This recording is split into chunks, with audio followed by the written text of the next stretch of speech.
Chapter 65. The Whale as a Dish.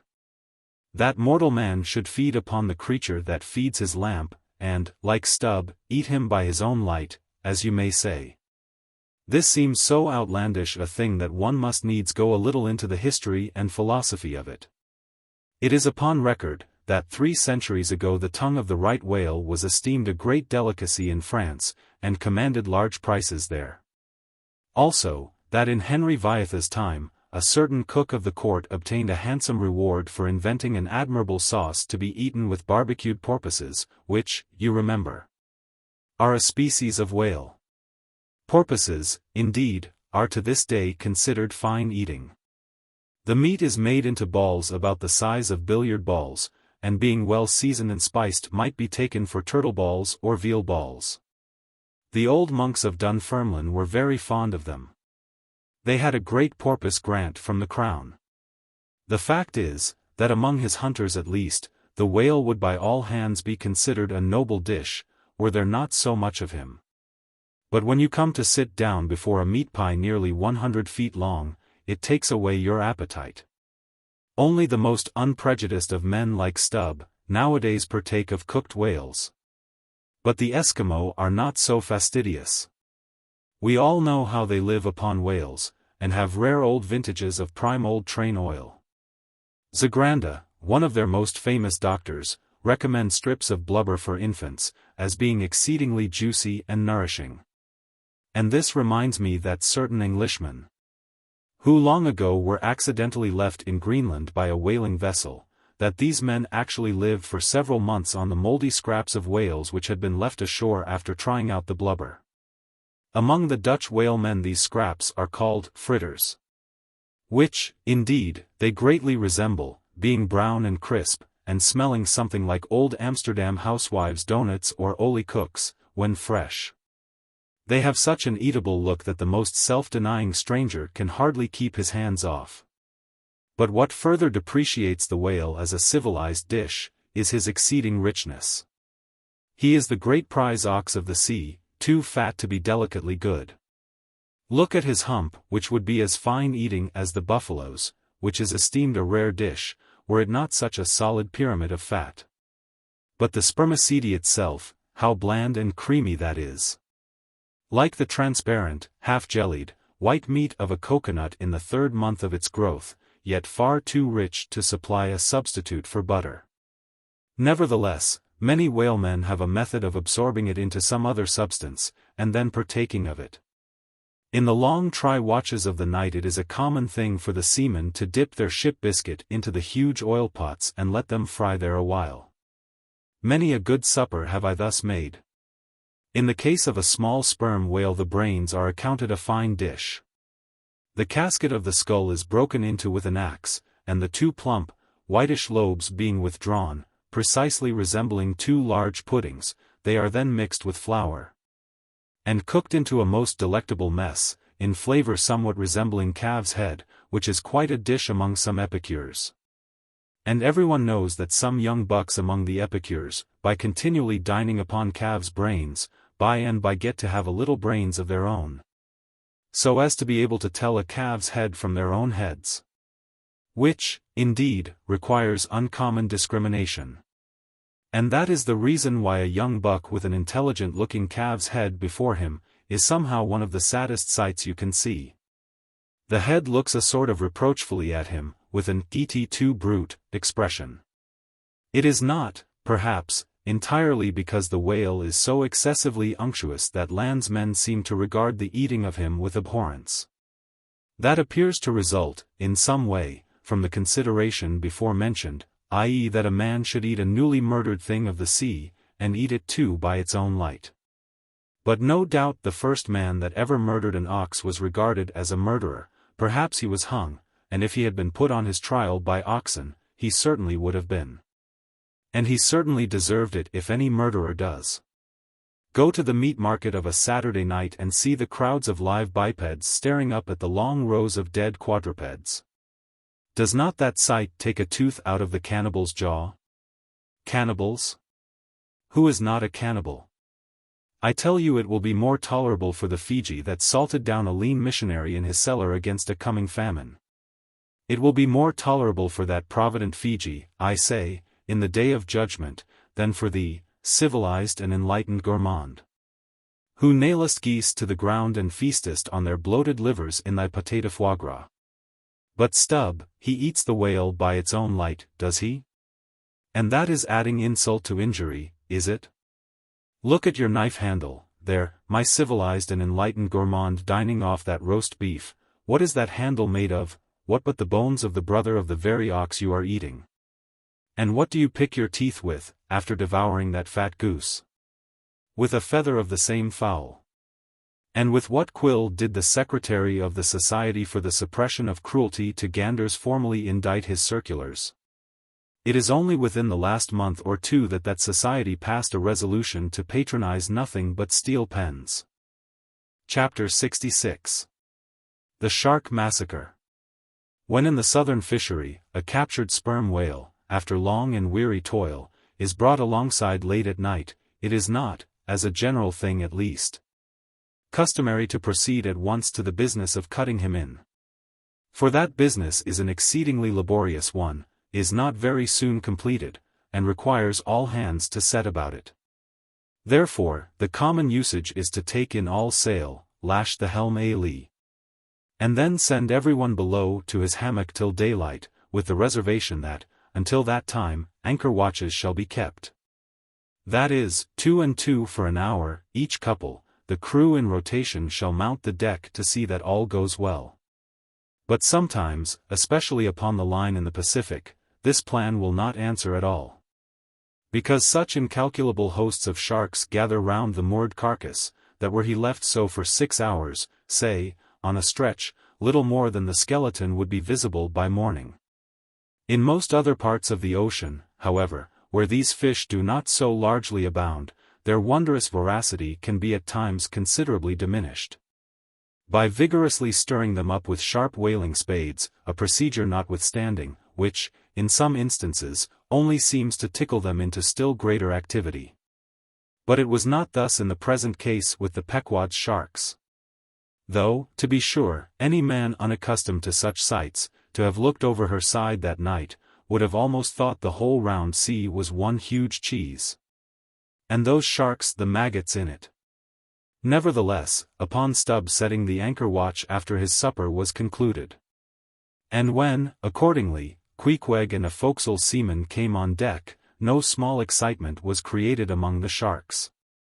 For immediately suspending the cutting stages over the side, and lowering 3 lanterns, so that they cast long gleams of light over the turbid sea, these 2 mariners, darting their long whaling spades, kept up an incessant murdering of the sharks 14 by striking the keen steel deep into their skulls, seemingly their only vital part. But in the foamy confusion of their mixed and struggling hosts, the marksmen could not always hit their mark, and this brought about new revelations of the incredible ferocity of the foe.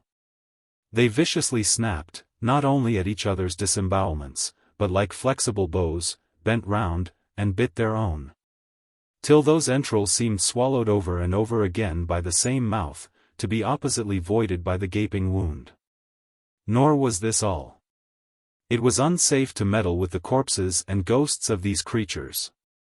A sort of generic or pantheistic vitality seemed to lurk in their very joints and bones, after what might be called the individual life had departed. Killed and hoisted on deck for the sake of his skin, one of these sharks almost took poor Queequeg's hand off, when he tried to shut down the dead lid of his murderous jaw. Queequeg no care what god made him shark, said the savage, agonizingly lifting his hand up and down, whether Fiji god or Nantucket god, but to God what made shark must be one damn Injun. Chapter 67. Cutting in. It was a Saturday night, and such a Sabbath as followed. Ex officio professors of Sabbath breaking are all whalemen. The ivory Pequod was turned into what seemed a shamble, every sailor a butcher. You would have thought we were offering up 10,000 red oxen to the sea gods. In the first place, the enormous cutting tackles, among other ponderous things comprising a cluster of blocks generally painted green, and which no single man can possibly lift, this vast bunch of grapes was swayed up to the maintop and firmly lashed to the lower masthead, the strongest point anywhere above a ship's deck. The end of the hawser-like rope winding through these intricacies, was then conducted to the windlass, and the huge lower block of the tackles was swung over the whale. To this block the great blubber hook, weighing some 100 pounds, was attached. And now suspended in stages over the side, Starbuck and Stubb, the mates, armed with their long spades, began cutting a hole in the body for the insertion of the hook just above the nearest of the two side fins. This done, a broad, semicircular line is cut round the hole, the hook is inserted, and the main body of the crew, striking up a wild chorus, now commence heaving in one dense crowd at the windlass. When instantly, the entire ship careens over on her side, every bolt in her starts like the nail-heads of an old house in frosty weather. She trembles, quivers, and nods her fright mastheads to the sky. More and more she leans over to the whale, while every gasping heave of the windlass is answered by a helping heave from the billows, till at last, a swift, startling snap is heard. With a great swash the ship rolls upwards and backwards from the whale, and the triumphant tackle rises into sight, dragging after it the disengaged semicircular end of the first strip of blubber. Now as the blubber envelopes the whale precisely as the rind does an orange, so is it stripped off from the body precisely as an orange is sometimes stripped by spiralizing it. For the strain constantly kept up by the windlass continually keeps the whale rolling over and over in the water, and as the blubber in one strip uniformly peels off along the line called the scarf, simultaneously cut by the spades of Starbuck and Stubb, the mates. And just as fast as it is thus peeled off, and indeed by that very act itself, it is all the time being hoisted higher and higher aloft till its upper end grazes the maintop. The men at the windlass then cease heaving, and for a moment or two the prodigious blood-dripping mass sways to and fro as if let down from the sky. And everyone present must take good heed to dodge it when it swings, else it may box his ears and pitch him headlong overboard. One of the attending harpooneers now advances with a long, keen weapon called a boarding sword. And watching his chance he dexterously slices out a considerable hole in the lower part of the swaying mass. Into this hole, the end of the second alternating great tackle is then hooked so as to retain a hold upon the blubber, in order to prepare for what follows. Whereupon, this accomplished swordsman, warning all hands to stand off, once more makes a scientific dash at the mass, and with a few sidelong, desperate, lunging slicings, severs it completely in twain. So that while the short lower part is still fast, the long upper strip, called a blanket piece, swings clear, and is all ready for lowering. The heavers forward now resume their song, and while the one tackle is peeling and hoisting a second strip from the whale, the other is slowly slackened away. And down goes the first strip through the main hatchway right beneath, into an unfurnished parlor called the blubber room. Into this twilight apartment sundry nimble hands keep coiling away the long blanket piece as if it were a great live mass of plaited serpents. And thus the work proceeds. The two tackles hoisting and lowering simultaneously. Both whale and windlass heaving, the heavers singing, the blubber room gentlemen coiling, the mates scarfing, the ship straining, and all hands swearing occasionally, by way of assuaging the general friction. Chapter 68. The Blanket. I have given no small attention to that not unvexed subject, the skin of the whale. I have had controversies about it with experienced whalemen afloat, and learned naturalists ashore. My original opinion remains unchanged, but it is only an opinion. The question is, what and where is the skin of the whale? Already you know what his blubber is.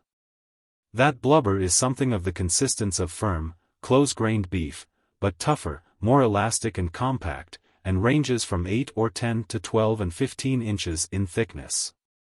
Now, however preposterous it may at first seem to talk of any creature's skin as being of that sort of consistence and thickness, yet in point of fact these are no arguments against such a presumption.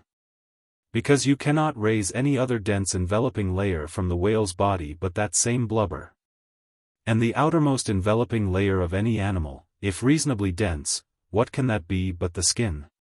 True, from the unmarred dead body of the whale, you may scrape off with your hand an infinitely thin, transparent substance, somewhat resembling the thinnest shreds of isinglass. Only it is almost as flexible and soft as satin. That is, previous to being dried, when it not only contracts and thickens, but becomes rather hard and brittle. I have several such dried bits, which I use for marks in my whale books. It is transparent, as I said before, and being laid upon the printed page, I have sometimes pleased myself with fancying it exerted a magnifying influence. At any rate, it is pleasant to read about whales through their own spectacles, as you may say. But what I am driving at here is this. That same infinitely thin, isinglass substance, which, I admit, invests the entire body of the whale, is not so much to be regarded as the skin of the creature, as the skin of the skin, so to speak. For it were simply ridiculous to say, that the proper skin of the tremendous whale is thinner and more tender than the skin of a newborn child. But no more of this. Assuming the blubber to be the skin of the whale, then, when this skin, as in the case of a very large sperm whale, will yield the bulk of 100 barrels of oil. And, when it is considered that, in quantity, or rather weight, that oil, in its expressed state, is only 3/4, and not the entire substance of the coat. Some idea may hence be had of the enormousness of that animated mass, a mere part of whose mere integument yields such a lake of liquid as that. Reckoning 10 barrels to the ton, you have 10 tons for the net weight of only 3/4 of the stuff of the whale's skin. In life, the visible surface of the sperm whale is not the least among the many marvels he presents. Almost invariably it is all over obliquely crossed and recrossed with numberless straight marks in thick array, something like those in the finest Italian line engravings. But these marks do not seem to be impressed upon the isinglass substance above mentioned, but seem to be seen through it, as if they were engraved upon the body itself. Nor is this all.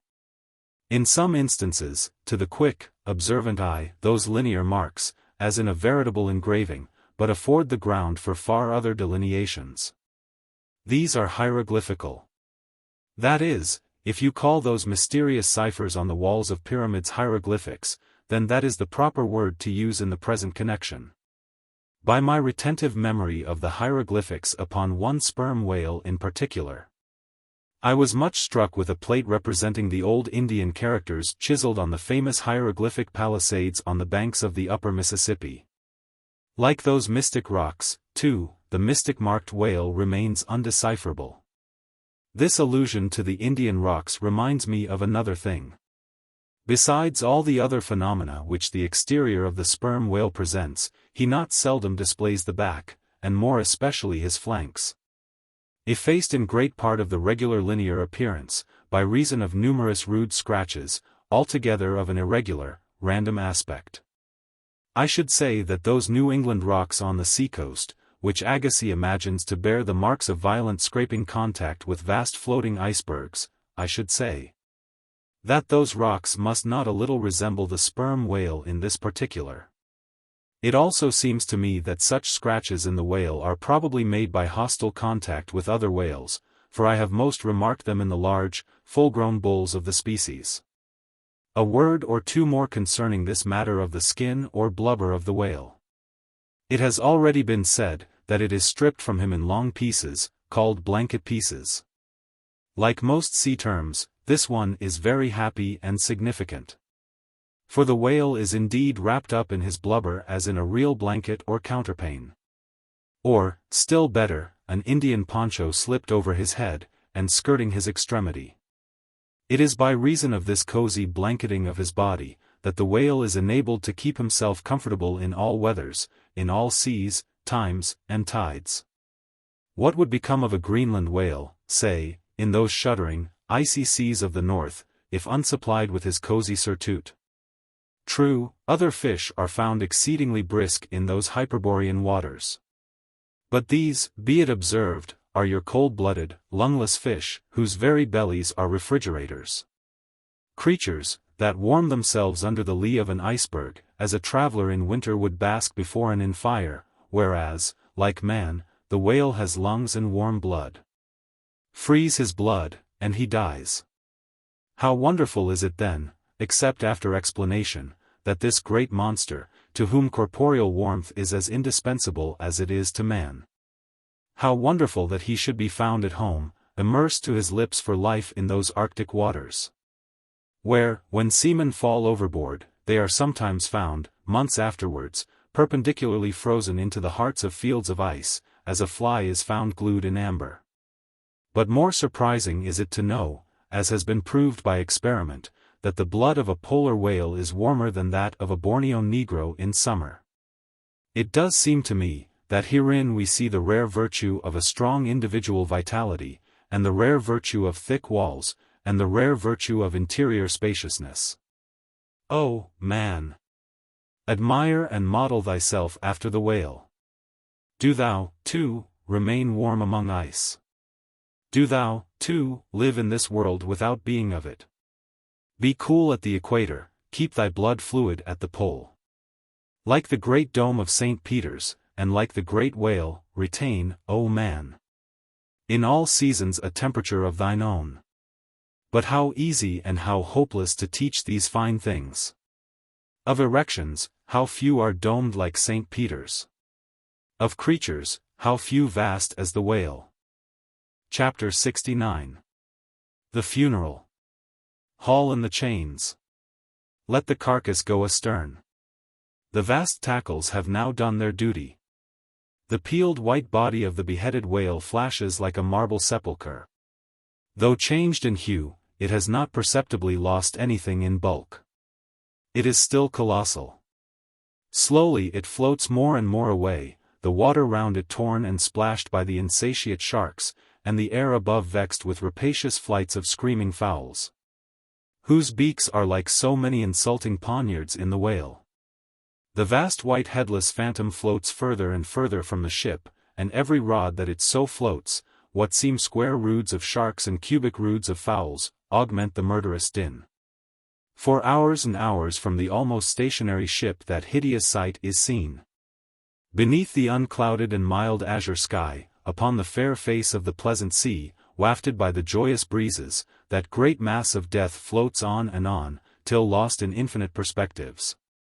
There's a most doleful and most mocking funeral. The sea vultures all in pious mourning, the air sharks all punctiliously in black or speckled. In life but few of them would have helped the whale, I ween, if peradventure he had needed it, but upon the banquet of his funeral they most piously do pounce. Oh, horrible vulturism of earth! From which not the mightiest whale is free. Nor is this the end. Desecrated as the body is, a vengeful ghost survives and hovers over it to scare. Espied by some timid man of war or blundering discovery vessel from afar, when the distance obscuring the swarming fowls, nevertheless still shows the white mass floating in the sun, and the white spray heaving high against it. Straightway the whale's unharming corpse, with trembling fingers is set down in the log, shoals, rocks, and breakers hereabouts, beware. And for years afterwards, perhaps, ships shun the place, leaping over it as silly sheep leap over a vacuum, because their leader originally leaped there when a stick was held. There's your law of precedents, there's your utility of traditions. There's the story of your obstinate survival of old beliefs never bottomed on the earth, and now not even hovering in the air. There's orthodoxy. Thus, while in life the great whale's body may have been a real terror to his foes, in his death his ghost becomes a powerless panic to a world. Are you a believer in ghosts, my friend? There are other ghosts than the Cock Lane one, and far deeper men than Dr. Johnson who believe in them. Chapter 70. The Sphynx. It should not have been omitted that previous to completely stripping the body of the Leviathan, he was beheaded. Now, the beheading of the sperm whale is a scientific anatomical feat, upon which experienced whale surgeons very much pride themselves, and not without reason. Consider that the whale has nothing that can properly be called a neck, on the contrary, where his head and body seem to join, there, in that very place, is the thickest part of him. Remember, also, that the surgeon must operate from above, some 8 or 10 feet intervening between him and his subject, and that subject almost hidden in a discolored, rolling, and oftentimes tumultuous and bursting sea. Bear in mind, too, that under these untoward circumstances he has to cut many feet deep in the flesh. And in that subterraneous manner, without so much as getting one single peep into the ever-contracting gash thus made, he must skillfully steer clear of all adjacent, interdicted parts, and exactly divide the spine at a critical point hard by its insertion into the skull. Do you not marvel, then, at Stubb's boast, that he demanded but 10 minutes to behead a sperm whale? When first severed, the head is dropped astern and held there by a cable till the body is stripped. That done, if it belong to a small whale it is hoisted on deck to be deliberately disposed of. But, with a full-grown leviathan this is impossible. For the sperm whale's head embraces nearly 1/3 of his entire bulk, and completely to suspend such a burden as that, even by the immense tackles of a whaler, this were as vain a thing as to attempt weighing a Dutch barn in jeweller's scales.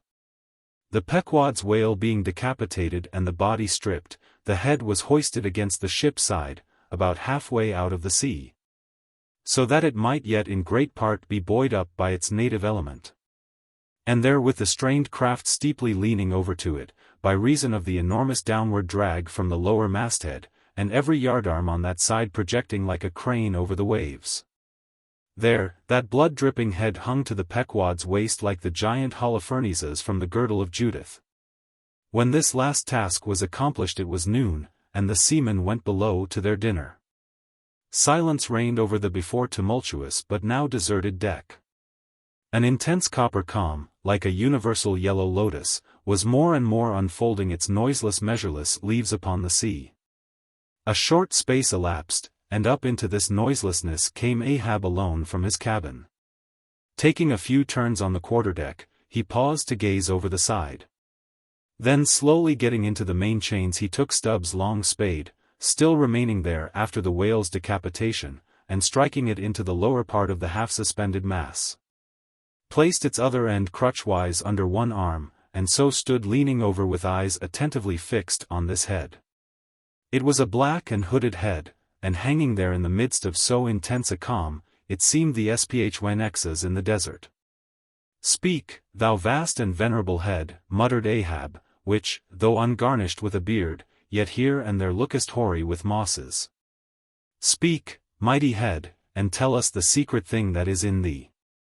Of all divers, thou hast dived the deepest. That head upon which the upper sun now gleams, has moved amid this world's foundations, where unrecorded names and navies rust, and untold hopes and anchors rot, wherein her murderous hold this frigate earth is ballasted with bones of millions of the drowned. There, in that awful waterland, there was thy most familiar home. Thou hast been where belle or diver never went. Hast slept by many a sailor's side, where sleepless mothers would give their lives to lay them down. Thou saw'st the locked lovers when leaping from their flaming ship, heart to heart they sank beneath the exulting wave, true to each other, when heaven seemed false to them. Thou saw'st the murdered mate when tossed by pirates from the midnight deck. For hours he fell into the deeper midnight of the insatiate maw, and his murderers still sailed on unharmed, while swift lightnings shivered the neighboring ship that would have borne a righteous husband to outstretched, longing arms. O head! Thou hast seen enough to split the planets and make an infidel of Abraham, and not one syllable is thine. Sail ho! Cried a triumphant voice from the mainmast head. Aye. Well, now, that's cheering, cried Ahab, suddenly erecting himself, while whole thunderclouds swept aside from his brow. That lively cry upon this deadly calm might almost convert a better man. Where away? 3 points on the starboard bow, sir, and bringing down her breeze to us. Better and better, man. Would nowest he? Paul would come along that way, and to my breezelessness bring his breeze. O nature, and O soul of man! How far beyond all utterance are your linked analogies! Not the smallest atom stirs or lives on matter, but has its cunning duplicate in mind. Chapter 71. The Jeroboam's story. Hand in hand, ship and breeze blew on, but the breeze came faster than the ship, and soon the Pequod began to rock. By and by, through the glass the stranger's boats and manned mastheads proved her a whaleship. But as she was so far to windward, and shooting by, apparently making a passage to some other ground, the Pequod could not hope to reach her. So the signal was set to see what response would be made. Here be it said, that like the vessels of military marines, the ships of the American whale fleet have each a private signal.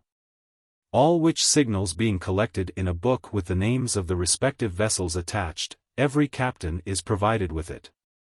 Thereby, the whale commanders are enabled to recognize each other upon the ocean, even at considerable distances and with no small facility. The Pequod's signal was at last responded to by the stranger setting her own, which proved the ship to be the Jeroboam of Nantucket. Squaring her yards, she bore down, ranged a beam under the Pequod's lee, and lowered a boat. It soon drew nigh.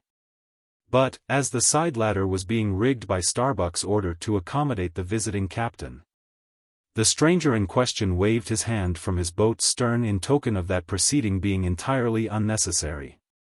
It turned out that the Jeroboam had a malignant epidemic on board, and that Mayhew, her captain, was fearful of infecting the Pequod's company. For, though himself and boat's crew remained untainted, and though his ship was half a rifle shot off, and an incorruptible sea and air rolling and flowing between, yet conscientiously adhering to the timid quarantine of the land, he peremptorily refused to come into direct contact with the Pequod. But this did by no means prevent all communications. Preserving an interval of some few yards between itself and the ship, the Jeroboam's boat by the occasional use of its oars contrived to keep parallel to the Pequod. As she heavily forged through the sea, for by this time it blew very fresh, with her main topsail aback. Though, indeed, at times by the sudden onset of a large rolling wave, the boat would be pushed some way ahead, but would be soon skillfully brought to her proper bearings again. Subject to this, and other the like interruptions now and then, a conversation was sustained between the two parties, but at intervals and not without still another interruption of a very different sort.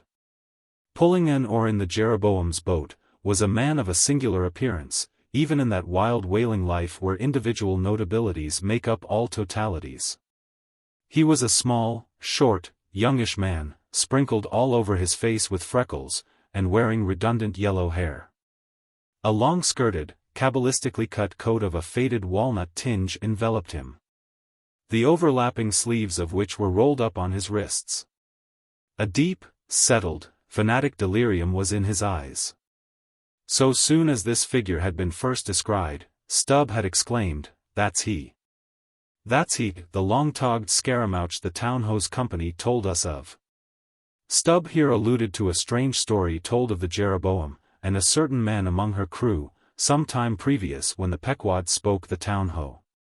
According to this account and what was subsequently learned, it seemed that the scaramouch in question had gained a wonderful ascendancy over almost everybody in the Jeroboam. His story was this. He had been originally nurtured among the crazy society of Neskuna Shakers, where he had been a great prophet. In their cracked, secret meetings having several times descended from heaven by the way of a trapdoor, announcing the speedy opening of the seventh vial, which he carried in his vest pocket, but which, instead of containing gunpowder, was supposed to be charged with laudanum. A strange, apostolic whim having seized him, he had left Neskuna for Nantucket, where, with that cunning peculiar to craziness, he assumed a steady, common-sense exterior, and offered himself as a green-hand candidate for the Jeroboam's whaling voyage. They engaged him, but straightway upon the ship's getting out of sight of land, his insanity broke out in a freshet. He announced himself as the Archangel Gabriel, and commanded the captain to jump overboard. He published his manifesto, whereby he set himself forth as the deliverer of the isles of the sea and vicar general of all Oceanica. The unflinching earnestness with which he declared these things, the dark, daring play of his sleepless, excited imagination, and all the preternatural terrors of real delirium, united to invest this Gabriel in the minds of the majority of the ignorant crew with an atmosphere of sacredness. Moreover, they were afraid of him. As such a man, however, was not of much practical use in the ship, especially as he refused to work except when he pleased. The incredulous captain would fain have been rid of him. But apprised that that individual's intention was to land him in the first convenient port, the archangel forthwith opened all his seals and vials, devoting the ship and all hands to unconditional perdition, in case this intention was carried out. So strongly did he work upon his disciples among the crew, that at last in a body they went to the captain and told him if Gabriel was sent from the ship, not a man of them would remain. He was therefore forced to relinquish his plan. Nor would they permit Gabriel to be any way maltreated, say or do what he would. So that it came to pass that Gabriel had the complete freedom of the ship. The consequence of all this was, that the archangel cared little or nothing for the captain and mates. And since the epidemic had broken out, he carried a higher hand than ever, declaring that the plague, as he called it, was at his sole command. Nor should it be stayed but according to his good pleasure. The sailors, mostly poor devils, cringed, and some of them fawned before him. In obedience to his instructions, sometimes rendering him personal homage, as to a god. Such things may seem incredible, but, however wondrous, they are true. Nor is the history of fanatics half so striking in respect to the measureless self-deception of the fanatic himself, as his measureless power of deceiving and bedeviling so many others. But it is time to return to the Pequod. "I fear not thy epidemic, man," said Ahab from the bulwarks, to Captain Mayhew, who stood in the boat's stern, "come on board." But now Gabriel started to his feet. Think of the fevers, yellow and bilious. Beware of the horrible plague. Gabriel! Gabriel, cried Captain Mayhew. Thou must either, but that instant a headlong wave shot the boat far ahead, and its seethings drowned all speech. Hast thou seen the white whale? Demanded Ahab, when the boat drifted back. Think of thy whaleboat, stoven and sunk. Beware of the horrible tale. I tell thee again, Gabriel, that, but again the boat tore ahead as if dragged by fiends. Nothing was said for some moments, while a succession of riotous waves rolled by, which by one of those occasional caprices of the seas were tumbling, not heaving it. Meantime, the hoisted sperm whale's head jogged about very violently, and Gabriel was seen eyeing it with rather more apprehensiveness than his archangel nature seemed to warrant. When this interlude was over, Captain Mayhew began a dark story concerning Moby-Dick. Not, however, without frequent interruptions from Gabriel, whenever his name was mentioned, and the crazy sea that seemed leagued with him. It seemed that the Jeroboam had not long left home, when upon speaking a whale ship, her people were reliably apprised of the existence of Moby-Dick, and the havoc he had made. Greedily sucking in this intelligence, Gabriel solemnly warned the captain against attacking the white whale, in case the monster should be seen. In his gibbering insanity, pronouncing the white whale to be no less a being than the Shaker God incarnated, the Shakers receiving the Bible. But when, some year or two afterwards, Moby-Dick was fairly sighted from the mastheads, Macy, the chief mate, burned with ardor to encounter him. And the captain himself being not unwilling to let him have the opportunity, despite all the archangel's denunciations and forewarnings, Macy succeeded in persuading 5 men to man his boat. With them he pushed off, and, after much weary pulling, and many perilous, unsuccessful onsets, he at last succeeded in getting one iron fast. Meantime, Gabriel, ascending to the main royal masthead, was tossing one arm in frantic gestures, and hurling forth prophecies of speedy doom to the sacrilegious assailants of his divinity. Now, while Macy, the mate, was standing up in his boat's bow, and with all the reckless energy of his tribe was venting his wild exclamations upon the whale, and essaying to get a fair chance for his poised lance, lo! A broad white shadow rose from the sea, by its quick, fanning motion, temporarily taking the breath out of the bodies of the oarsmen. Next instant, the luckless mate, so full of furious life, was smitten bodily into the air, and making a long arc in his descent, fell into the sea at the distance of about 50 yards. Not a chip of the boat was harmed, nor a hair of any oarsman's head, but the mate forever sank. It is well to parenthesize here, that of the fatal accidents in the sperm whale fishery, this kind is perhaps almost as frequent as any. Sometimes, nothing is injured but the man who is thus annihilated. Oftener the boat's bow is knocked off, or the thigh-board, in which the headsman stands, is torn from its place and accompanies the body. But strangest of all is the circumstance, that in more instances than one, when the body has been recovered, not a single mark of violence is discernible, the man being stark dead. The whole calamity, with the falling form of Macy, was plainly descried from the ship. Raising a piercing shriek, the vial! The vial! Gabriel called off the terror-stricken crew from the further hunting of the whale. This terrible event clothed the archangel with added influence. Because his credulous disciples believed that he had specifically foreannounced it, instead of only making a general prophecy, which anyone might have done. And so have chanced to hit one of many marks in the wide margin allowed. He became a nameless terror to the ship. Mayhew having concluded his narration, Ahab put such questions to him, that the stranger captain could not forbear inquiring whether he intended to hunt the white whale, if opportunity should offer. To which Ahab answered, "Aye." Straightway, then, Gabriel once more started to his feet, glaring upon the old man, and vehemently exclaimed, with downward pointed finger, think of the blasphemer, dead, and down there. Beware of the blasphemer's end. Ahab stolidly turned aside, then said to Mayhew, "Captain, I have just bethought me of my letter-bag, there is a letter for one of thy officers, if I mistake not. Starbuck, look over the bag." Every whale ship takes out a goodly number of letters for various ships, whose delivery to the persons to whom they may be addressed depends upon the mere chance of encountering them in the four oceans. Thus, most letters never reach their mark, and many are only received after attaining an age of 2 or 3 years or more. Soon Starbuck returned with a letter in his hand. It was sorely tumbled, damp, and covered with a dull, spotted, green mold, in consequence of being kept in a dark locker of the cabin. Of such a letter, Death himself might well have been the post-boy. "Canst not read it?" cried Ahab. "Give it me, man." Aye, it's but a dim scrawl, what's this?" As he was studying it out, Starbuck took a long cutting spade pole, and with his knife slightly split the end, to insert the letter there, and in that way, hand it to the boat, without its coming any closer to the ship.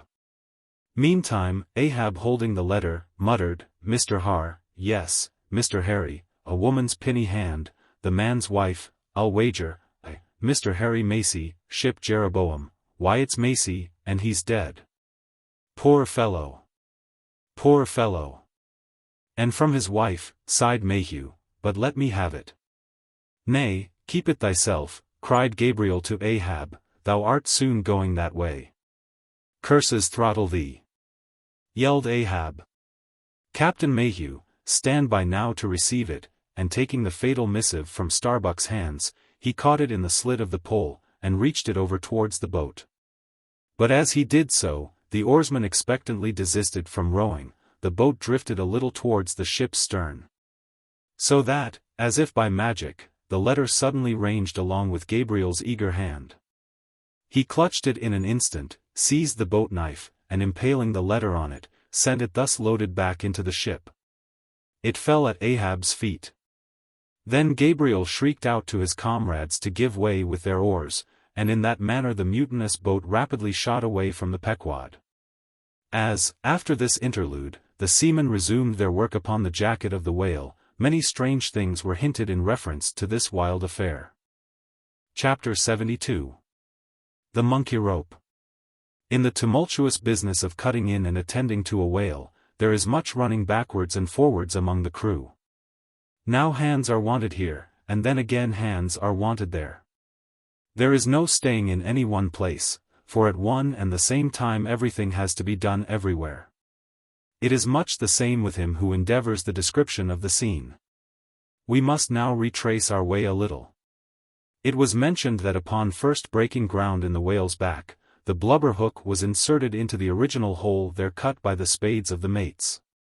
But how did so clumsy and weighty a mass as that same hook get fixed in that hole? It was inserted there by my particular friend Queequeg, whose duty it was, as harpooner, to descend upon the monster's back for the special purpose referred to. But in very many cases, circumstances require that the harpooner shall remain on the whale till the whole flensing or stripping operation is concluded. The whale, be it observed, lies almost entirely submerged, excepting the immediate parts operated upon. So down there, some 10 feet below the level of the deck, the poor harpooner flounders about, half on the whale and half in the water, as the vast mass revolves like a treadmill beneath him. On the occasion in question, Queequeg figured in the Highland costume, a shirt and socks, in which to my eyes, at least, he appeared to uncommon advantage. And no one had a better chance to observe him, as will presently be seen. Being the savage's bowsman, that is, the person who pulled the bow oar in his boat, the second one from forward. It was my cheerful duty to attend upon him while taking that hard-scramble upon the dead whale's back. You have seen Italian organ boys holding a dancing ape by a long cord. Just so, from the ship's steep side, did I hold Queequeg down there in the sea, by what is technically called in the fishery a monkey rope, attached to a strong strip of canvas belted round his waist. It was a humorously perilous business for both of us. For, before we proceed further, it must be said that the monkey rope was fast at both ends. Fast to Queequeg's broad canvas belt, and fast to my narrow leather one. So that for better or for worse, we two, for the time, were wedded. And should poor Queequeg sink to rise no more, then both usage and honor demanded, that instead of cutting the cord, it should drag me down in his wake. So, then, an elongated Siamese ligature united us. Queequeg was my own inseparable twin brother, nor could I anyway get rid of the dangerous liabilities which the hempen bond entailed. So strongly and metaphysically did I conceive of my situation then, that while earnestly watching his motions, I seemed distinctly to perceive that my own individuality was now merged in a joint stock company of two. That my free will had received a mortal wound, and that another's mistake or misfortune might plunge innocent me into unmerited disaster and death. Therefore, I saw that here was a sort of interregnum in Providence, for its even-handed equity never could have so gross an injustice. And yet still further pondering, while I jerked him now and then from between the whale and ship, which would threaten to jam him, still further pondering, I say, I saw that this situation of mine was the precise situation of every mortal that breathes. Only, in most cases, he, one way or other, has this Siamese connection with a plurality of other mortals. If your banker breaks, you snap. If your apothecary by mistake sends you poison in your pills, you die. True, you may say that, by exceeding caution, you may possibly escape these and the multitudinous other evil chances of life. But handle Queequeg's monkey rope heedfully as I would, sometimes he jerked it so, that I came very near sliding overboard. Nor could I possibly forget that, do what I would, I only had the management of one end of it. 15. I have hinted that I would often jerk poor Queequeg from between the whale and the ship, where he would occasionally fall, from the incessant rolling and swaying of both. But this was not the only jamming jeopardy he was exposed to. Unappalled by the massacre made upon them during the night, the sharks now freshly and more keenly allured by the before-pent blood which began to flow from the carcass, the rabid creatures swarmed round it like bees in a beehive. And right in among those sharks was Queequeg, who often pushed them aside with his floundering feet.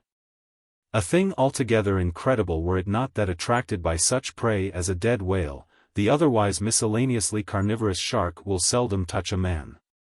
Nevertheless, it may well be believed that since they have such a ravenous finger in the pie, it is deemed but wise to look sharp to them.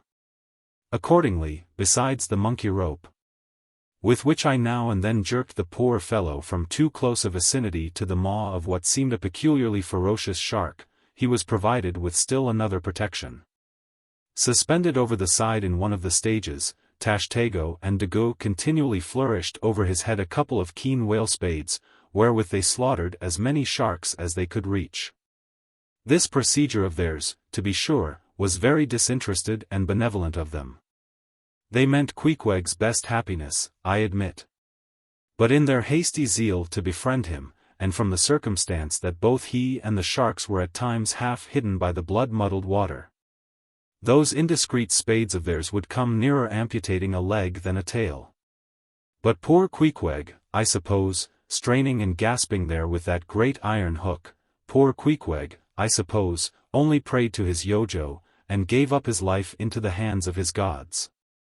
Well, well, my dear comrade and twin brother, thought I, as I drew in and then slacked off the rope to every swell of the sea, what matters it, after all? Are you not the precious image of each and all of us men in this wailing world? That unsound ocean you gasp in, is life, those sharks, your foes, those spades, your friends. And what between sharks and spades you are in a sad pickle and peril, poor lad. But courage! There is good cheer in store for you, Queequeg.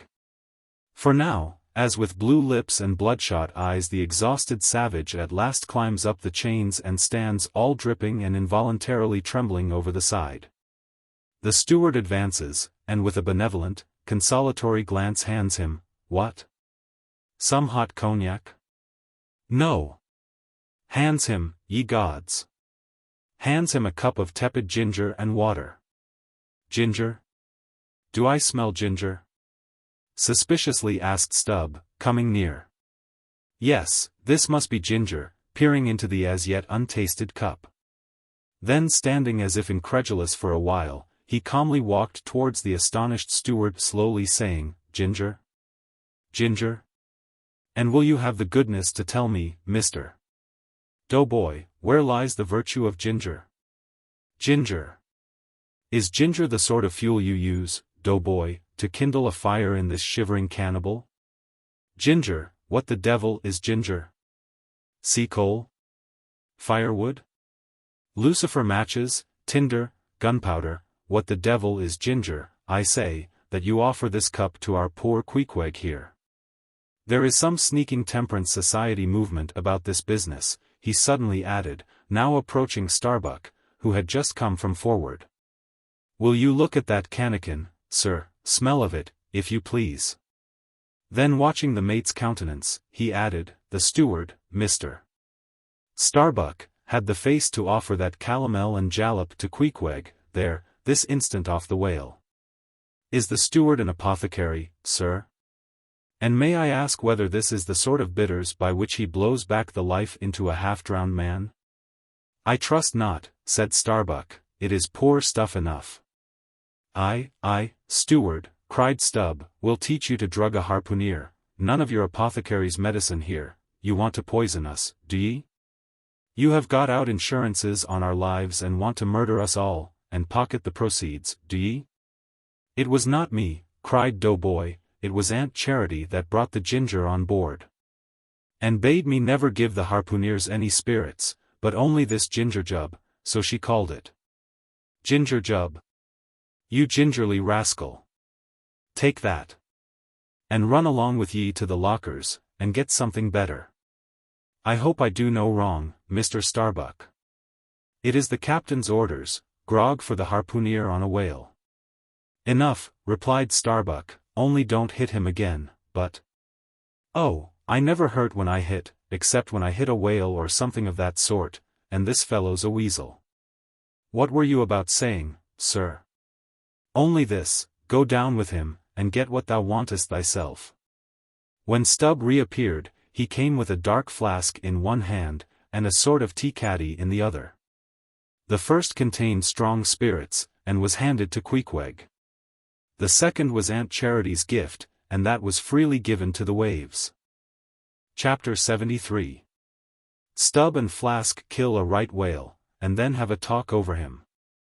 It must be borne in mind that all this time we have a sperm whale's prodigious head hanging to the Pequod side. But we must let it continue hanging there a while till we can get a chance to attend to it. For the present other matters press, and the best we can do now for the head, is to pray heaven the tackles may hold. Now, during the past night and forenoon, the Pequod had gradually drifted into a sea, which, by its occasional patches of yellow brit, gave unusual tokens of the vicinity of right whales. A species of the Leviathan that but few supposed to be at this particular time lurking anywhere near. And though all hands commonly disdained the capture of those inferior creatures. And though the Pequod was not commissioned to cruise for them at all, and though she had passed numbers of them near the crozets without lowering a boat. Yet now that a sperm whale had been brought alongside and beheaded, to the surprise of all, the announcement was made that a right whale should be captured that day, if opportunity offered. Nor was this long wanting. Tall spouts were seen to leeward, and 2 boats, Stubbs and Flasks, were detached in pursuit. Pulling further and further away, they at last became almost invisible to the men at the masthead. But suddenly in the distance, they saw a great heap of tumultuous white water, and soon after news came from aloft that one or both the boats must be fast. An interval passed and the boats were in plain sight, in the act of being dragged right towards the ship by the towing whale. So close did the monster come to the hull, that at first it seemed as if he meant it malice. But suddenly going down in a maelstrom, within 3 rods of the planks, he wholly disappeared from view, as if diving under the keel. "Cut, cut!"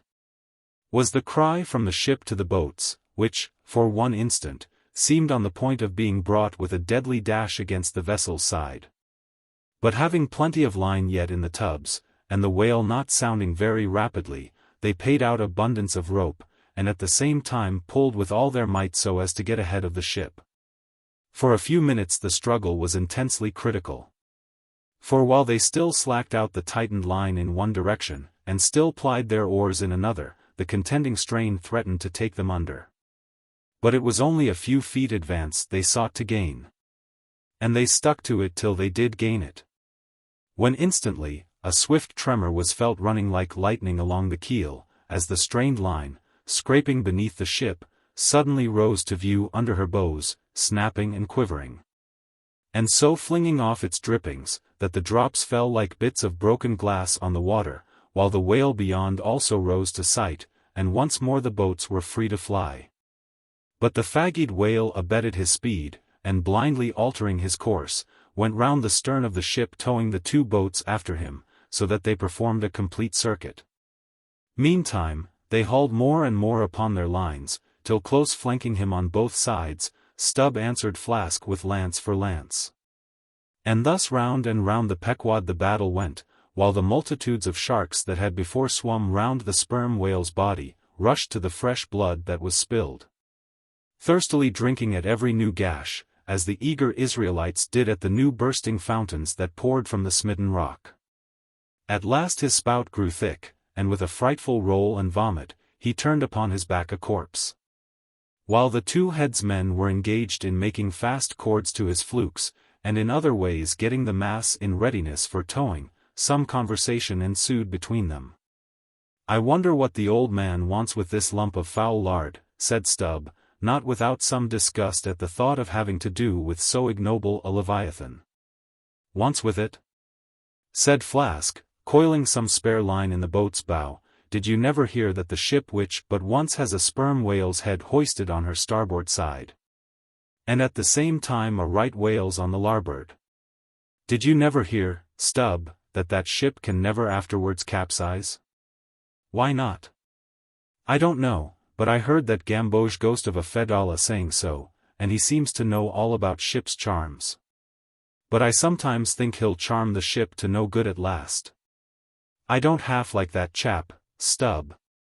Did you ever notice how that tusk of his is a sort of carved into a snake's head, Stubb?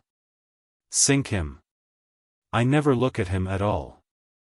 But if ever I get a chance of a dark night, and he's standing hard by the bulwarks, and no one by, look down there, Flask, pointing into the sea with a peculiar motion of both hands. Will I? Flask, I take that Fedallah to be the devil in disguise. Do you believe that cock and bull story about his having been stowed away on board ship? He's the devil, I say. The reason why you don't see his tail, is because he tucks it up out of sight. he carries it coiled away in his pocket, I guess. Blast him. Now that I think of it, he's always wanting oakum to stuff into the toes of his boots. He sleeps in his boots, don't he? He hasn't got any hammock. But I've seen him lay of nights in a coil of rigging. No doubt, and it's because of his cursed tail, he coils it down, do ye see, in the eye of the rigging. What's the old man have so much to do with him for? Striking up a swap or a bargain, I suppose. Bargain, about what? Why, do ye see, the old man is hard bent after that white whale, and the devil there is trying to come round him, and get him to swap away his silver watch, or his soul, or something of that sort. And then he'll surrender Moby-Dick. Pooh! Stubb, you are skylarking, how can Fedallah do that? I don't know, Flask, but the devil is a curious chap, and a wicked one, I tell ye. Why, they say as how he went a-sauntering into the old flagship once, switching his tail about devilish easy and gentlemanlike, and inquiring if the old governor was at home.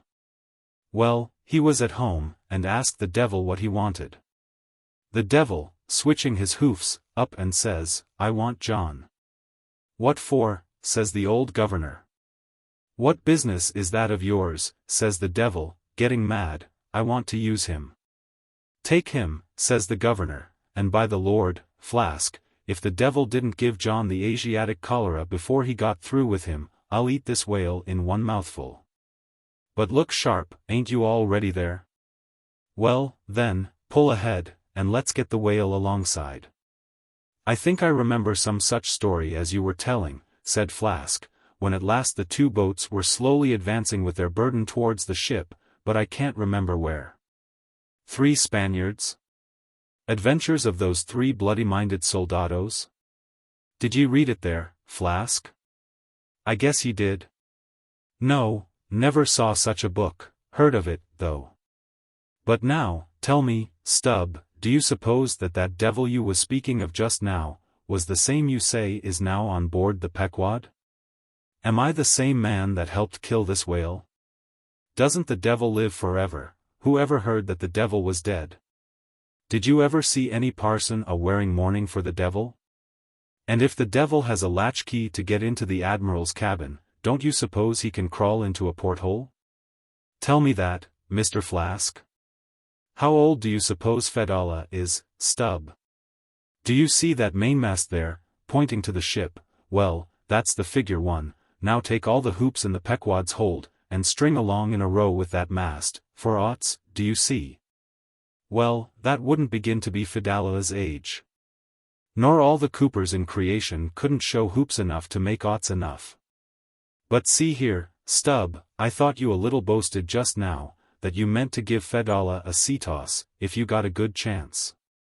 Now, if he's so old as all those hoops of yours come to, and if he is going to live forever, what good will it do to pitch him overboard, tell me that? Give him a good ducking, anyhow. But he'd crawl back. Duck him again, and keep ducking him. Suppose he should take it into his head to duck you, though, yes, and drown you, what then? I should like to see him try it. I'd give him such a pair of black eyes that he wouldn't dare to show his face in the admiral's cabin again for a long while, let alone down in the orlop there, where he lives. And hereabouts on the upper decks where he sneaks so much. Damn the devil, Flask, so you suppose I'm afraid of the devil? Who's afraid of him, except the old governor who daresn't catch him and put him in double darbies, as he deserves, but lets him go about kidnapping people. Aye, and signed a bond with him, that all the people the devil kidnapped, he'd roast for him? There's a governor. Do you suppose Fedallah wants to kidnap Captain Ahab? Do I suppose it? You'll know it before long, Flask. But I am going now to keep a sharp lookout on him. And if I see anything very suspicious going on, I'll just take him by the nape of his neck, and say, look here, Beelzebub, you don't do it. And if he makes any fuss, by the Lord I'll make a grab into his pocket for his tail, take it to the capstan, and give him such a wrenching and heaving that his tail will come short off at the stump, do you see? And then, I rather guess when he finds himself docked in that queer fashion, he'll sneak off without the poor satisfaction of feeling his tail between his legs. And what will you do with the tail, Stubb? Do with it? Sell it for an ox whip when we get home. What else? Now, do you mean what you say, and have been saying all along, Stubb? Mean or not mean, here we are at the ship. The boats were here hailed, to tow the whale on the larboard side, where fluke chains and other necessaries were already prepared for securing him.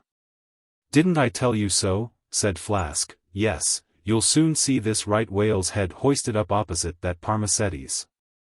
In good time, Flask's saying proved true. As before, the Pequod steeply leaned over towards the sperm whale's head. Now, by the counterpoise of both heads, she regained her even keel, though sorely strained, you may well believe. So, when on one side you hoist in Locke's head, you go over that way, but now, on the other side, hoist in Kant's and you come back again, but in very poor plight. Thus, some minds forever keep trimming boat. Oh, ye foolish! Throw all these thunderheads overboard, and then you will float light and right. In disposing of the body of a right whale, when brought alongside the ship, the same preliminary proceedings commonly take place as in the case of a sperm whale.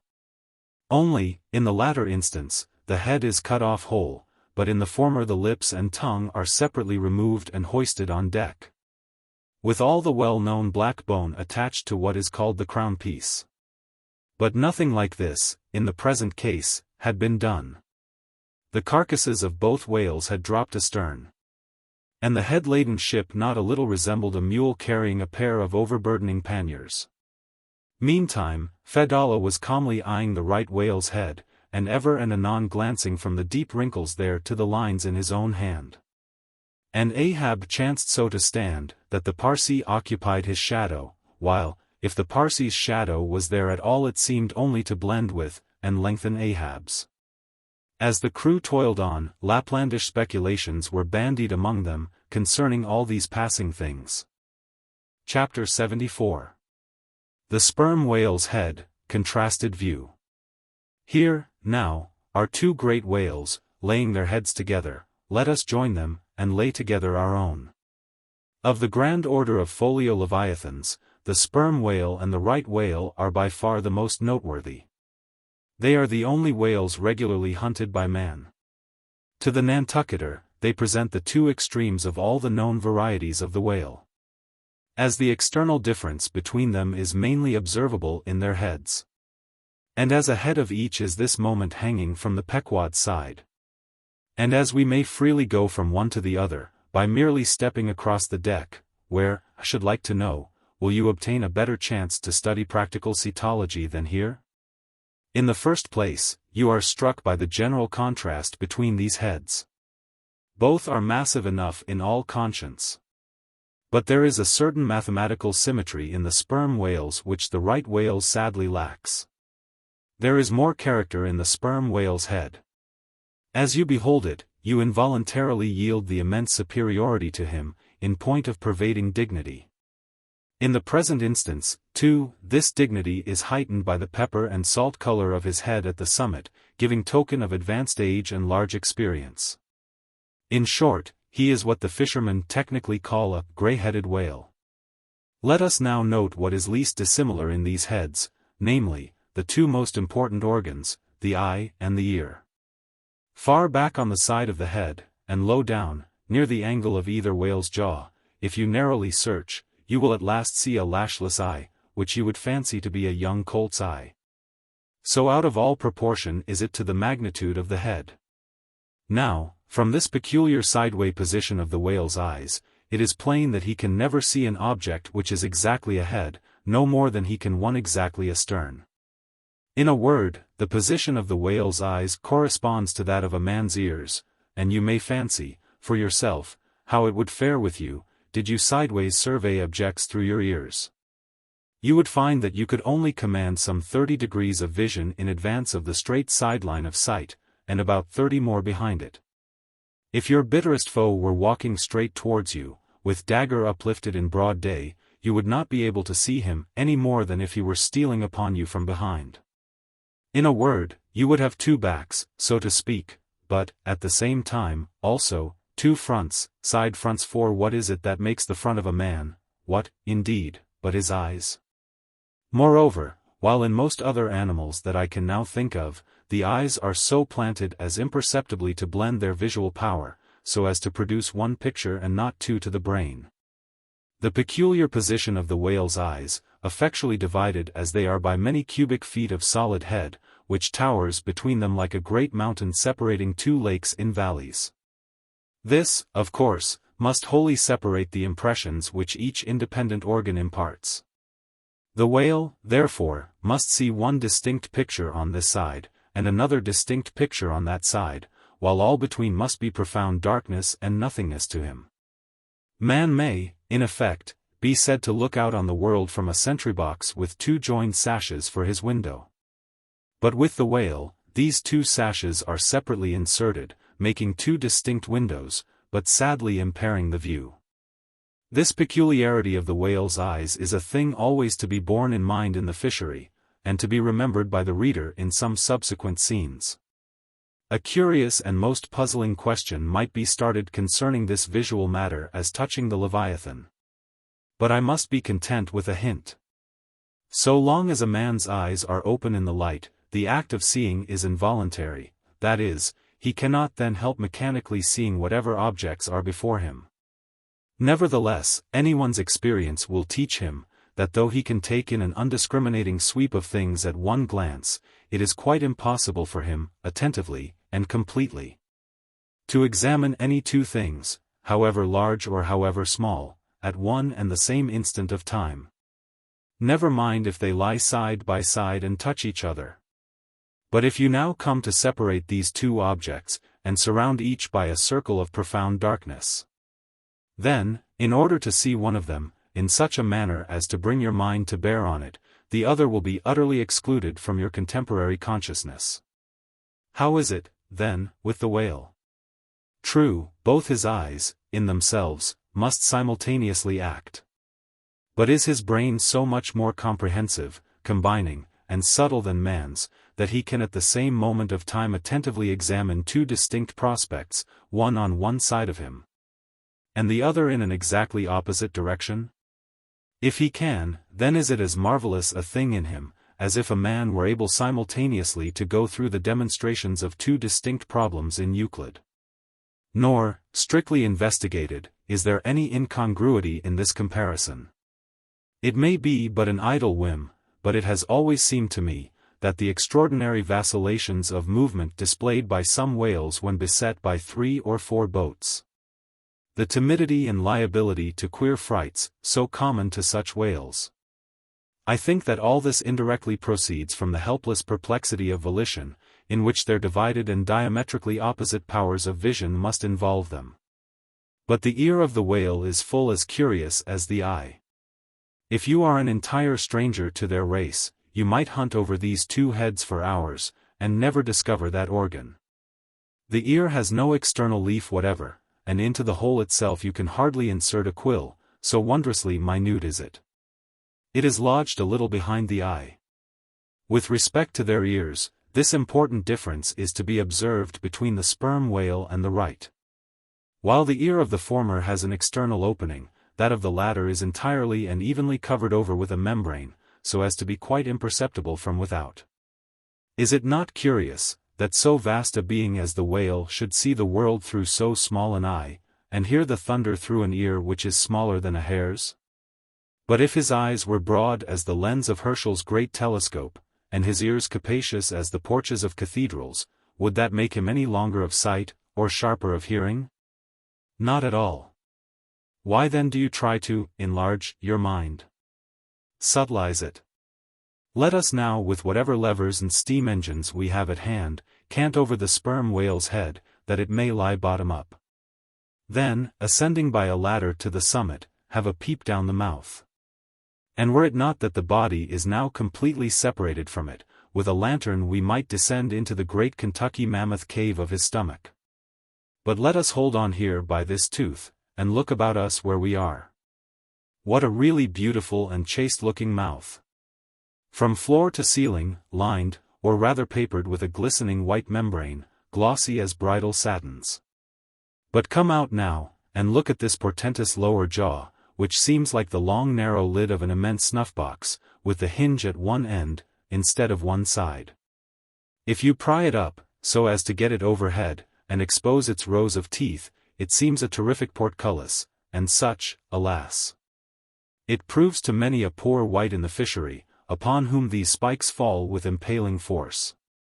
But far more terrible is it to behold, when fathoms down in the sea, you see some sulky whale, floating there suspended, with his prodigious jaw, some 15 feet long, hanging straight down at right angles with his body, for all the world like a ship's jib boom.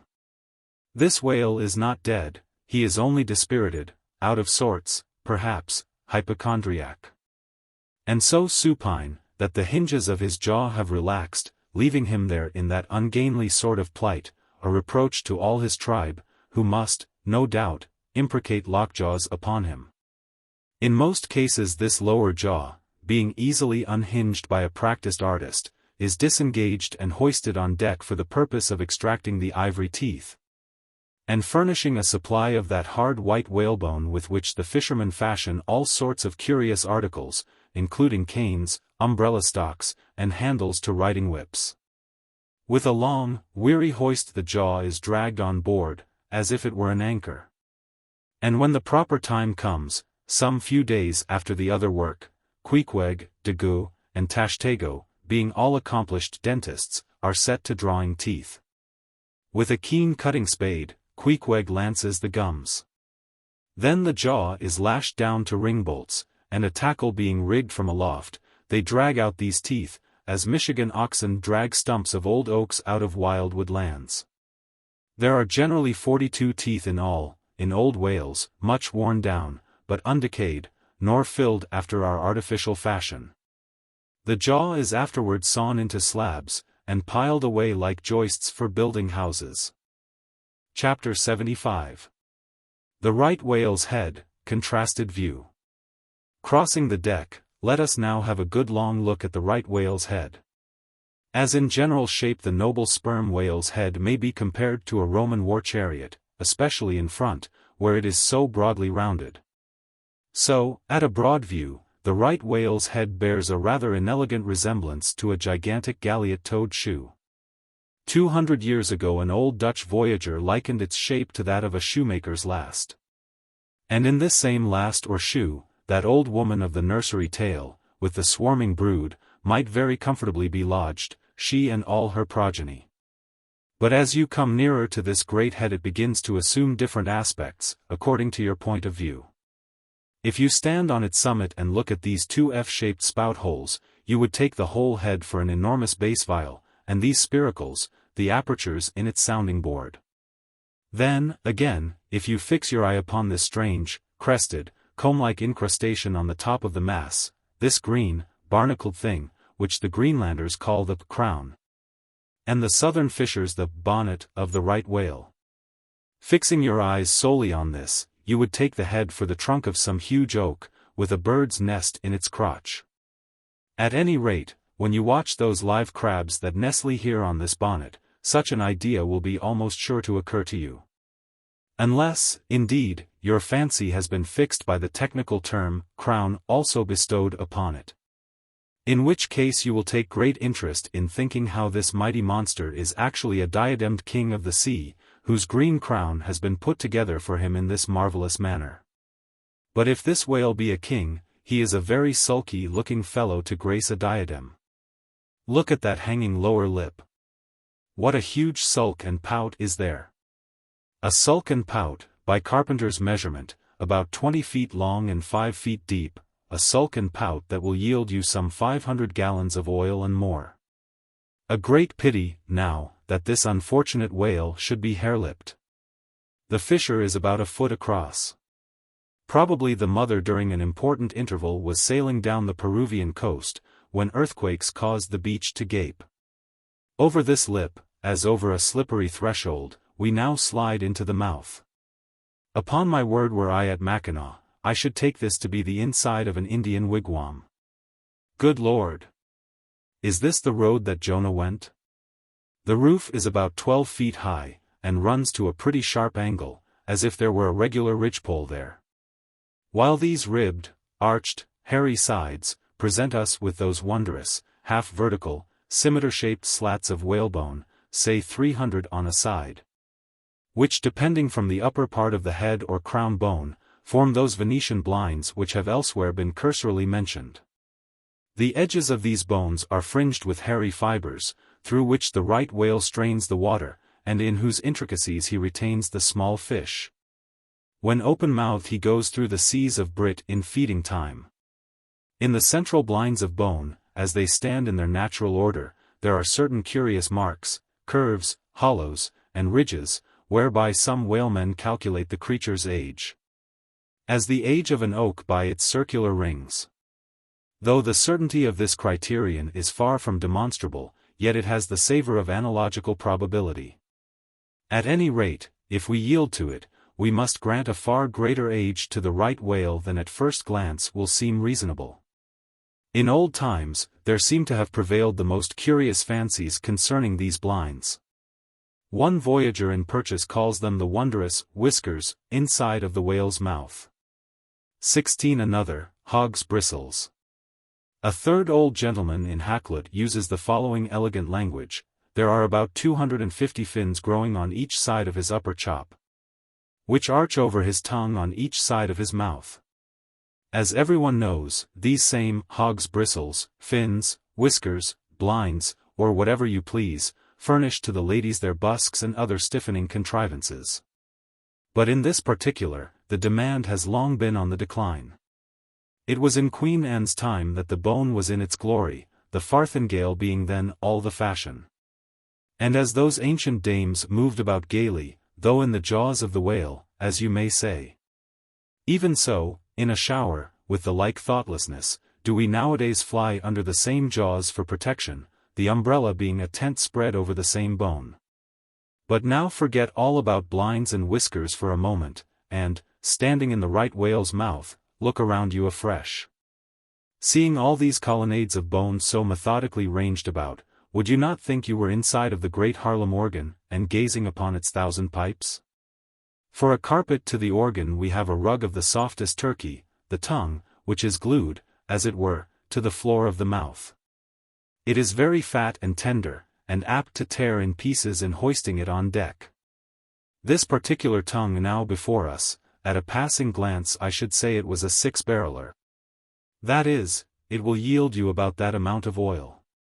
Ere this, you must have plainly seen the truth of what I started with, that the sperm whale and the right whale have almost entirely different heads. To sum up, then, in the right whales there is no great well of sperm, no ivory teeth at all, no long, slender mandible of a lower jaw, like the sperm whales. Nor in the sperm whale are there any of those blinds of bone, no huge lower lip, and scarcely anything of a tongue. Again, the right whale has 2 external spout holes, the sperm whale only 1. Look your last, now, on these venerable hooded heads, while they yet lie together, for one will soon sink, unrecorded, in the sea, the other will not be very long in following. Can you catch the expression of the sperm whales there? It is the same he died with, only some of the longer wrinkles in the forehead seem now faded away. I think his broad brow to be full of a prairie-like placidity, born of a speculative indifference as to death. But mark the other head's expression. See that amazing lower lip, pressed by accident against the vessel's side, so as firmly to embrace the jaw. Does not this whole head seem to speak of an enormous practical resolution in facing death? This right whale I take to have been a Stoic, the sperm whale, a Platonian, who might have taken up Spinoza in his latter years. Chapter 76. The Battering-Ram. Ere quitting, for the nonce, the sperm whale's head, would have you, as a sensible physiologist, simply, particularly remark its front aspect, in all its compacted collectedness. I would have you investigate it now with the sole view of forming to yourself some unexaggerated, intelligent estimate of whatever battering-ram power may be lodged there. Here is a vital point. For you must either satisfactorily settle this matter with yourself, or forever remain an infidel as to one of the most appalling, but not the less true events, perhaps anywhere to be found in all recorded history. You observe that in the ordinary swimming position of the sperm whale, the front of his head presents an almost wholly vertical plane to the water. You observe that the lower part of that front slopes considerably backwards, so as to furnish more of a retreat for the long socket which receives the boom-like lower jaw. You observe that the mouth is entirely under the head, much in the same way, indeed, as though your own mouth were entirely under your chin. Moreover, you observe that the whale has no external nose, and that what nose he has, his spout hole, is on the top of his head. You observe that his eyes and ears are at the sides of his head, nearly 1/3 of his entire length from the front.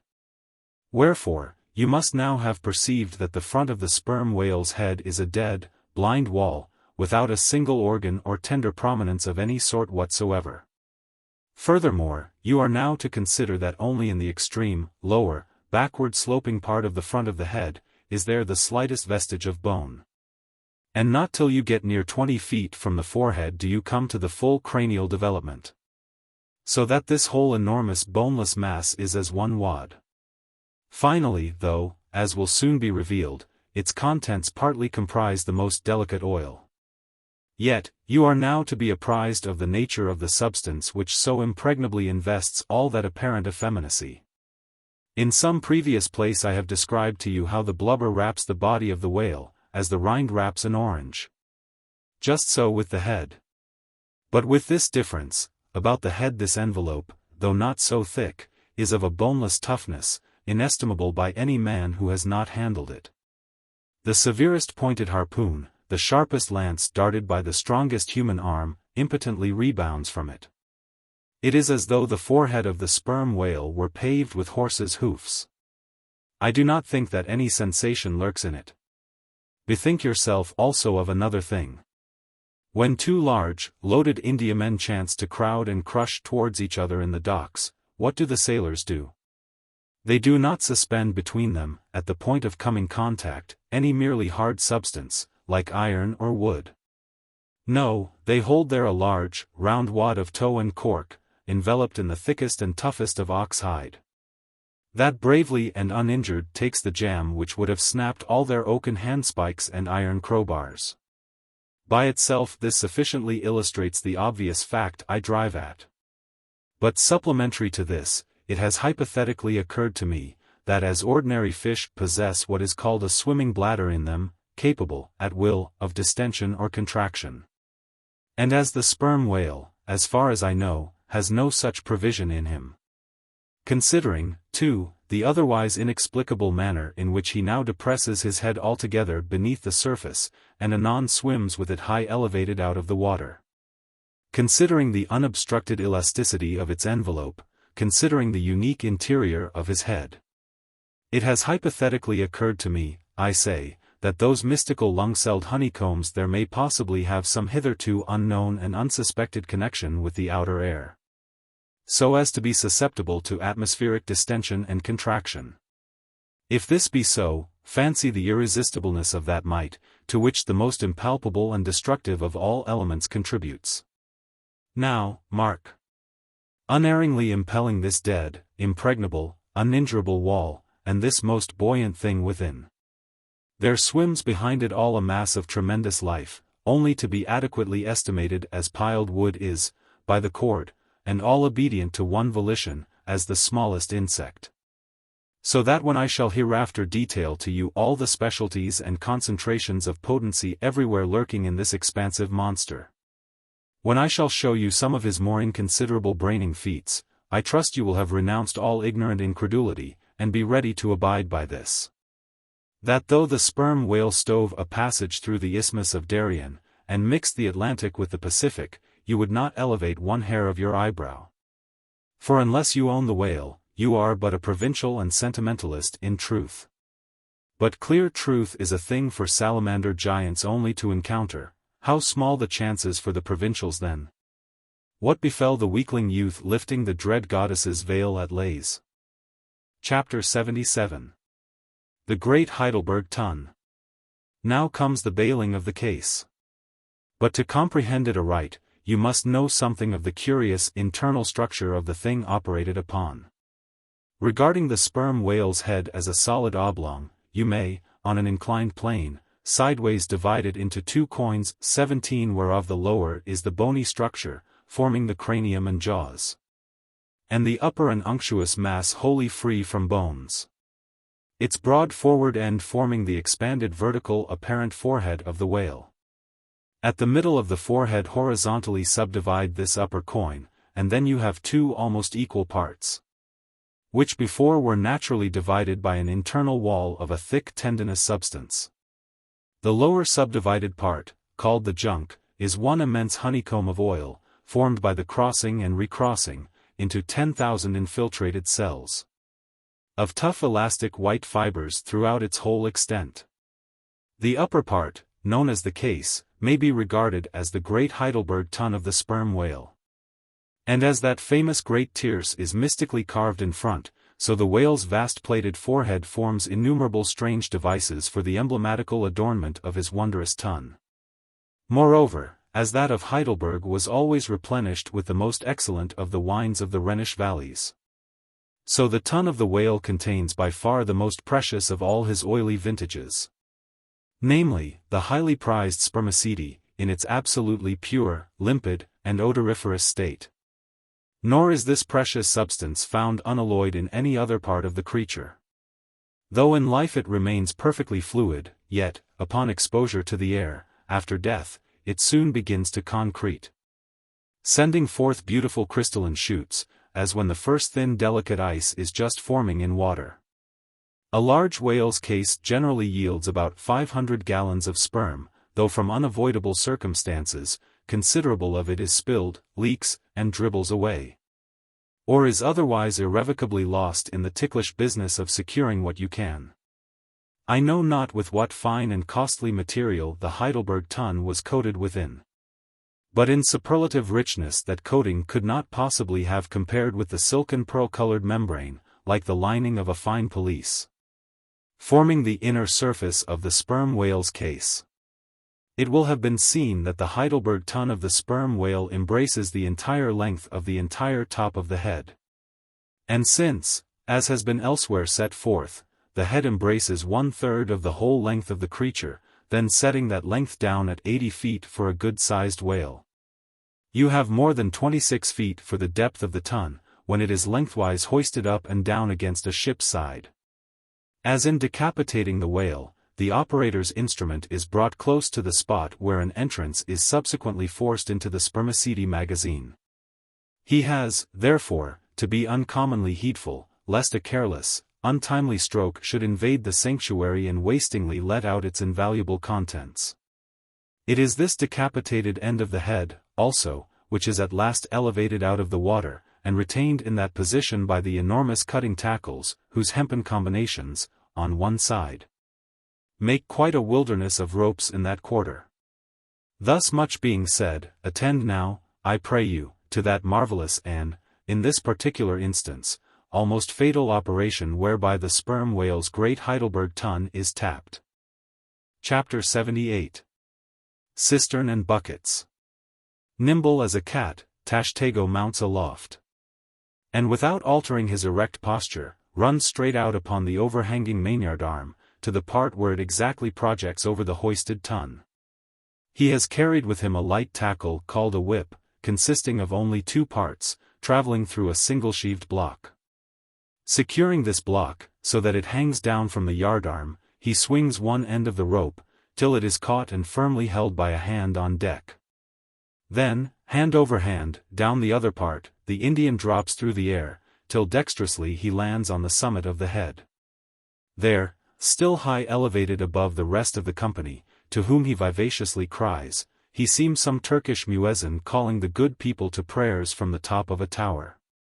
A short-handled sharp spade being sent up to him, he diligently searches for the proper place to begin breaking into the ton. In this business he proceeds very heedfully, like a treasure hunter in some old house, sounding the walls to find where the gold is massoned in.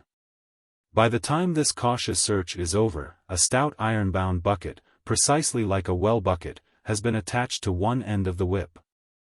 while the other end, being stretched across the deck, is there held by 2 or 3 alert hands. These last now hoist the bucket within grasp of the Indian, to whom another person has reached up a very long pole. Inserting this pole into the bucket, Tashtego downward guides the bucket into the tun, till it entirely disappears. Then giving the word to the seaman at the whip, up comes the bucket again, all bubbling like a dairymaid's pail of new milk. Carefully lowered from its height, the full-freighted vessel is caught by an appointed hand, and quickly emptied into a large tub. Then remounting aloft, it again goes through the same round until the deep cistern will yield no more. Towards the end, Tashtego has to ram his long pole harder and deeper into the tun, until some 20 feet of the pole have gone down. Now, the people of the Pequod had been bailing some time in this way. Several tubs had been filled with the fragrant sperm, when all at once a queer accident happened. Whether it was that Tashtego, that wild Indian, was so heedless and reckless as to let go for a moment his one-handed hold on the great cabled tackle suspending the head. Or whether the place where he stood was so treacherous and oozy, or whether the evil one himself would have it to fall out so, without stating his particular reasons. How it was exactly, there is no telling now, but, on a sudden, as the 80th or 90th bucket came suckingly up, my God! Poor Tashtego, like the twin reciprocating bucket in a veritable well, dropped headforemost down into this great tun of Heidelberg, and with a horrible oily gurgling, went clean out of sight. Man overboard, cried Daggoo, who amid the general consternation first came to his senses. Swing the bucket this way. And putting one foot into it, so as the better to secure his slippery handhold on the whip itself, the hoisters ran him high up to the top of the head. Almost before Tashtego could have reached its interior bottom.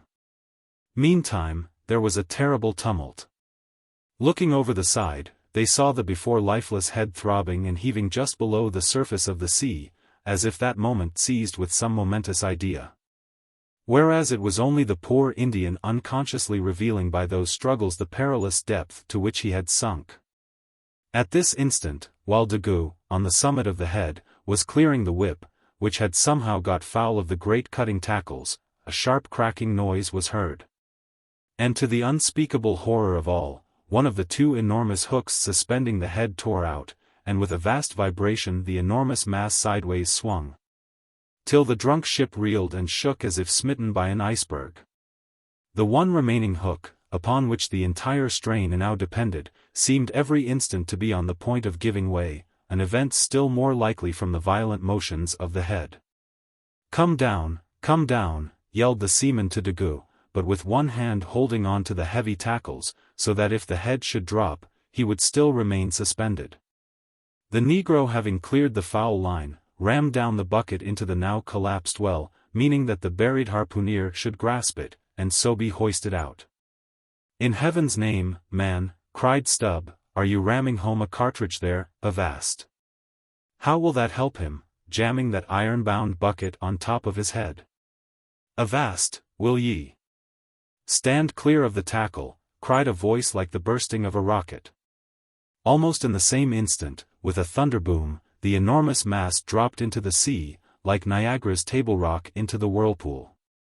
The suddenly relieved hull rolled away from it, to far down her glittering copper.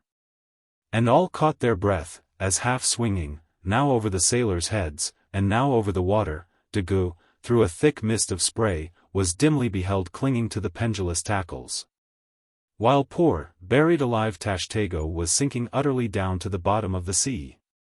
But hardly had the blinding vapor cleared away, when a naked figure with a boarding sword in his hand, was for one swift moment seen hovering over the bulwarks. The next, a loud splash announced that my brave Queequeg had dived to the rescue. One packed rush was made to the side, and every eye counted every ripple, as moment followed moment, and no sign of either the sinker or the diver could be seen.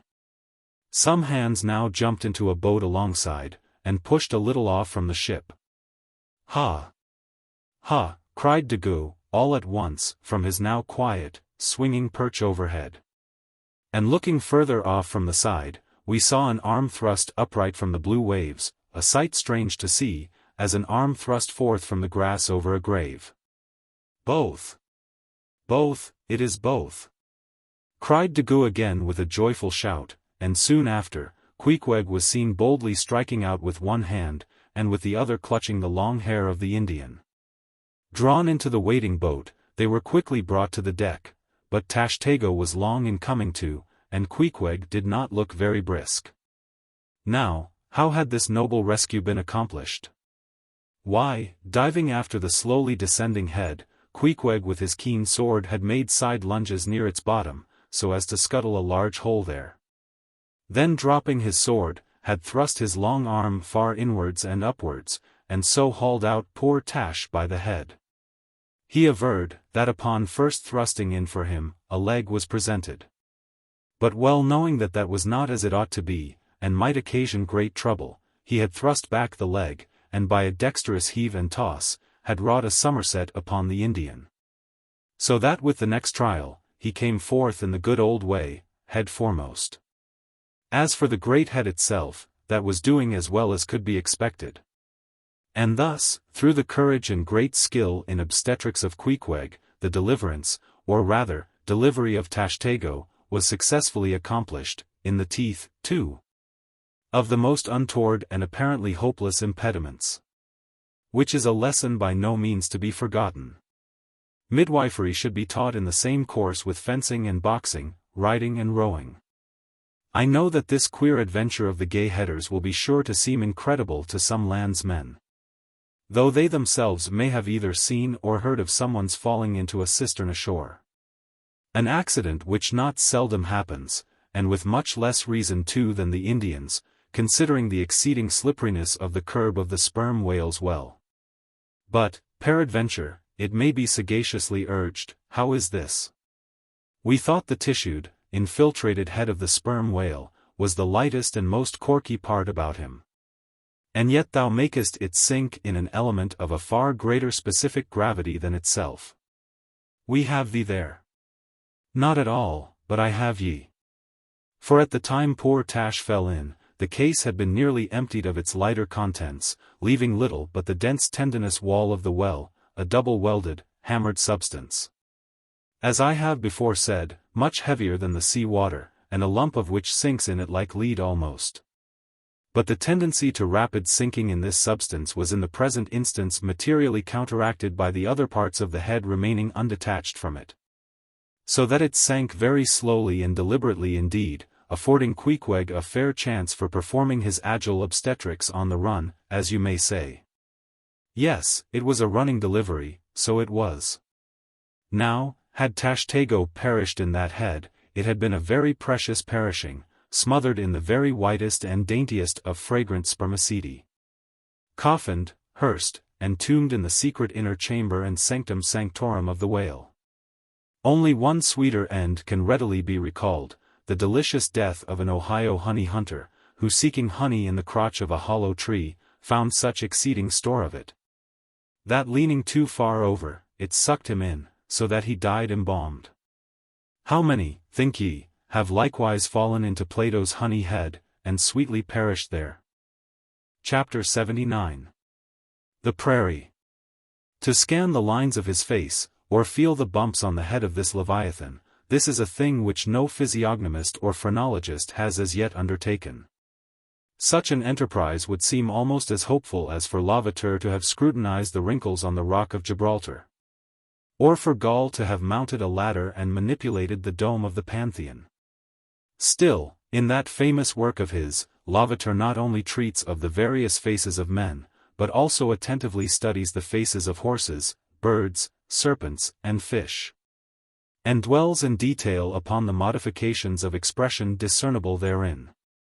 Nor have Gall and his disciple Spertium failed to throw out some hints touching the phrenological characteristics of other beings than man. Therefore, though I am but ill-qualified for a pioneer, in the application of these two semi-sciences to the whale, I will do my endeavor. I try all things, I achieve what I can. Physiognomically regarded, the sperm whale is an anomalous creature. He has no proper nose. And since the nose is the central and most conspicuous of the features, and since it perhaps most modifies and finally controls their combined expression. Hence it would seem that its entire absence, as an external appendage, must very largely affect the countenance of the whale. For as in landscape gardening, a spire, cupola, monument, or tower of some sort, is deemed almost indispensable to the completion of the scene, so no face can be physiognomically in keeping without the elevated openwork belfry of the nose. Dash the nose from Phidias's marble Jove, and what a sorry remainder. Nevertheless, Leviathan is of so mighty a magnitude, all his proportions are so stately, that the same deficiency which in the sculptured Jove were hideous, in him is no blemish at all. Nay, it is an added grandeur. A nose to the whale would have been impertinent.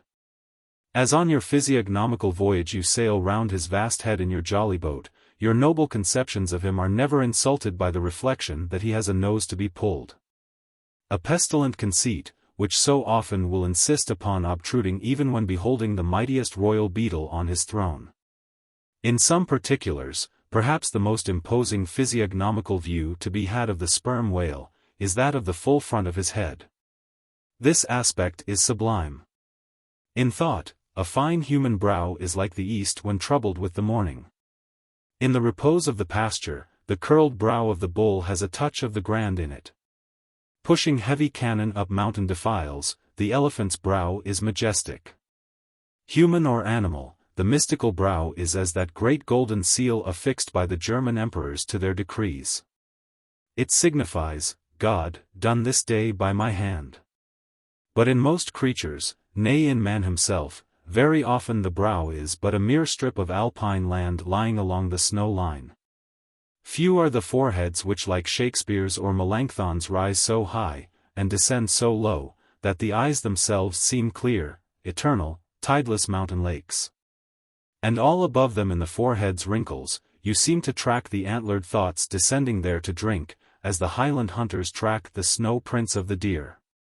But in the great sperm whale, this high and mighty godlike dignity inherent in the brow is so immensely amplified, that gazing on it, in that full front view, you feel the deity and the dread powers more forcibly than in beholding any other object in living nature. For you see no one point precisely, not one distinct feature is revealed, no nose, eyes, ears, or mouth, no face, he has none, proper. Nothing but that one broad firmament of a forehead, pleated with riddles, dumbly lowering with the doom of boats, and ships, and men. Nor, in profile, does this wondrous brow diminish. Though that way viewed its grandeur does not domineer upon you so. In profile, you plainly perceive that horizontal, semi-crescentic depression in the forehead's middle, which, in man, is Lavater's mark of genius. But how? Genius in the sperm whale? Has the sperm whale ever written a book, spoken a speech? No, his great genius is declared in his doing nothing particular to prove it. It is moreover declared in his pyramidical silence. And this reminds me that had the great sperm whale been known to the young Orient world, he would have been deified by their child Magian thoughts. They deified the crocodile of the Nile, because the crocodile is tongueless, and the sperm whale has no tongue, or at least it is so exceedingly small, as to be incapable of protrusion.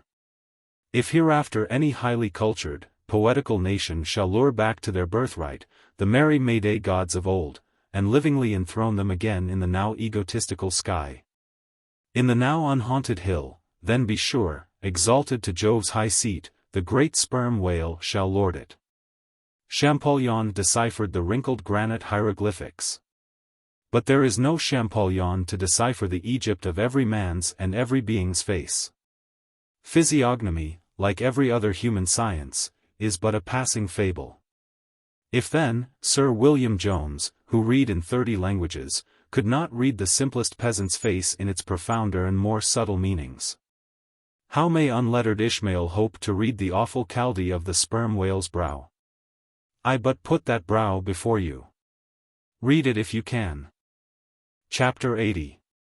The Nut.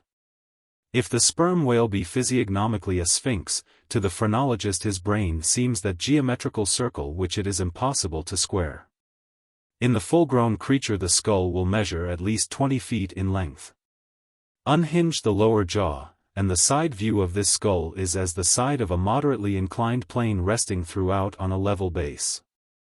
But in life, as we have elsewhere seen, this inclined plane is angularly filled up, and almost squared by the enormous superincumbent mass of the junk and sperm. At the high end the skull forms a crater to bed that part of the mass. While under the long floor of this crater, in another cavity seldom exceeding 10 inches in length and as many in depth, reposes the mere handful of this monster's brain. The brain is at least 20 feet from his apparent forehead in life. It is hidden away behind its vast outworks, like the innermost citadel within the amplified fortifications of Quebec. So like a choice casket is it secreted in him. That I have known some whalemen who peremptorily deny that the sperm whale has any other brain than that palpable semblance of one formed by the cubic yards of his sperm magazine. Lying in strange folds, courses, and convolutions, to their apprehensions. It seems more in keeping with the idea of his general might to regard that mystic part of him as the seat of his intelligence. It is plain, then, that phrenologically the head of this Leviathan, in the creature's living intact state, is an entire delusion. As for his true brain, you can then see no indications of it, nor feel any. The whale, like all things that are mighty, wears a false brow to the common world. If you unload his skull of its spermy heaps and then take a rear view of its rear end, which is the high end, you will be struck by its resemblance to the human skull, beheld in the same situation. And from the same point of view. Indeed, place this reversed skull, scaled down to the human magnitude, among a plate of men's skulls, and you would involuntarily confound it with them. And remarking the depressions on one part of its summit, in phrenological phrase you would say, this man had no self-esteem, and no veneration. And by those negations, considered along with the affirmative fact of his prodigious bulk and power, you can best form to yourself the truest, though not the most exhilarating conception of what the most exalted potency is. But if from the comparative dimensions of the whale's proper brain, you deem it incapable of being adequately charted, then I have another idea for you. If you attentively regard almost any quadruped spine, you will be struck with the resemblance of its vertebrae to a strung necklace of dwarfed skulls, all bearing rudimental resemblance to the skull proper.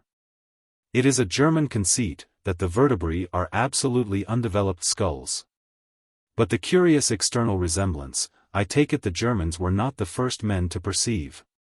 A foreign friend once pointed it out to me, in the skeleton of a foe he had slain, and with the vertebrae of which he was inlaying, in a sort of basso relievo, the beaked prow of his canoe. Now, I consider that the phrenologists have omitted an important thing in not pushing their investigations from the cerebellum through the spinal canal. For I believe that much of a man's character will be found betokened in his backbone. I would rather feel your spine than your skull, whoever you are. A thin joist of a spine never yet upheld a full and noble soul. I rejoice in my spine, as in the firm audacious staff of that flag which I fling half out to the world. Apply this spinal branch of phrenology to the sperm whale. His cranial cavity is continuous with the first neck vertebra. And in that vertebra the bottom of the spinal canal will measure 10 inches across, being 8 in height, and of a triangular figure with the base downwards. As it passes through the remaining vertebrae the canal tapers in size, but for a considerable distance remains of large capacity. Now, of course, this canal is filled with much the same strangely fibrous substance, the spinal cord, as the brain, and directly communicates with the brain. And what is still more, for many feet after emerging from the brain's cavity, the spinal cord remains of an undecreasing girth, almost equal to that of the brain. Under all these circumstances, would it be unreasonable to survey and map out the whale's spine phrenologically? For, viewed in this light, the wonderful comparative smallness of his brain proper is more than compensated by the wonderful comparative magnitude of his spinal cord. But leaving this hint to operate as it may with the phrenologists, would merely assume the spinal theory for a moment, in reference to the sperm whale's hump. This august hump, if I mistake not, rises over one of the larger vertebrae, and is, therefore, in some sort, the outer convex mold of it. From its relative situation then, should call this high hump the organ of firmness or indomitableness in the sperm whale. And that the great monster is indomitable, you will yet have reason to know. Chapter 81. The Pequod Meets the Virgin. The predestinated day arrived, and we duly met the ship Jungfrau, Derrick de Deer, Master, of Bremen. At one time the greatest whaling people in the world, the Dutch and Germans are now among the least. But here and there at very wide intervals of latitude and longitude, you still occasionally meet with their flag in the Pacific. For some reason, the Jungfrau seemed quite eager to pay her respects. While yet some distance from the Pequod, she rounded to, and dropping a boat, her captain was impelled towards us, impatiently standing in the bows instead of the stern. "What has he in his hand there?" cried Starbuck, pointing to something wavingly held by the German. "Impossible, a lamp feeder." "Not that," said Stubb. No, it's a coffee pot, Mr. Starbuck. He's coming off to make us our coffee, is the Yarman. Don't you see that big tin can there alongside of him? That's his boiling water." "Oh. He's all right, is the Yarman." "Go along with you," cried Flask, "it's a lamp feeder and an oil can. He's out of oil, and has come a-begging." However curious it may seem for an oil ship to be borrowing oil on the whale ground, and however much it may invertedly contradict the old proverb about carrying coals to Newcastle, yet sometimes such a thing really happens. And in the present case Captain Derrick de Deer did indubitably conduct a lamp feeder as Flask did declare. As he mounted the deck, Ahab abruptly accosted him, without at all heeding what he had in his hand, but in his broken lingo, the German soon evinced his complete ignorance of the white whale, immediately turning the conversation to his lamp feeder and oil can, with some remarks touching his having to turn into his hammock at night in profound darkness, his last drop of Bremen oil being gone, and not a single flying fish yet captured to supply the deficiency, concluding by hinting that his ship was indeed what in the fishery is technically called a clean one, that is, an empty one, well deserving the name of Jungfrau or the Virgin. His necessities supplied, Derrick departed, but he had not gained his ship's side, when whales were almost simultaneously raised from the mastheads of both vessels. And so eager for the chase was Derrick, that without pausing to put his oil can and lamp feeder aboard, he slewed round his boat and made after the Leviathan lamp feeders. Now, the game having risen to leeward, he and the other 3 German boats that soon followed him, had considerably the start of the Pequod's keels. There were 8 whales, an average pod. Aware of their danger, they were going all abreast with great speed straight before the wind, rubbing their flanks as closely as so many spans of horses in harness. They left a great, wide wake, as though continually unrolling a great wide parchment upon the sea. Full in this rapid wake, and many fathoms in the rear, swam a huge, humped old bull, which by his comparatively slow progress, as well as by the unusual yellowish incrustations overgrowing him, seemed afflicted with the jaundice or some other infirmity. Whether this whale belonged to the pod in advance, seemed questionable, for it is not customary for such venerable leviathans to be at all social. Nevertheless, he stuck to their wake, though indeed their backwater must have retarded him, because the white bone or swell at his broad muzzle was a dashed one, like the swell formed when 2 hostile currents meet. His spout was short, slow, and laborious, coming forth with a choking sort of gush, and spending itself in torn shreds, followed by strange subterranean commotions in him, which seemed to have egress at his other buried extremity, causing the waters behind him to up-bubble. "Who's got some paregoric?" said Stubb. "He has the stomachache, I'm afraid." "Lord, think of having half an acre of stomachache. Adverse winds are holding mad Christmas in him, boys. It's the first foul wind I ever knew to blow from astern, but look, did ever whale yaw so before? It must be, he's lost his tiller." As an overladen Indiaman bearing down the Hindostan coast with a deck load of frightened horses, careens, berries, rolls, and wallows on her way, so did this old whale heave his aged bulk, and now and then partly turning over on his cumbrous rib ends, exposed the cause of his devious wake in the unnatural stump of his starboard fin. Whether he had lost that fin in battle, or had been born without it, it were hard to say. "Only wait a bit, old chap, and I'll give ye a sling for that wounded arm," cried cruel Flask, pointing to the whale line near him. "Mind he don't sling thee with it," cried Starbuck. "Give way, or the German will have him." With one intent all the combined rival boats were pointed for this one fish, because not only was he the largest, and therefore the most valuable whale, but he was nearest to them. And the other whales were going with such great velocity, moreover, as almost to defy pursuit for the time. At this juncture the Pequod's keels had shot by the 3 German boats last lowered. But from the great start he had had, Derrick's boat still led the chase, though every moment neared by his foreign rivals. The only thing they feared, was, that from being already so nigh to his mark, he would be enabled to dart his iron before they could completely overtake and pass him. As for Derrick, he seemed quite confident that this would be the case, and occasionally with a deriding gesture shook his lamp feeder at the other boats. "The ungracious and ungrateful dog!" cried Starbuck, "he mocks and dares me with the very poor box I filled for him not 5 minutes ago." Then in his old intense whisper, "Give way, greyhounds! Dog to it! I tell ye what it is, men," cried Stubb to his crew, "it's against my religion to get mad, but I'd like to eat that villainous Yarman. Pull, won't ye? Are ye going to let that rascal beat ye? D'ye love brandy? A hogshead of brandy, then, to the best man. Come, why don't some of ye burst a blood vessel? Who's that been dropping an anchor overboard? We don't budge an inch, we're becalmed. Halloo, here's grass growing in the boat's bottom, and by the Lord, the mast there's budding. This won't do, boys. Look at that Yarman.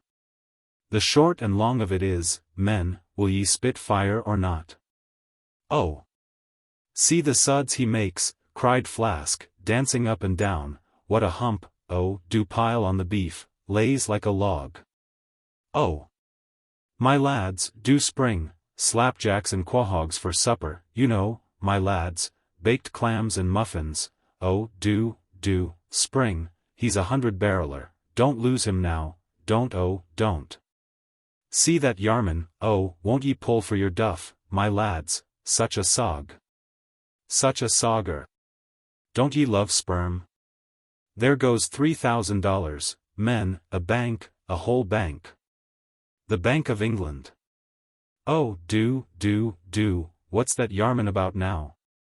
At this moment Derrick was in the act of pitching his lamp feeder at the advancing boats, and also his oil can. Perhaps with the double view of retarding his rival's way, and at the same time economically accelerating his own by the momentary impetus of the backward toss. "The unmannerly Dutch dogger!" cried Stubb. "Pull now, men, like 50,000 line of battleship loads of red-haired devils. What d'ye say, Tashtego? Are you the man to snap your spine in 22 pieces for the honor of old Gayhead? What d'ye say?" "I say, pull like goddamn," cried the Indian. Fiercely, but evenly incited by the taunts of the German, the Pequod's 3 boats now began ranging almost abreast, and, so disposed, momentarily neared him.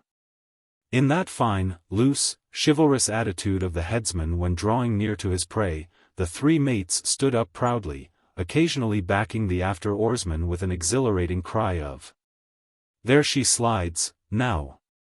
Hurrah for the white ash breeze! Down with the Yarman! Sail over him!" But so decided an original start had Derrick had, that spite of all their gallantry, he would have proved the victor in this race. Had not a righteous judgment descended upon him in a crab which caught the blade of his midship oarsman.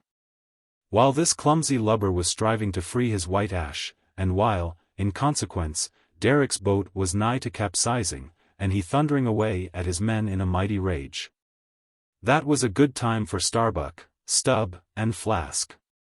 With a shout, they took a mortal start forwards, and slantingly ranged up on the German's quarter. An instant more, and all 4 boats were diagonically in the whale's immediate wake, while stretching from them, on both sides, was the foaming swell that he made. It was a terrific, most pitiable, and maddening sight. The whale was now going head out, and sending his spout before him in a continual tormented jet, while his one poor fin beat his side in an agony of fright. Now to this hand, now to that, he yawed in his faltering flight, and still at every billow that he broke, he spasmodically sank in the sea, or sideways rolled towards the sky his one beating fin. So have I seen a bird with clipped wing making affrighted broken circles in the air, vainly striving to escape the piratical hawks. But the bird has a voice, and with plaintive cries will make known her fear, but the fear of this vast dumb brute of the sea, was chained up and enchanted in him. He had no voice, save that choking respiration through his spiracle, and this made the sight of him unspeakably pitiable. While still, in his amazing bulk, portcullis jaw, and omnipotent tail, there was enough to appall the stoutest man who so pitted. Seeing now that but a very few moments more would give the Pequod's boats the advantage, and rather than be thus foiled of his game, Derrick chose to hazard what to him must have seemed a most unusually long dart, ere the last chance would forever escape. But no sooner did his harpooner stand up for the stroke, than all three tigers, Queequeg, Tashtego, Daggoo, instinctively sprang to their feet, and standing in a diagonal row, simultaneously pointed their barbs, and darted over the head of the German harpooner. Their three Nantucket irons entered the whale, blinding vapors of foam and white fire. The three boats, in the first fury of the whale's headlong rush, bumped the Germans aside with such force, that both Derrick and his baffled harpooner were spilled out, and sailed over by the three flying keels. "Don't be afraid, my butterboxes," cried Stubb, casting a passing glance upon them as he shot by, "you'll be picked up presently, all right. I saw some sharks astern, St. Bernard's dogs, you know, relieve distressed travelers. Hurrah! This is the way to sail now. Every keel a sunbeam. Hurrah, here we go like three tin kettles at the tail of a mad cougar. This puts me in mind of fastening to an elephant in a tilbury on a plain, makes the wheel spokes fly, boys, when you fasten to him that way. And there's danger of being pitched out too, when you strike a hill. Hurrah! This is the way a fellow feels when he's going to Davy Jones, all a rush down an endless inclined plane. Hurrah! This whale carries the everlasting mail." But the monster's run was a brief one. Giving a sudden gasp, he tumultuously sounded. With a grating rush, the three lines flew round the loggerheads with such a force as to gouge deep grooves in them, while so fearful were the harpooneers that this rapid sounding would soon exhaust the lines, that using all their dexterous might, they caught repeated smoking turns with the rope to hold on, till at last, owing to the perpendicular strain from the lead-line chocks of the boats, whence the three ropes went straight down into the blue, the gunwales of the bows were almost even with the water, while the three sterns tilted high in the air. And the whale soon ceasing to sound, for some time they remained in that attitude, fearful of expending more line, though the position was a little ticklish. But though boats have been taken down and lost in this way, yet it is this holding on, as it is called, this hooking up by the sharp barbs of his live flesh from the back. This it is that often torments the Leviathan into soon rising again to meet the sharp lance of his foes. Yet not to speak of the peril of the thing, it is to be doubted whether this course is always the best. For it is but reasonable to presume, that the longer the stricken whale stays under water, the more he is exhausted. Because, owing to the enormous surface of him, in a full-grown sperm whale something less than 2,000 square feet, the pressure of the water is immense. We all know what an astonishing atmospheric weight we ourselves stand up under, even here, above ground, in the air. How vast, then, the burden of a whale, bearing on his back a column of 200 fathoms of ocean. It must at least equal the weight of 50 atmospheres. One whaleman has estimated it at the weight of 20 line-of-battle ships, with all their guns, and stores, and men on board. As the three boats lay there on that gently rolling sea, gazing down into its eternal blue noon, And as not a single groan or cry of any sort, nay, not so much as a ripple or a bubble came up from its depths. What landsman would have thought, that beneath all that silence and placidity, the utmost monster of the seas was writhing and wrenching in agony? Not 8 inches of perpendicular rope were visible at the bows. Seems it credible that by 3 such thin threads the great Leviathan was suspended like the big weight to an 8-day clock? Suspended? And to what? To 3 bits of board. Is this the creature of whom it was once so triumphantly said, "Canst thou fill his skin with barbed irons? Or his head with fish spears? The sword of him that layeth at him cannot hold the spear, the dart, nor the habergeon. He esteemeth iron as straw, the arrow cannot make him flee, darts are counted as stubble. He laugheth at the shaking of a spear." This the creature? This he? Oh! That unfulfillments should follow the prophets. For with the strength of 1,000 thighs in his tail, Leviathan had run his head under the mountains of the sea, to hide him from the Pequod's fish spears. In that sloping afternoon sunlight, the shadows that the 3 boats sent down beneath the surface, must have been long enough and broad enough to shade half Xerxes' army. Who can tell how appalling to the wounded whale must have been such huge phantoms flitting over his head? "Stand by, men!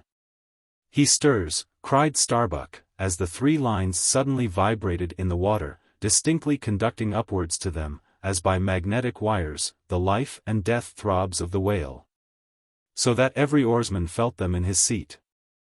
The next moment, relieved in great part from the downward strain at the bows, the boats gave a sudden bounce upwards, as a small icefield will, when a dense herd of white bears are scared from it into the sea.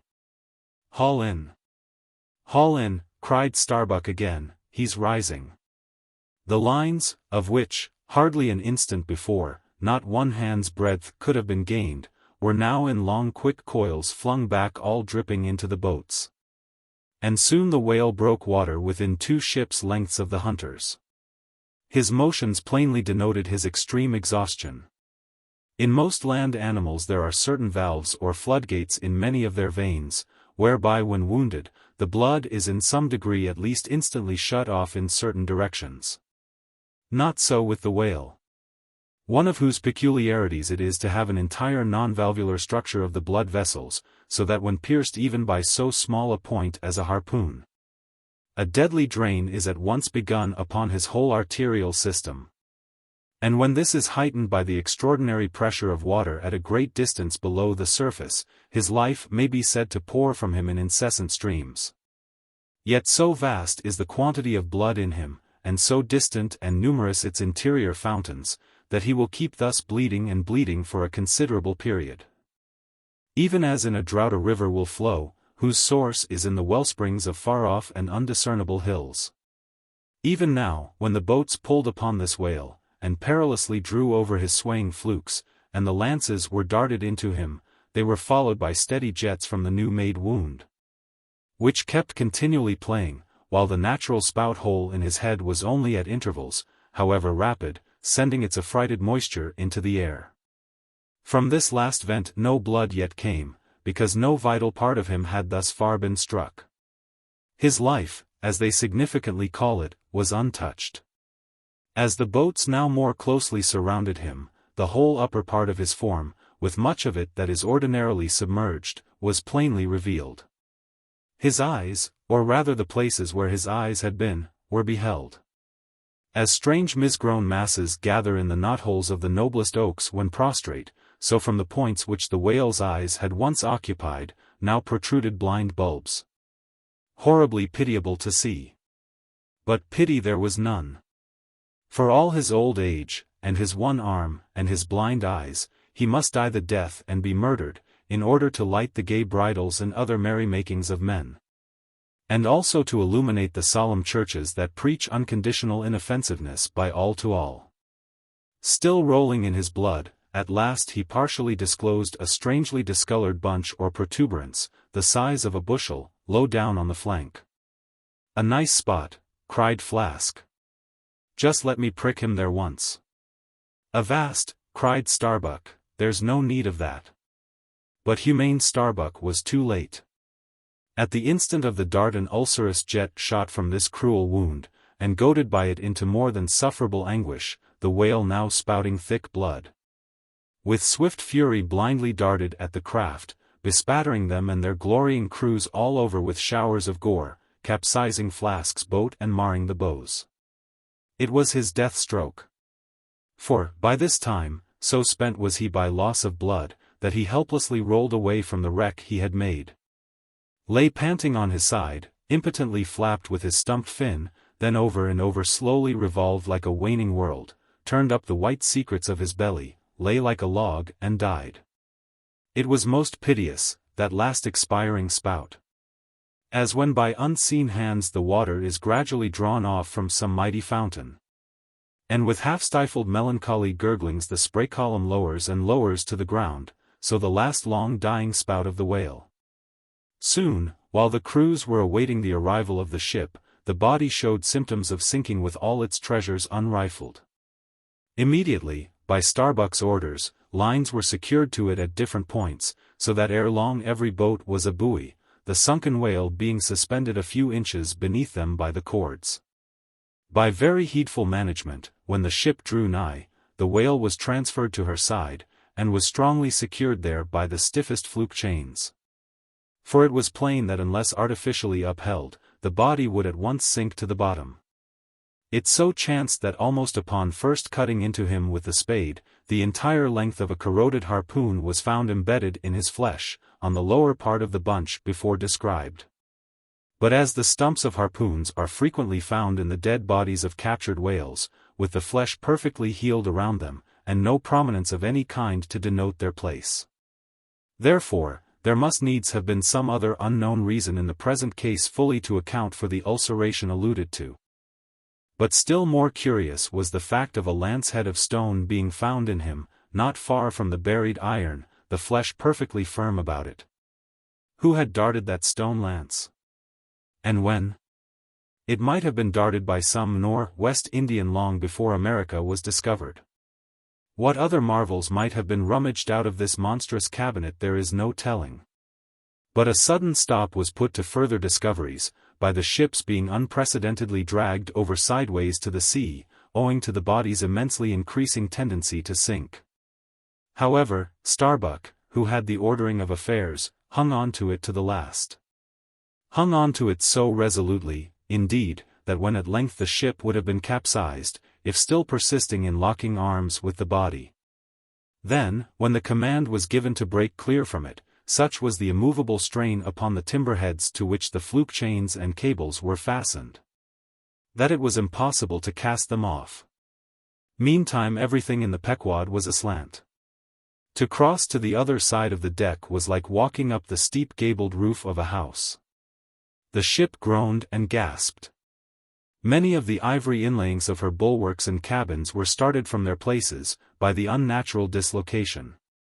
In vain handspikes and crows were brought to bear upon the immovable fluke chains, to pry them adrift from the timberheads.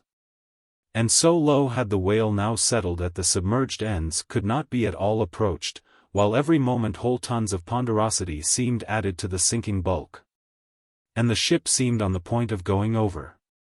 Hold on, won't ye?" cried Stubb to the body, "don't be in such a devil of a hurry to sink. By thunder, men, we must do something or go for it. No use prying there. Avast, I say with your handspikes, and run one of ye for a prayer book and a penknife, and cut the big chains." "Knife? Aye," cried Queequeg, and seizing the carpenter's heavy hatchet, he leaned out of a porthole, and steel to iron, began slashing at the largest fluke chains.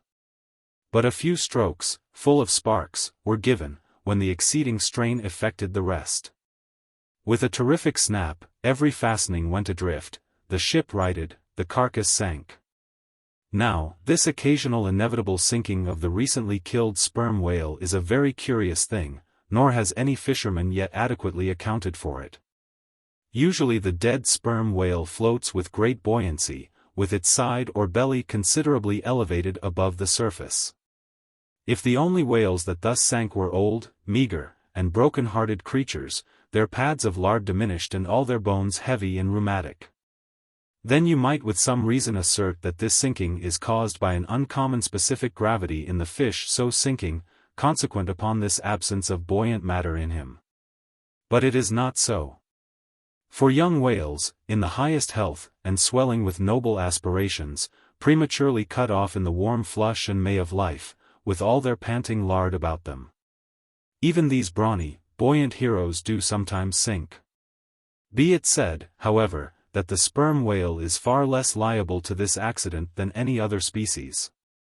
Where one of that sort go down, 20 right whales do. This difference in the species is no doubt imputable in no small degree to the greater quantity of bone in the right whale.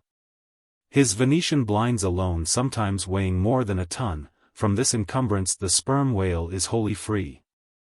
But there are instances where, after the lapse of many hours or several days, the sunken whale again rises, more buoyant than in life. But the reason of this is obvious. Gases are generated in him. He swells to a prodigious magnitude, becomes a sort of animal balloon.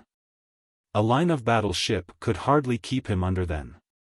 In the shore whaling, on soundings, among the bays of New Zealand, when a right whale gives token of sinking, they fasten buoys to him, with plenty of rope. So that when the body has gone down, they know where to look for it when it shall have ascended again. It was not long after the sinking of the body that a cry was heard from the Pequod's mastheads, announcing that the Jungfrau was again lowering her boats. Though the only spout in sight was that of a finback, belonging to the species of uncapturable whales, because of its incredible power of swimming. Nevertheless, the finback spout is so similar to the sperm whales, that by unskillful fishermen it is often mistaken for it. And consequently Derrick and all his host were now in valiant chase of this unnearable brute. The Virgin crowding all sail, made after her 4 young keels, and thus they all disappeared far to leeward, still in bold, hopeful chase. Oh! Many are the finbacks, and many are the Derricks, my friend. Chapter 82. The Honor and Glory of Whaling. There are some enterprises in which a careful disorderliness is the true method. The more I dive into this matter of whaling, and push my researches up to the very springhead of it, so much the more am I impressed with its great honorableness and antiquity. And especially when I find so many great demigods and heroes, prophets of all sorts, who one way or other have shed distinction upon it, I am transported with the reflection that I myself belong, though but subordinately, to so emblazoned a fraternity. The gallant Perseus, a son of Jupiter, was the first whaleman. And to the eternal honor of our calling be it said, that the first whale attacked by our brotherhood was not killed with any sordid intent. Those were the nightly days of our profession, when we only bore arms to succor the distressed, and not to fill men's lamp feeders. Everyone knows the fine story of Perseus and Andromeda. How the lovely Andromeda, the daughter of a king, was tied to a rock on the seacoast, and as Leviathan was in the very act of carrying her off, Perseus, the prince of whalemen, intrepidly advancing, harpooned the monster, and delivered and married the maid. It was an admirable artistic exploit, rarely achieved by the best harpooneers of the present day, inasmuch as this Leviathan was slain at the very first dart. And let no man doubt this archite story. For in the ancient Joppa, now Jaffa, on the Syrian coast, in one of the pagan temples, there stood for many ages the vast skeleton of a whale, which the city's legends and all the inhabitants asserted to be the identical bones of the monster that Perseus slew. When the Romans took Joppa, the same skeleton was carried to Italy in triumph. What seems most singular and suggestively important in this story, is this: it was from Joppa that Jonah set sail. Akin to the adventure of Perseus and Andromeda, indeed, by some supposed to be indirectly derived from it, is that famous story of St. George and the dragon. Which dragon I maintain to have been a whale, for in many old chronicles whales and dragons are strangely jumbled together, and often stand for each other.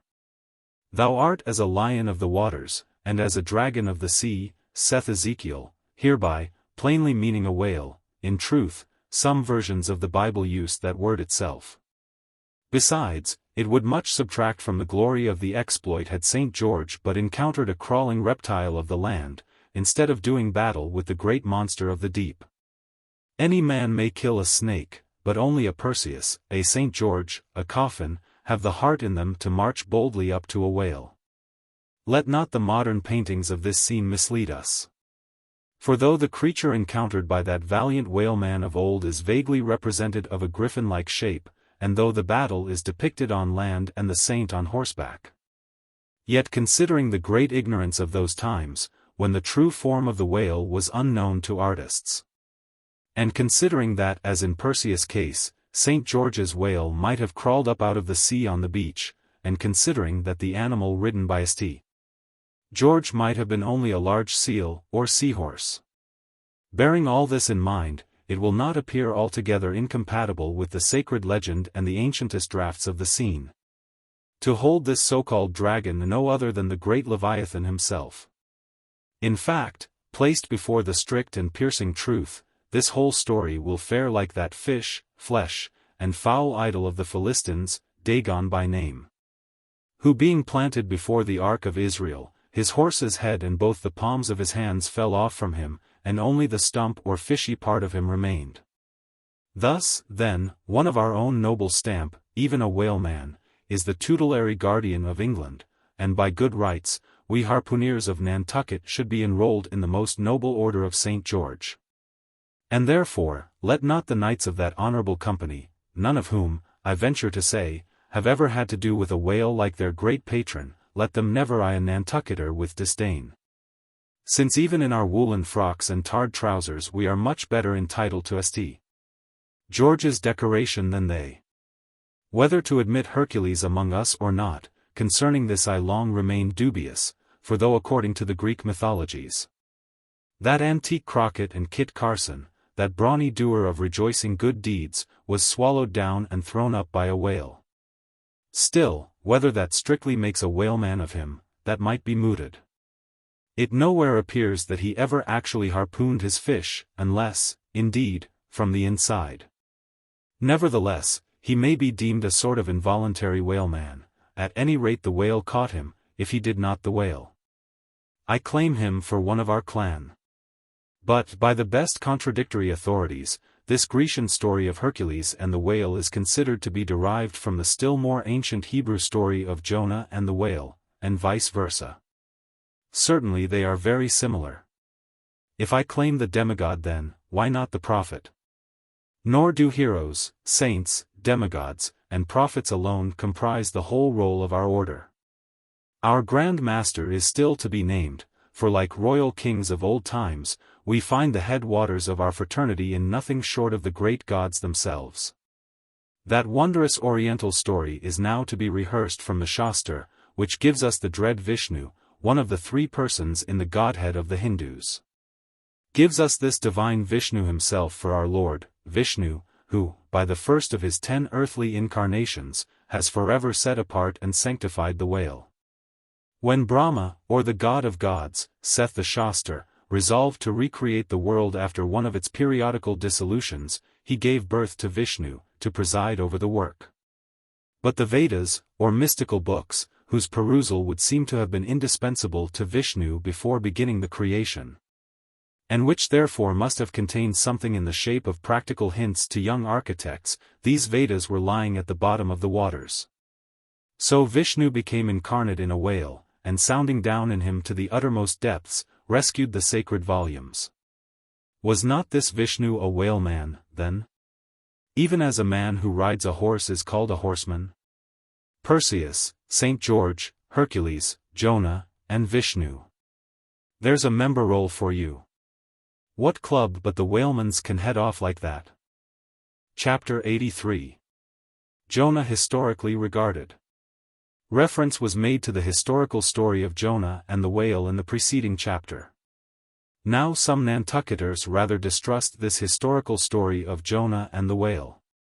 But then there were some skeptical Greeks and Romans, who, standing out from the orthodox pagans of their times, equally doubted the story of Hercules and the whale, and Arion and the dolphin.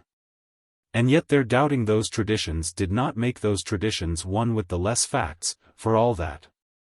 One old Sag Harbor whaleman's chief reason for questioning the Hebrew story was this: he had one of those quaint old-fashioned Bibles, embellished with curious, unscientific plates.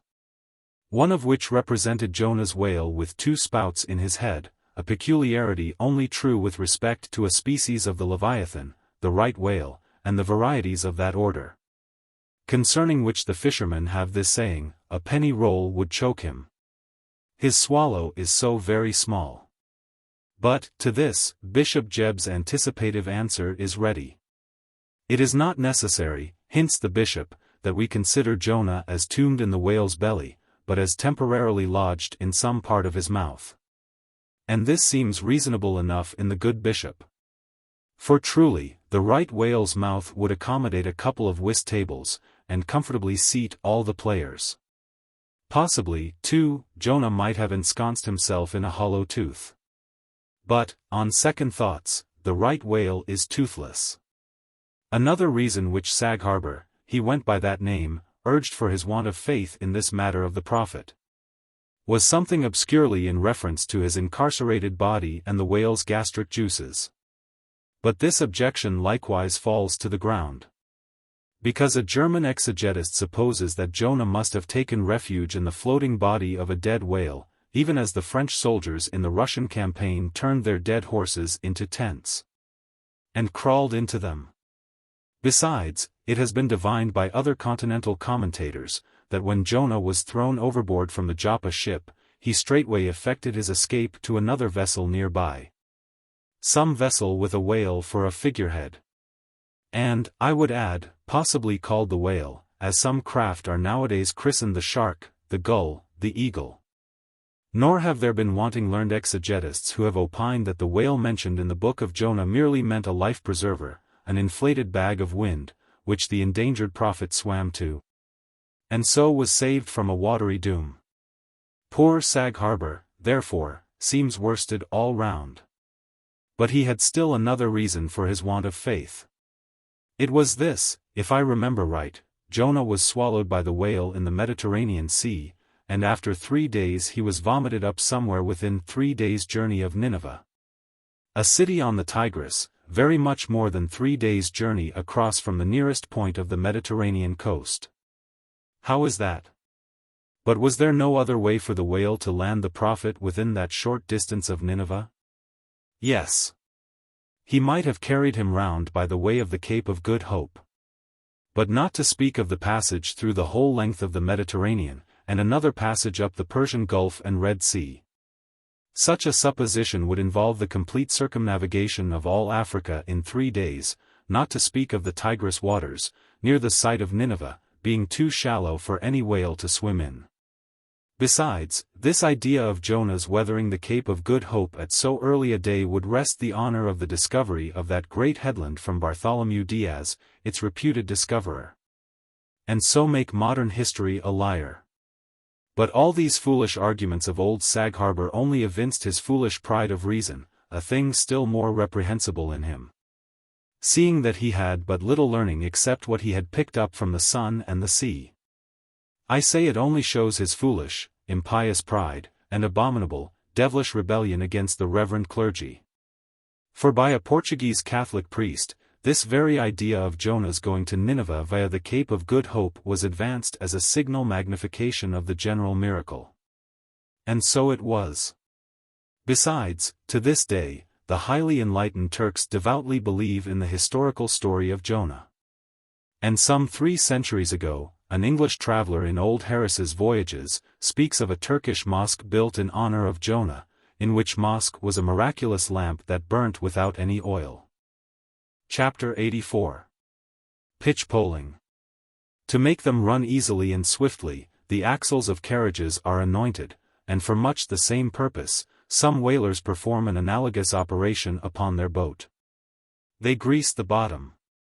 Nor is it to be doubted that as such a procedure can do no harm, it may possibly be of no contemptible advantage, considering that oil and water are hostile. That oil is a sliding thing, and that the object in view is to make the boat slide bravely. Queequeg believed strongly in anointing his boat, and one morning not long after the German ship Jungfrau disappeared, took more than customary pains in that occupation. Crawling under its bottom, where it hung over the side, and rubbing in the unctuousness as though diligently seeking to ensure a crop of hair from the craft's bald keel. He seemed to be working in obedience to some particular presentiment. Nor did it remain unwarranted by the event. Towards noon whales were raised. But so soon as the ship sailed down to them, they turned and fled with swift precipitancy, a disordered flight, as of Cleopatra's barges from Actium. Nevertheless, the boats pursued, and Stubbs was foremost. By great exertion, Tashtego at last succeeded in planting one iron. But the stricken whale, without at all sounding, still continued his horizontal flight, with added fleetness. Such unintermitted strainings upon the planted iron must sooner or later inevitably extract it. It became imperative to lance the flying whale, or be content to lose him. But to haul the boat up to his flank was impossible, he swam so fast and furious. What then remained? Of all the wondrous devices and dexterities, the sleights of hand and countless subtleties, to which the veteran whaleman is so often forced, none exceed that fine maneuver with the lance called pitch-poling. Small sword, or broad sword, in all its exercises boasts nothing like it. It is only indispensable with an inveterate running whale. Its grand fact and feature is the wonderful distance to which the long lance is accurately darted from a violently rocking, jerking boat, under extreme headway.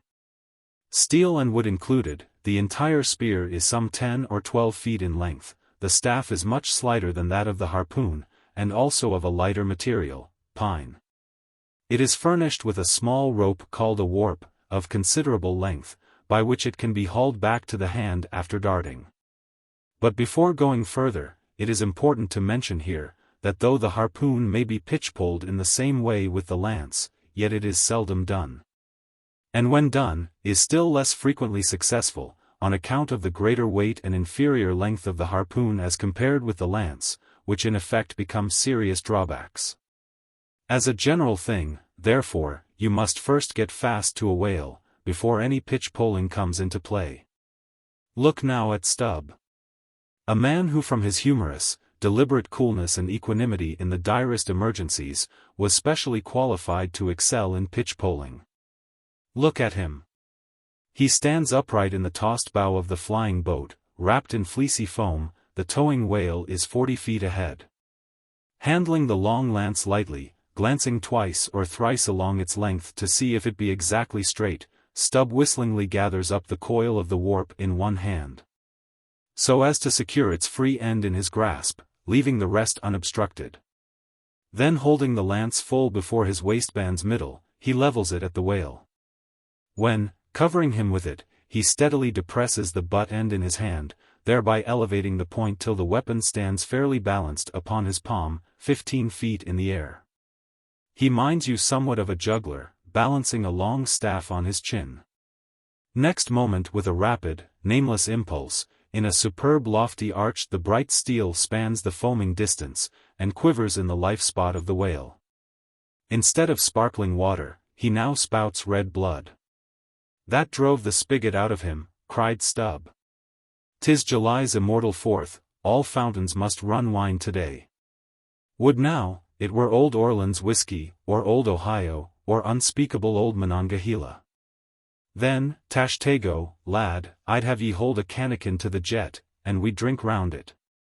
Yea, verily, hearts alive, we'd brew choice punch in the spread of his spout hole there, and from that live punch bowl quaff the living stuff. Again and again to such gamesome talk, the dexterous dart is repeated, the spear returning to its master like a greyhound held in skillful leash. The agonized whale goes into his flurry. The towline is slackened, and the pitch-poler dropping astern, folds his hands, and mutely watches the monster die. Chapter 85. The Fountain. That for 6,000 years, and no one knows how many millions of ages before, the great whales should have been spouting all over the sea, and sprinkling and mystifying the gardens of the deep, as with so many sprinkling or mystifying pots. And that for some centuries back, thousands of hunters should have been close by the fountain of the whale, watching these sprinklings and spoutings, that all this should be, and yet that down to this blessed minute, 15¼ minutes past 1 o'clock p.m. of this 16th day of December, AD 1851, it should still remain a problem, whether these spoutings are, after all, really water, or nothing but vapor. This is surely a noteworthy thing. Let us, then, look at this matter, along with some interesting items contingent. Everyone knows that by the peculiar cunning of their gills, the finny tribes in general breathe the air which at all times is combined with the element in which they swim. Hence, a herring or a cod might live a century, and never once raise its head above the surface. But owing to his marked internal structure which gives him regular lungs, like a human being's, the whale can only live by inhaling the disengaged air in the open atmosphere. Wherefore the necessity for his periodical visits to the upper world. But he cannot in any degree breathe through his mouth, for, in his ordinary attitude, the sperm whale's mouth is buried at least 8 feet beneath the surface. And what is still more, his windpipe has no connection with his mouth. No, he breathes through his spiracle alone, and this is on the top of his head. If I say, that in any creature breathing is only a function indispensable to vitality, inasmuch as it withdraws from the air a certain element, which being subsequently brought into contact with the blood imparts to the blood its vivifying principle, I do not think I shall err. Though I may possibly use some superfluous scientific words. Assume it, and it follows that if all the blood in a man could be aerated with one breath, he might then seal up his nostrils and not fetch another for a considerable time. That is to say, he would then live without breathing. Anomalous as it may seem, this is precisely the case with the whale, who systematically lives, by intervals, his full hour and more, when at the bottom, without drawing a single breath, or so much as in any way inhaling a particle of air. For, remember, he has no gills. How is this? Between his ribs and on each side of his spine he is supplied with a remarkable involved Cretan labyrinth of vermicelli-like vessels, which vessels, when he quits the surface, are completely distended with oxygenated blood.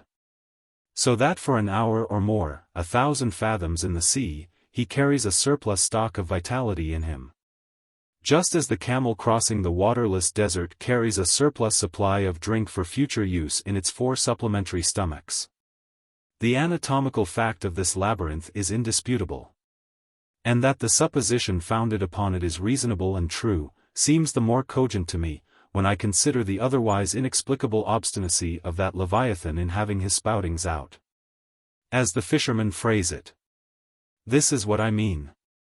If unmolested, upon rising to the surface, the sperm whale will continue there for a period of time exactly uniform with all his other unmolested risings.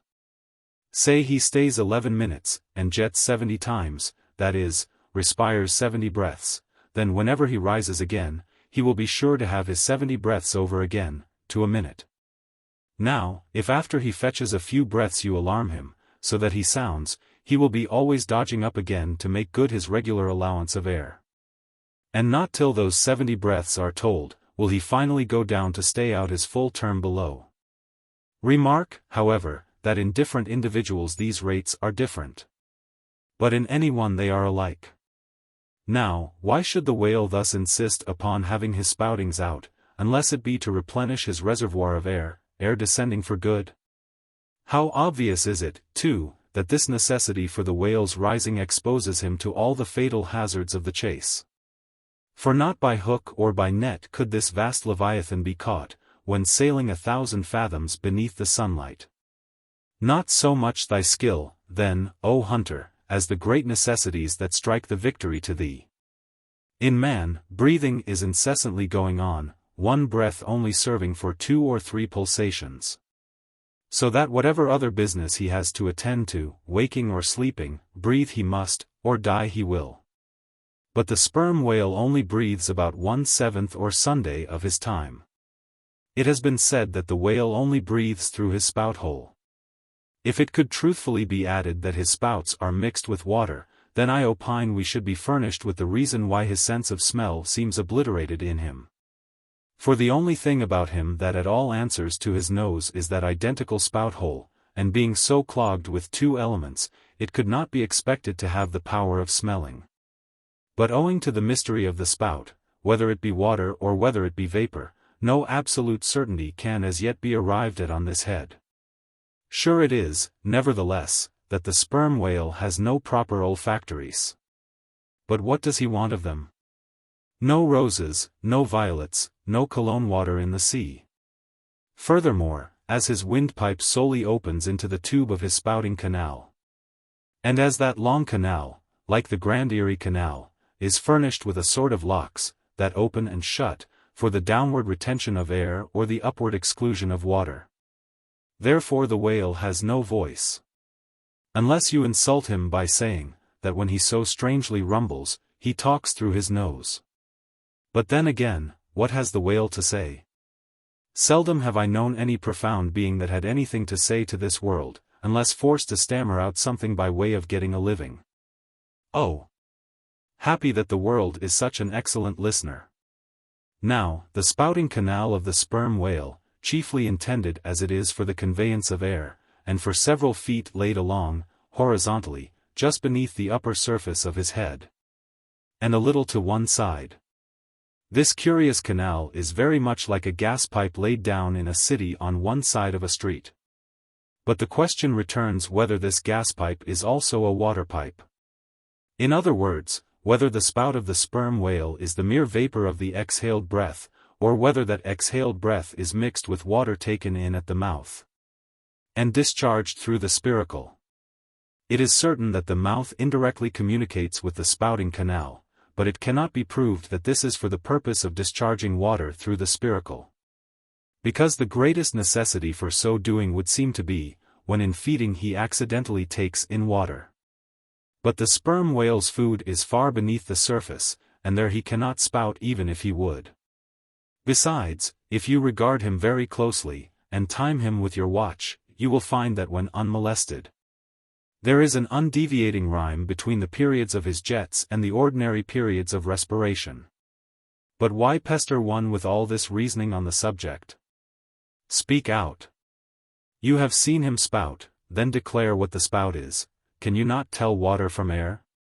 My dear sir, in this world it is not so easy to settle these plain things. I have ever found your plain things the knottiest of all. And as for this whale spout, you might almost stand in it, and yet be undecided as to what it is precisely. The central body of it is hidden in the snowy sparkling mist enveloping it. And how can you certainly tell whether any water falls from it, when, always, when you are close enough to a whale to get a close view of his spout, he is in a prodigious commotion, the water cascading all around him? And if at such times you should think that you really perceive drops of moisture in the spout, how do you know that they are not merely condensed from its vapor? Or how do you know that they are not those identical drops superficially lodged in the spout-hole fissure, which is countersunk into the summit of the whale's head? For even when tranquilly swimming through the midday sea in a calm, with his elevated hump sun-dried as a dromedary's in the desert, even then, the whale always carries a small basin of water on his head, as under a blazing sun you will sometimes see a cavity in a rock filled up with rain. Nor is it at all prudent for the hunter to be over-curious touching the precise nature of the whale spout. It will not do for him to be peering into it, and putting his face in it. You cannot go with your pitcher to this fountain and fill it, and bring it away. For even when coming into slight contact with the outer, vapory shreds of the jet, which will often happen, your skin will feverishly smart, from the acridness of the thing so touching it. And I know one, who coming into still closer contact with the spout, whether with some scientific object in view, or otherwise, I cannot say, the skin peeled off from his cheek and arm. Wherefore, among whalemen, the spout is deemed poisonous, they try to evade it. Another thing. I have heard it said, and I do not much doubt it, that if the jet is fairly spouted into your eyes, it will blind you. The wisest thing the investigator can do then, it seems to me, is to let this deadly spout alone. Still, we can hypothesize, even if we cannot prove and establish. My hypothesis is this, that the spout is nothing but mist. And besides other reasons, to this conclusion I am impelled, by considerations touching the great inherent dignity and sublimity of the sperm whale. I account him no common, shallow being, inasmuch as it is an undisputed fact that he is never found on soundings, or near shores. All other whales sometimes are. He is both ponderous and profound. And I am convinced that from the heads of all ponderous profound beings, such as Plato, Pyrrho, the devil, Jupiter, Dante, and so on, there always goes up a certain semi-visible steam. While in the act of thinking deep thoughts, while composing a little treatise on eternity, I had the curiosity to place a mirror before me. And ere long saw reflected there, a curious involved worming and undulation in the atmosphere over my head. The invariable moisture of my hair, while plunged in deep thought, after 6 cups of hot tea in my thin shingled attic, of an August noon, this seems an additional argument for the above supposition. And how nobly it raises our conceit of the mighty, misty monster, to behold him solemnly sailing through a calm tropical sea. His vast, mild head overhung by a canopy of vapor, engendered by his incommunicable contemplations, and that vapor, as you will sometimes see it, glorified by a rainbow. As if heaven itself had put its seal upon his thoughts. For, ye see, rainbows do not visit the clear air, they only irradiate vapor. And so, through all the thick mists of the dim doubts in my mind, divine intuitions now and then shoot, enkindling my fog with a heavenly ray. And for this I thank God, for all have doubts.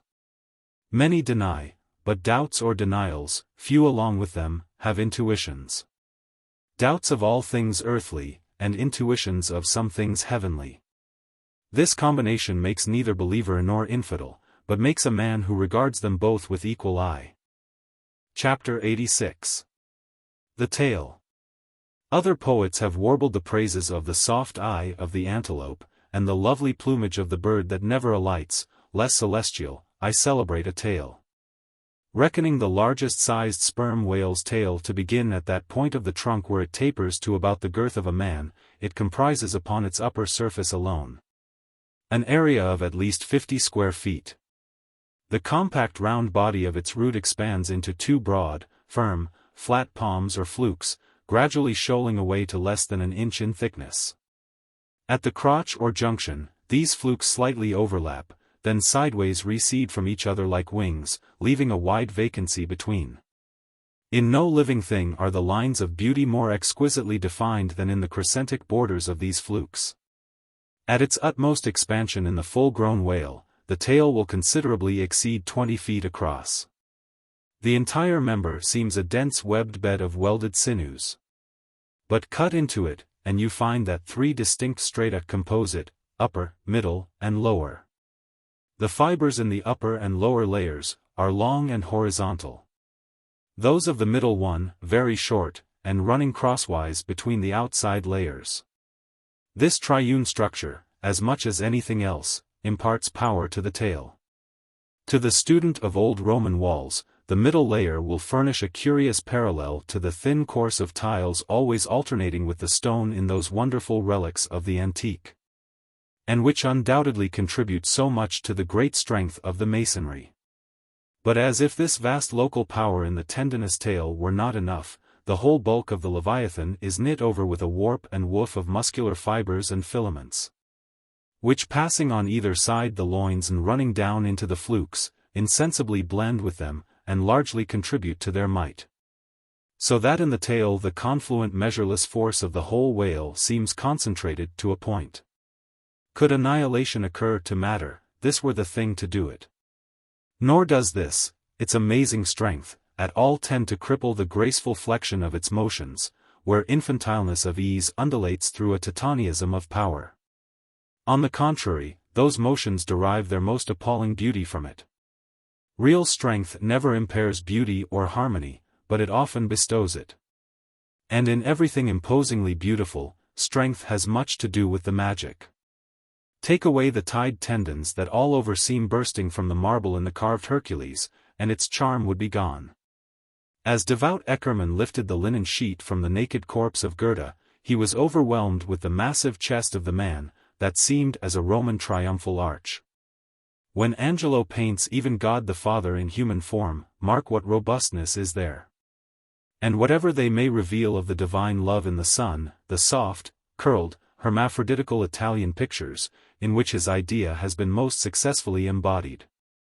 These pictures, so destitute as they are of all brawniness, hint nothing of any power, but the mere negative, feminine one of submission and endurance, which on all hands it is conceded, form the peculiar practical virtues of his teachings.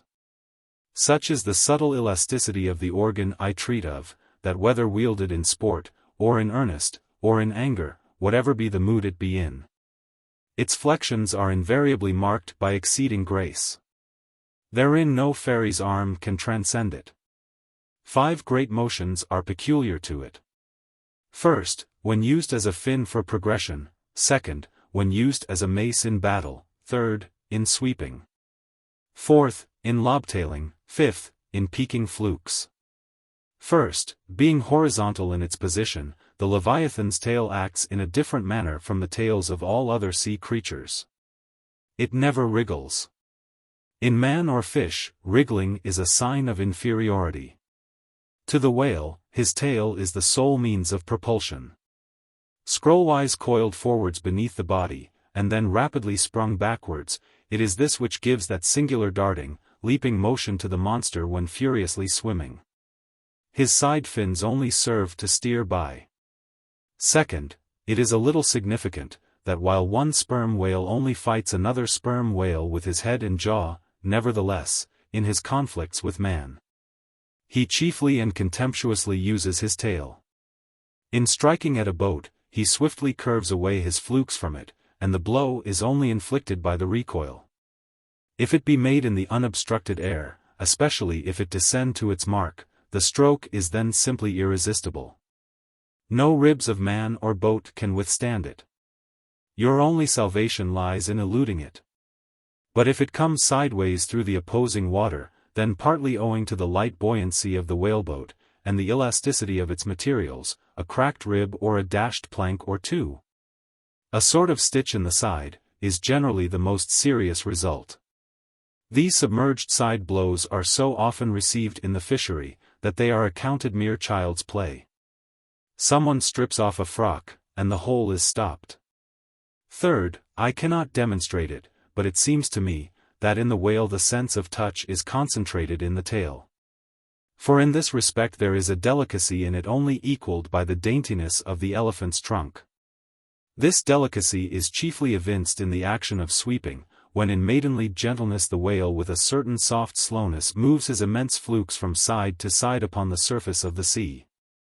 And if he feel but a sailor's whisker, woe to that sailor, whiskers and all. What tenderness there is in that preliminary touch! Had this tale any prehensile power, should straightway bethink me of Darminode's elephant that so frequented the flower market, and with low salutations presented nosegays to damsels, and then caressed their zones. On more accounts than one, a pity it is that the whale does not possess this prehensile virtue in his tail. For I have heard of yet another elephant, that when wounded in the fight, curved round his trunk and extracted the dart. Fourth, stealing unawares upon the whale in the fancied security of the middle of solitary seas, you find him unbent from the vast corpulence of his dignity, and kitten-like. He plays on the ocean as if it were a hearth. But still you see his power in his play. The broad palms of his tail are flirted high into the air, then smiting the surface, the thunderous concussion resounds for miles. You would almost think a great gun had been discharged. And if you notice the light wreath of vapor from the spiracle at his other extremity, you would think that that was the smoke from the touch-hole. Fifth, as in the ordinary floating posture of the Leviathan the flukes lie considerably below the level of his back, they are then completely out of sight beneath the surface. But when he is about to plunge into the deeps, his entire flukes with at least 30 feet of his body are tossed erect in the air, and so remain vibrating a moment, till they downwards shoot out of view. Excepting the sublime breach, somewhere else to be described, this peaking of the whale's flukes is perhaps the grandest sight to be seen in all animated nature. Out of the bottomless profundities the gigantic tail seems spasmodically snatching at the highest heaven. So in dreams, have I seen majestic Satan thrusting forth his tormented colossal claw from the flame Baltic of hell. But in gazing at such scenes, it is all in all what mood you are in. If in the Dantean, the devils will occur to you, if in that of Isaiah, the archangels. Standing at the masthead of my ship during a sunrise that crimsoned sky and sea, I once saw a large herd of whales in the east, all heading towards the sun. And for a moment vibrating in concert with peaked flukes. As it seemed to me at the time, such a grand embodiment of adoration of the gods was never beheld, even in Persia, the home of the fire worshippers. As Ptolemy Philopater testified of the African elephant, I then testified of the whale, pronouncing him the most devout of all beings. For according to King Juba, the military elephants of antiquity often hailed the morning with their trunks uplifted in the profoundest silence. The chance comparison in this chapter, between the whale and the elephant, so far as some aspects of the tail of the one and the trunk of the other are concerned, should not tend to place those two opposite organs on an equality, much less the creatures to which they respectively belong. For as the mightiest elephant is but a terrier to Leviathan, so, compared with Leviathan's tail, his trunk is but the stalk of a lily. The most direful blow from the elephant's trunk were as the playful tap of a fan, compared with the measureless crush and crash of the sperm whale's ponderous flukes, which in repeated instances have one after the other hurled entire boats with all their oars and crews into the air, very much as an Indian juggler tosses his balls. 18. The more I consider this mighty tale, the more do I deplore my inability to express it. At times there are gestures in it, which, though they would well grace the hand of man, remain wholly inexplicable. In an extensive herd, so remarkable, occasionally, are these mystic gestures, that I have heard hunters who have declared them akin to Freemason signs and symbols. That the whale, indeed, by these methods intelligently conversed with the world. Nor are there wanting other motions of the whale in his general body, full of strangeness, and unaccountable to his most experienced assailant. Dissect him how I may, then, I but go skin deep.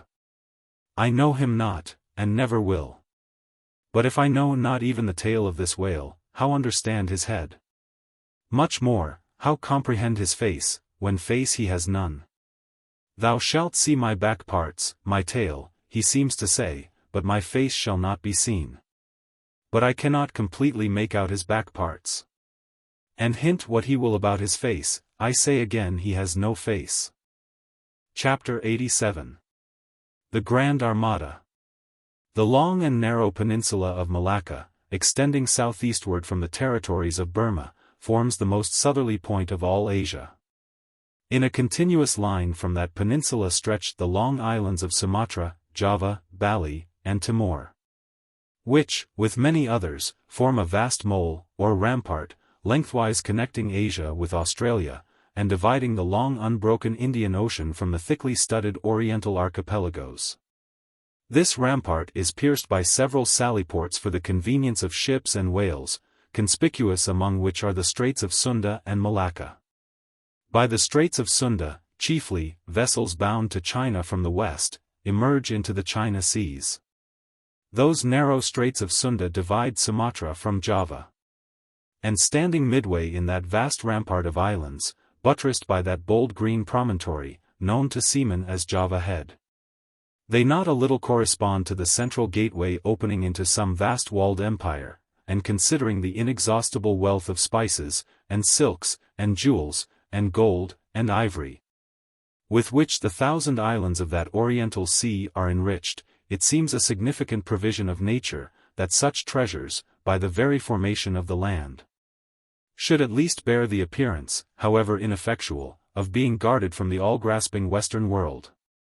The shores of the Straits of Sunda are unsupplied with those domineering fortresses which guard the entrances to the Mediterranean, the Baltic, and the Propontis. Unlike the Danes, these Orientals do not demand the obsequious homage of lowered topsails from the endless procession of ships before the wind, which for centuries past, by night and by day, have passed between the islands of Sumatra and Java, freighted with the costliest cargoes of the East. But while they freely waive a ceremonial like this, they do by no means renounce their claim to more solid tribute. Time out of mind the piratical prows of the Malays, lurking among the low-shaded coves and islets of Sumatra, have sallied out upon the vessels sailing through the straits, fiercely demanding tribute at the point of their spears. Though by the repeated bloody chastisements they have received at the hands of European cruisers, the audacity of these corsairs has of late been somewhat repressed. Yet, even at the present day, we occasionally hear of English and American vessels, which, in those waters, have been remorselessly boarded and pillaged. With a fair, fresh wind, the Pequod was now drawing nigh to these straits, Ahab purposing to pass through them into the Javan Sea, and thence, cruising northwards, over waters known to be frequented here and there by the sperm whale, sweep inshore by the Philippine Islands, and gain the far coast of Japan, in time for the great whaling season there. By these means, the circumnavigating Pequod would sweep almost all the known sperm whale cruising grounds of the world, previous to descending upon the line in the Pacific, where Ahab, though everywhere else foiled in his pursuit, firmly counted upon giving battle to Moby-Dick, in the sea he was most known to frequent, and at a season when he might most reasonably be presumed to be haunting it. But how now? In this zoned quest, does Ahab touch no land? Does his crew drink air? Surely, he will stop for water. Nay. For a long time, now, the circus-running sun has raced within his fiery ring, and needs no sustenance but what's in himself. So Ahab.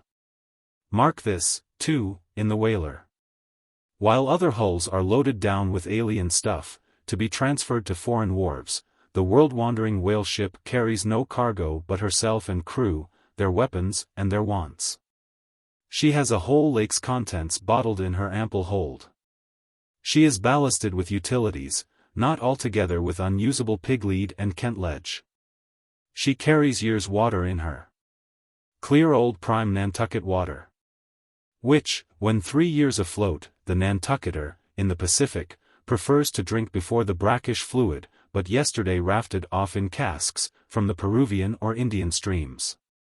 Hence it is, that, while other ships may have gone to China from New York, and back again, touching at a score of ports, the whale ship, in all that interval, may not have sighted one grain of soil, her crew having seen no man but floating seamen like themselves.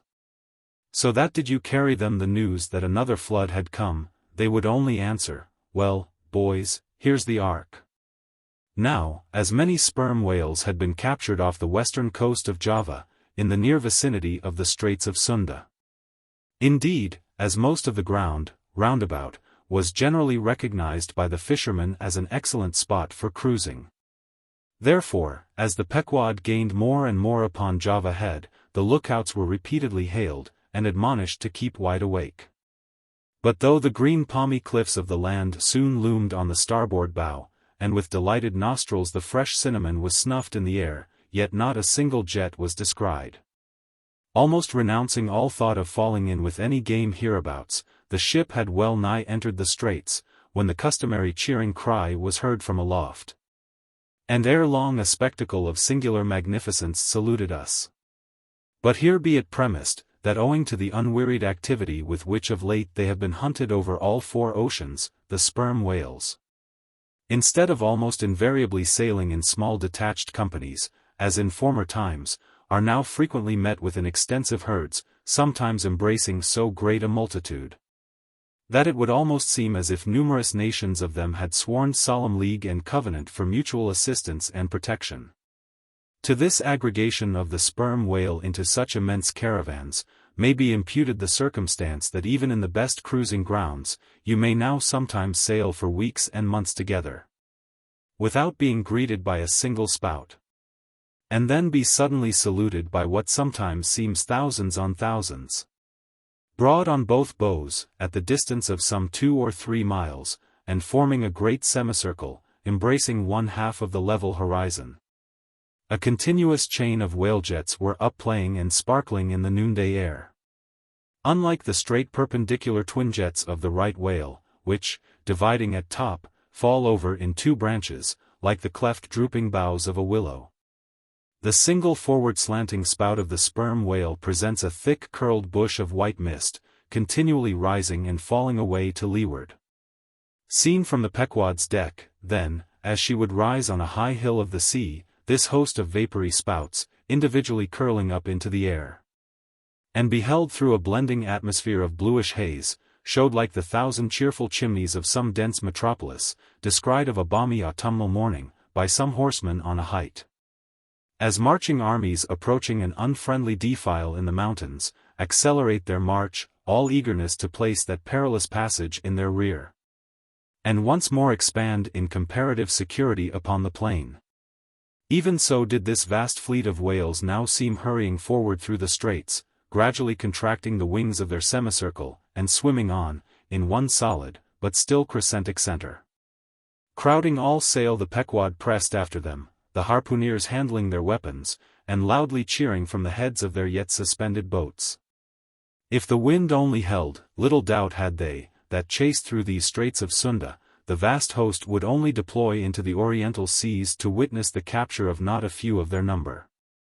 And who could tell whether, in that congregated caravan, Moby-Dick himself might not temporarily be swimming, like the worshipped white elephant in the coronation procession of the Siamese.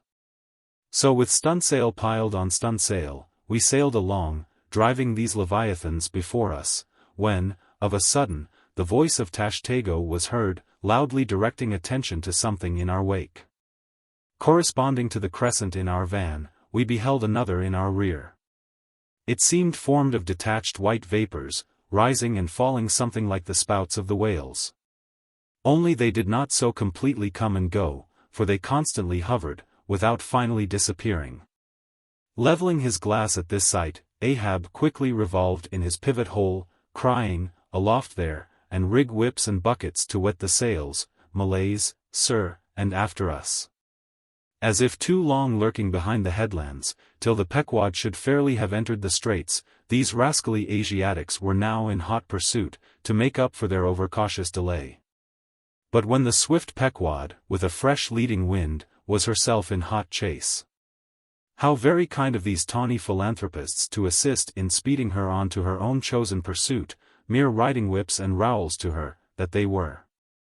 As with glass under arm, Ahab to and fro paced the deck, in his forward turn beholding the monsters he chased, and in the after one the bloodthirsty pirates chasing him. Some such fancy as the above seemed his.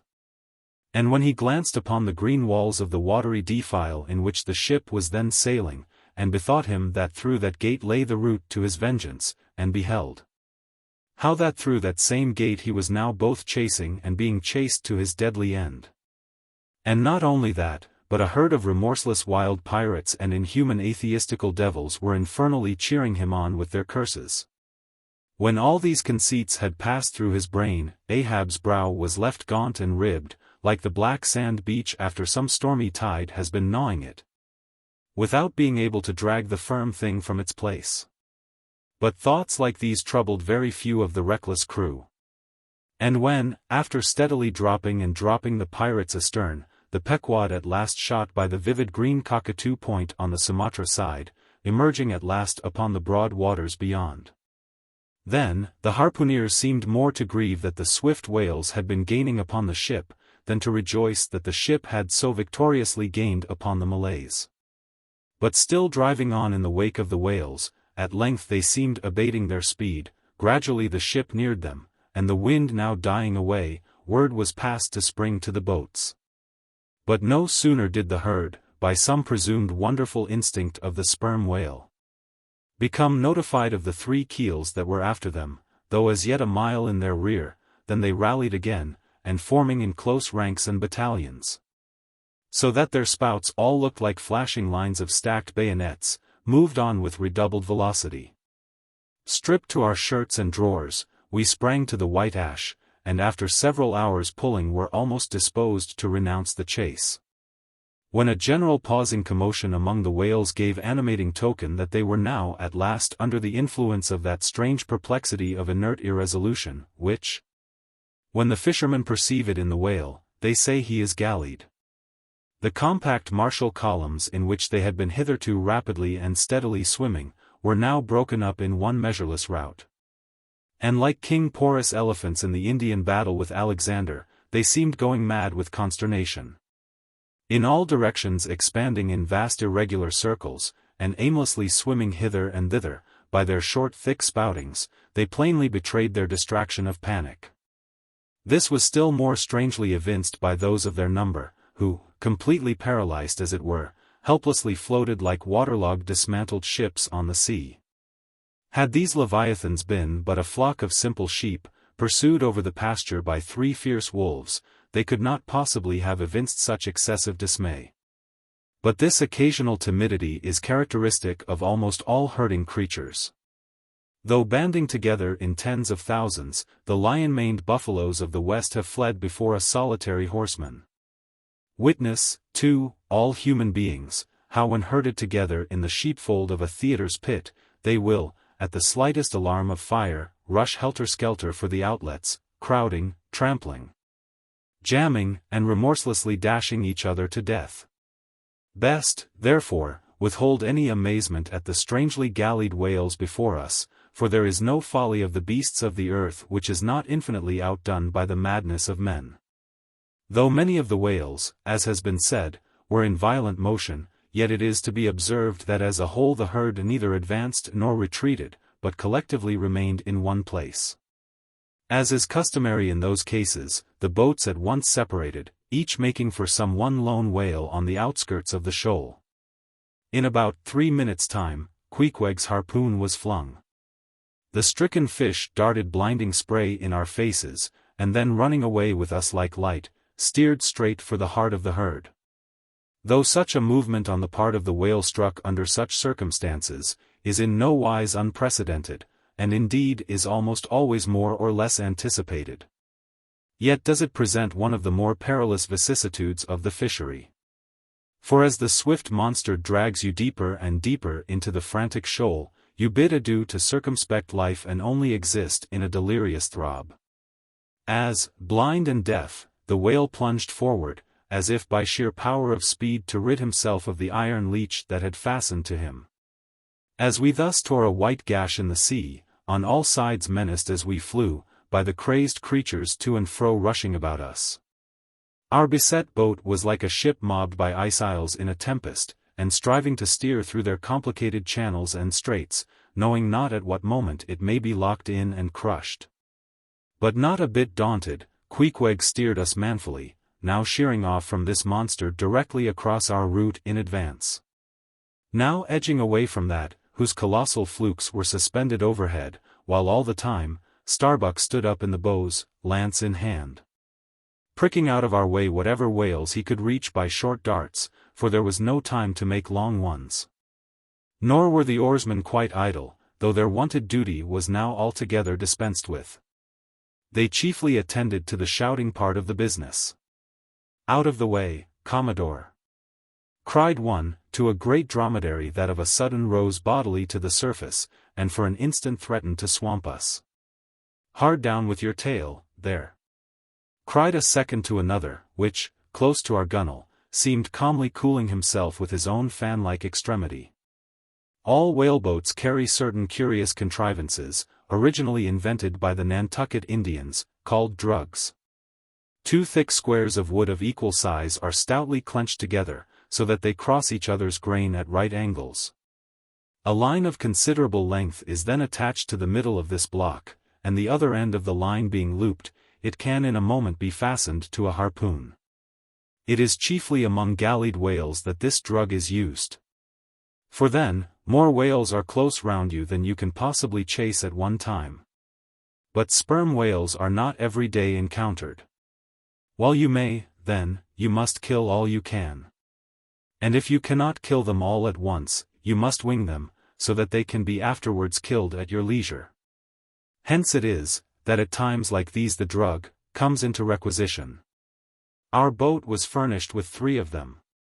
The first and second were successfully darted, and we saw the whales staggeringly running off, fettered by the enormous sidelong resistance of the towing drug. They were cramped like malefactors with the chain and ball. But upon flinging the third, in the act of tossing overboard the clumsy wooden block, it caught under one of the seats of the boat, and in an instant tore it out and carried it away, dropping the oarsman in the boat's bottom as the seat slid from under him. On both sides the sea came in at the wounded planks, but we stuffed 2 or 3 drawers and shirts in, and so stopped the leaks for the time. It had been next to impossible to dart these drugged harpoons, were it not that as we advanced into the herd, our whale's way greatly diminished. Moreover, that as we went still further and further from the circumference of commotion, the direful disorders seemed waning. So that when at last the jerking harpoon drew out, and the towing whale sideways vanished, then, with the tapering force of his parting momentum, we glided between 2 whales into the innermost heart of the shoal, as if from some mountain torrent we had slid into a serene valley lake. Here the storms in the roaring glens between the outermost whales were heard but not felt. In this central expanse the sea presented that smooth satin-like surface, called a sleek, produced by the subtle moisture thrown off by the whale in his more quiet moods. Yes, we were now in that enchanted calm which they say lurks at the heart of every commotion. And still in the distracted distance we beheld the tumults of the outer concentric circles, and saw successive pods of whales, 8 or 10 in each, swiftly going round and round, like multiplied spans of horses in a ring, and so closely shoulder to shoulder, that a titanic circus rider might easily have overarched the middle ones, and so have gone round on their backs. Owing to the density of the crowd of reposing whales, more immediately surrounding the embayed axis of the herd, no possible chance of escape was at present afforded us. We must watch for a breach in the living wall that hemmed us in, the wall that had only admitted us in order to shut us up. Keeping at the center of the lake, we were occasionally visited by small tame cows and calves, the women and children of this routed host. Now, inclusive of the occasional wide intervals between the revolving outer circles, and inclusive of the spaces between the various pods in any one of those circles, the entire area at this juncture, embraced by the whole multitude, must have contained at least 2 or 3 square miles. At any rate, though indeed such a test at such a time might be deceptive, spoutings might be discovered from our low boat that seemed playing up almost from the rim of the horizon.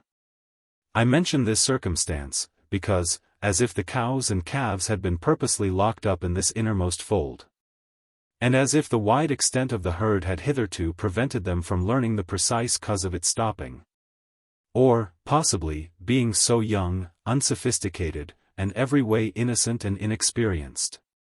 However it may have been, these smaller whales, now and then visiting our becalmed boat from the margin of the lake, evinced a wondrous fearlessness and confidence, or else a still becalmed panic which it was impossible not to marvel at. Like household dogs they came snuffling round us, right up to our gunwales, and touching them, till it almost seemed that some spell had suddenly domesticated them. Queequeg patted their foreheads. Starbuck scratched their backs with his lance, but fearful of the consequences, for the time refrained from darting it. But far beneath this wondrous world upon the surface, another and still stranger world met our eyes as we gazed over the side. For, suspended in those watery vaults, floated the forms of the nursing mothers of the whales, and those that by their enormous girth seemed shortly to become mothers.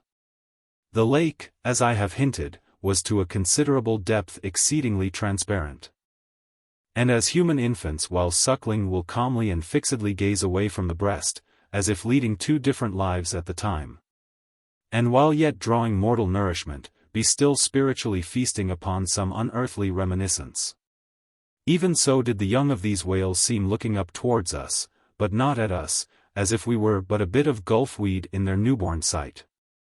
Floating on their sides, the mothers also seemed quietly eyeing us. One of these little infants, that from certain queer tokens seemed hardly a day old, might have measured some 14 feet in length, and some 6 feet in girth. He was a little frisky, though as yet his body seemed scarce yet recovered from that irksome position it had so lately occupied in the maternal reticule, where, tail to head, and all ready for the final spring, the unborn whale lies bent like a Tartar's bow. The delicate side fins, and the palms of his flukes, still freshly retained the plaited crumpled appearance of a baby's ears newly arrived from foreign parts. "Line! Line!" cried Queequeg, looking over the gunwale. "Him fast! Him fast, who line him? Who struck, 2 whale, 1 big, 1 little?" "What ails ye, man?" cried Starbuck. "Look ye here," said Queequeg, pointing down. As when the stricken whale, that from the tub has reeled out hundreds of fathoms of rope. As, after deep sounding, he floats up again, and shows the slackened curling line buoyantly rising and spiraling towards the air. So now, Starbuck saw long coils of the umbilical cord of Madame Leviathan, by which the young cub seemed still tethered to its dam. Not seldom in the rapid vicissitudes of the chase, this natural line, with the maternal end loose, becomes entangled with the hempen one, so that the cub is thereby trapped. Some of the subtlest secrets of the seas seemed divulged to us in this enchanted pond. We saw young Leviathan amours in the deep. 19. And thus, though surrounded by circle upon circle of consternations and affrights, did these inscrutable creatures at the center freely and fearlessly indulge in all peaceful concernments. Yea, serenely reveled in dalliance and delight. But even so, amid the tornadoed Atlantic of my being, do I myself still forever centrally disport in mute calm. And while ponderous planets of unwaning woe revolve round me, deep down and deep inland there I still bathe me in eternal mildness of joy. Meanwhile, as we thus lay entranced, the occasional sudden frantic spectacles in the distance evinced the activity of the other boats, still engaged in drugging the whales on the frontier of the host. Or possibly carrying on the war within the first circle, where abundance of room and some convenient retreats were afforded them. But the sight of the enraged drugged whales now and then blindly darting to and fro across the circles, was nothing to what at last met our eyes.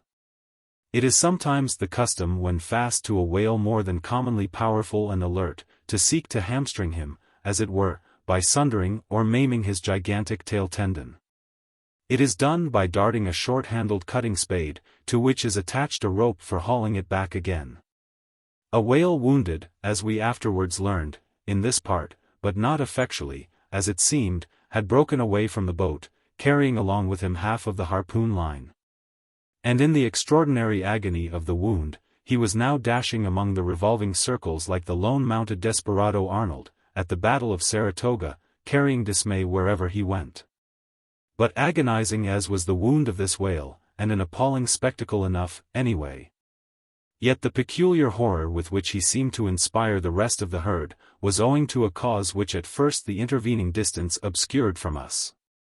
But at length we perceived that by one of the unimaginable accidents of the fishery, this whale had become entangled in the harpoon line that he towed. He had also run away with the cutting spade in him.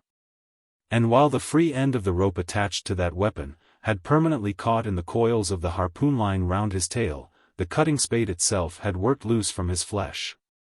So that tormented to madness, he was now churning through the water, violently flailing with his flexible tail, and tossing the keen spade about him, wounding and murdering his own comrades. This terrific object seemed to recall the whole herd from their stationary fright. First, the whales forming the margin of our lake began to crowd a little, and tumble against each other, as if lifted by half-spent billows from afar. Then the lake itself began faintly to heave and swell, the submarine bridal chambers and nurseries vanished. In more and more contracting orbits the whales in the more central circles began to swim in thickening clusters. Yes, the long calm was departing. A low advancing hum was soon heard. And then, like to the tumultuous masses of block ice when the great river Hudson breaks up in spring, the entire host of whales came tumbling upon their inner center, as if to pile themselves up in one common mountain. Instantly Starbuck and Queequeg changed places, Starbuck taking the stern. "Oars! Oars!" he intensely whispered, seizing the helm. "Grip your oars, and clutch your souls, now. My God, men, stand by.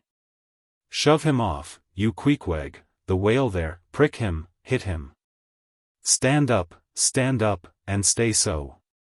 Spring, men, pull, men, never mind their backs, scrape them, scrape away.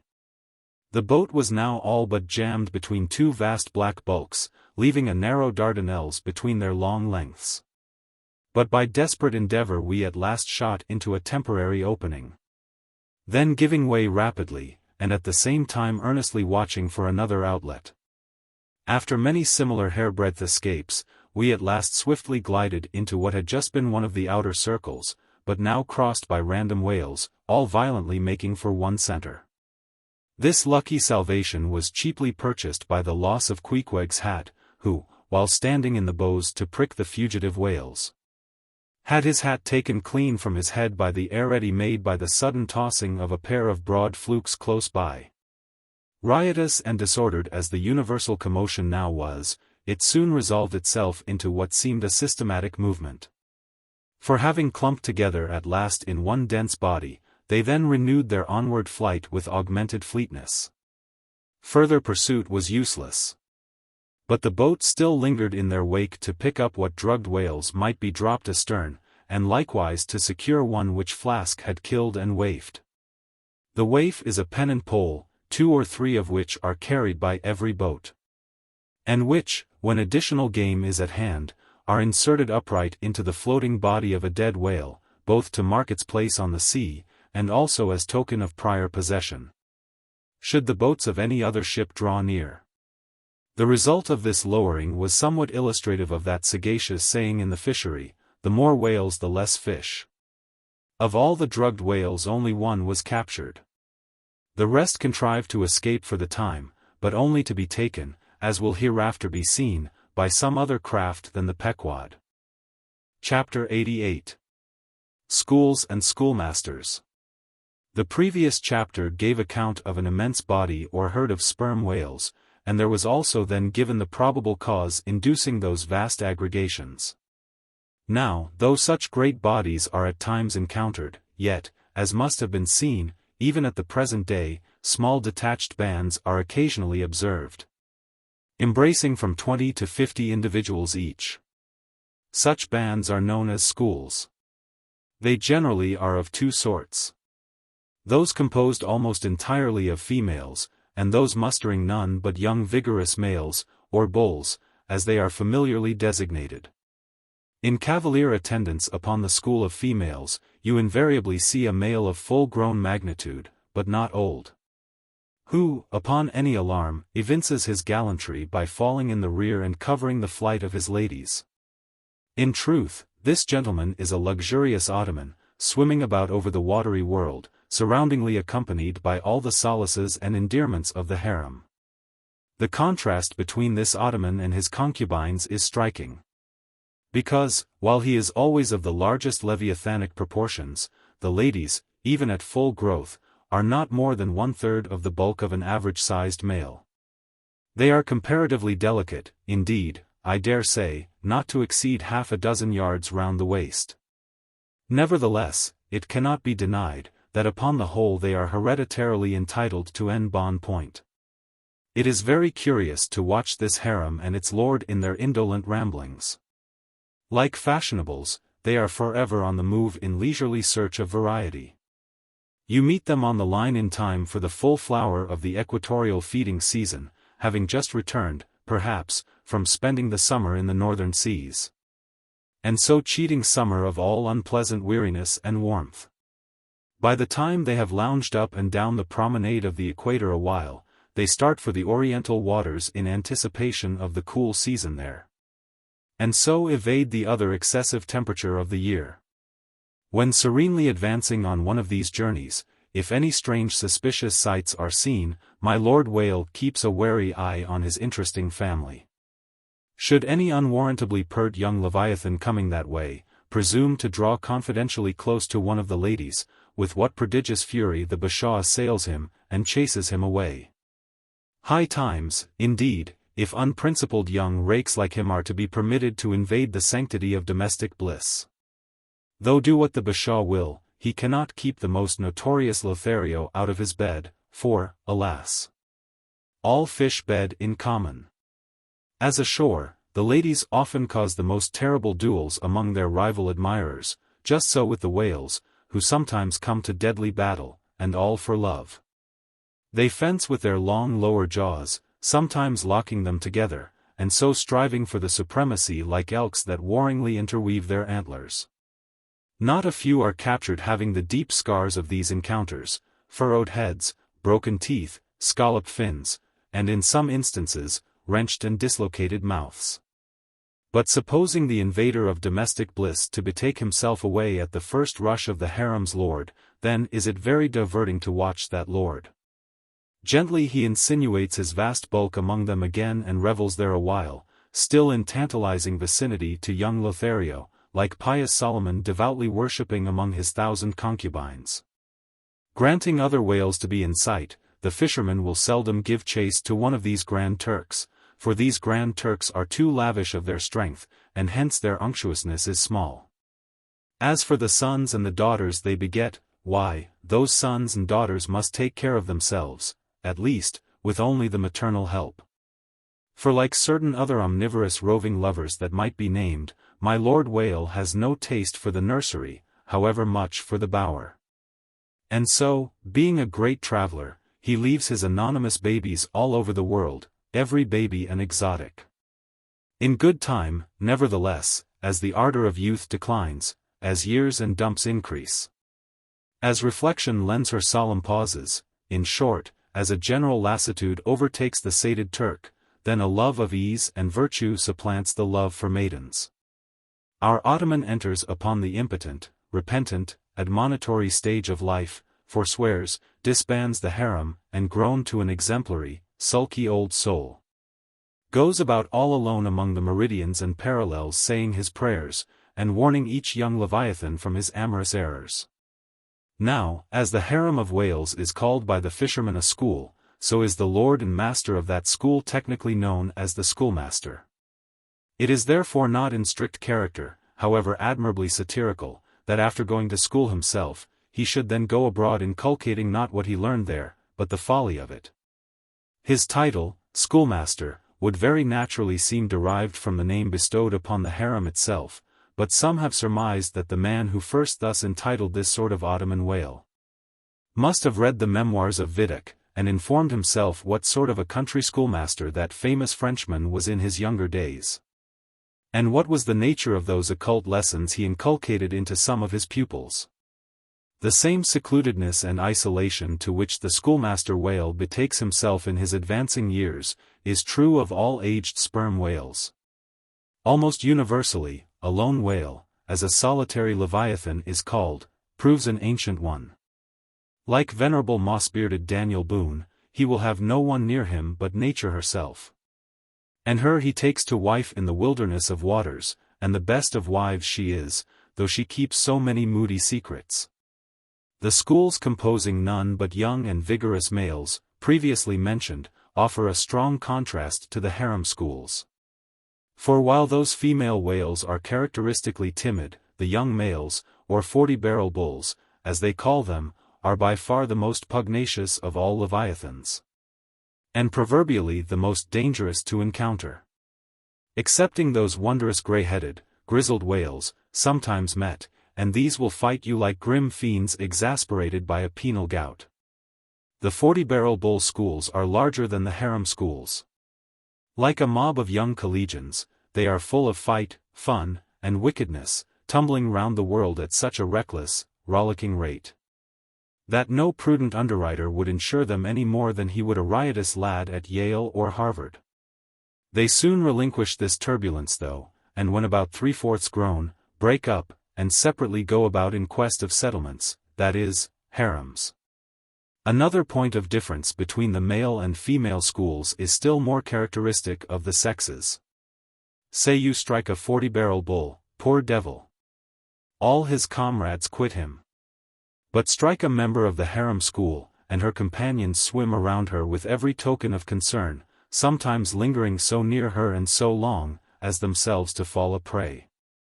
Chapter 89. Fast Fish and Loose Fish. The allusion to the waif and waif poles in the last chapter but one, necessitates some account of the laws and regulations of the whale fishery, of which the waif may be deemed the grand symbol and badge. It frequently happens that when several ships are cruising in company, a whale may be struck by one vessel, then escape, and be finally killed and captured by another vessel. And herein are indirectly comprised many minor contingencies, all partaking of this one grand feature. For example, after a weary and perilous chase and capture of a whale, the body may get loose from the ship by reason of a violent storm. And drifting far away to leeward, be retaken by a second whaler, who, in a calm, snugly tows it alongside, without risk of life or line. Thus the most vexatious and violent disputes would often arise between the fishermen, were there not some written or unwritten, universal, undisputed law applicable to all cases.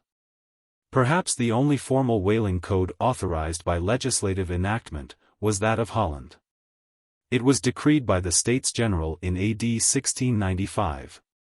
But though no other nation has ever had any written whaling law, yet the American fishermen have been their own legislators and lawyers in this matter. They have provided a system which for terse comprehensiveness surpasses Justinian's Pandects and the bylaws of the Chinese Society for the Suppression of Meddling with Other People's Business. Yes. These laws might be engraven on a Queen Anne's farthing, or the barb of a harpoon, and worn round the neck, so small are they. A fast fish belongs to the party fast to it. A loose fish is fair game for anybody who can soonest catch it. But what plays the mischief with this masterly code is the admirable brevity of it, which necessitates a vast volume of commentaries to expound it. First, what is a fast fish? Alive or dead, a fish is technically fast, when it is connected with an occupied ship or boat, by any medium at all controllable by the occupant or occupants, a mast, an oar, a 9-inch cable, a telegraph wire, or a strand of cobweb, it is all the same. Likewise, a fish is technically fast when it bears a waif, or any other recognized symbol of possession. So long as the party waifing it plainly evince their ability at any time to take it alongside, as well as their intention so to do. These are scientific commentaries. But the commentaries of the whalemen themselves sometimes consist in hard words and harder knocks, the coke upon Littleton of the fist. True, among the more upright and honorable whalemen allowances are always made for peculiar cases, where it would be an outrageous moral injustice for one party to claim possession of a whale previously chased or killed by another party. But others are by no means so scrupulous. Some 50 years ago there was a curious case of whale trover litigated in England, wherein the plaintiff set forth that after a hard chase of a whale in the northern seas, and when indeed they, the plaintiffs, had succeeded in harpooning the fish, they were at last, through peril of their lives, obliged to forsake not only their lines, but their boat itself. Ultimately the defendants, the crew of another ship, came up with the whale, struck, killed, seized, and finally appropriated it before the very eyes of the plaintiffs. And when those defendants were remonstrated with, their captain snapped his fingers in the plaintiffs' teeth, and assured them that by way of doxology to the deed he had done, he would now retain their line, harpoons, and boat, which had remained attached to the whale at the time of the seizure. Wherefore the plaintiffs now sued for the recovery of the value of their whale, line, harpoons, and boat. Mr. Erskine was counsel for the defendants, Lord Ellenborough was the judge. In the course of the defense, the witty Erskine went on to illustrate his position, by alluding to a recent con. Case, wherein a gentleman, after in vain trying to bridle his wife's viciousness, had at last abandoned her upon the seas of life. But in the course of years, repenting of that step, he instituted an action to recover possession of her. Erskine was on the other side. And he then supported it by saying, that though the gentleman had originally harpooned the lady, and had once had her fast, and only by reason of the great stress of her plunging viciousness, had at last abandoned her.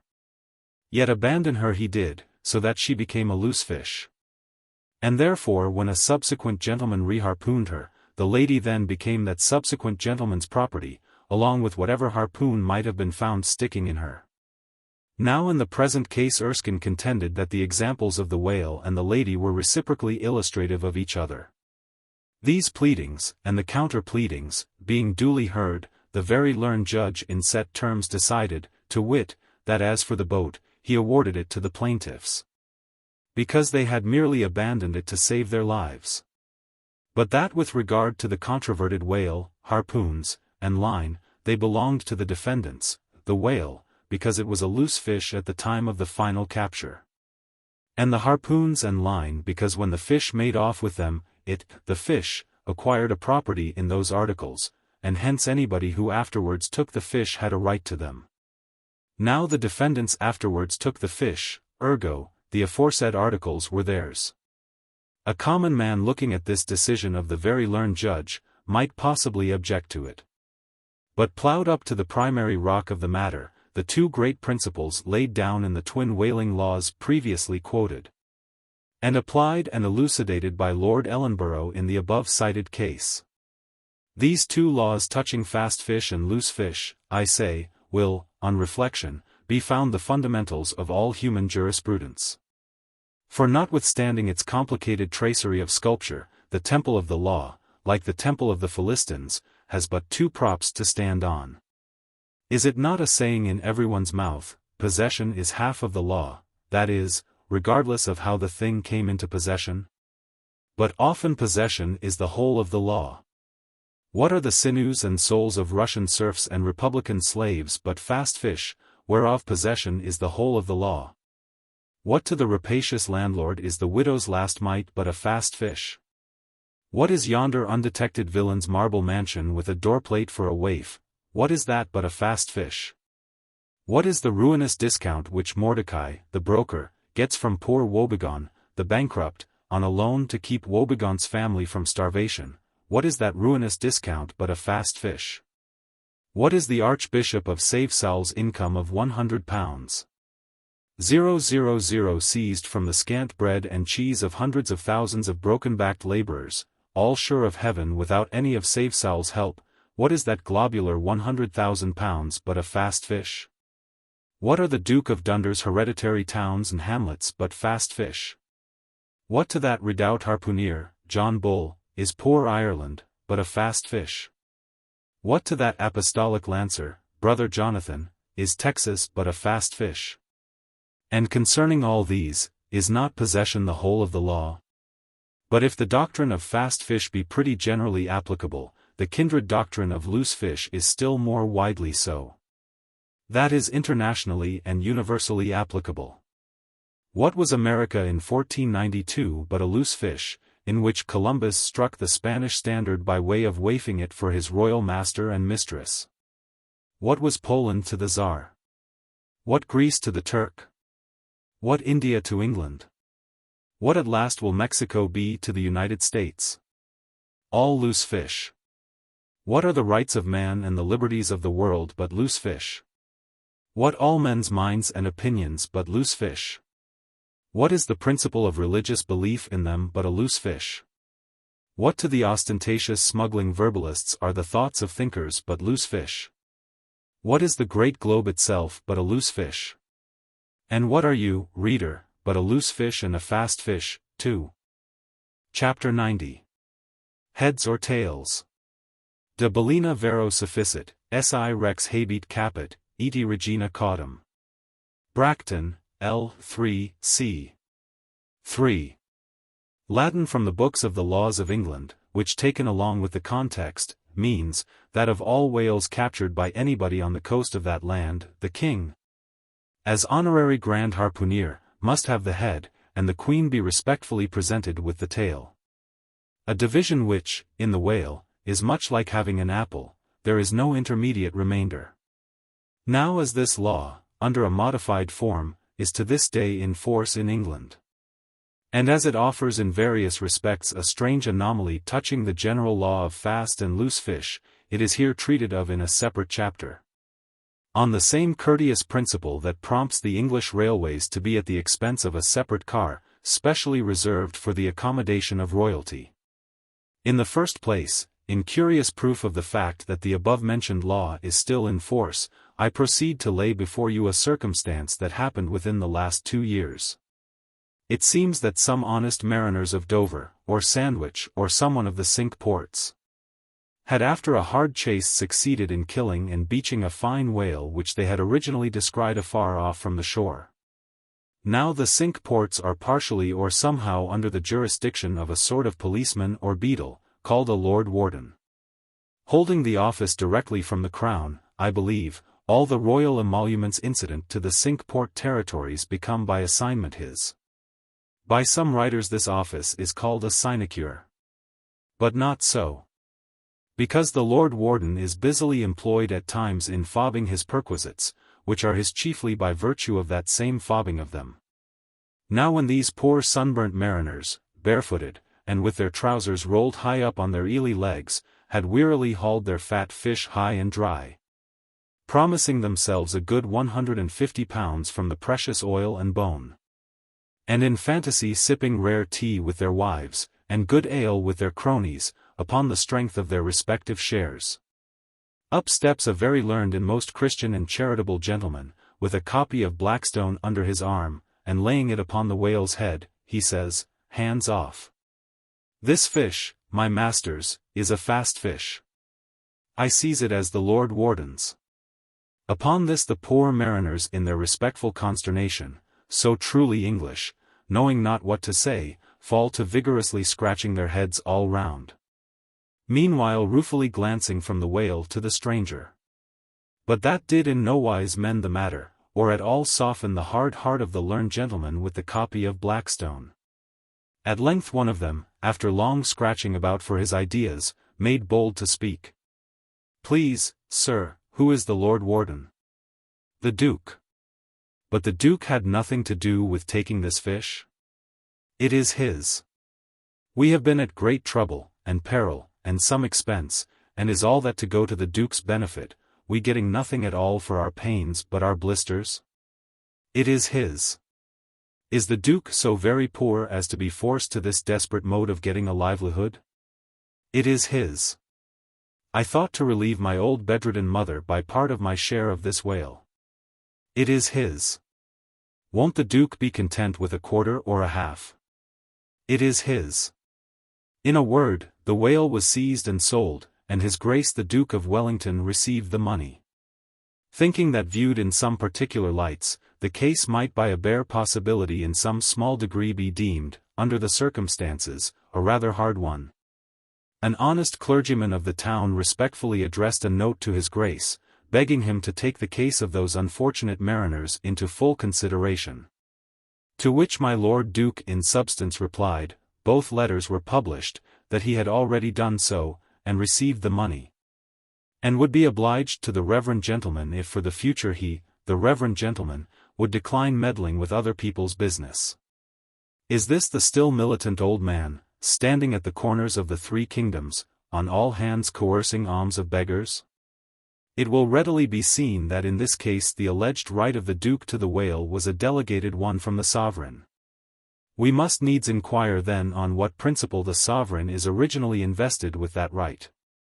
The law itself has already been set forth. But Plowdon gives us the reason for it. Says Plowdon, the whale so caught belongs to the king and queen, because of its superior excellence.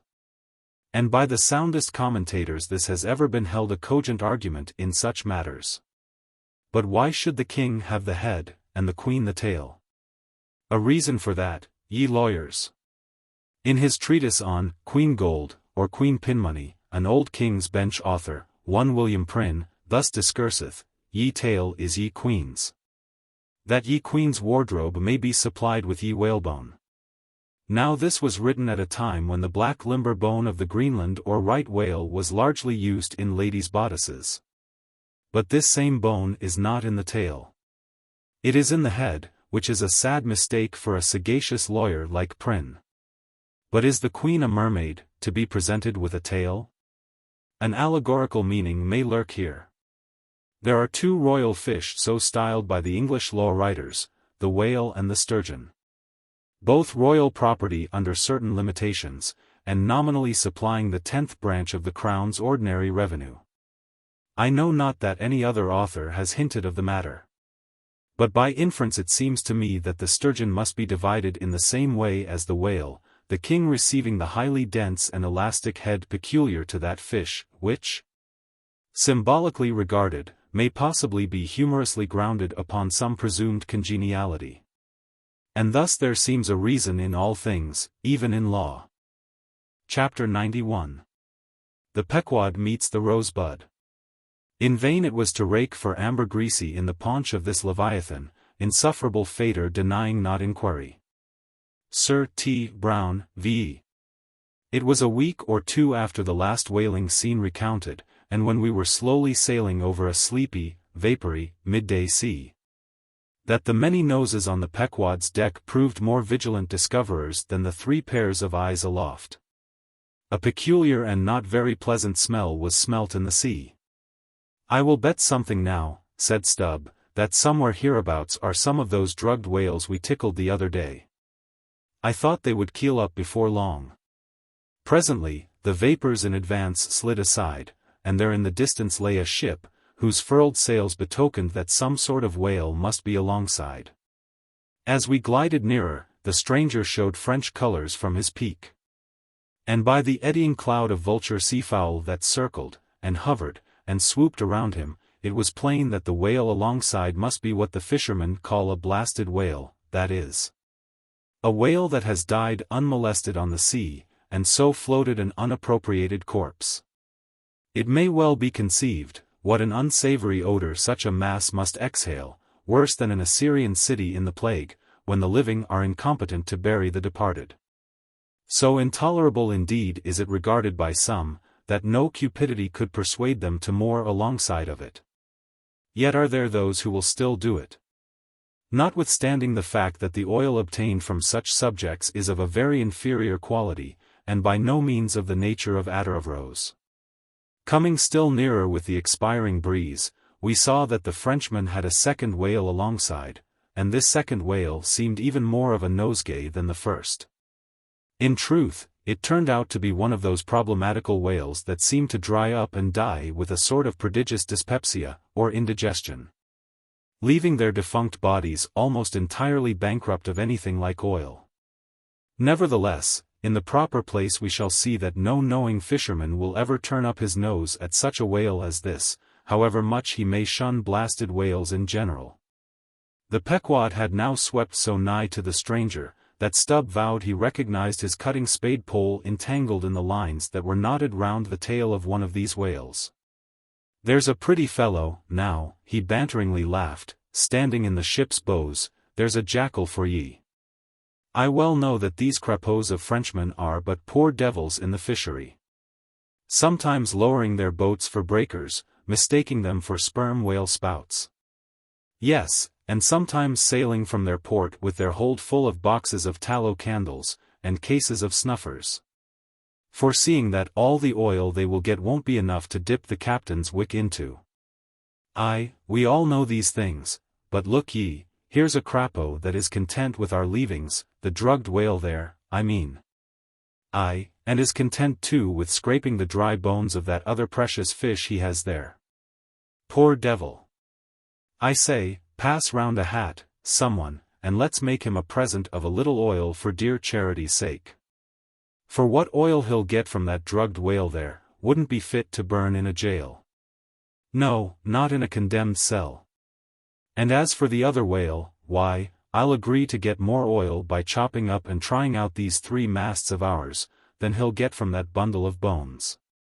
Though, now that I think of it, it may contain something worth a good deal more than oil, yes, ambergris. I wonder now if our old man has thought of that. It's worth trying. Yes, I'm for it." And so saying he started for the quarterdeck. By this time the faint air had become a complete calm. So that whether or no, the Pequod was now fairly entrapped in the smell, with no hope of escaping except by its breezing up again. Issuing from the cabin, Stubb now called his boat's crew, and pulled off for the stranger. Drawing across her bow, he perceived that in accordance with the fanciful French taste, the upper part of her stem piece was carved in the likeness of a huge drooping stalk, was painted green, and for thorns had copper spikes projecting from it here and there, the whole terminating in a symmetrical folded bulb of a bright red color. Upon her headboards, in large gilt letters, he read Boughton de Rose, Rose Button, or Rosebud. And this was the romantic name of this aromatic ship. Though Stubb did not understand the Boughton part of the inscription, yet the word rose, and the bulbous figurehead put together, sufficiently explained the whole to him. A wooden rosebud, eh? He cried with his hand to his nose, that will do very well, but how like all creation it smells. Now in order to hold direct communication with the people on deck, he had to pull round the bows to the starboard side, and thus come close to the blasted whale, and so talk over it. Arrived then at this spot, with one hand still to his nose, he bawled, Boughton de Rose, ahoy! Are there any of you Boughton de Roses that speak English? Yes, rejoined a Guernsey man from the bulwarks, who turned out to be the chief mate. Well, then, my Boughton de Rose bud, have you seen the white whale? What whale? The white whale, a sperm whale, Moby-Dick, have ye seen him? Never heard of such a whale. Cachalot Blanche. White whale, no. Very good, then, goodbye now, and I'll call again in a minute. Then rapidly pulling back towards the Pequod, and seeing Ahab leaning over the quarterdeck rail awaiting his report, he molded his two hands into a trumpet and shouted, No, sir. No. Upon which Ahab retired, and Stubb returned to the Frenchman. He now perceived that the Guernsey man, who had just got into the chains, and was using a cutting spade, had slung his nose in a sort of bag. What's the matter with your nose, there? Said Stubb. Broke it?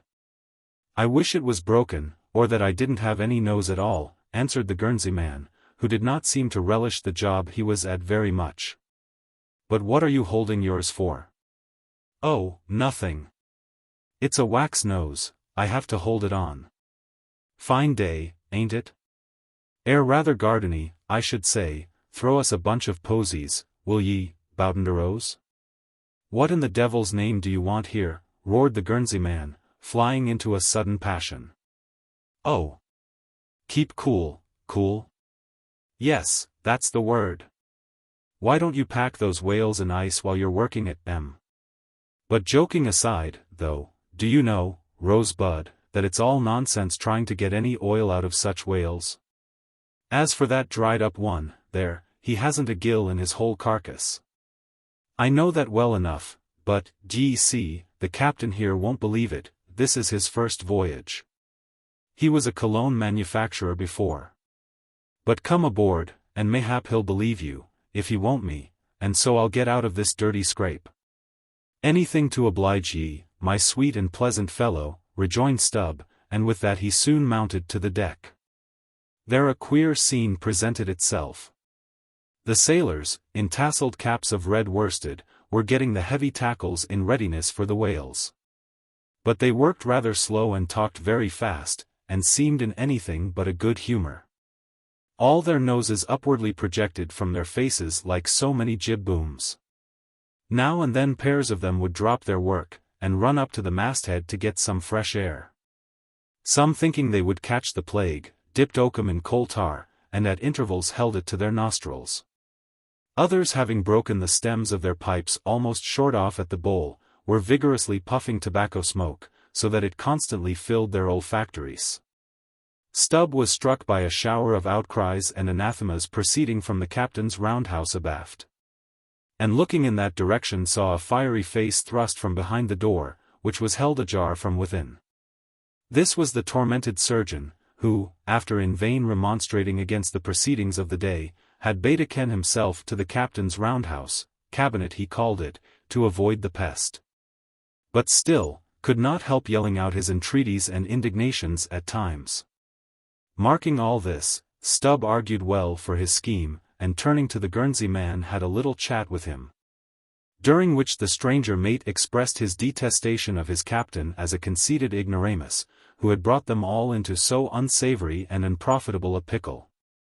Sounding him carefully, Stubb further perceived that the Guernsey man had not the slightest suspicion concerning the ambergris. He therefore held his peace on that head, but otherwise was quite frank and confidential with him, so that the two quickly concocted a little plan for both circumventing and satirizing the captain, without his at all dreaming of distrusting their sincerity.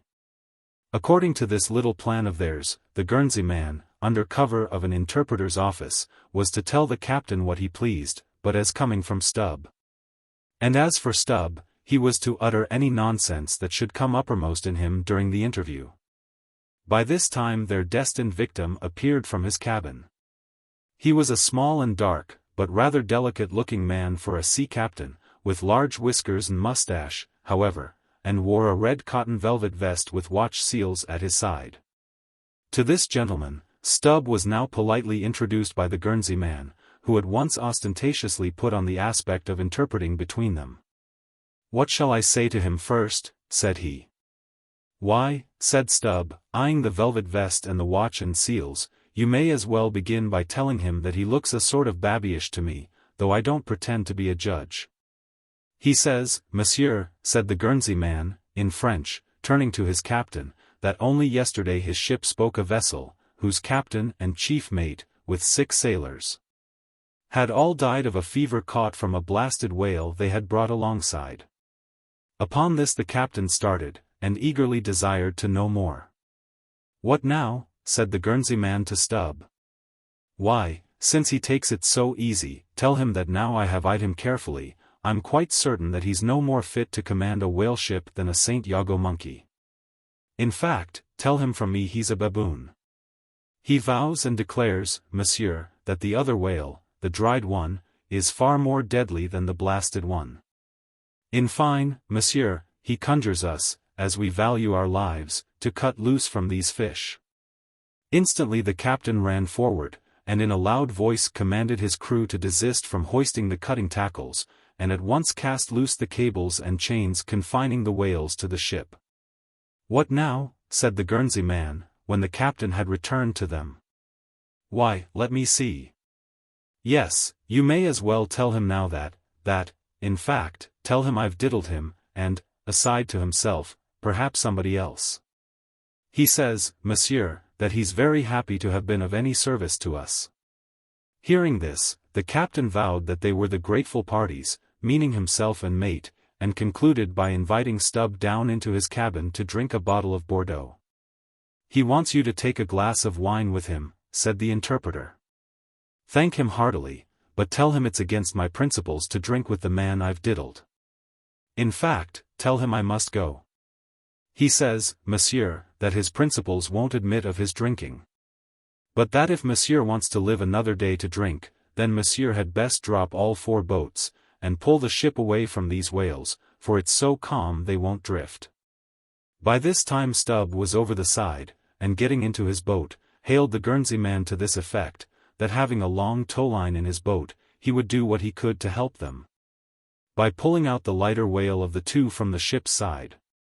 While the Frenchman's boats, then, were engaged in towing the ship one way, Stubb benevolently towed away at his whale the other way, ostentatiously slacking out a most unusually long towline. Presently a breeze sprang up, Stubb feigned to cast off from the whale, hoisting his boats, the Frenchman soon increased his distance, while the Pequod slid in between him and Stubb's whale. Whereupon Stubb quickly pulled to the floating body, and hailing the Pequod to give notice of his intentions, at once proceeded to reap the fruit of his unrighteous cunning. Seizing his sharp boat spade, he commenced an excavation in the body, a little behind the side fin. You would almost have thought he was digging a cellar there in the sea. And when at length his spade struck against the gaunt ribs, it was like turning up old Roman tiles and pottery buried in fat English loam. His boat's crew were all in high excitement, eagerly helping their chief, and looking as anxious as gold hunters. And all the time numberless fowls were diving, and ducking, and screaming, and yelling, and fighting around them. Stubb was beginning to look disappointed, especially as the horrible nosegay increased, when suddenly from out the very heart of this plague, there stole a faint stream of perfume, which flowed through the tide of bad smells without being absorbed by it, as one river will flow into and then along with another, without at all blending with it for a time. I have it, cried Stubb, with delight, striking something in the subterranean regions, a purse. A purse. Dropping his spade, he thrust both hands in, and drew out handfuls of something that looked like ripe Windsor soap, or rich mottled old cheese, very unctuous and savory withal. You might easily dent it with your thumb, it is of a hue between yellow and ash color. And this, good friends, is ambergris, worth a gold guinea an ounce to any druggist. Some 6 handfuls were obtained. But more was unavoidably lost in the sea, and still more, perhaps, might have been secured were it not for impatient Ahab's loud command to Stubb to desist, and come on board. Else the ship would bid them goodbye. Chapter 92. Ambergris. Now this ambergris is a very curious substance, and so important as an article of commerce, that in 1791 a certain Nantucket-born Captain Coffin was examined at the bar of the English House of Commons on that subject. For at that time, and indeed until a comparatively late day, the precise origin of ambergris remained, like amber itself, a problem to the learned. Though the word ambergris is but the French compound for grey amber, yet the two substances are quite distinct. For amber, though at times found on the seacoast, is also dug up in some far inland soils, whereas ambergris is never found except upon the sea. Besides, amber is a hard, transparent, brittle, odorless substance, used for mouthpieces to pipes, for beads and ornaments. But ambergris is soft, waxy, and so highly fragrant and spicy, that it is largely used in perfumery, in pastilles, precious candles, hair powders, and pomatum. The Turks use it in cooking, and also carry it to Mecca, for the same purpose that frankincense is carried to St. Peter's in Rome. Some wine merchants drop a few grains into claret, to flavor it. Who would think, then, that such fine ladies and gentlemen should regale themselves with an essence found in the inglorious bowels of a sick whale? Yet so it is. By some, ambergris is supposed to be the cause, and by others the effect, of the dyspepsia in the whale. How to cure such a dyspepsia it were hard to say, unless by administering 3 or 4 boat loads of Brandreth's pills, and then running out of harm's way, as laborers do in blasting rocks. I have forgotten to say that there were found in this ambergris, certain hard, round, bony plates, which at first Stubb thought might be sailors' trousers buttons. But it afterwards turned out that they were nothing more than pieces of small squid bones embalmed in that manner.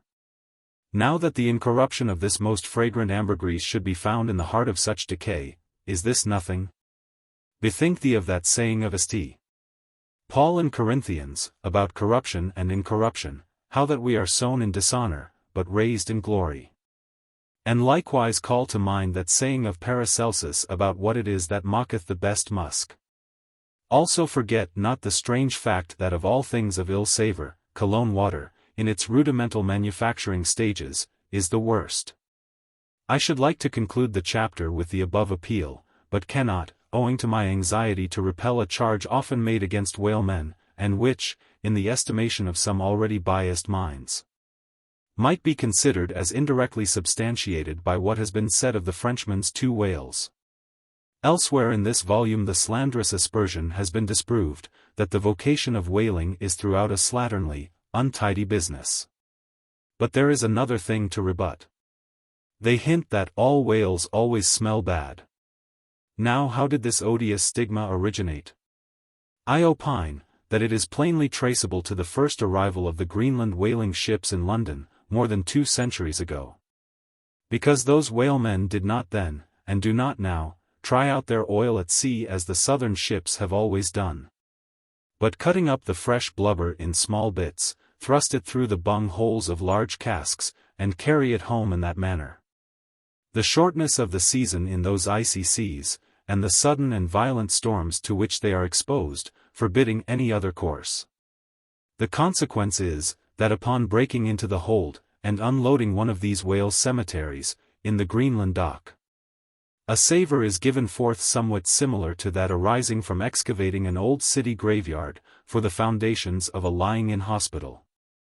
I partly surmise also, that this wicked charge against whalers may be likewise imputed to the existence on the coast of Greenland, in former times, of a Dutch village called Schmerenberg or Smerenberg, which latter name is the one used by the learned Fogo von Slack, in his great work on smells, a textbook on that subject.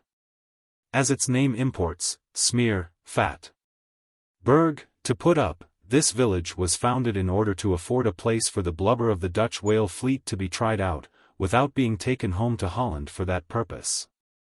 It was a collection of furnaces, fat kettles, and oil sheds, and when the works were in full operation certainly gave forth no very pleasant savor. But all this is quite different with a South Sea sperm whaler, which in a voyage of 4 years perhaps, after completely filling her hold with oil, does not, perhaps, consume 50 days in the business of boiling out. And in the state that it is casked, the oil is nearly scentless. The truth is, that living or dead, if but decently treated, whales as a species are by no means creatures of ill odor. Nor can whalemen be recognized, as the people of the Middle Ages affected to detect a Jew in the company, by the nose. Nor indeed can the whale possibly be otherwise than fragrant, when, as a general thing, he enjoys such high health, taking abundance of exercise, always out of doors. Though, it is true, seldom in the open air.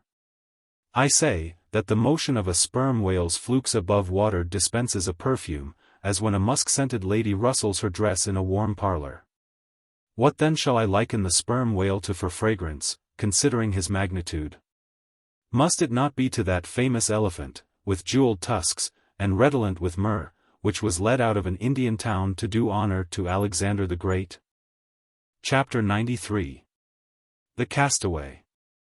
It was but some few days after encountering the Frenchman, that a most significant event befell the most insignificant of the Pequod's crew, an event most lamentable, and which ended in providing the sometimes madly merry and predestinated craft with a living and ever-accompanying prophecy of whatever shattered sequel might prove her own. Now, in the whale ship, it is not everyone that goes in the boats.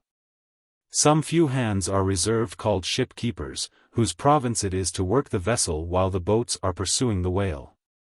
As a general thing, these ship-keepers are as hardy fellows as the men comprising the boat's crews. But if there happen to be an unduly slender, clumsy, or timorous wight in the ship, that wight is certain to be made a ship-keeper. It was so in the Pequod with the little negro Pippin by nickname, Pip by abbreviation. Poor Pip! Ye have heard of him before. Ye must remember his tambourine on that dramatic midnight, so gloomy jolly. In outer aspect, Pip and Doughboy made a match, like a black pony and a white one, of equal developments, though of dissimilar color, driven in one eccentric span. But while hapless Doughboy was by nature dull and torpid in his intellects, Pip, though over-tender-hearted, was at bottom very bright, with that pleasant, genial, jolly brightness peculiar to his tribe. A tribe which ever enjoy all holidays and festivities with finer, freer relish than any other race. For blacks, the year's calendar should show naught but 365 Fourth of Julys and New Year's days. Nor smile so, while I write that this little black was brilliant, for even blackness has its brilliancy. Behold yon lustrous ebony, panelled in kings' cabinets. But Pip loved life, and all life's peaceable securities, so that the panic-striking business in which he had somehow unaccountably become entrapped, had most sadly blurred his brightness. Though, as ere long will be seen, what was thus temporarily subdued in him, in the end was destined to be luridly illumined by strange wild fires, that fictitiously showed him off to 10 times the natural luster with which in his native Tolland County in Connecticut, he had once enlivened many a fiddler frolic on the green. And at melodious eventide, with his gay ha-ha, had turned the round horizon into one star-belled tambourine. So, though in the clear air of day, suspended against a blue-veined neck, the pure-watered diamond drop will healthful glow.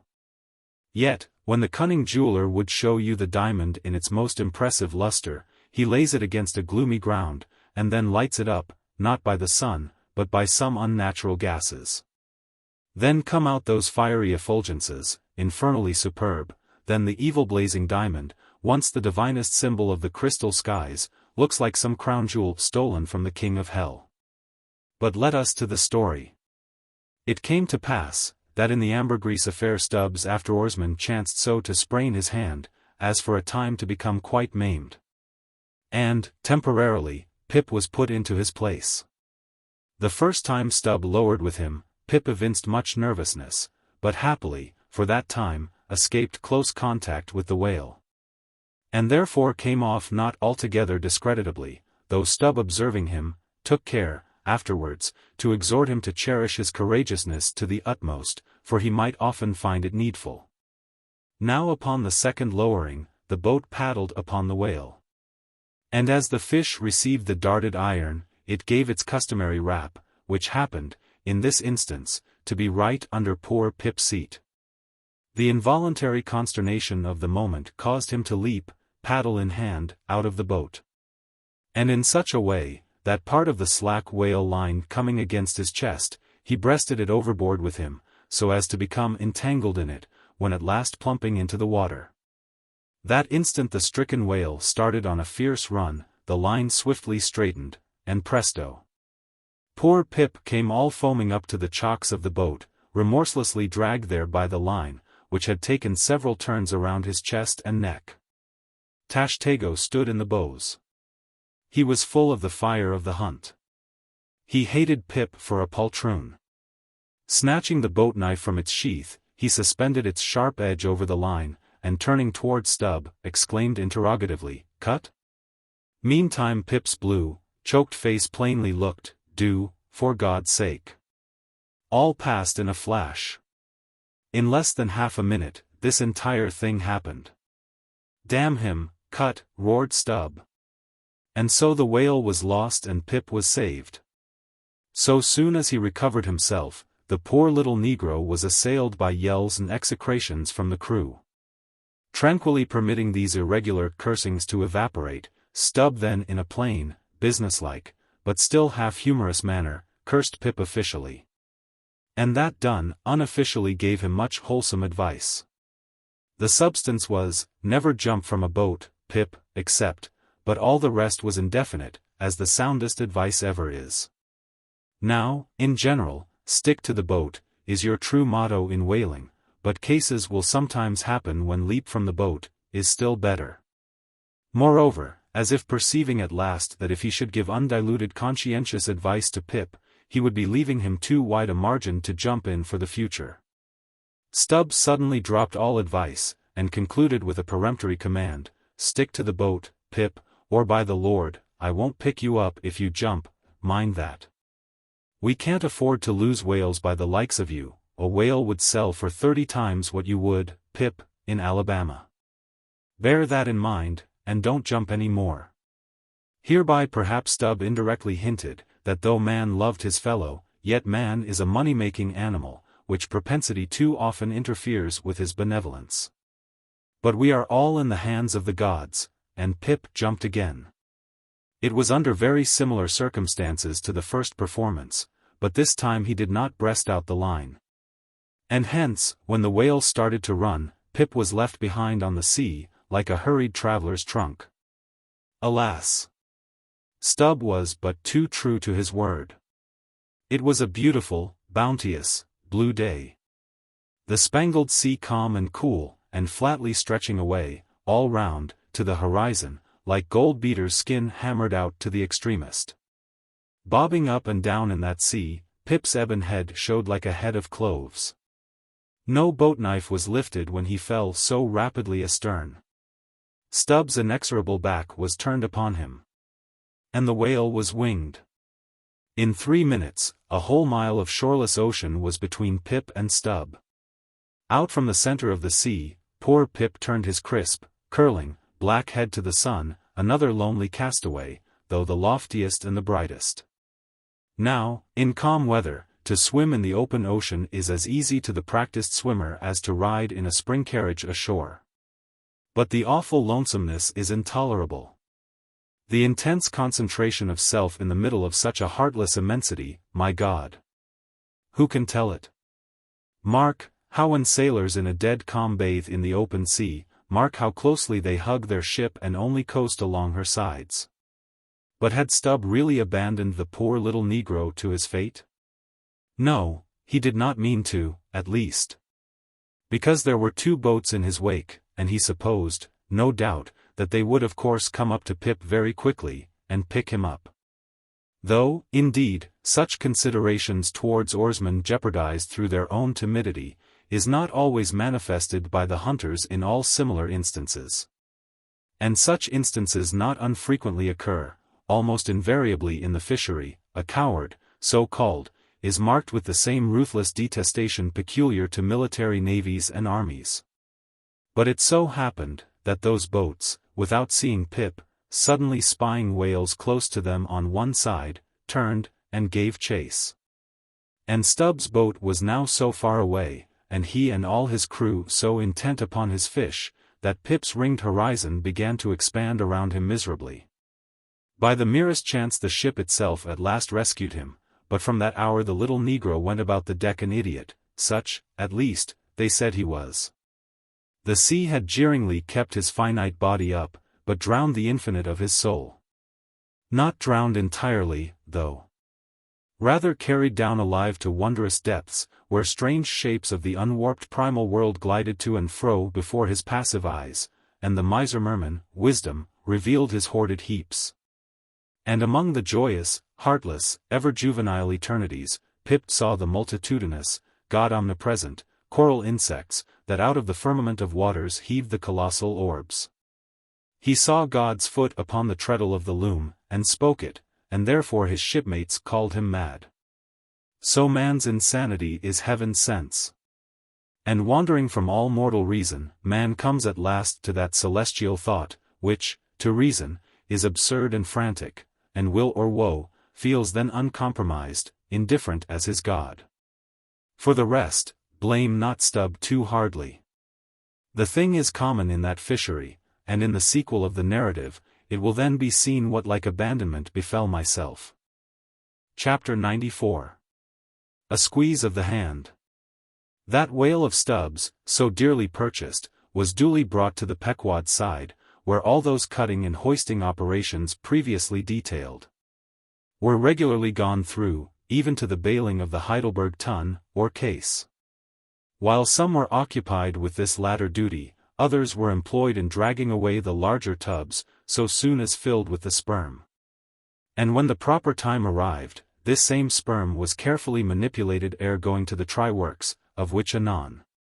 It had cooled and crystallized to such a degree, that when, with several others, I sat down before a large Constantine's bath of it, I found it strangely concreted into lumps, here and there rolling about in the liquid part.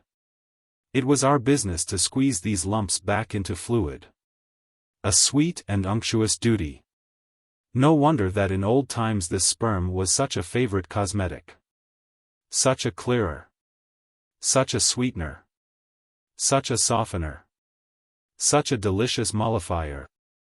After having my hands in it for only a few minutes, my fingers felt like eels, and began, as it were, to serpentine and spiralize. As I sat there at my ease, cross-legged on the deck, after the bitter exertion at the windlass, under a blue tranquil sky, the ship under indolent sail, and gliding so serenely along. As I bathed my hands among those soft, gentle globules of infiltrated tissues, woven almost within the hour. As they richly broke to my fingers, and discharged all their opulence, like fully ripe grapes their wine. As I snuffed up that uncontaminated aroma, literally and truly, like the smell of spring violets, I declare to you, that for the time I lived as in a musky meadow. I forgot all about our horrible oath. In that inexpressible sperm, I washed my hands and my heart of it. I almost began to credit the old Paracelsian superstition that sperm is of rare virtue in allaying the heat of anger. While bathing in that bath, I felt divinely free from all ill will, or petulance, or malice, of any sort whatsoever. Squeeze. Squeeze. Squeeze. All the morning long. I squeezed that sperm till I myself almost melted into it. I squeezed that sperm till a strange sort of insanity came over me. And I found myself unwittingly squeezing my co-laborers' hands in it, mistaking their hands for the gentle globules. Such an abounding, affectionate, friendly, loving feeling did this avocation beget, that at last I was continually squeezing their hands, and looking up into their eyes sentimentally. As much as to say, "Oh, my dear fellow beings, why should we longer cherish any social acerbities, or know the slightest ill humor or envy? Come, let us squeeze hands all round. Nay, let us all squeeze ourselves into each other, let us squeeze ourselves universally into the very milk and sperm of kindness. Would that I could keep squeezing that sperm forever. For now, since by many prolonged, repeated experiences, I have perceived that in all cases man must eventually lower, or at least shift, his conceit of attainable felicity. Not placing it anywhere in the intellect or the fancy, but in the wife, the heart, the bed, the table, the saddle, the fireside, the country. Now that I have perceived all this, I am ready to squeeze case eternally. In thoughts of the visions of the night, I saw long rows of angels in paradise, each with his hands in a jar of spermaceti. Now, while discoursing of sperm, it behooves to speak of other things akin to it, in the business of preparing the sperm whale for the try-works. First comes white horse, so called, which is obtained from the tapering part of the fish, and also from the thicker portions of his flukes. It is tough with congealed tendons, a wad of muscle, but still contains some oil. After being severed from the whale, the white horse is first cut into portable oblongs ere going to the mincer. They look much like blocks of Berkshire marble. Plum pudding is the term bestowed upon certain fragmentary parts of the whale's flesh, here and there adhering to the blanket of blubber, and often participating to a considerable degree in its unctuousness. It is a most refreshing, convivial, beautiful object to behold. As its name imports, it is of an exceedingly rich, mottled tint, with a bestreaked snowy and golden ground, dotted with spots of the deepest crimson and purple. It is plums of rubies, in pictures of citron. Spite of reason, it is hard to keep yourself from eating it. I confess, that once I stole behind the foremast to try it. It tasted something as I should conceive a royal cutlet from the thigh of Louis le Gros might have tasted, supposing him to have been killed the first day after the venison season. And that particular venison season contemporary with an unusually fine vintage of the vineyards of Champagne. There is another substance, and a very singular one, which turns up in the course of this business, but which I feel it to be very puzzling adequately to describe. It is called slubgullion. An appellation original with the whalemen, and even so is the nature of the substance. It is an ineffably oozy, stringy affair, most frequently found in the tubs of sperm, after a prolonged squeezing, and subsequent decanting. I hold it to be the wondrously thin, ruptured membranes of the case, coalescing. Gurry, so called, is a term properly belonging to right whalemen, but sometimes incidentally used by the sperm fishermen. It designates the dark, glutinous substance which is scraped off the back of the Greenland or right whale, and much of which covers the decks of those inferior souls who hunt that ignoble leviathan. Nippers. Strictly this word is not indigenous to the whale's vocabulary. But as applied by whalemen, it becomes so. A whaleman's nipper is a short firm strip of tendinous stuff cut from the tapering part of leviathan's tail. It averages an inch in thickness, and for the rest, is about the size of the iron part of a hoe. Edgewise moved along the oily deck, it operates like a leathern squilgee, and by nameless blandishments, as of magic, allures along with it all impurities. But to learn all about these recondite matters, your best way is at once to descend into the blubber room, and have a long talk with its inmates. This place has previously been mentioned as the receptacle for the blanket pieces, when stripped and hoisted from the whale. When the proper time arrives for cutting up its contents, this apartment is a scene of terror to all tyros, especially by night. On one side, lit by a dull lantern, a space has been left clear for the workmen. They generally go in pairs, a pike-hand gaffman and a spademan. The whaling pike is similar to a frigate's boarding weapon of the same name. The gaff is something like a boat hook. With his gaff, the gaffman hooks on to a sheet of blubber, and strives to hold it from slipping, as the ship pitches and lurches about. Meanwhile, the spademan stands on the sheet itself, perpendicularly chopping it into the portable horse pieces. This spade is sharp as hone can make it, the spademan's feet are shoeless. The thing he stands on will sometimes irresistibly slide away from him, like a sledge. If he cuts off one of his own toes, or one of his assistants, would you be very much astonished? Toes are scarce among veteran blubber-room men. Chapter 95. The Cassock. Had you stepped on board the Pequod at a certain juncture of this post-mortemizing of the whale, and had you strolled forward nigh the windlass, pretty sure am I that you would have scanned with no small curiosity a very strange, enigmatical object, which you would have seen there, lying along lengthwise in the lee scuppers. Not the wondrous cistern in the whale's huge head, not the prodigy of his unhinged lower jaw, not the miracle of his symmetrical tail. None of these would so surprise you, as half a glimpse of that unaccountable cone, longer than a Kentuckian is tall, nigh a foot in diameter at the base, and jet black as Yojo. The ebony idol of Queequeg. And an idol, indeed, it is, or, rather, in old times, its likeness was. Such an idol as that found in the secret groves of Queen Macha in Judea.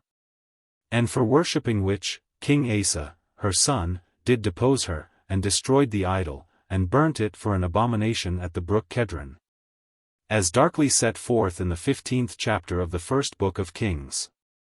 Look at the sailor, called the mincer, who now comes along, and assisted by two allies, heavily backs the grandissimus, as the mariners call it, and with bowed shoulders staggers off with it as if he were a grenadier carrying a dead comrade from the field. Extending it upon the forecastle deck, he now proceeds cylindrically to remove its dark pelt, as an African hunter the pelt of a boa. This done, he turns the pelt inside out, like a pantaloon leg.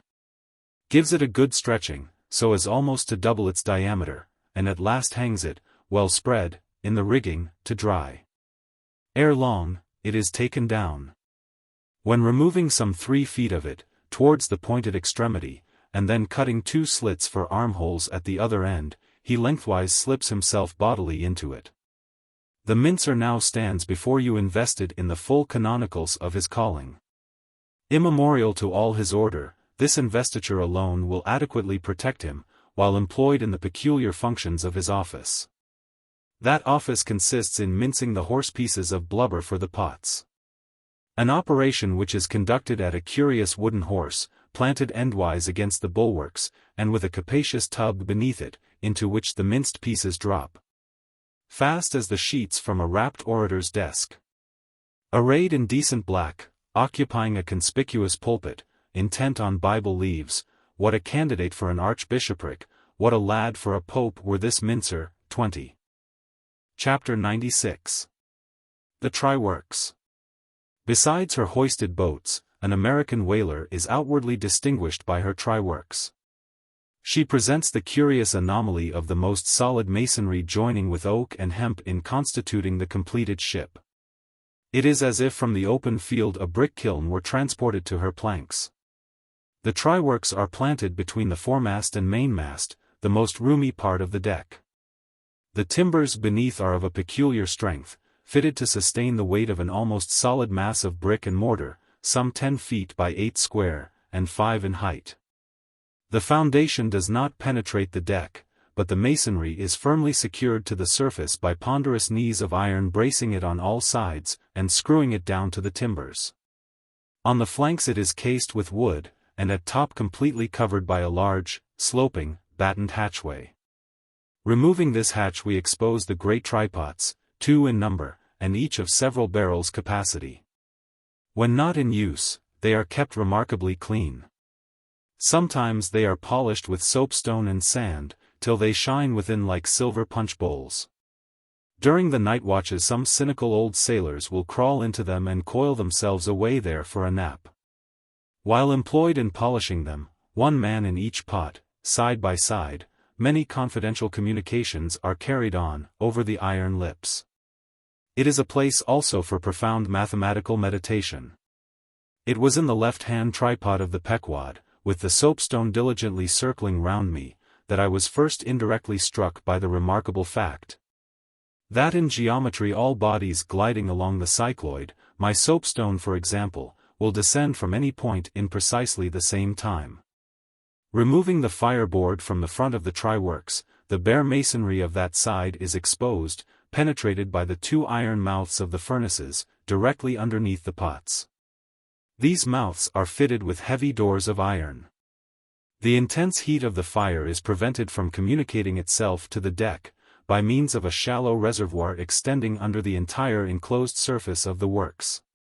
By a tunnel inserted at the rear, this reservoir is kept replenished with water as fast as it evaporates. There are no external chimneys, they open direct from the rear wall. And here let us go back for a moment. It was about 9 o'clock at night that the Pequod's try-works were first started on this present voyage. It belonged to Stubb to oversee the business. All ready there? Off hatch, then, and start her. You cook, fire the works. This was an easy thing, for the carpenter had been thrusting his shavings into the furnace throughout the passage. Here be it said that in a whaling voyage the first fire in the try-works has to be fed for a time with wood. After that no wood is used, except as a means of quick ignition to the staple fuel. In a word, after being tried out, the crisp, shriveled blubber, now called scraps or fritters, still contains considerable of its unctuous properties. These fritters feed the flames. Like a plethoric burning martyr, or a self-consuming misanthrope, once ignited, the whale supplies his own fuel and burns by his own body. Would that he consumed his own smoke! For his smoke is horrible to inhale, and inhale it you must, and not only that, but you must live in it for the time. It has an unspeakable, wild, Hindu odor about it, such as may lurk in the vicinity of funereal pyres. It smells like the left wing of the Day of Judgment, it is an argument for the pit. By midnight the works were in full operation. We were clear from the carcass, sail had been made, the wind was freshening, the wild ocean darkness was intense. But that darkness was licked up by the fierce flames, which at intervals forked forth from the sooty flues, and illuminated every lofty rope in the rigging, as with the famed Greek fire. The burning ship drove on, as if remorselessly commissioned to some vengeful deed. So the pitch and sulphur-freighted brigs of the bold Hydriote, Canaris, issuing from their midnight harbors, with broad sheets of flame for sails, bore down upon the Turkish frigates, and folded them in conflagrations. The hatch, removed from the top of the works, now afforded a wide hearth in front of them. Standing on this were the Tartarian shapes of the pagan harpooneers, always the whale-ship's stokers. With huge pronged poles they pitched hissing masses of blubber into the scalding pots, or stirred up the fires beneath, till the snaky flames darted, curling, out of the doors to catch them by the feet. The smoke rolled away in sullen heaps. To every pitch of the ship there was a pitch of the boiling oil, which seemed all eagerness to leap into their faces. Opposite the mouth of the works, on the further side of the wide wooden hearth, was the windlass. This served for a sea sofa. Here lounged the watch, when not otherwise employed, looking into the red heat of the fire, till their eyes felt scorched in their heads. Their tawny features, now all begrimed with smoke and sweat, their matted beards, and the contrasting barbaric brilliancy of their teeth. All these were strangely revealed in the capricious emblazonings of the works. As they narrated to each other their unholy adventures, their tales of terror told in words of mirth, as their uncivilized laughter forked upwards out of them, like the flames from the furnace. As to and fro, in their front, the harpooneers wildly gesticulated with their huge pronged forks and dippers. As the wind howled on, and the sea leaped, and the ship groaned and dived, and yet steadfastly shot her red hell further and further into the blackness of the sea and the night, and scornfully champed the white bone in her mouth, and viciously spat round her on all sides. Then the rushing Pequod, freighted with savages, and laden with fire, and burning a corpse, and plunging into that blackness of darkness, seemed the material counterpart of her monomaniac commander's soul. So seemed it to me, as I stood at her helm, and for long hours silently guided the way of this fire ship on the sea. Wrapped, for that interval, in darkness myself, I but the better saw the redness, the madness, the ghastliness of others. The continual sight of the fiend shapes before me, capering half in smoke and half in fire, these at last begot kindred visions in my soul. So soon as I began to yield to that unaccountable drowsiness which ever would come over me at a midnight helm. But that night, in particular, a strange, and ever since inexplicable, thing occurred to me.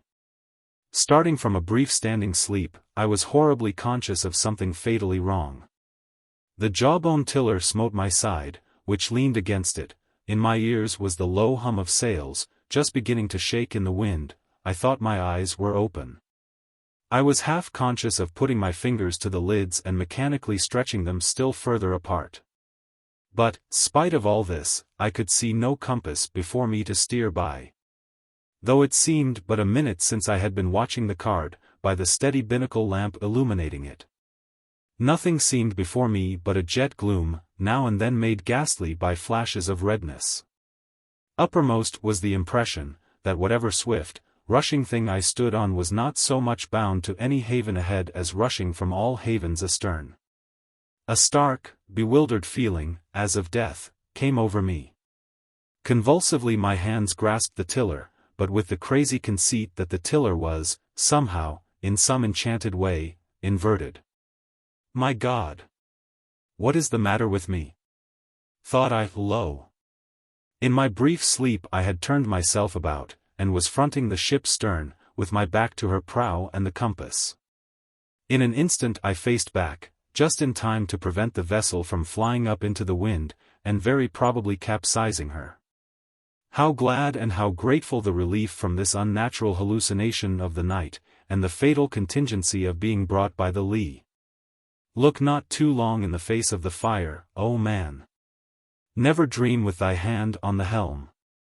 Turn not thy back to the compass, accept the first hint of the hitching tiller, believe not the artificial fire, when its redness makes all things look ghastly.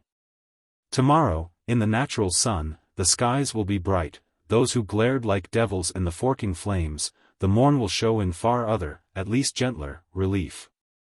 The glorious, golden, glad sun, the only true lamp, all others but liars. Nevertheless the sun hides not Virginia's dismal swamp, nor Rome's accursed Campagna, nor wide Sahara, nor all the millions of miles of deserts and of griefs beneath the moon. The sun hides not the ocean, which is the dark side of this earth, and which is 2/3 of this earth. So, therefore, that mortal man who hath more of joy than sorrow in him, that mortal man cannot be true, not true, or undeveloped. With books the same. The truest of all men was the man of sorrows, and the truest of all books is Solomon's, and Ecclesiastes is the fine hammered steel of woe. All is vanity. All. This wilful world hath not got hold of unchristian Solomon's wisdom yet.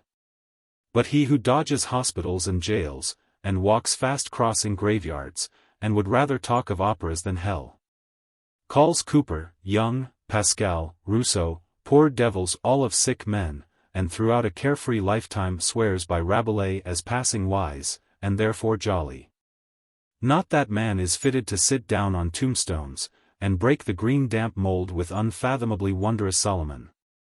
But even Solomon, he says, the man that wandereth out of the way of understanding shall remain, i.e., even while living, in the congregation of the dead. Give not thyself up, then, to fire, lest it invert thee, deaden thee, as for the time it did me. There is a wisdom that is woe, but there is a woe that is madness.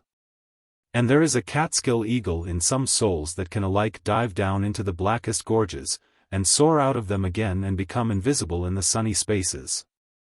And even if he forever flies within the gorge, that gorge is in the mountains. So that even in his lowest swoop the mountain eagle is still higher than other birds upon the plain, even though they soar. Chapter 97.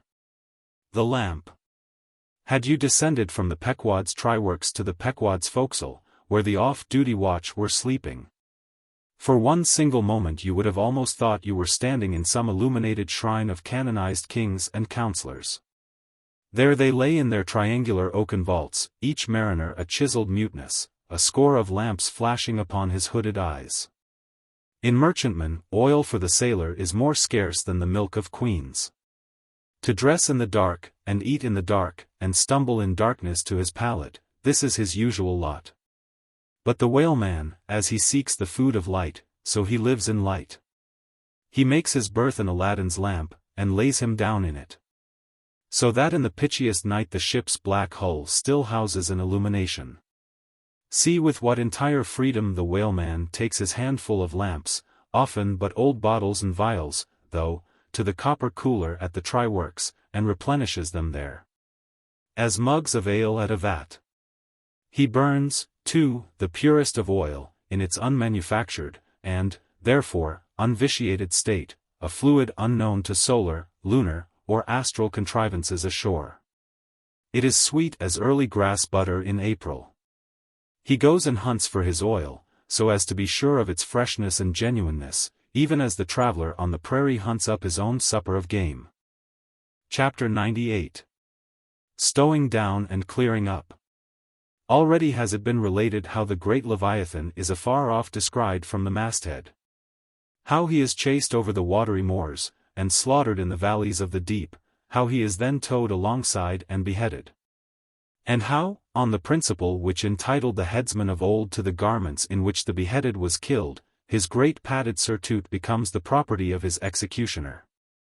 How, in due time, he is condemned to the pots, and, like Shadrach, Meshach, and Abednego, his spermaceti, oil, and bone pass unscathed through the fire. But now it remains to conclude the last chapter of this part of the description by rehearsing, singing, if I may, the romantic proceeding of decanting off his oil into the casks and striking them down into the hold, where once again Leviathan returns to his native profundities, sliding along beneath the surface as before. But, alas! Never more to rise and blow. While still warm, the oil, like hot punch, is received into the 6-barrel casks. And while, perhaps, the ship is pitching and rolling this way and that in the midnight sea, the enormous casks are slewed round and headed over, end for end. And sometimes perilously scoot across the slippery deck, like so many land slides, till at last manhandled and stayed in their course. And all round the hoops, rap, rap, go as many hammers as can play upon them, for now, ex officio, every sailor is a cooper. At length, when the last pint is casked, and all is cool, then the great hatchways are unsealed, the bowels of the ship are thrown open, and down go the casks to their final rest in the sea. This done, the hatches are replaced, and hermetically closed, like a closet walled up. In the sperm fishery, this is perhaps one of the most remarkable incidents in all the business of whaling. One day the planks stream with freshets of blood and oil, on the sacred quarterdeck enormous masses of the whale's head are profanely piled, great rusty casks lie about, as in a brewery yard. The smoke from the try-works has besooted all the bulwarks, the mariners go about suffused with unctuousness, the entire ship seems great Leviathan himself, while on all hands the din is deafening. But a day or two after, you look about you, and prick your ears in this selfsame ship. And were it not for the telltale boats and try-works, you would all but swear you trod some silent merchant vessel, with a most scrupulously neat commander. The unmanufactured sperm oil possesses a singularly cleansing virtue. This is the reason why the decks never look so white as just after what they call an affair of oil. Besides, from the ashes of the burned scraps of the whale, a potent lye is readily made.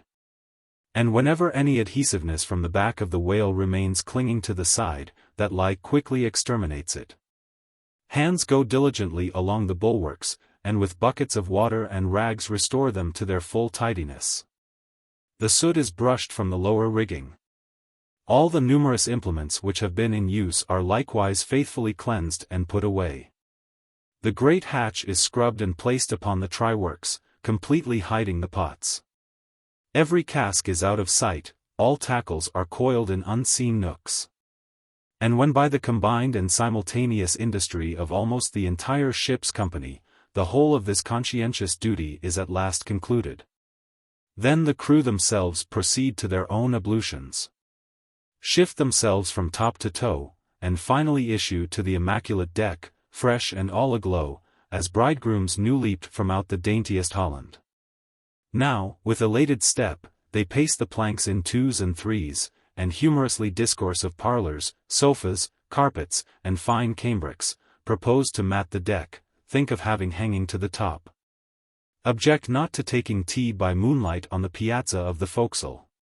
To hint to such musked mariners of oil, and bone, and blubber, were little short of audacity. They know not the thing you distantly allude to. Away, and bring us napkins. But mark, aloft there, at the three mast-heads, stand three men intent on spying out more whales, which, if caught, infallibly will again soil the old oaken furniture. And drop at least one small grease spot somewhere. Yes, and many is the time, when, after the severest uninterrupted labors, which know no night, continuing straight through for 96 hours. When from the boat, where they have swelled their wrists with all day rowing on the line, they only step to the deck to carry vast chains, and heave the heavy windlass, and cut and slash, and in their very sweatings to be smoked and burned anew by the combined fires of the equatorial sun and the equatorial try-works. When, on the heel of all this, they have finally bestirred themselves to cleanse the ship, and make a spotless dairy room of it. Many is the time the poor fellows, just buttoning the necks of their clean frocks, are startled by the cry of, "There she blows." And away they fly to fight another whale, and go through the whole weary thing again. Oh, my friends, but this is man-killing. Yet this is life. For hardly have we mortals by long toilings extracted from this world's vast bulk its small but valuable sperm. And then, with weary patience, cleansed ourselves from its defilements, and learned to live here in clean tabernacles of the soul, hardly is this done, when, there she blows. The ghost is spouted up, and away we sail to fight some other world, and go through young life's old routine again. Oh, the metempsychosis. Oh, Pythagoras, that in bright Greece, 2000 years ago, did die, so good, so wise, so mild. I sailed with thee along the Peruvian coast last voyage, and, foolish as I am, taught thee, a green simple boy, how to splice a rope. Chapter 99. The Doubloon. Ere now it has been related how Ahab was wont to pace his quarterdeck, taking regular turns at either limit, the binnacle and mainmast. But in the multiplicity of other things requiring narration it has not been added how that sometimes in these walks, when most plunged in his mood, he was wont to pause in turn at each spot, and stand there strangely eyeing the particular object before him. When he halted before the binnacle, with his glance fastened on the pointed needle in the compass, that glance shot like a javelin with the pointed intensity of his purpose. And when resuming his walk he again paused before the mainmast, then, as the same riveted glance fastened upon the riveted gold coin there, he still wore the same aspect of nailed firmness, only dashed with a certain wild longing, if not hopefulness. But one morning, turning to pass the doubloon, he seemed to be newly attracted by the strange figures and inscriptions stamped on it, as though now for the first time beginning to interpret for himself in some monomaniac way whatever significance might lurk in them. And some certain significance lurks in all things, else all things are little worth, and the round world itself but an empty cipher, except to sell by the cartload, as they do hills about Boston, to fill up some morass in the Milky Way. Now this doubloon was of purest, virgin gold, raked somewhere out of the heart of gorgeous hills, whence, east and west, over golden sands, the headwaters of many a Pactolus flows.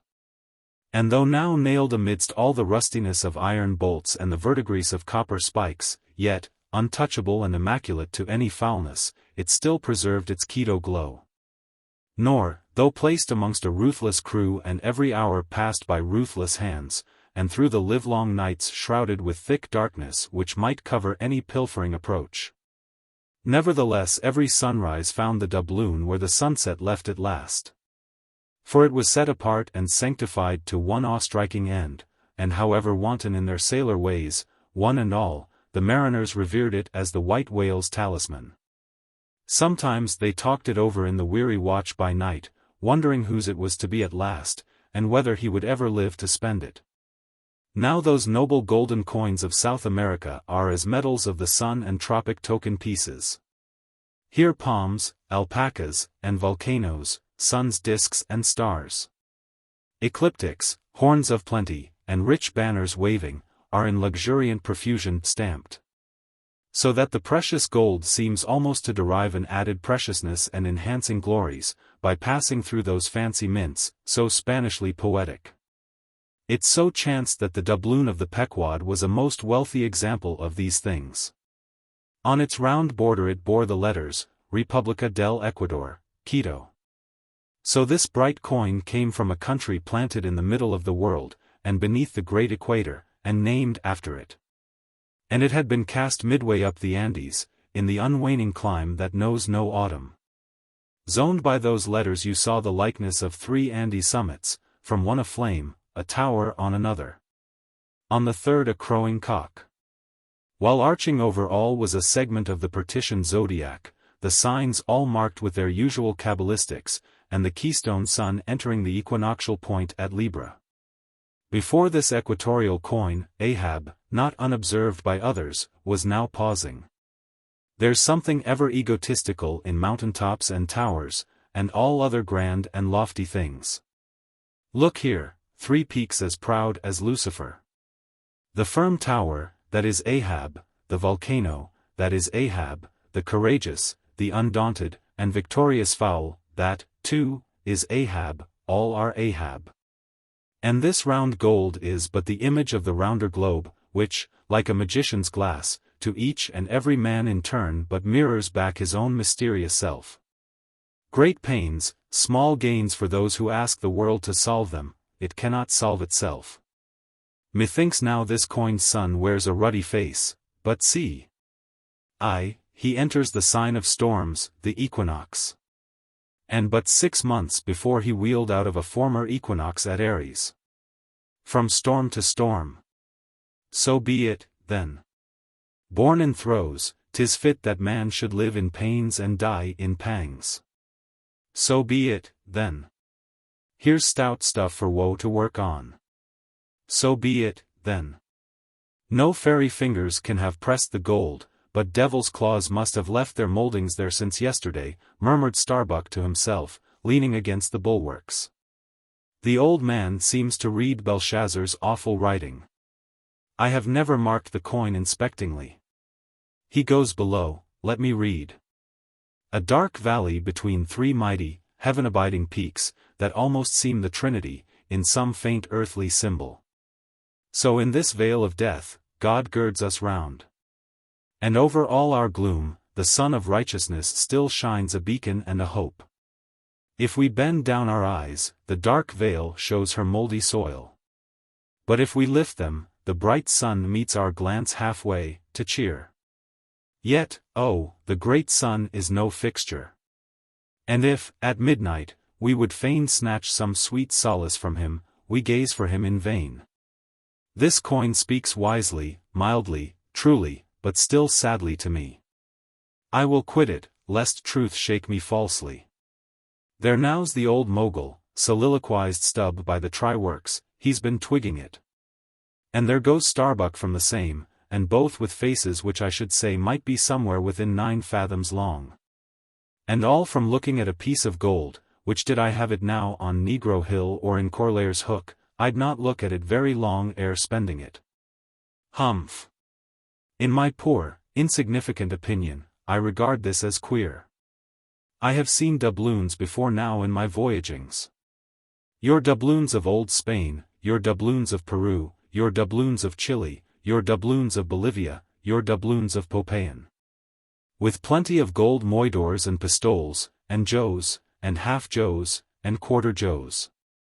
What then should there be in this doubloon of the equator that is so killing wonderful? By Golconda! Let me read it once. Hullo! Here's signs and wonders truly. That, now, is what old Bowditch in his epitome calls the zodiac, and what my almanac below calls ditto.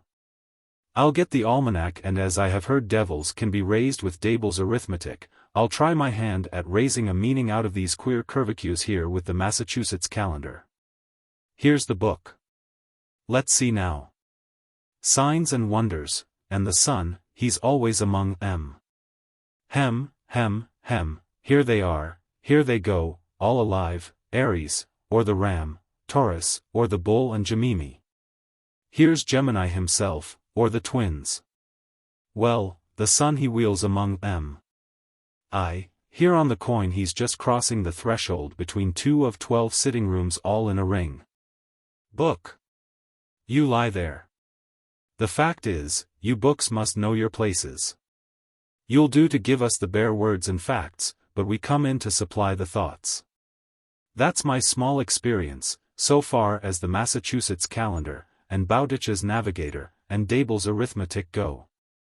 Signs and wonders, Pity if there is nothing wonderful in signs, and significant in wonders. There's a clue somewhere, wait a bit, hist, hark. By Jove, I have it.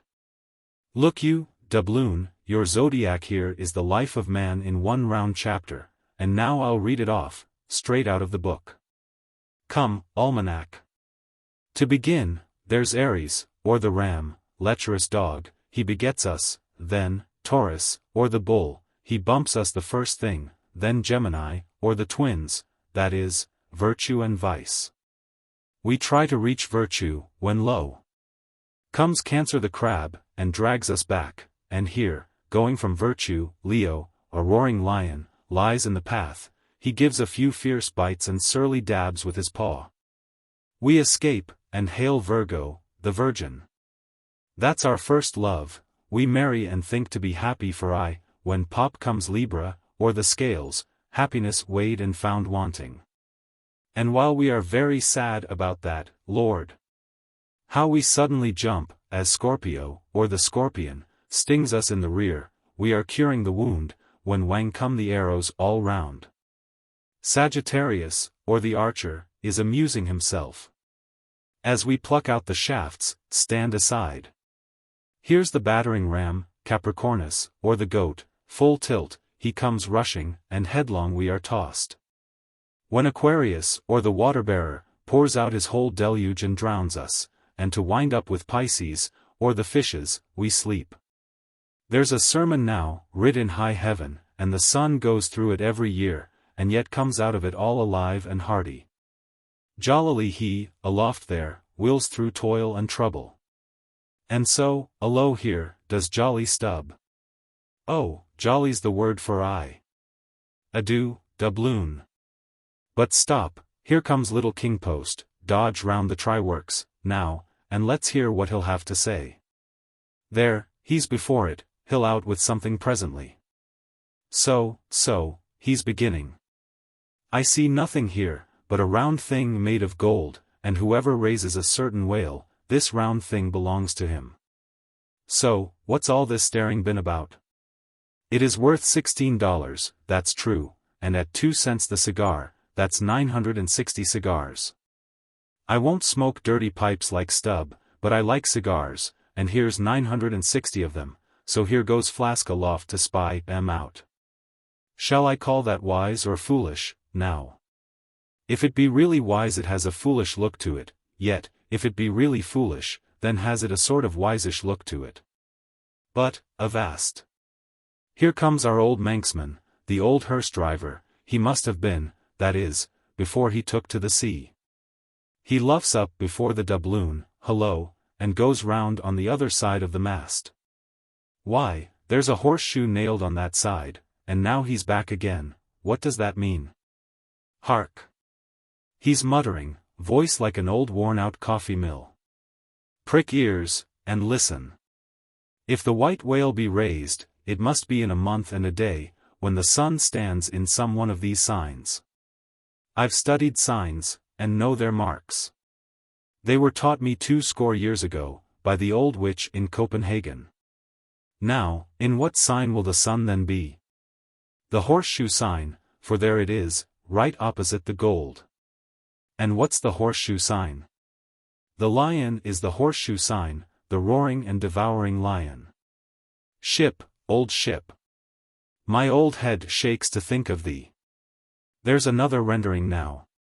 But still one text. All sorts of men in one kind of world, you see. Dodge again. Here comes Queequeg, all tattooing, looks like the signs of the zodiac himself. What says the cannibal? As I live, he's comparing notes, looking at his thigh bone, thinks the sun is in the thigh, or in the calf, or in the bowels, I suppose, as the old women talk surgeon's astronomy in the back country. And by Jove, he's found something there in the vicinity of his thigh. I guess it's Sagittarius, or the Archer. No, he don't know what to make of the doubloon. He takes it for an old button off some king's trousers. But, aside again. Here comes that ghost devil, Fedallah, tail coiled out of sight as usual, oakum in the toes of his pumps as usual. What does he say, with that look of his? Only makes a sign to the sign and bows himself. There is a sun on the coin, fire worshipper, depend upon it. Ho! More and more. This way comes Pip, poor boy. Would he had died, or I, he's half horrible to me. He too has been watching all of these interpreters, myself included, and look now, he comes to read, with that unearthly idiot face. Stand away again and hear him. Hark! I look, you look, he looks, we look, ye look, they look. Upon my soul, he's been studying Murray's grammar. Improving his mind, poor fellow. But what's that he says now, hist? I look, you look, he looks, we look, ye look, they look. Why, he's getting it by heart, hist. Again. I look, you look, he looks, we look, ye look, they look. Well, that's funny. And I, you, and he, and we, ye, and they, are all bats, and I'm a crow, especially when I stand atop of this pine tree here. Caw. Caw. Caw. Caw. Caw. Caw. Ain't I a crow? And where's the scarecrow? There he stands, 2 bones stuck into a pair of old trousers, and 2 more poked into the sleeves of an old jacket. Wonder if he means me, complimentary, poor lad. I could go hang myself. Anyway, for the present, I'll quit Pip's vicinity. I can stand the rest, for they have plain wits, but he's too crazy witty for my sanity. So, I leave him muttering. Here's the ship's navel, this doubloon here, and they are all on fire to unscrew it. But, unscrew your navel, and what's the consequence? Then again, if it stays here, that is ugly, too, for when aught's nailed to the mast it's a sign that things grow desperate. Ha, ha. Old Ahab. The white whale, he'll nail ye. This is a pine tree. My father, in old Tolland County, cut down a pine tree once, and found a silver ring grown over in it, some old darky's wedding ring. How did it get there? And so they'll say in the resurrection, when they come to fish up this old mast, and find a doubloon lodged in it, with bedded oysters for the shaggy bark. Oh, the gold! The precious, precious, gold! The green miser'll hoard ye soon. Hish! Hish! God goes mong the world's blackberrying. Cook! Ho, cook! And cook us! Jenny! Hey, hey, hey, hey, hey, Jenny, Jenny! And get your hoe cake done. Chapter C. Leg and Arm. The Pequod, of Nantucket, meets the Samuel Enderby, of London. Ship, ahoy! Hast seen the white whale? So cried Ahab, once more hailing a ship showing English colors, bearing down under the stern. Trumpet to mouth, the old man was standing in his hoisted quarter-boat, his ivory leg plainly revealed to the stranger captain, who was carelessly reclining in his own boat's bow. He was a darkly tanned, burly, good-natured, fine-looking man, of 60 or thereabouts, dressed in a spacious roundabout, that hung round him in festoons of blue pilot cloth. And one empty arm of this jacket streamed behind him like the broidered arm of a hussar's surcoat. Hast seen the white whale? See you this? And withdrawing it from the folds that had hidden it, he held up a white arm of sperm whale bone, terminating in a wooden head like a mallet.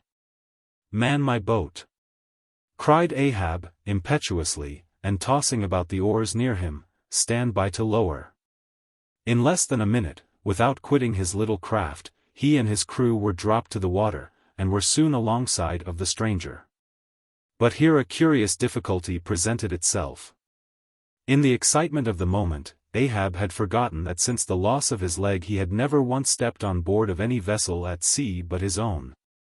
And then it was always by an ingenious and very handy mechanical contrivance peculiar to the Pequod, and a thing not to be rigged and shipped in any other vessel at a moment's warning.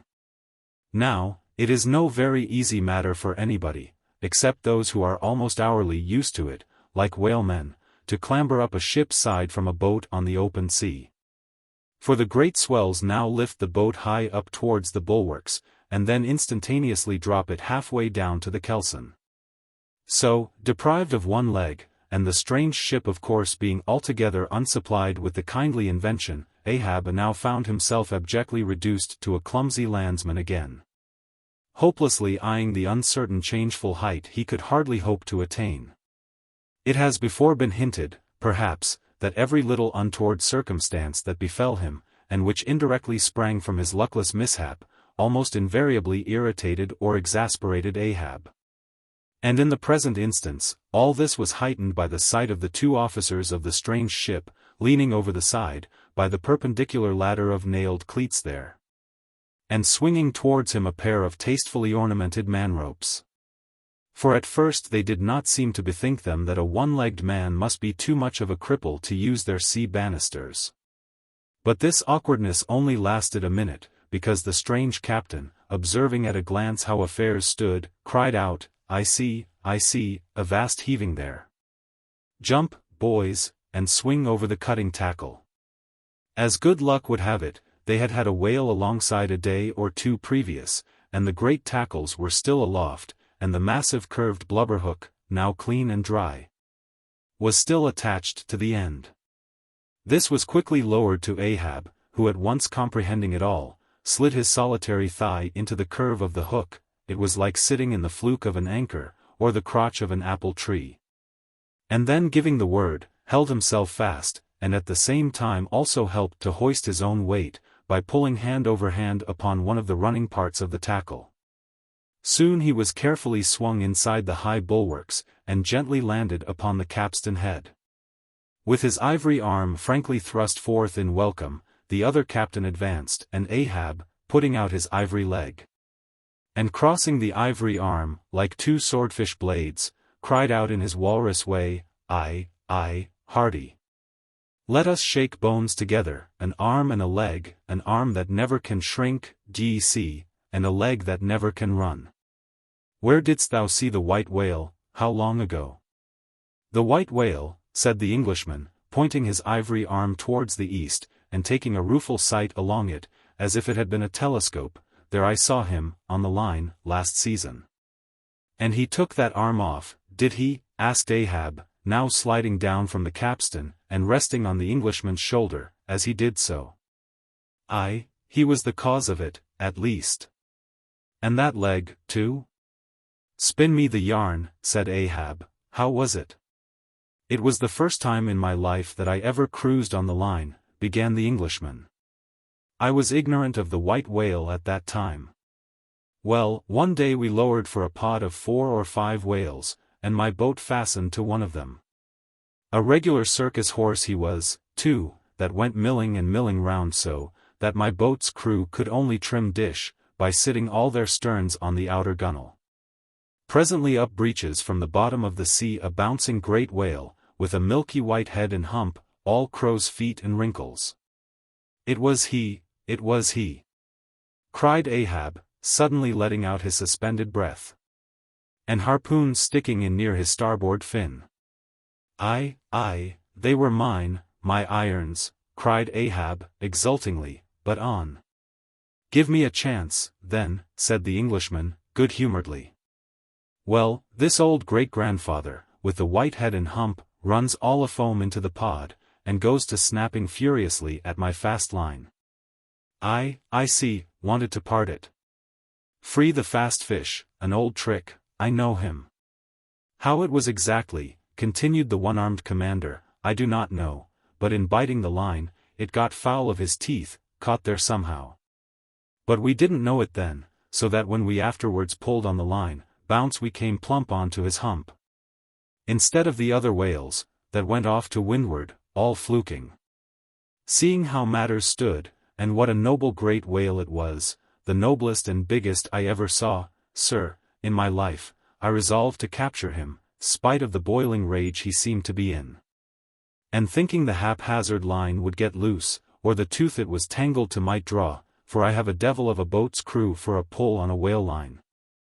Seeing all this, I say, I jumped into my first mate's boat, Mr. Mounttop's here, by the way, Captain, Mounttop, the captain. As I was saying, I jumped into Mounttop's boat, which, D.C., was gunwale and gunwale with mine, then, and snatching the first harpoon, let this old great-grandfather have it.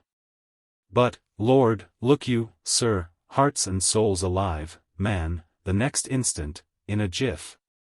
I was blind as a bat, both eyes out, all befogged and bedeadened with black foam, the whale's tail looming straight up out of it, perpendicular in the air, like a marble steeple. No use sterning all, then, but as I was groping at midday, with a blinding sun, all crown jewels. As I was groping, I say, after the second iron, to toss it overboard, down comes the tail like a Lima tower, cutting my boat in two, leaving each half in splinters. And, flukes first, the white hump backed through the wreck, as though it was all chips. We all struck out. To escape his terrible flailings, I seized hold of my harpoon pole sticking in him, and for a moment clung to that like a sucking fish. But a combing sea dashed me off, and at the same instant, the fish, taking one good dart forwards, went down like a flash. And the barb of that cursed second iron towing along near me caught me here, clapping his hand just below his shoulder. Yes, caught me just here, I say, and bore me down to hell's flames, I was thinking. When, all of a sudden, thank the good God, the barb ripped its way along the flesh, clear along the whole length of my arm, came out nigh my wrist, and up I floated. And that gentleman there will tell you the rest, by the way, Captain, Dr. Bunger, ship's surgeon, Bunger, my lad, the captain. Now, Bunger boy, spin your part of the yarn. The professional gentleman thus familiarly pointed out, had been all the time standing near them, with nothing specific visible, to denote his gentlemanly rank on board. His face was an exceedingly round but sober one, he was dressed in a faded blue woolen frock or shirt, and patched trousers. And had thus far been dividing his attention between a marlinspike he held in one hand, and a pillbox held in the other. Occasionally casting a critical glance at the ivory limbs of the two crippled captains. But, at his superior's introduction of him to Ahab, he politely bowed, and straightway went on to do his captain's bidding. It was a shocking bad wound, began the whale surgeon. And, taking my advice, Captain Boomer here, stood our old Sammy. Samuel Enderby is the name of my ship, interrupted the one-armed captain, addressing Ahab, go on, boy. Stood our old Sammy off to the northward, to get out of the blazing hot weather there on the line. But it was no use, I did all I could, sat up with him nights. Was very severe with him in the matter of diet. Oh, very severe, chimed in the patient himself. Then suddenly altering his voice, drinking hot rum toddies with me every night, till he couldn't see to put on the bandages. And sending me to bed, half seas over, about 3 o'clock in the morning. Oh, ye stars! He sat up with me indeed, and was very severe in my diet. Oh! A great watcher, and very dietetically severe, is Dr. Bunger. Bunger, you dog, laugh out. Why don't ye? You know you're a precious jolly rascal. But, heave ahead, boy, I'd rather be killed by you than kept alive by any other man. My captain, you must have ere this perceived, respected sir, said the imperturbable godly-looking Bunger, slightly bowing to Ahab, is apt to be facetious at times. He spins us many clever things of that sort. But I may as well say, en passant, as the French remark, that I myself, that is to say, Jack Bunger, late of the reverend clergy, am a strict total abstinence man. I never drink water. Cried the captain. He never drinks it, it's a sort of fits to him, fresh water throws him into the hydrophobia. But go on with the arm story. Yes, I may as well, said the surgeon, coolly. I was about observing, sir, before Captain Boomer's facetious interruption, that spite of my best and severest endeavors, the wound kept getting worse and worse. The truth was, sir, it was as ugly gaping wound as surgeon ever saw, more than 2 feet and several inches long. I measured it with the lead line. In short, it grew black. I knew what was threatened, and off it came. But I had no hand in shipping that ivory arm there. That thing is against all rule, pointing at it with the marlinspike, that is the captain's work, not mine. He ordered the carpenter to make it. He had that club hammer there put to the end, to knock someone's brains out with, I suppose, as he tried mine once. He flies into diabolical passions sometimes. Do ye see this dent, sir, removing his hat, and brushing aside his hair, and exposing a bowl-like cavity in his skull, but which bore not the slightest scary trace, or any token of ever having been a wound? Well, the captain there will tell you how that came here. He knows. No, I don't, said the captain, but his mother did, he was born with it. Oh, you solemn rogue, you Bunger. Was there ever such another Bunger in the watery world? Bunger, when you die, you ought to die in pickle, you dog, you should be preserved to future ages, you rascal. What became of the white whale? Now cried Ahab, who thus far had been impatiently listening to this byplay between the two Englishmen. Oh, cried the one-armed captain, oh, yes. Well. After he sounded, we didn't see him again for some time. In fact, as I before hinted, I didn't then know what whale it was that had served me such a trick, till some time afterwards, when coming back to the line. We heard about Moby-Dick, as some call him, and then I knew it was he. Didst thou cross his wake again? Twice. But could not fasten? Didn't want to try to, ain't one limb enough? What should I do without this other arm? And I'm thinking Moby-Dick doesn't bite so much as he swallows. Well, then, interrupted Bunger, give him your left arm for bait to get the right. Do you know, gentlemen, very gravely and mathematically bowing to each captain in succession, do you know, gentlemen, that the digestive organs of the whale are so inscrutably constructed by divine providence, that it is quite impossible for him to completely digest even a man's arm? And he knows it too. So that what you take for the white whale's malice is only his awkwardness. For he never means to swallow a single limb, he only thinks to terrify by feints. But sometimes he is like the old juggling fellow, formerly a patient of mine in Ceylon, that making believe swallow jackknives, once upon a time let one drop into him in good earnest. And there it stayed for a 12-month or more. When I gave him an emetic, and he heaved it up in small tacks, d.c. No possible way for him to digest that jackknife, and fully incorporate it into his general bodily system. Yes, Captain Boomer, if you are quick enough about it, and have a mind to pawn one arm for the sake of the privilege of giving decent burial to the other, why in that case the arm is yours. Only let the whale have another chance at you shortly, that's all. No, thank ye, Bunger, said the English captain, he's welcome to the arm he has, since I can't help it, and didn't know him then, but not to another one. No more white whales for me. I've lowered for him once, and that has satisfied me. There would be great glory in killing him, I know that, and there is a shipload of precious sperm in him, but, hark ye, he's best let alone.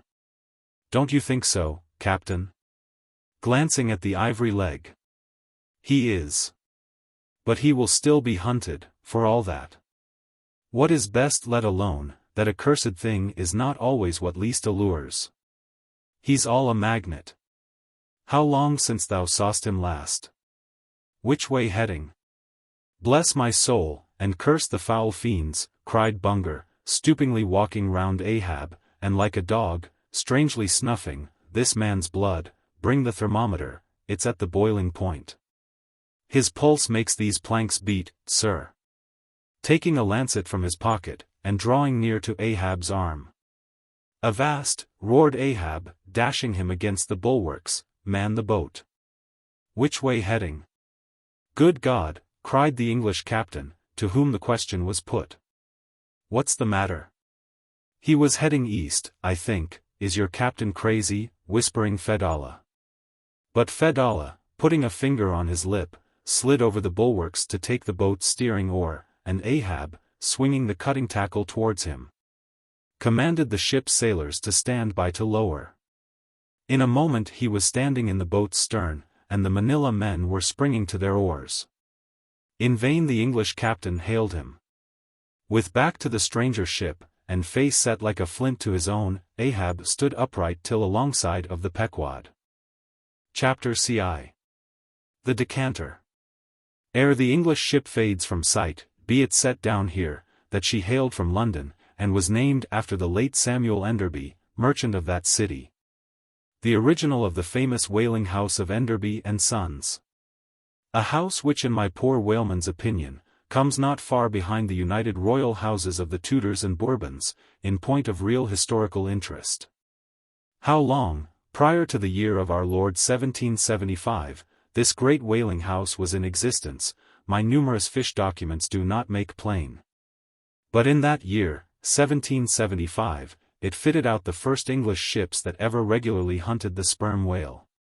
Though for some score of years previous, ever since 1726, our valiant coffins and massies of Nantucket and the Vineyard had in large fleets pursued that Leviathan. But only in the North and South Atlantic, not elsewhere.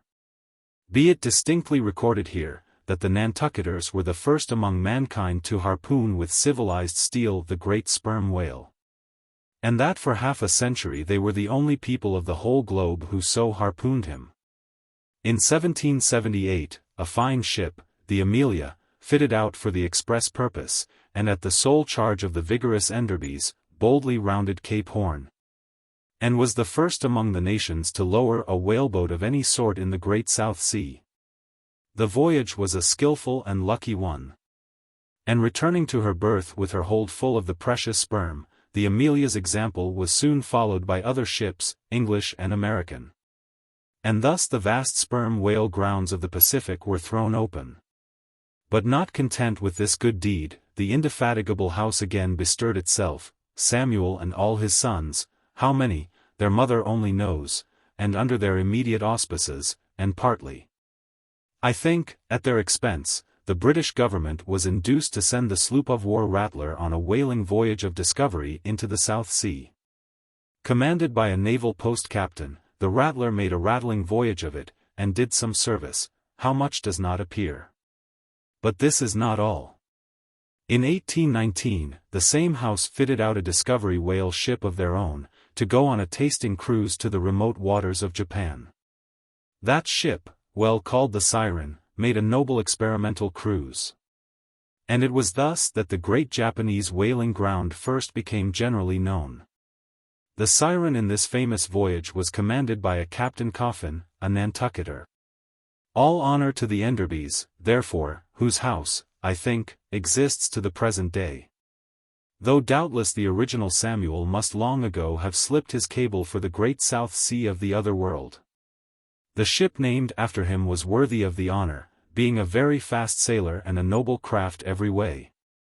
I boarded her once at midnight somewhere off the Patagonian coast, and drank good flip down in the forecastle. It was a fine gam we had, and they were all trumps, every soul on board. A short life to them, and a jolly death.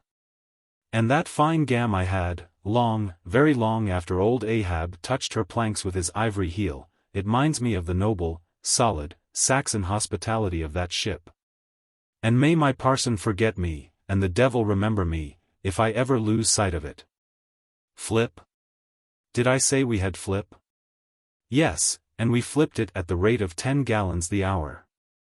And when the squall came, for it's squally off there by Patagonia, and all hands, visitors and all, were called to reef topsails. We were so top-heavy that we had to swing each other aloft in bowlines. And we ignorantly furled the skirts of our jackets into the sails, so that we hung there, reefed fast in the howling gale, a warning example to all drunken tars. However, the masts did not go overboard. And by we scrambled down, so sober, that we had to pass the flip again, though the savage salt spray bursting down the forecastle scuttle, rather too much diluted and pickled it to my taste. The beef was fine, tough, but with body in it. They said it was bull beef, others, that it was dromedary beef, but I do not know, for certain, how that was. They had dumplings too. Small, but substantial, symmetrically globular, and indestructible dumplings. I fancied that you could feel them, and roll them about in you after they were swallowed. If you stooped over too far forward, you risked their pitching out of you like billiard balls. The bread, but that couldn't be helped, besides, it was an antiscorbutic. In short, the bread contained the only fresh fare they had. But the forecastle was not very light, and it was very easy to step over into a dark corner when you ate it. But all in all, taking her from truck to helm, considering the dimensions of the cook's boilers, including his own live parchment boilers, fore and aft, I say, the Samuel Enderby was a jolly ship. Of good fare and plenty, fine flip and strong, crack fellows all, and capital from boot heels to hatband. But why was it, think ye, that the Samuel Enderby, and some other English whalers I know of, not all though, were such famous, hospitable ships? That passed round the beef, and the bread, and the can, and the joke, and were not soon weary of eating, and drinking, and laughing? I will tell you. The abounding good cheer of these English whalers is matter for historical research.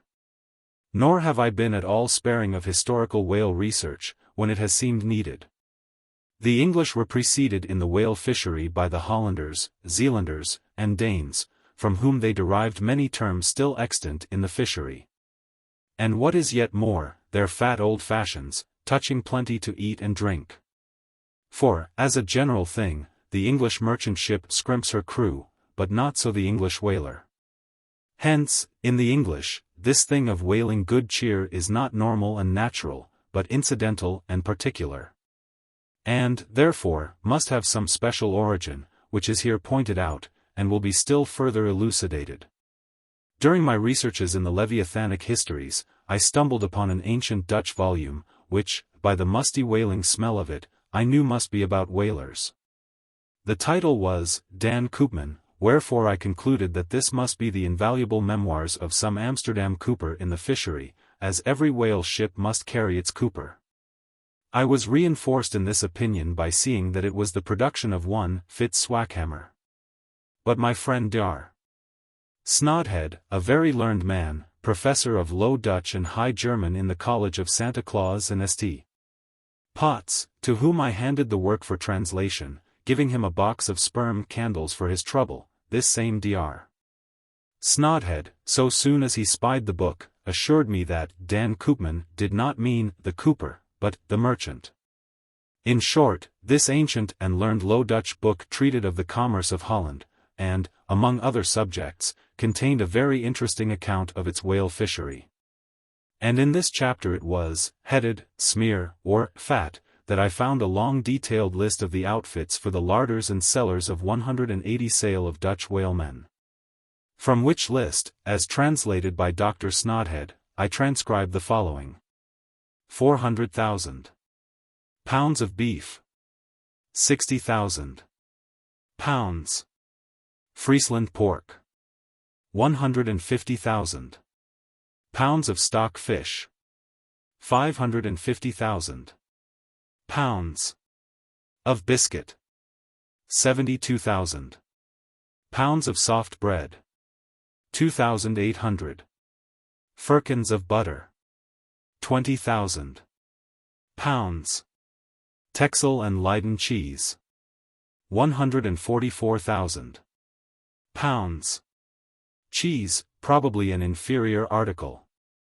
550 anchors of Geneva. 10,800 barrels of beer. Most statistical tables are parchingly dry in the reading. Not so in the present case, however, where the reader is flooded with whole pipes, barrels, quarts, and gills of good gin and good cheer. At the time, I devoted 3 days to the studious digesting of all this beer, beef, and bread, during which many profound thoughts were incidentally suggested to me, capable of a transcendental and Platonic application. And, furthermore, I compiled supplementary tables of my own, touching the probable quantity of stock fish, etc., consumed by every Low Dutch harpooner in that ancient Greenland and Spitzbergen whale fishery. In the first place, the amount of butter, and Texel and Leyden cheese consumed, seems amazing. I impute it, though, to their naturally unctuous natures, being rendered still more unctuous by the nature of their vocation, and especially by their pursuing their game in those frigid polar seas, on the very coasts of that Eskimo country where the convivial natives pledge each other in bumpers of train oil. The quantity of beer, too, is very large, 10,800 barrels. Now, as those polar fisheries could only be prosecuted in the short summer of that climate, so that the whole cruise of one of these Dutch whalemen, including the short voyage to and from the Spitzbergen Sea, did not much exceed 3 months, say, and reckoning 30 men to each of their fleet of 180 sail, we have 5,400 Low Dutch seamen in all. Therefore, I say, we have precisely 2 barrels of beer per man, for a 12 weeks' allowance, exclusive of his fair proportion of that 550 anchors of gin. Now, whether these gin and beer harpooneers, so fuddled as one might fancy them to have been, were the right sort of men to stand up in a boat's head, and take good aim at flying whales, this would seem somewhat improbable. Yet they did aim at them, and hit them too. But this was very far north, be it remembered, where beer agrees well with the constitution. Upon the equator, in our southern fishery, beer would be apt to make the harpooner sleepy at the masthead and boozy in his boat, and grievous loss might ensue to Nantucket and New Bedford. But no more. Enough has been said to show that the old Dutch whalers of 2 or 3 centuries ago were high livers, and that the English whalers have not neglected so excellent an example. For, say they, when cruising in an empty ship, if you can get nothing better out of the world, get a good dinner out of it, at least. And this empties the decanter. Chapter CII. A bower in the Arsacides. Hitherto, in descriptively treating of the sperm whale, I have chiefly dwelt upon the marvels of his outer aspect, or separately and in detail upon some few interior structural features. But to a large and thorough sweeping comprehension of him, it behooves me now to unbutton him still further, and untagging the points of his hose, unbuckling his garters, and casting loose the hooks and the eyes of the joints of his innermost bones, set him before you in his ultimatum. That is to say, in his unconditional skeleton. But how now, Ishmael? How is it, that you, a mere oarsman in the fishery, pretend to know aught about the subterranean parts of the whale? Did erudite Stubb, mounted upon your capstan, deliver lectures on the anatomy of the cetacea, and by help of the windlass, hold up a specimen rib for exhibition? Explain thyself, Ishmael. Can you land a full-grown whale on your deck for examination, as a cook dishes a roast pig? Surely not. A veritable witness have you hitherto been, Ishmael. But have a care how you seize the privilege of Jonah alone, the privilege of discoursing upon the joists and beams, the rafters, ridgepole, sleepers, and underpinnings, making up the framework of Leviathan, and belike of the talovats, dairy rooms, butteries, and cheeseries in his bowels. I confess, that since Jonah, few whalemen have penetrated very far beneath the skin of the adult whale. Nevertheless, I have been blessed with an opportunity to dissect him in miniature. In a ship I belonged to, a small cub sperm whale was once bodily hoisted to the deck for his poke or bag, to make sheaths for the barbs of the harpoons, and for the heads of the lances. Think you I let that chance go, without using my boat hatchet and jackknife, and breaking the seal and reading all the contents of that young cub? And as for my exact knowledge of the bones of the Leviathan in their gigantic, full-grown development, for that rare knowledge I am indebted to my late royal friend Tranquo, king of Trancay. One of the Arsacides. For being at Trancay, years ago, when attached to the trading ship Day of Algiers, I was invited to spend part of the Arsacidian holidays with the Lord of Trancay. At his retired palm villa at Pupella. A seaside glen not very far distant from what our sailors called Bamboo Town, his capital.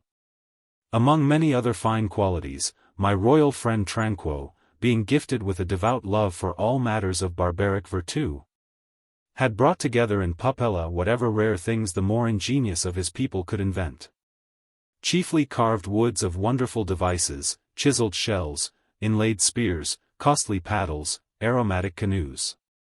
And all these distributed among whatever natural wonders, the wonder-freighted, tribute-rendering waves had cast upon his shores. Chief among these latter was a great sperm whale, which, after an unusually long raging gale, had been found dead and stranded, with his head against a coconut tree, whose plumage-like tufted droopings seemed his verdant jet. When the vast body had at last been stripped of its fathom-deep enfoldings, and the bones become dust-dry in the sun, then the skeleton was carefully transported up the Pupella glen, where a grand temple of lordly palms now sheltered it. The ribs were hung with trophies, the vertebrae were carved with Arsacidian annals, in strange hieroglyphics. In the skull, the priests kept up an unextinguished aromatic flame, so that the mystic head again sent forth its vapory spout.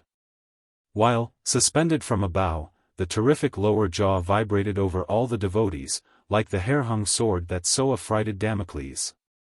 It was a wondrous sight. The wood was green as mosses of the icy glen, the trees stood high and haughty, feeling their living sap. The industrious earth beneath was as a weaver's loom, with a gorgeous carpet on it, whereof the ground-vine tendrils formed the warp and woof, and the living flowers the figures. All the trees, with all their laden branches, all the shrubs, and ferns, and grasses, the message-carrying air, all these unceasingly were active. Through the lacings of the leaves, the great sun seemed a flying shuttle weaving the unwearied verdure. Oh, busy weaver! Unseen weaver, pause, one word, whither flows the fabric? What palace may it deck? Wherefore all these ceaseless toilings? Speak, weaver, stay thy hand, but one single word with thee. Nay, the shuttle flies, the figures float from forth the loom. The freshet-rushing carpet forever slides away. The weaver god, he weaves, and by that weaving is he deafened, that he hears no mortal voice. And by that humming, we, too, who look on the loom are deafened, and only when we escape it shall we hear the thousand voices that speak through it. For even so it is in all material factories. The spoken words that are inaudible among the flying spindles, those same words are plainly heard without the walls, bursting from the open casements. Thereby have villainies been detected. Ah, mortal! Then, be heedful, for so, in all this din of the great world's loom, thy subtlest thinkings may be overheard afar.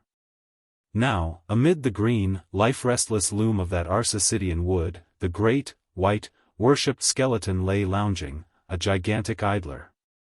Yet, as the ever-woven verdant warp and woof intermixed and hummed around him, the mighty idler seemed the cunning weaver, himself all woven over with the vines. Every month assuming greener, fresher verdure, but himself a skeleton. Life folded death, death trellised life, the grim god wived with youthful life, and begot him curly-headed glories. Now, when with royal Tranquo I visited this wondrous whale, and saw the skull an altar, and the artificial smoke ascending from where the real jet had issued, I marveled that the king should regard a chapel as an object of virtue. He laughed. But more I marveled that the priests should swear that smoky jet of his was genuine. To and fro I paced before this skeleton, brushed the vines aside, broke through the ribs, and with a ball of Arsacidian twine, wandered, eddied long amid its many winding, shaded colonnades and arbors. But soon my line was out, and following it back, I emerged from the opening where I entered. I saw no living thing within, naught was there but bones. Cutting me a green measuring rod, I once more dived within the skeleton. From their arrow slit in the skull, the priests perceived me taking the altitude of the final rib. "How now," they shouted. "Darest thou measure this our God? That's for us." "Aye, priests, well, how long do ye make him, then?" But hereupon a fierce contest rose among them, concerning feet and inches. They cracked each other's sconces with their yardsticks, the great skull echoed, and seizing that lucky chance, I quickly concluded my own admeasurements. These admeasurements I now propose to set before you. But first, be it recorded, that, in this matter, I am not free to utter any fancied measurement I please. Because there are skeleton authorities you can refer to test my accuracy. There is a Leviathanic museum, they tell me, in Hull, England, one of the whaling ports of that country, where they have some fine specimens of finbacks and other whales. Likewise, I have heard that in the Museum of Manchester, in New Hampshire, they have what the proprietors call the only perfect specimen of a Greenland or river whale in the United States. Moreover, at a place in Yorkshire, England, Burton Constable by name, a certain Sir Clifford Constable has in his possession the skeleton of a sperm whale, but of moderate size. By no means of the full-grown magnitude of my friend King Tranquo's. In both cases, the stranded whales to which these two skeletons belonged, were originally claimed by their proprietors upon similar grounds. King Tranquo seizing his because he wanted it. And Sir Clifford, because he was lord of the seigneuries of those parts. Sir Clifford's whale has been articulated throughout. So that, like a great chest of drawers, you can open and shut him, in all his bony cavities, spread out his ribs like a gigantic fan, and swing all day upon his lower jaw.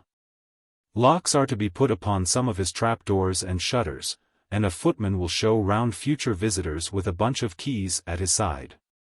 Sir Clifford thinks of charging twopence for a peep at the whispering gallery in the spinal column, threepence to hear the echo in the hollow of his cerebellum, and sixpence for the unrivalled view from his forehead. The skeleton dimensions I shall now proceed to set down are copied verbatim from my right arm, where I had them tattooed. As in my wild wanderings at that period, there was no other secure way of preserving such valuable statistics. But as I was crowded for space, and wished the other parts of my body to remain a blank page for a poem I was then composing, at least, what untattooed parts might remain, I did not trouble myself with the odd inches. Nor, indeed, should inches at all enter into a congenial admeasurement of the whale. Chapter CI. Measurement of the whale's skeleton. In the first place, I wish to lay before you a particular, plain statement, touching the living bulk of this Leviathan, whose skeleton we are briefly to exhibit. Such a statement may prove useful here. According to a careful calculation I have made, and which I partly base upon Captain Scoresby's estimate, of 70 tons for the largest sized Greenland whale of 60 feet in length. According to my careful calculation, I say, a sperm whale of the largest magnitude, between 85 and 90 feet in length, and something less than 40 feet in its fullest circumference. Such a whale will weigh at least 90 tons. So that, reckoning 13 men to a ton, he would considerably outweigh the combined population of a whole village of 1,100 inhabitants. Think you not then that brains, like yoked cattle, should be put to this Leviathan, to make him at all budge to any landsman's imagination? Having already in various ways put before you his skull, spout hole, jaw, teeth, tail, forehead, fins, and divers other parts, I shall now simply point out what is most interesting in the general bulk of his unobstructed bones. But as the colossal skull embraces so very large a proportion of the entire extent of the skeleton, as it is by far the most complicated part, and as nothing is to be repeated concerning it in this chapter, you must not fail to carry it in your mind, or under your arm, as we proceed. Otherwise you will not gain a complete notion of the general structure we are about to view. In length, the sperm whale's skeleton at Trancay measured 72 feet, so that when fully invested and extended in life, he must have been 90 feet long. For in the whale, the skeleton loses about 1/5 in length compared with the living body. Of this 72 feet, his skull and jaw comprised some 20 feet, leaving some 50 feet of plain backbone. Attached to this backbone, for something less than a third of its length, was the mighty circular basket of ribs which once enclosed his vitals. To me this vast ivory-ribbed chest, with the long, unrelieved spine, extending far away from it in a straight line, not a little resembled the hull of a great ship new laid upon the stocks. When only some 20 of her naked bow ribs are inserted, and the keel is otherwise, for the time, but a long, disconnected timber. The ribs were 10 on a side. The first, to begin from the neck, was nearly 6 feet long. The second, third, and fourth were each successively longer, till you came to the climax of the fifth, or one of the middle ribs, which measured 8 feet and some inches. From that part, the remaining ribs diminished, till the 10th and last only spanned 5 feet and some inches. In general thickness, they all bore a seemly correspondence to their length. The middle ribs were the most arched. In some of the arsacides they are used for beams whereon to lay footpath bridges over small streams. In considering these ribs, I could not but be struck anew with the circumstance, so variously repeated in this book, that the skeleton of the whale is by no means the mold of his invested form. The largest of the tranquae ribs, one of the middle ones, occupied that part of the fish which, in life, is greatest in depth. Now, the greatest depth of the invested body of this particular whale must have been at least 16 feet, whereas, the corresponding rib measured but little more than 8 feet. So that this rib only conveyed half of the true notion of the living magnitude of that part. Besides, for some way, where I now saw but a naked spine, all that had been once wrapped round with tons of added bulk in flesh, muscle, blood, and bowels.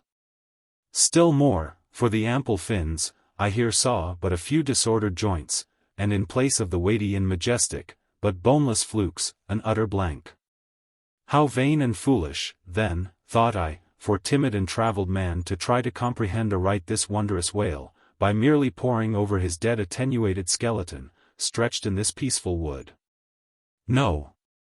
Only in the heart of quickest perils, only when within the eddyings of his angry flukes, only on the profound unbounded sea, can the fully invested whale be truly and livingly found out.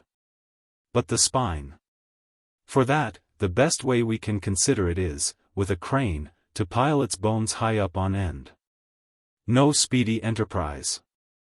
But now it's done, it looks much like Pompey's pillar. There are 40 and odd vertebrae in all, which in the skeleton are not locked together.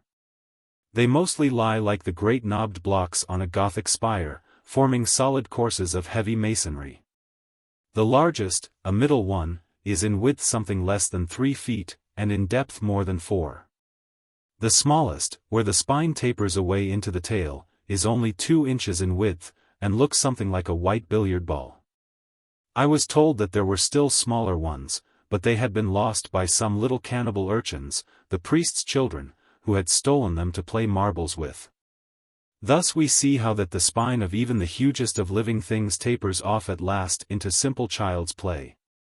Chapter CIV. The Fossil Whale. From his mighty bulk the whale affords a most congenial theme whereon to enlarge, amplify, and generally expatiate. Would you could not compress him. By good rights he should only be treated of in imperial folio.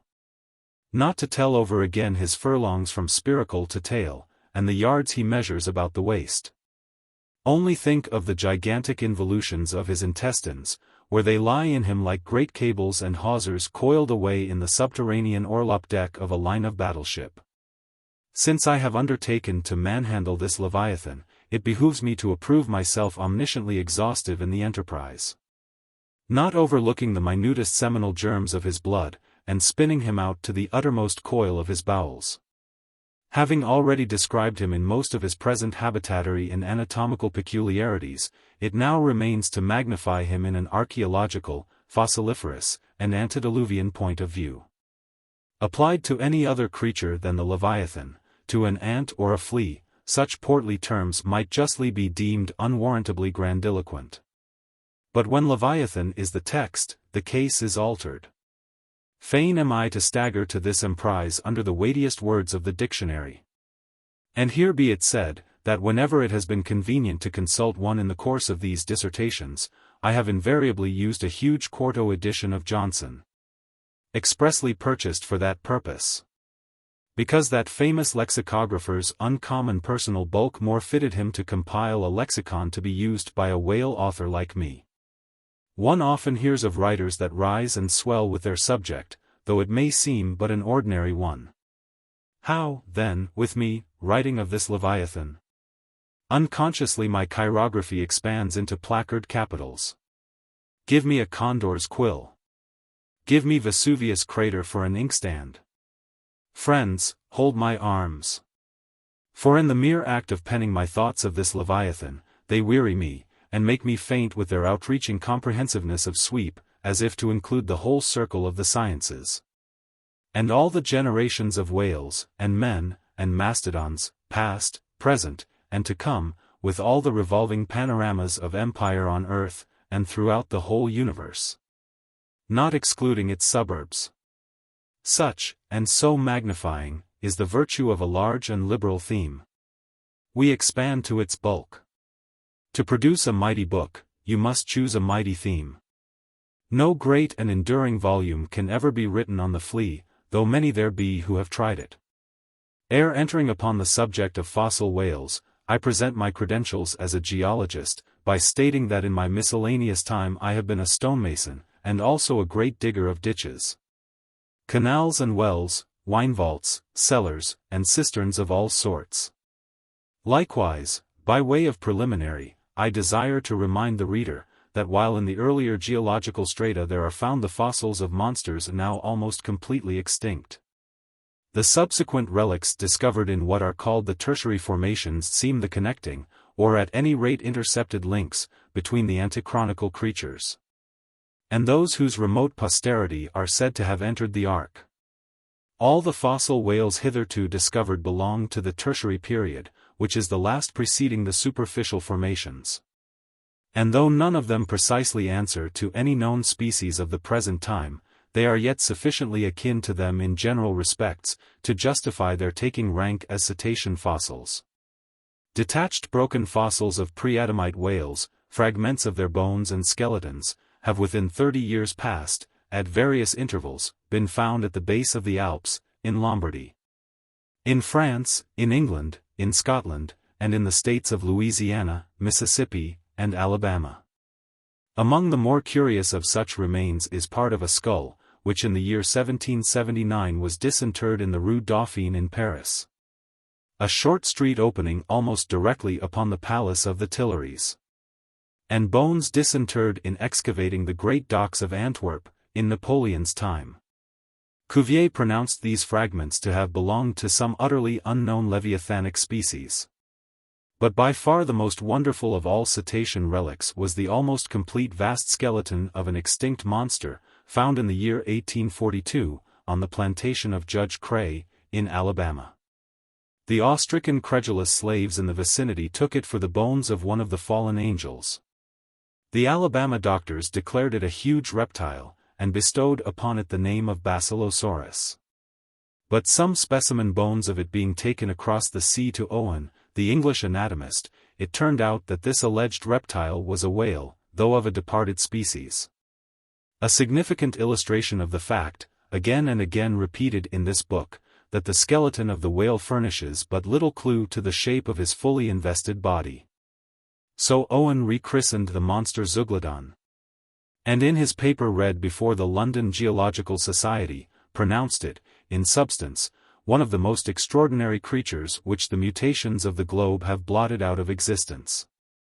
When I stand among these mighty leviathan skeletons, skulls, tusks, jaws, ribs, and vertebrae, all characterized by partial resemblances to the existing breeds of sea monsters, but at the same time bearing on the other hand similar affinities to the annihilated antichronical leviathans, their incalculable seniors, I am, by a flood, borne back to that wondrous period, ere time itself can be said to have begun, for time began with man. Here Saturn's grey chaos rolls over me, and I obtain dim, shuddering glimpses into those polar eternities, when wedged bastions of ice pressed hard upon what are now the tropics, And in all the 25,000 miles of this world's circumference, not an inhabitable hand's breadth of land was visible. Then the whole world was the whale's. And, king of creation, he left his wake along the present lines of the Andes and the Himalayas. Who can show a pedigree like Leviathan? Ahab's harpoon had shed older blood than the pharaoh's. Methuselah seems a schoolboy. I look round to shake hands with Shem. I am horror-struck at this anti-Mosaic, unsourced existence of the unspeakable terrors of the whale, which, having been before all time, must needs exist after all humane ages are over. But not alone has this Leviathan left his pre-Adamite traces in the stereotype plates of nature, and in limestone and marl bequeathed his ancient bust. But upon Egyptian tablets, whose antiquity seems to claim for them an almost fossiliferous character, we find the unmistakable print of his fin. In an apartment of the great temple of Dendera, some 50 years ago, there was discovered upon the granite ceiling a sculptured and painted planisphere, abounding in centaurs, griffins, and dolphins, similar to the grotesque figures on the celestial globe of the moderns. Gliding among them, old Leviathan swam as of yore, was there swimming in that planisphere, centuries before Solomon was cradled. Nor must there be omitted another strange attestation of the antiquity of the whale, in his own osseous post-diluvian reality, as set down by the venerable John Leo, the old Barbary traveler. Not far from the seaside, they have a temple, the rafters and beams of which are made of whale bones, for whales of a monstrous size are oftentimes cast up dead upon that shore. The common people imagine, that by a secret power bestowed by God upon the temple, no whale can pass it without immediate death. But the truth of the matter is, that on either side of the temple, there are rocks that shoot 2 miles into the sea, and wound the whales when they light upon them.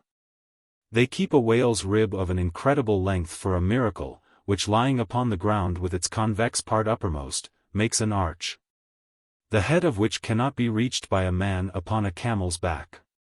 This rib, says John Leo, is said to have lain there 100 years before I saw it.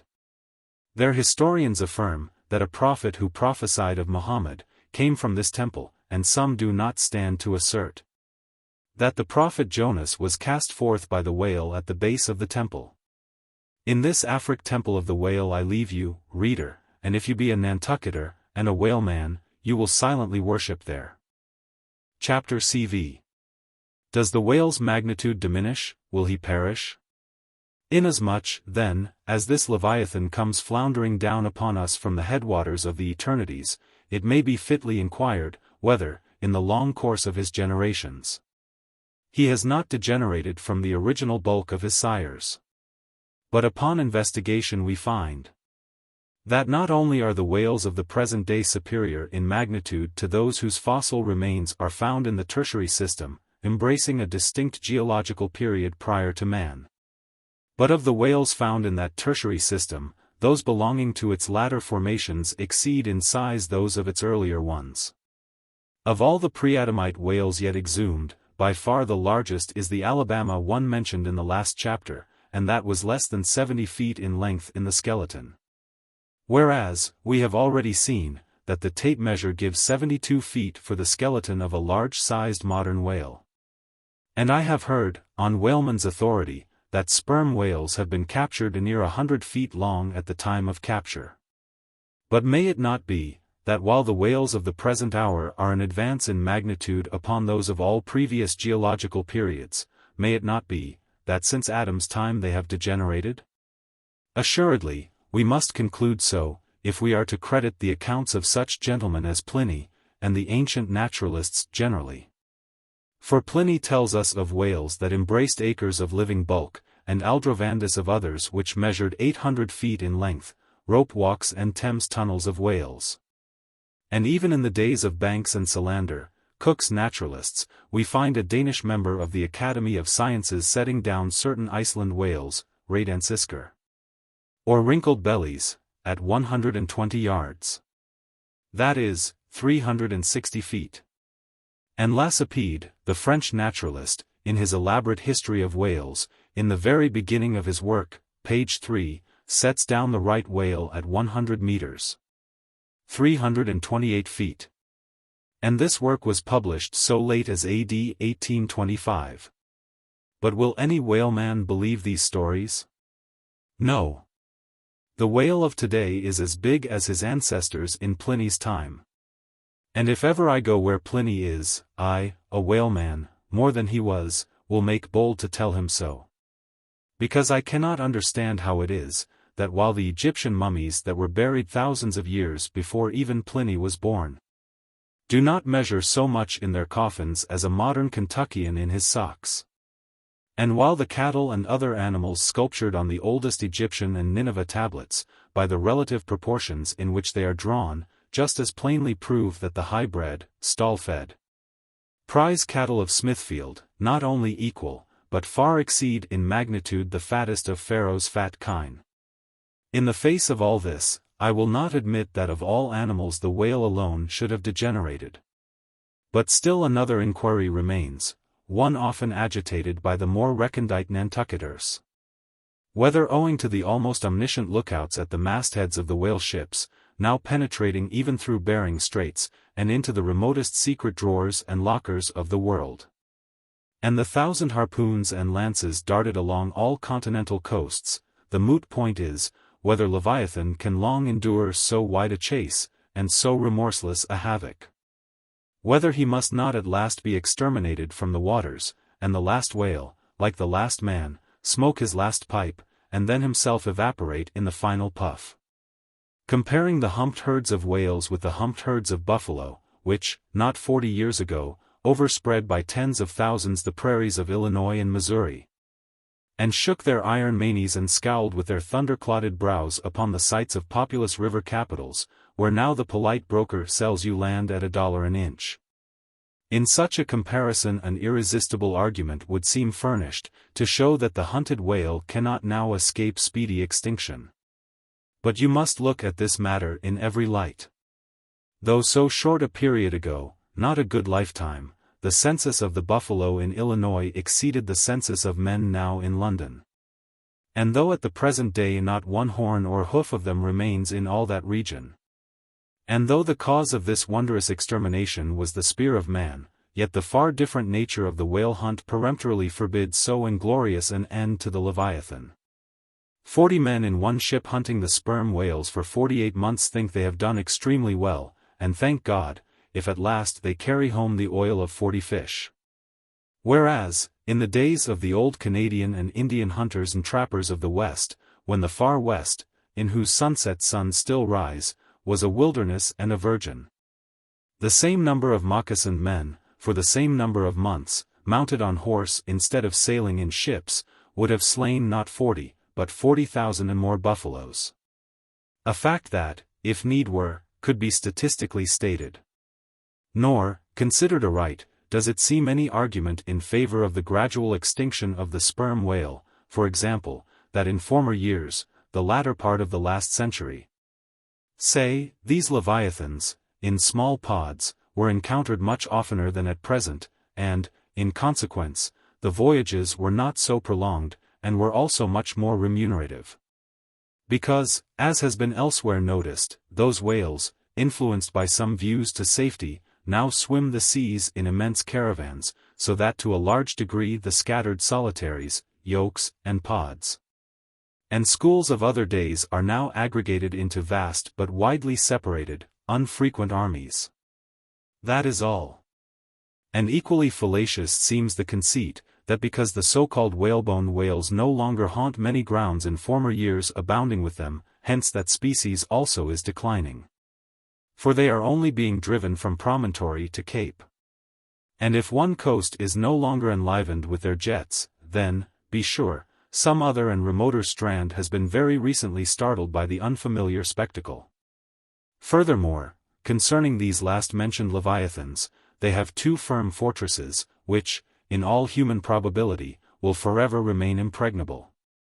And as upon the invasion of their valleys, the frosty Swiss have retreated to their mountains, so, hunted from the savannas and glades of the Middle Seas, the whalebone whales can at last resort to their polar citadels, and diving under the ultimate glassy barriers and walls there, come up among icy fields and floes. and in a charmed circle of everlasting December, bid defiance to all pursuit from man. But as perhaps 50 of these whalebone whales are harpooned for one cachalot. Some philosophers of the forecastle have concluded that this positive havoc has already very seriously diminished their battalions. But though for some time past a number of these whales, not less than 13,000, have been annually slain on the north-west coast by the Americans alone. Yet there are considerations which render even this circumstance of little or no account as an opposing argument in this matter. Natural as it is to be somewhat incredulous concerning the populousness of the more enormous creatures of the globe, yet what shall we say to Harto, the historian of Goa, when he tells us that at one hunting the king of Siam took 4,000 elephants? That in those regions elephants are numerous as droves of cattle in the temperate climes. And there seems no reason to doubt that if these elephants, which have now been hunted for thousands of years, by Semiramis, by Porus, by Hannibal, and by all the successive monarchs of the East, if they still survive there in great numbers, much more may the great whale outlast all hunting, since he has a pasture to expatiate in, which is precisely twice as large as all Asia, both Americas, Europe and Africa, New Holland, and all the isles of the sea combined. Moreover, we are to consider, that from the presumed great longevity of whales, their probably attaining the age of a century and more, therefore at any one period of time, several distinct adult generations must be contemporary. And what that is, we may soon gain some idea of, by imagining all the graveyards, cemeteries, and family vaults of creation yielding up the live bodies of all the men, women, and children who were alive 75 years ago, and adding this countless host to the present human population of the globe. Wherefore, for all these things, we account the whale immortal in his species, however perishable in his individuality. He swam the seas before the continents broke water, he once swam over the site of the Tuileries, and Windsor Castle, and the Kremlin. In Noah's flood he despised Noah's Ark. And if ever the world is to be again flooded, like the Netherlands, to kill off its rats, then the eternal whale will still survive, and rearing upon the topmost crest of the equatorial flood, spout his frothed defiance to the skies. Chapter XVI. Ahab's Leg. The precipitating manner in which Captain Ahab had quitted the Samuel Enderby of London, had not been unattended with some small violence to his own person. He had lighted with such energy upon a thwart of his boat that his ivory leg had received a half-splintering shock. And when after gaining his own deck, and his own pivot hole there, he so vehemently wheeled round with an urgent command to the steersman, it was, as ever, something about his not steering inflexibly enough. Then, the already shaken ivory received such an additional twist and wrench, that though it still remained entire, and to all appearances lusty, yet Ahab did not deem it entirely trustworthy. And, indeed, it seemed small matter for wonder, that for all his pervading, mad recklessness, Ahab did at times give careful heed to the condition of that dead bone upon which he partly stood. For it had not been very long prior to the Pequod's sailing from Nantucket, that he had been found one night lying prone upon the ground, and insensible.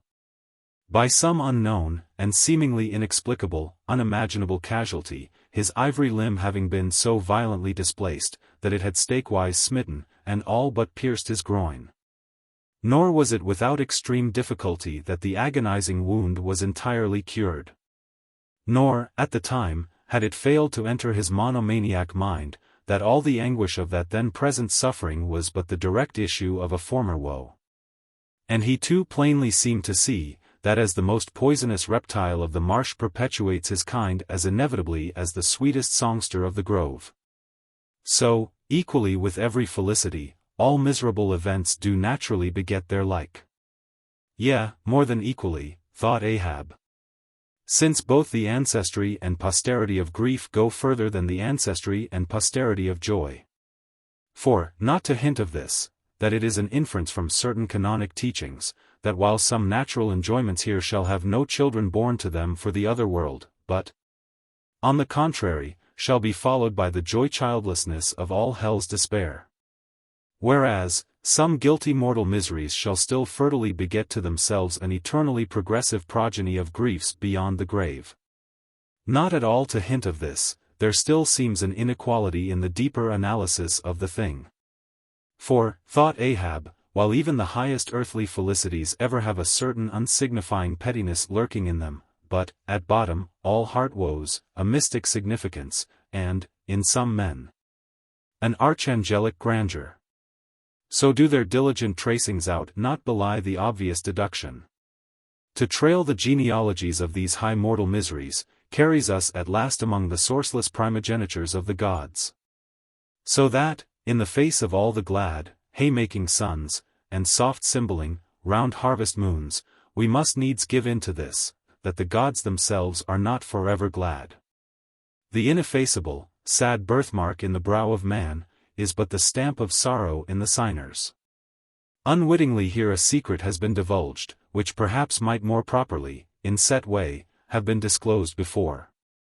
With many other particulars concerning Ahab, always had it remained a mystery to some, why it was, that for a certain period, both before and after the sailing of the Pequod, he had hidden himself away with such Grand Lama-like exclusiveness.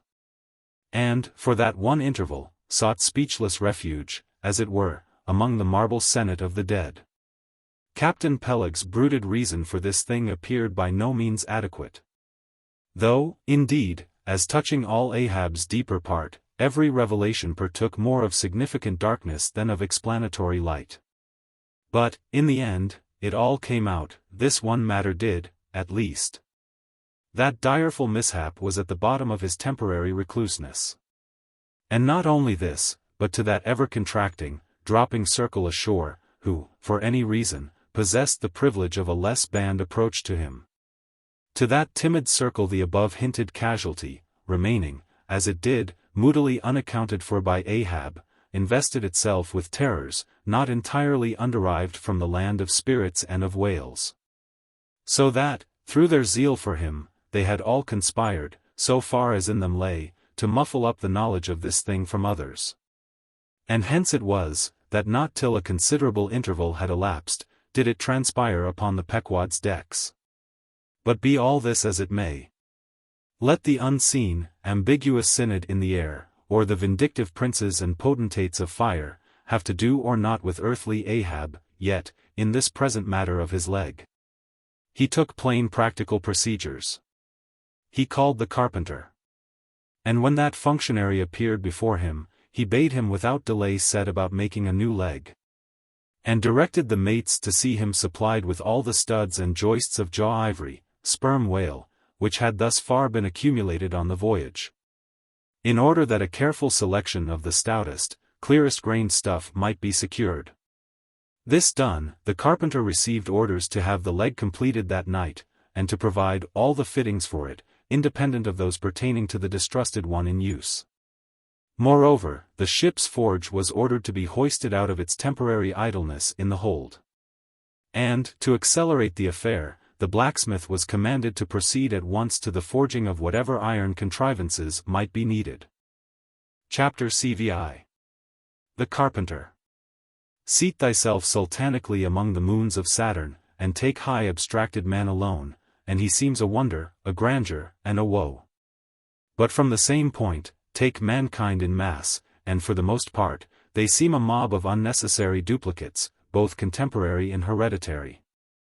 But most humble though he was, and far from furnishing an example of the high, humane abstraction, the Pequod's carpenter was no duplicate, hence, he now comes in person on this stage. Like all seagoing ship carpenters, and more especially those belonging to whaling vessels, he was, to a certain offhand, practical extent, alike experienced in numerous trades and callings collateral to his own. The carpenter's pursuit being the ancient and outbranching trunk of all those numerous handicrafts which more or less have to do with wood as an auxiliary material. But, besides the application to him of the generic remark above, this carpenter of the Pequod was singularly efficient in those thousand nameless mechanical emergencies continually recurring in a large ship, upon a 3 or 4 years' voyage, in uncivilized and far distant seas. For not to speak of his readiness in ordinary duties, repairing stove boats, sprung spars, reforming the shape of clumsy-bladed oars, inserting bull's eyes in the deck, or new tree-nails in the side planks, and other miscellaneous matters more directly pertaining to his special business. He was moreover unhesitatingly expert in all manner of conflicting aptitudes, both useful and capricious. The one grand stage where he enacted all his various parts so manifold, was his vice-bench. A long rude ponderous table furnished with several vices, of different sizes, and both of iron and of wood. At all times except when whales were alongside, this bench was securely lashed athwartships against the rear of the try-works. A belaying pin is found too large to be easily inserted into its hole, the carpenter claps it into one of his ever-ready vices, and straightway files it smaller. A lost land bird of strange plumage strays on board, and is made a captive, out of clean, shaved rods of right whale bone, and crossbeams of sperm whale ivory. The carpenter makes a pagoda-looking cage for it. An oarsman sprains his wrist, the carpenter concocts a soothing lotion. Stubb longed for vermilion stars to be painted upon the blade of his every oar. Screwing each oar in his big vise of wood, the carpenter symmetrically supplies the constellation. A sailor takes a fancy to wear shark bone earrings, the carpenter drills his ears. Another has the toothache, the carpenter out pincers, and clapping one hand upon his bench bids him be seated there, but the poor fellow unmanageably winces under the unconcluded operation. Whirling round the handle of his wooden vice, the carpenter signs him to clap his jaw in that, if he would have him draw the tooth. Thus, this carpenter was prepared at all points, and alike indifferent and without respect in all. Teeth he accounted bits of ivory, heads he deemed but top blocks. Men themselves he lightly held for capstans. But while now upon so wide a field thus variously accomplished and with such liveliness of expertness in him, too, all this would seem to argue some uncommon vivacity of intelligence. But not precisely so. For nothing was this man more remarkable, than for a certain impersonal stolidity as it were. Impersonal, I say, for it so shaded off into the surrounding infinite of things, that it seemed one with the general stolidity discernible in the whole visible world. Which while pauselessly active in uncounted modes, still eternally holds its peace, and ignores you, though you dig foundations for cathedrals. Yet was this half-horrible stolidity in him, involving, too, as it appeared, an all-ramifying heartlessness. Yet was it oddly dashed at times, with an old, crutch-like, antediluvian, wheezing humorousness, not unstreaked now and then with a certain grizzled wittiness, such as might have served to pass the time during the midnight watch on the bearded forecastle of Noah's Ark. Was it that this old carpenter had been a lifelong wanderer, whose much rolling, to and fro, not only had gathered no moss, but what is more, had rubbed off whatever small outward clingings might have originally pertained to him? He was a stripped abstract, an unfractioned integral, uncompromised as a newborn babe, living without premeditated reference to this world or the next. You might almost say, that this strange uncompromisedness in him involved a sort of unintelligence. For in his numerous trades, he did not seem to work so much by reason or by instinct, or simply because he had been tutored to it, or by any intermixture of all these, even or uneven, but merely by a kind of deaf and dumb, spontaneous literal process. He was a pure manipulator. His brain, if he had ever had one, must have early oozed along into the muscles of his fingers.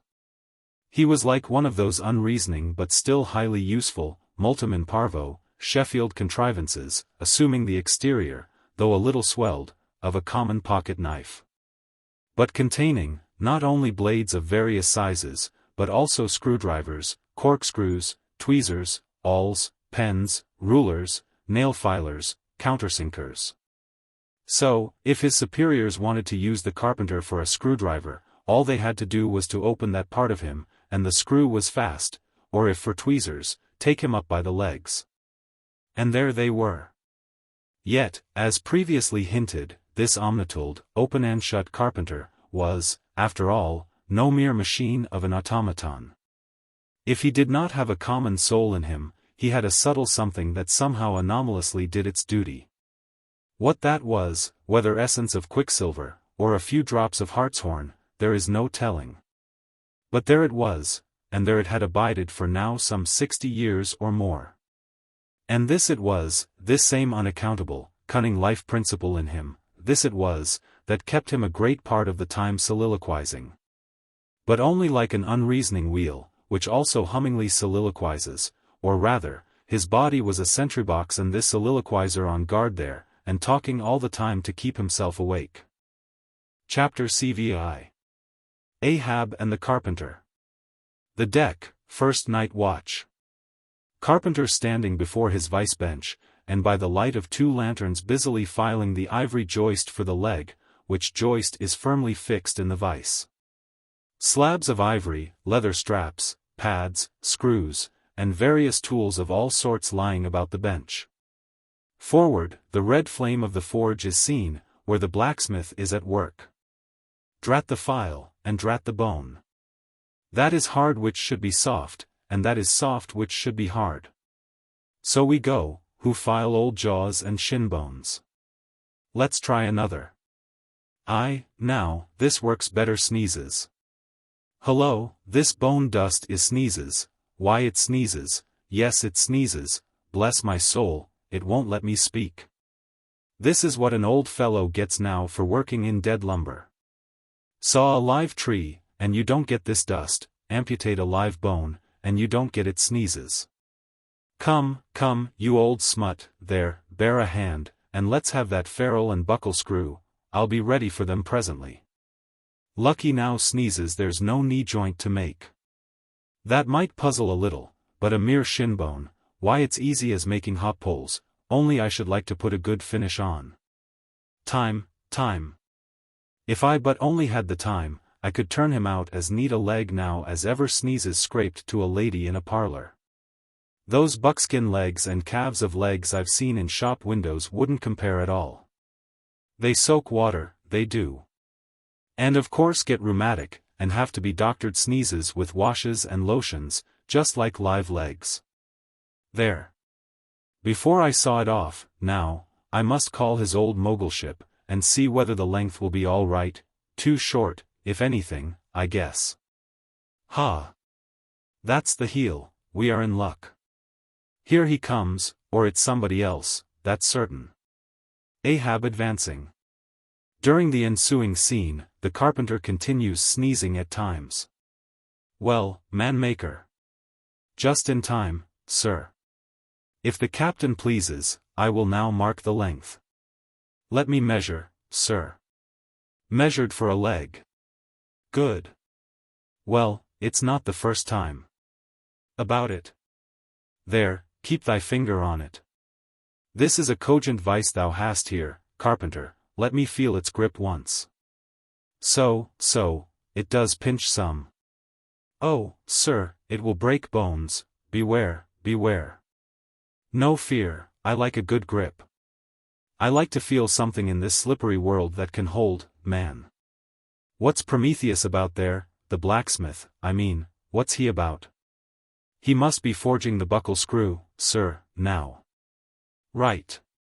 It's a partnership, he supplies the muscle part. He makes a fierce red flame there. Aye, sir, he must have the white heat for this kind of fine work. So he must. I do deem it now a most meaning thing, that old Greek, Prometheus, who made men, they say, should have been a blacksmith, and animated them with fire. For what's made in fire must properly belong to fire, and so hell's probable. How the soot flies. This must be the remainder the Greek made the Africans of. Carpenter, when he's through with that buckle, tell him to forge a pair of steel shoulder blades, there's a peddler aboard with a crushing pack. Sir. Hold. While Prometheus is about it, I'll order a complete man after a desirable pattern. Imprimus, 50 feet high in his socks, then, chest modeled after the Thames Tunnel. Then, legs with roots to stay in one place, then, arms 3 feet through the wrist, no heart at all, brass forehead, and about 1/4 of an acre of fine brains. And let me see, shall I order eyes to see outwards? No, but put a skylight on top of his head to illuminate inwards. There, take the order, and away. Now, what's he speaking about, and who's he speaking to, I should like to know. Shall I keep standing here? Aside. 'Tis but indifferent architecture to make a blind dome, here's one. No, no, no. I must have a lantern. Ho, ho. That's it, hey? Here are two, sir, one will serve my turn. What art thou thrusting that thief-catcher into my face for, man? Thrusted light is worse than presented pistols. I thought, sir, that you spoke to Carpenter. Carpenter? Why but no.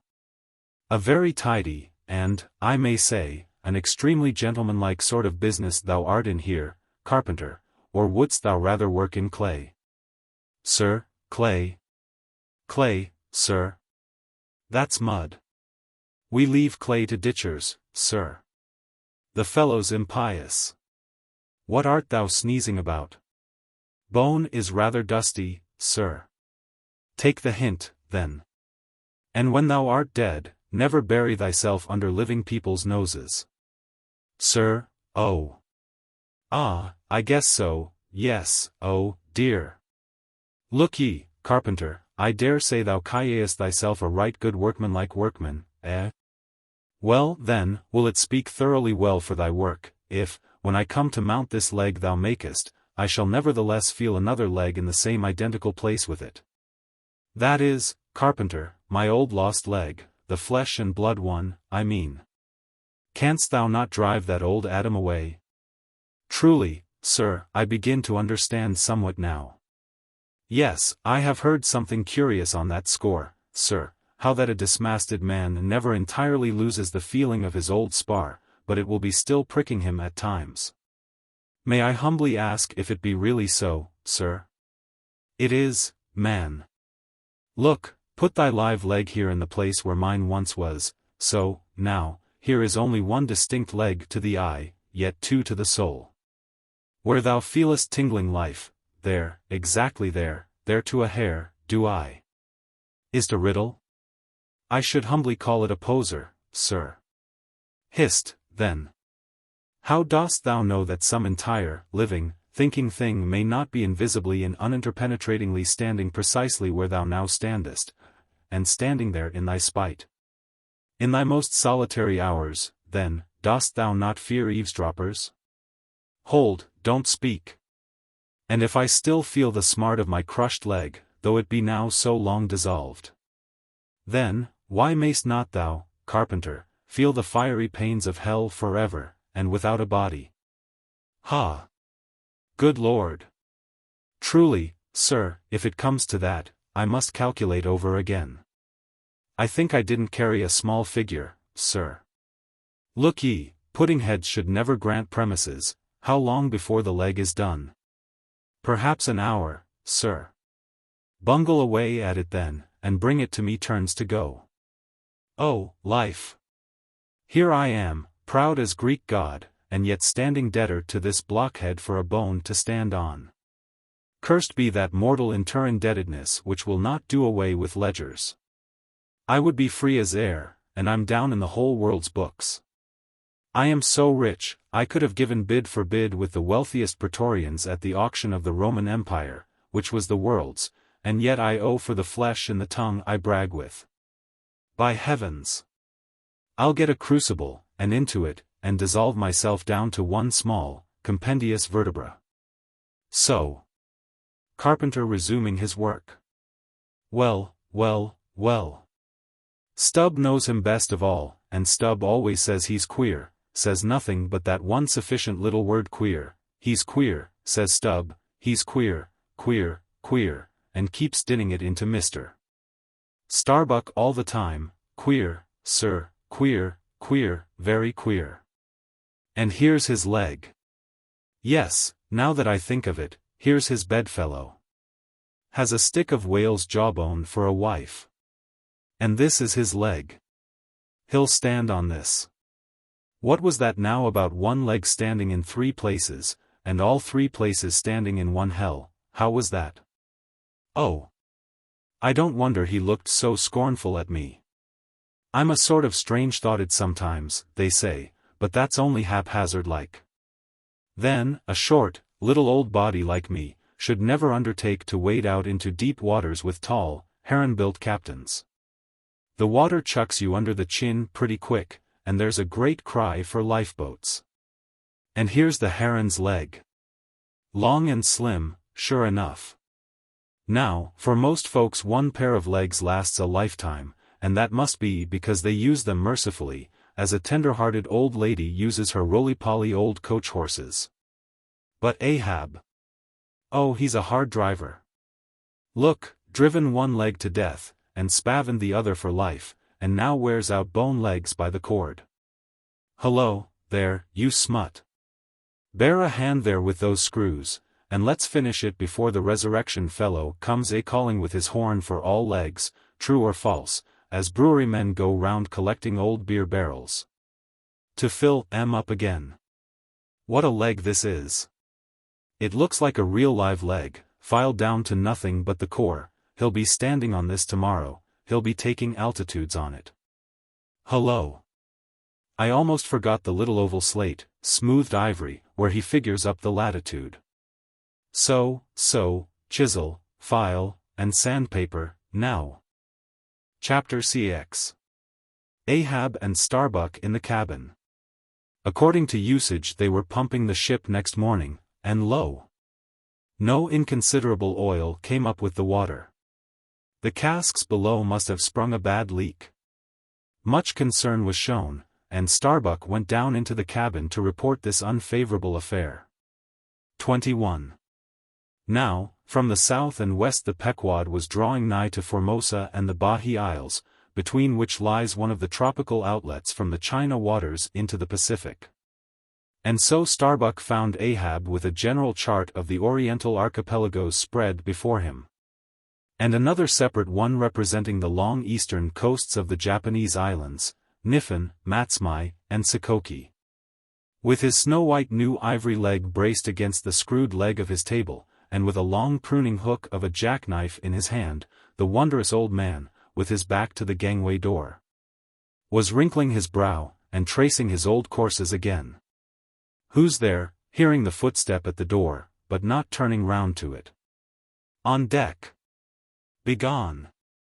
Captain Ahab mistakes, it is I. The oil in the hold is leaking, sir.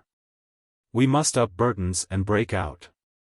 Up Burton's and break out? Now that we are nearing Japan, heave to here for a week to tinker a parcel of old hoops? Either do that, sir, or waste in one day more oil than we may make good in a year. What we come 20,000 miles to get is worth saving, sir. So it is, if we get it.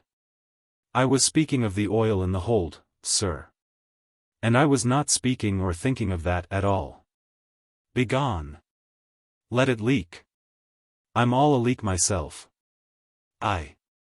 Leaks in leaks. Not only full of leaky casks, but those leaky casks are in a leaky ship, and that's a far worse plight than the Pequod's, man. Yet I don't stop to plug my leak. For who can find it in the deep-loaded hull, or how hope to plug it, even if found, in this life's howling gale? Starbuck. I'll not have the Burtons hoisted. What will the owners say, sir? Let the owners stand on Nantucket Beach and out-yell the typhoons. What cares Ahab? Owners?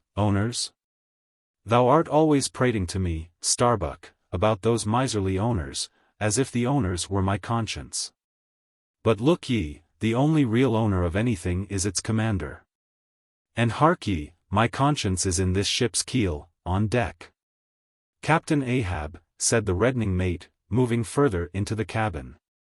With a daring so strangely respectful and cautious that it almost seemed not only every way seeking to avoid the slightest outward manifestation of itself, but within also seemed more than half distrustful of itself. A better man than I might well pass over in the what he would quickly enough resent in a younger man, and in a happier, Captain Ahab. Devils! Dost thou then so much as dare to critically think of me, on deck? Nay, sir, not yet, I do entreat. And I do dare, sir, to be forbearing. Shall we not understand each other better than hitherto, Captain Ahab? Ahab seized a loaded musket from the rack, forming part of most South Sea men's cabin furniture, and pointing it toward Starbuck, exclaimed, "There is one God that is Lord over the earth. And one captain that is Lord over the Pequod. On deck." For an instant in the flashing eyes of the mate, and his fiery cheeks, you would have almost thought that he had really received the blaze of the leveled tube. But, mastering his emotion, he half calmly rose, and as he quitted the cabin, paused for an instant and said, "Thou hast outraged, not insulted me, sir.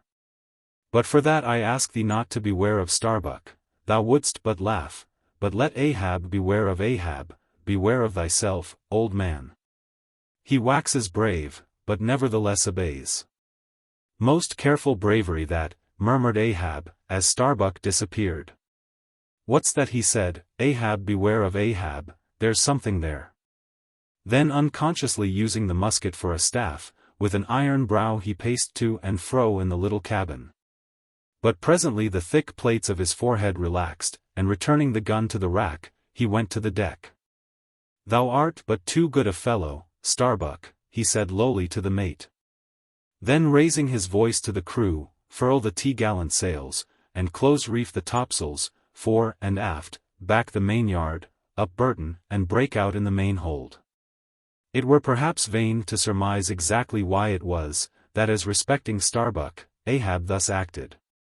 It may have been a flash of honesty in him, or mere prudential policy which, under the circumstance, imperiously forbade the slightest symptom of open disaffection, however transient, in the important chief officer of his ship. However it was, his orders were executed, and the Burtons were hoisted. Chapter CX. Queequeg in his coffin. Upon searching, it was found that the casks last struck into the hold were perfectly sound, and that the leak must be further off. So, it being calm weather, they broke out deeper and deeper, disturbing the slumbers of the huge ground-tier butts, and from that black midnight sending those gigantic moles into the daylight above. So deep did they go.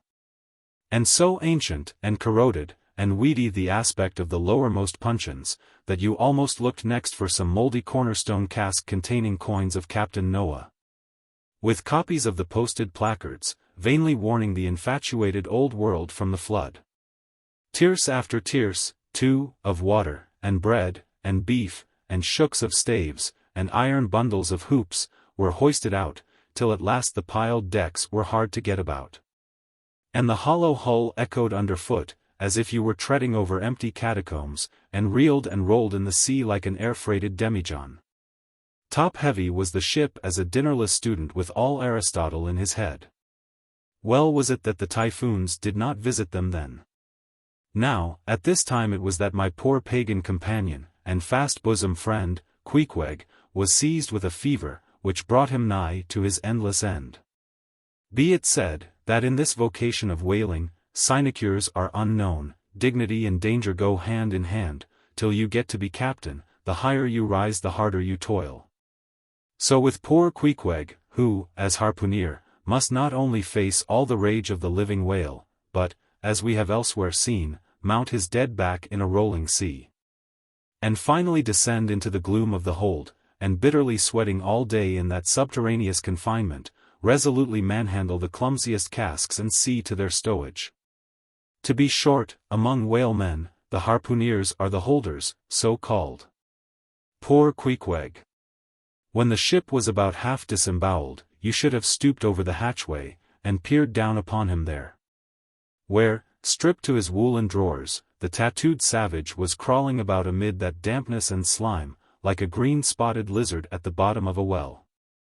And a well, or an icehouse, it somehow proved to him, poor pagan, where, strange to say, for all the heat of his sweatings, he caught a terrible chill which lapsed into a fever. And at last, after some days' suffering, laid him in his hammock, close to the very sill of the door of death. How he wasted and wasted away in those few long lingering days, till there seemed but little left of him but his frame and tattooing. But as all else in him thinned, and his cheekbones grew sharper, his eyes, nevertheless, seemed growing fuller and fuller, they became of a strange softness of luster.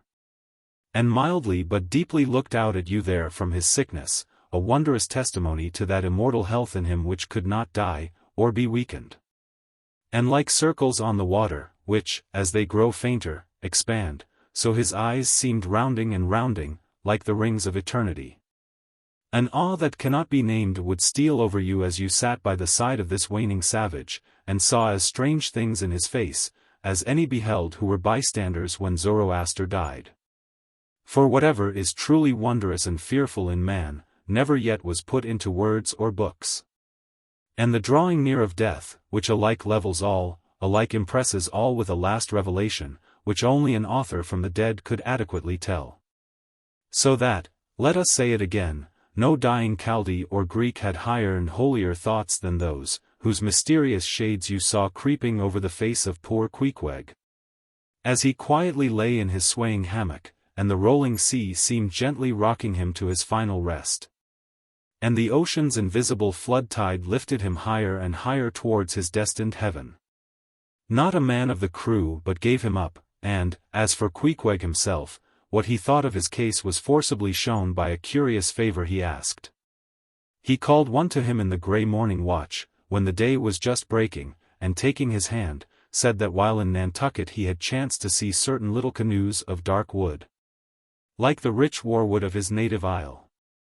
And upon inquiry, he had learned that all whalemen who died in Nantucket were laid in those same dark canoes, and that the fancy of being so laid had much pleased him.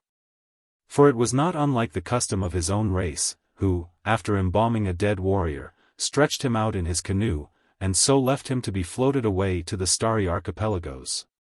For not only do they believe that the stars are isles, but that far beyond all visible horizons, their own mild, uncontinented seas, interflow with the blue heavens, and so form the white breakers of the Milky Way. He added, that he shuddered at the thought of being buried in his hammock, according to the usual sea custom, tossed like something vile to the death-devouring sharks. No, he desired a canoe like those of Nantucket, all the more congenial to him, being a whaleman, that like a whaleboat these coffin canoes were without a keel, though that involved but uncertain steering, and much leeway adown the dim ages. Now, when this strange circumstance was made known aft, the carpenter was at once commanded to do Queequeg's bidding, whatever it might include. There was some heathenish, coffin-colored old lumber aboard, which, upon a long previous voyage, had been cut from the aboriginal groves of the Lackaday Islands. And from these dark planks the coffin was recommended to be made. No sooner was the carpenter apprised of the order, than taking his rule, he forthwith, with all the indifferent promptitude of his character, proceeded into the forecastle and took Queequeg's measure with great accuracy, regularly chalking Queequeg's person as he shifted the rule. "Ah! Poor fellow! He'll have to die now," ejaculated the Long Island sailor. Going to his vice-bench, the carpenter for convenience sake and general reference, now transferringly measured on it the exact length the coffin was to be, and then made the transfer permanent by cutting 2 notches at its extremities. This done, he marshalled the planks and his tools, and to work. When the last nail was driven, and the lid duly planed and fitted, he lightly shouldered the coffin and went forward with it, inquiring whether they were ready for it yet in that direction. Overhearing the indignant but half-humorous cries with which the people on deck began to drive the coffin away, Queequeg, to everyone's consternation, commanded that the thing should be instantly brought to him, nor was there any denying him. Seeing that, of all mortals, some dying men are the most tyrannical, and certainly, since they will shortly trouble us so little for evermore, the poor fellows ought to be indulged. Leaning over in his hammock, Queequeg long regarded the coffin with an attentive eye. He then called for his harpoon, had the wooden stock drawn from it, and then had the iron part placed in the coffin along with one of the paddles of his boat. All by his own request, also, biscuits were then ranged round the sides within, a flask of fresh water was placed at the head, and a small bag of woody earth scraped up in the hold at the foot, and a piece of sailcloth being rolled up for a pillow, Queequeg now entreated to be lifted into his final bed, that he might make trial of its comforts, if any it had. He lay without moving a few minutes, then told one to go to his bag and bring out his little god, Yojo. Then crossing his arms on his breast with Yojo between, he called for the coffin lid, hatch he called it, to be placed over him. The head part turned over with a leather hinge, and there lay Queequeg in his coffin with little but his composed countenance in view. "Rarmai, it will do. It is easy," he murmured at last, and signed to be replaced in his hammock. But ere this was done, Pip, who had been slyly hovering near by all this while, drew nigh to him where he lay, and with soft sobbings, took him by the hand, in the other, holding his tambourine. "Poor rover! Will ye never have done with all this weary roving? Where go ye now? But if the currents carry ye to those sweet Antilles where the beaches are only beat with water lilies, will ye do one little errand for me? Seek out one Pip, who's now been missing long, I think he's in those far Antilles. If ye find him, then comfort him, for he must be very sad, for look. He's left his tambourine behind, I found it. Rig-a-dig, dig, dig. Now, Queequeg, die, and I'll beat ye your dying march." "I have heard," murmured Starbuck, gazing down the scuttle, "that in violent fevers, men, all ignorance, have talked in ancient tongues. And that when the mystery is probed, it turns out always that in their wholly forgotten childhood those ancient tongues had been really spoken in their hearing by some lofty scholars. So, to my fond faith, poor Pip, in this strange sweetness of his lunacy, brings heavenly vouchers of all our heavenly homes. Where learned he that, but there, hark! He speaks again, but more wildly now. Form 2 and 2. Let's make a general of him. Ho, where's his harpoon? Lay it across here, rig-a-dig, dig, dig. Huzzah! Oh, for a gamecock now to sit upon his head and crow. Queequeg dies game, mind ye that, Queequeg dies game, take ye good heed of that, Queequeg dies game. I say, game, game, game. But base little Pip, he died a coward, died all a shiver, out upon Pip. Hark ye, if ye find Pip, tell all the Antilles he's a runaway, a coward, a coward, a coward. Tell them he jumped from a whaleboat. I'd never beat my tambourine over base Pip, and hail him general, if he were once more dying here. No, no. Shame upon all cowards, shame upon them. Let em go drown like Pip, that jumped from a whaleboat. Shame. Shame. During all this, Queequeg lay with closed eyes, as if in a dream.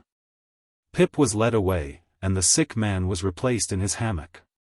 But now that he had apparently made every preparation for death, now that his coffin was proved a good fit, Queequeg suddenly rallied. Soon there seemed no need of the carpenter's box, and thereupon, when some expressed their delighted surprise, he, in substance, said that the cause of his sudden convalescence was this. At a critical moment, he had just recalled a little duty ashore, which he was leaving undone, and therefore had changed his mind about dying. He could not die yet, he averred. They asked him, then, whether to live or die was a matter of his own sovereign will and pleasure. He answered, certainly. In a word, it was Queequeg's conceit, that if a man made up his mind to live, mere sickness could not kill him, nothing but a whale, or a gale, or some violent, ungovernable, unintelligent destroyer of that sort. Now, there is this noteworthy difference between savage and civilized. That while a sick, civilized man may be 6 months convalescing, generally speaking, a sick savage is almost half well again in a day. So, in good time my Queequeg gained strength.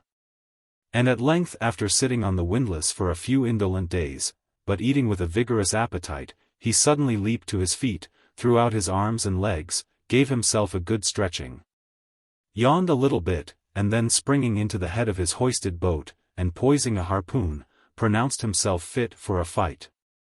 With a wild whimsiness, he now used his coffin for a sea chest, and emptying into it his canvas bag of clothes, set them in order there. Many spare hours he spent, in carving the lid with all manner of grotesque figures and drawings. And it seemed that hereby he was striving, in his rude way, to copy parts of the twisted tattooing on his body. And this tattooing had been the work of a departed prophet and seer of his island, who, by those hieroglyphic marks, had written out on his body a complete theory of the heavens and the earth, and a mystical treatise on the art of attaining truth. So that Queequeg in his own proper person was a riddle to unfold, a wondrous work in one volume, but whose mysteries not even himself could read, though his own live heart beat against them. And these mysteries were therefore destined in the end to moulder away with the living parchment whereon they were inscribed, and so be unsolved to the last. And this thought it must have been which suggested to Ahab that wild exclamation of his, when one morning turning away from surveying poor Queequeg, "Oh, devilish tantalization of the gods." Chapter LXXI. The Pacific. When gliding by the Bahi Isles we emerged at last upon the great South Sea. Were it not for other things, I could have greeted my dear Pacific with uncounted thanks, for now the long supplication of my youth was answered. That serene ocean rolled eastwards from me 1,000 leagues of blue. There is, one knows not what sweet mystery about this sea, whose gently awful stirrings seem to speak of some hidden soul beneath. Like those fabled undulations of the Ephesian sod over the buried evangelist St. John. And meet it is, that over these sea pastures, wide-rolling watery prairies and potters' fields of all 4 continents, the waves should rise and fall, and ebb and flow unceasingly. For here, millions of mixed shades and shadows, drowned dreams, somnambulisms, reveries, all that we call lives and souls, lie dreaming, still, tossing like slumberers in their beds. The ever-rolling waves but made so by their restlessness. To any meditative Magian rover, this serene Pacific, once beheld, must ever after be the sea of his adoption. It rolls the midmost waters of the world, the Indian Ocean and Atlantic being but its arms. The same waves washed the moles of the new-built Californian towns, but yesterday planted by the recentest race of men, and lave the faded but still gorgeous skirts of Asiatic lands, older than Abraham. While all between float milky ways of coral isles, and low-lying, endless, unknown archipelagos, and impenetrable Japans. Thus this mysterious, divine Pacific zones the world's whole bulk about. Makes all coasts one bay to it, seems the tide-beating heart of earth. Lifted by those eternal swells, you needs must own the seductive god, bowing your head to Pan.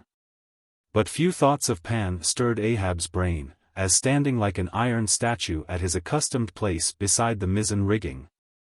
With one nostril he unthinkingly snuffed the sugary musk from the Bahi Isles, in whose sweet woods mild lovers must be walking.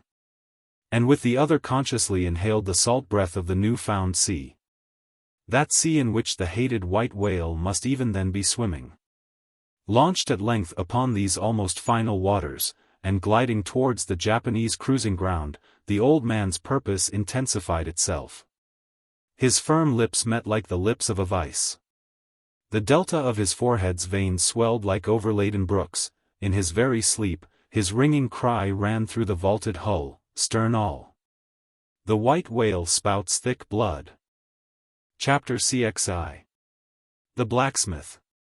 Availing himself of the mild, summer cool weather that now reigned in these latitudes, and in preparation for the peculiarly active pursuits shortly to be anticipated, Perth.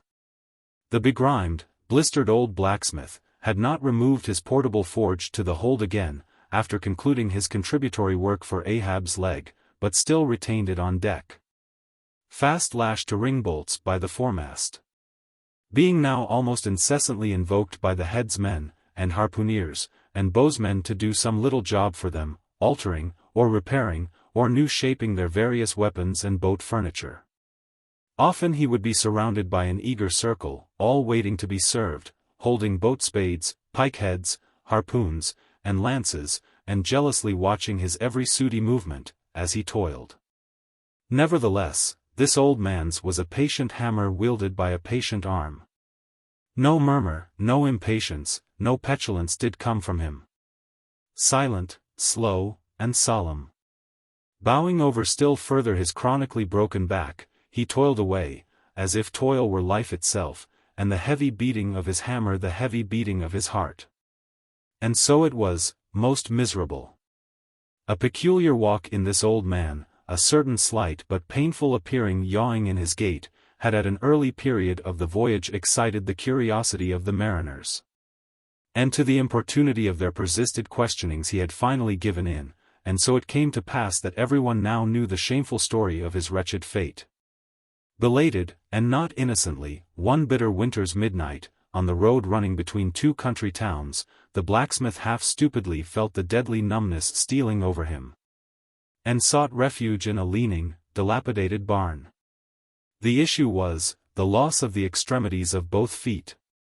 Out of this revelation, part by part, at last came out the 4 acts of the gladness, and the one long, and as yet uncatastrophed 5th act of the grief of his life's drama. He was an old man, who, at the age of nearly 60, had postponedly encountered that thing in sorrow's technicals called ruin. He had been an artisan of famed excellence, and with plenty to do. Owned a house and garden, embraced a youthful, daughter-like, loving wife, and 3 blithe, ruddy children. Every Sunday went to a cheerful-looking church, planted in a grove. But one night, under cover of darkness, and further concealed in a most cunning disguisement, a desperate burglar slid into his happy home, and robbed them all of everything. And darker yet to tell, the blacksmith himself did ignorantly conduct this burglar into his family's heart. It was the bottle conjurer. Upon the opening of that fatal cork, forth flew the fiend, and shriveled up his home. Now, for prudent, most wise, and economic reasons, the blacksmith's shop was in the basement of his dwelling, but with a separate entrance to it.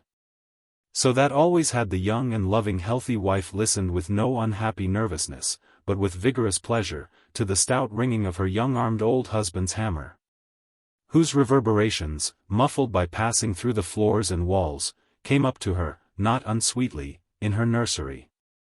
And so, to stout labor's iron lullaby, the blacksmith's infants were rocked to slumber. Oh, woe on woe!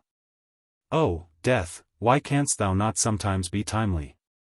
Hadst thou taken this old blacksmith to thyself ere his full ruin came upon him, then had the young widow had a delicious grief, and her orphans a truly venerable, legendary sire to dream of in their after years. And all of them a care-killing competency. But death plucked down some virtuous elder brother, on whose whistling daily toil solely hung the responsibilities of some other family, and left the worse than useless old man standing, till the hideous rot of life should make him easier to harvest. Why tell the whole? The blows of the basement hammer every day grew more and more between, and each blow every day grew fainter than the last. The wife sat frozen at the window, with tearless eyes, glitteringly gazing into the weeping faces of her children. The bellows fell, the forge choked up with cinders, the house was sold. The mother dived down into the long churchyard grass, her children twice followed her thither, and the houseless, familyless old man staggered off a vagabond in crape, his every woe unreverenced. His grey head a scorn to flaxen curls. Death seems the only desirable sequel for a career like this, but death is only a launching into the region of the strange untried. It is but the first salutation to the possibilities of the immense remote, the wild, the watery, the unshored. Therefore, to the death-longing eyes of such men, who still have left in them some interior compunctions against suicide, does the all-contributed and all-receptive ocean alluringly spread forth his whole plain of unimaginable, taking terrors, and wonderful, new life adventures. And from the hearts of infinite Pacifics, the 1,000 mermaids sing to them, "Come hither, broken-hearted, here is another life without the guilt of intermediate death. Here are wonders supernatural, without dying for them. Come hither. Bury thyself in a life which, to your now equally abhorred and abhorring, landed world, is more oblivious than death. Come hither. Put up thy gravestone, too, within the churchyard, and come hither, till we marry thee. Hearkening to these voices, east and west, by early sunrise, and by fall of eve, the blacksmith's soul responded, I come. And so Perth went a-wailing. Chapter LXXI. The Forge. With matted beard, and swathed in a bristling sharkskin apron, about midday, Perth was standing between his forge and anvil, the latter placed upon an ironwood log. With one hand holding a pike head in the coals, and with the other at his forge's lungs, when Captain Ahab came along, carrying in his hand a small rusty-looking leathern bag. While yet a little distance from the forge, moody Ahab paused. Till at last, Perth, withdrawing his iron from the fire, began hammering it upon the anvil, the red mass sending off the sparks in thick hovering flights, some of which flew close to Ahab. Are these thy mother Carrie's chickens, Perth? They are always flying in thy wake, birds of good omen, too, but not to all. Look here, they burn, but thou livest among them without a scorch. Because I am scorched all over, Captain Ahab, answered Perth, resting for a moment on his hammer, I am past scorching, not easily canst thou scorch a scar. Well, no more. Thy shrunk voice sounds too calmly, sanely woeful to me. In no paradise myself, I am impatient of all misery in others that is not mad. Thou shouldst go mad, blacksmith. Say, why dost thou not go mad? How canst thou endure without being mad? Do the heavens yet hate thee, that thou canst not go mad? What wert thou making there? Welding an old pike head, sir. There were seams and dents in it. And canst thou make it all smooth again, blacksmith, after such hard usage as it had? I think so, sir. And I suppose thou canst smooth almost any seams and dents, never mind how hard the metal, blacksmith? Aye, sir, I think I can, all seams and dents but one. Look ye here, then, cried Ahab, passionately advancing, and leaning with both hands on Perth's shoulders. Look ye here, can ye smooth out a seam like this, blacksmith, sweeping one hand across his ribbed brow? If thou couldst, blacksmith, glad enough would I lay my head upon thy anvil, and feel thy heaviest hammer between my eyes. Answer. Canst thou smooth this seam? Oh! That is the one, sir. Said I not all seams and dents but one? Aye, blacksmith, it is the one, aye, man, it is unsmoothable. For though thou only seest it here in my flesh, it has worked down into the bone of my skull, that is all wrinkles. But, away with child's play, no more gaffs and pikes today. Look ye here. Jingling the leathern bag, as if it were full of gold coins.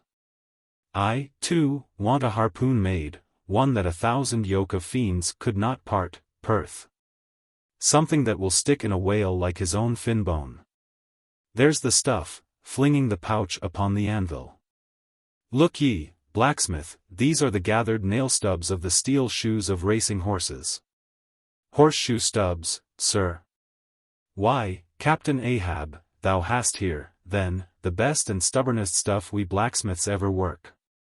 I know it, old man, these stubs will weld together like glue from the melted bones of murderers. Quick! Forge me the harpoon. And forge me first 12 rods for its shank, then wind, and twist, and hammer these 12 together like the yarns and strands of a towline. Quick! I'll blow the fire. When at last the 12 rods were made, Ahab tried them, one, by spiraling them, with his own hand, round a long, heavy iron bolt. A flaw, rejecting the last one. Work that over again, Perth. This done, Perth was about to begin welding the 12 into one, when Ahab stayed his hand, and said he would weld his own iron. As, then, with regular, gasping hems, he hammered on the anvil, Perth passing to him the glowing rods, one after the other, and the hard-pressed forge shooting up its intense straight flame. The Parsee passed silently, and bowing over his head towards the fire, seemed invoking some curse or some blessing on the toil. But, as Ahab looked up, he slid aside. "What's that bunch of lucifers dodging about there for?" muttered Stubb, looking on from the forecastle. That Parsee smells fire like a fusee. And smells of it himself, like a hot musket's powder pan. At last the shank, in one complete rod, received its final heat. And as Perth, to temper it, plunged it all hissing into the cask of water nearby, the scalding steam shot up into Ahab's bent face. Wouldst thou brand me, Perth? Wincing for a moment with the pain, have I been but forging my own branding iron, then? Pray God, not that, yet I fear something, Captain Ahab. Is not this harpoon for the white whale? For the white fiend? But now for the barbs, thou must make them thyself, man. Here are my razors, the best of steel, here, and make the barbs sharp as the needle-sleet of the icy sea. For a moment, the old blacksmith eyed the razors as though he would fain not use them.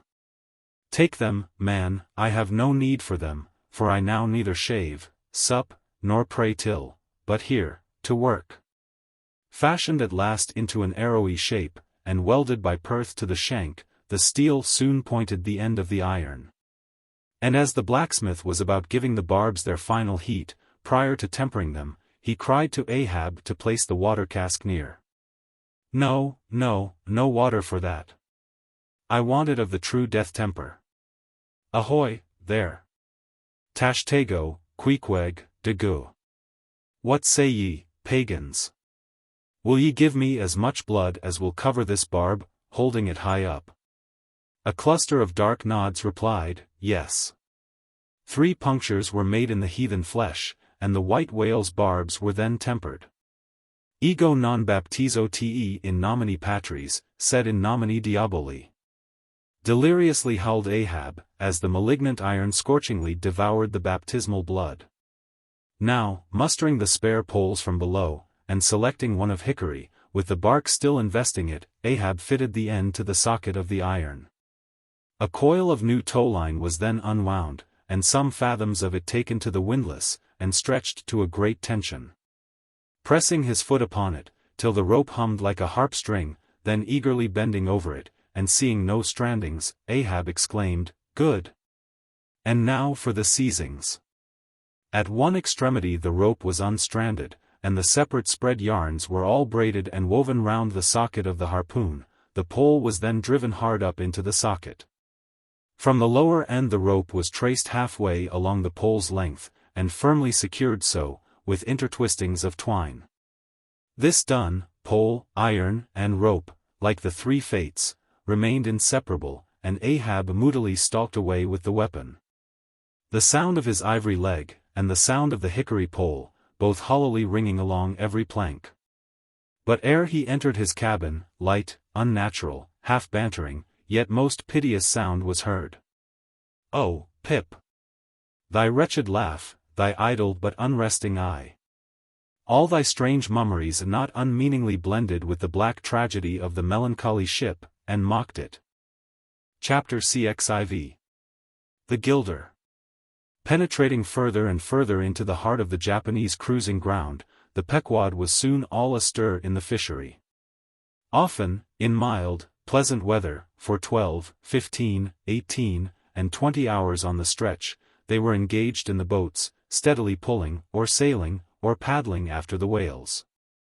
Or for an interlude of 60 or 70 minutes calmly awaiting their uprising. Though with but small success for their pains. At such times, under an abetted sun, afloat all day upon smooth, slow-heaving swells, seated in his boat, light as a birch canoe. And so sociably mixing with the soft waves themselves, that like hearthstone cats they purr against the gunwale. These are the times of dreamy quietude, when beholding the tranquil beauty and brilliancy of the ocean skin, one forgets the tiger heart that pants beneath it. And would not willingly remember, that this velvet paw but conceals a remorseless fang. These are the times, when in his whaleboat the rover softly feels a certain filial, confident, land-like feeling towards the sea, that he regards it as so much flowery earth. And the distant ship revealing only the tops of her masts, seems struggling forward, not through high rolling waves, but through the tall grass of a rolling prairie, as when the Western emigrants' horses only show their erected ears, while their hidden bodies widely wade through the amazing verdure. The long-drawn virgin valleys, the mild blue hillsides, as over these there steals the hush, the hum. You almost swear that play-wearied children lie sleeping in these solitudes, in some glad Maytime, when the flowers of the woods are plucked. And all this mixes with your most mystic mood. So that fact and fancy, halfway meeting, interpenetrate, and form one seamless whole. Nor did such soothing scenes, however temporary, fail of at least as temporary an effect on Ahab. But if these secret golden keys did seem to open in him his own secret golden treasuries, yet did his breath upon them prove but tarnishing. Oh, grassy glades! Oh, ever vernal endless landscapes in the soul, in ye, though long parched by the dead drought of the earthy life, in ye, men yet may roll, like young horses in new morning clover. And for some few fleeting moments, feel the cool dew of the life immortal on them. Would to God these blessed calms would last. But the mingling threads of life are woven by warp and woof, calms crossed by storms, a storm for every calm. There is no steady unretracing progress in this life. We do not advance through fixed gradations, and at the last one pause, through infancy's unconscious spell, boyhood's thoughtless faith, adolescence doubt, the common doom, then skepticism. Then disbelief, resting at last in manhood's pondering repose of if. But once gone through, we trace the round again, and are infants, boys, and men, and ifs eternally. Where lies the final harbor, whence we unmoor no more? In what rapt ether sails the world, of which the weariest will never weary? Where is the foundling's father hidden? Our souls are like those orphans whose unwed mothers die in bearing them. The secret of our paternity lies in their grave, and we must there to learn it. And that same day, too, gazing far down from his boat's side into that same golden sea, Starbuck lowly murmured. Loveliness unfathomable, as ever lover saw in his young bride's eye. Tell me not of thy teeth-tiered sharks, and thy kidnapping cannibal ways. Let faith oust fact, let fancy oust memory, I look deep down and do believe. And Stubb, fish-like, with sparkling scales, leaped up in that same golden light. I am Stubb, and Stubb has his history, but here Stubb takes oaths that he has always been jolly. Chapter LXXV. The Pequod Meets the Bachelor. And jolly enough were the sights and the sounds that came bearing down before the wind, some few weeks after Ahab's harpoon had been welded. It was a Nantucket ship, the Bachelor, which had just wedged in her last cask of oil, and bolted down her bursting hatches.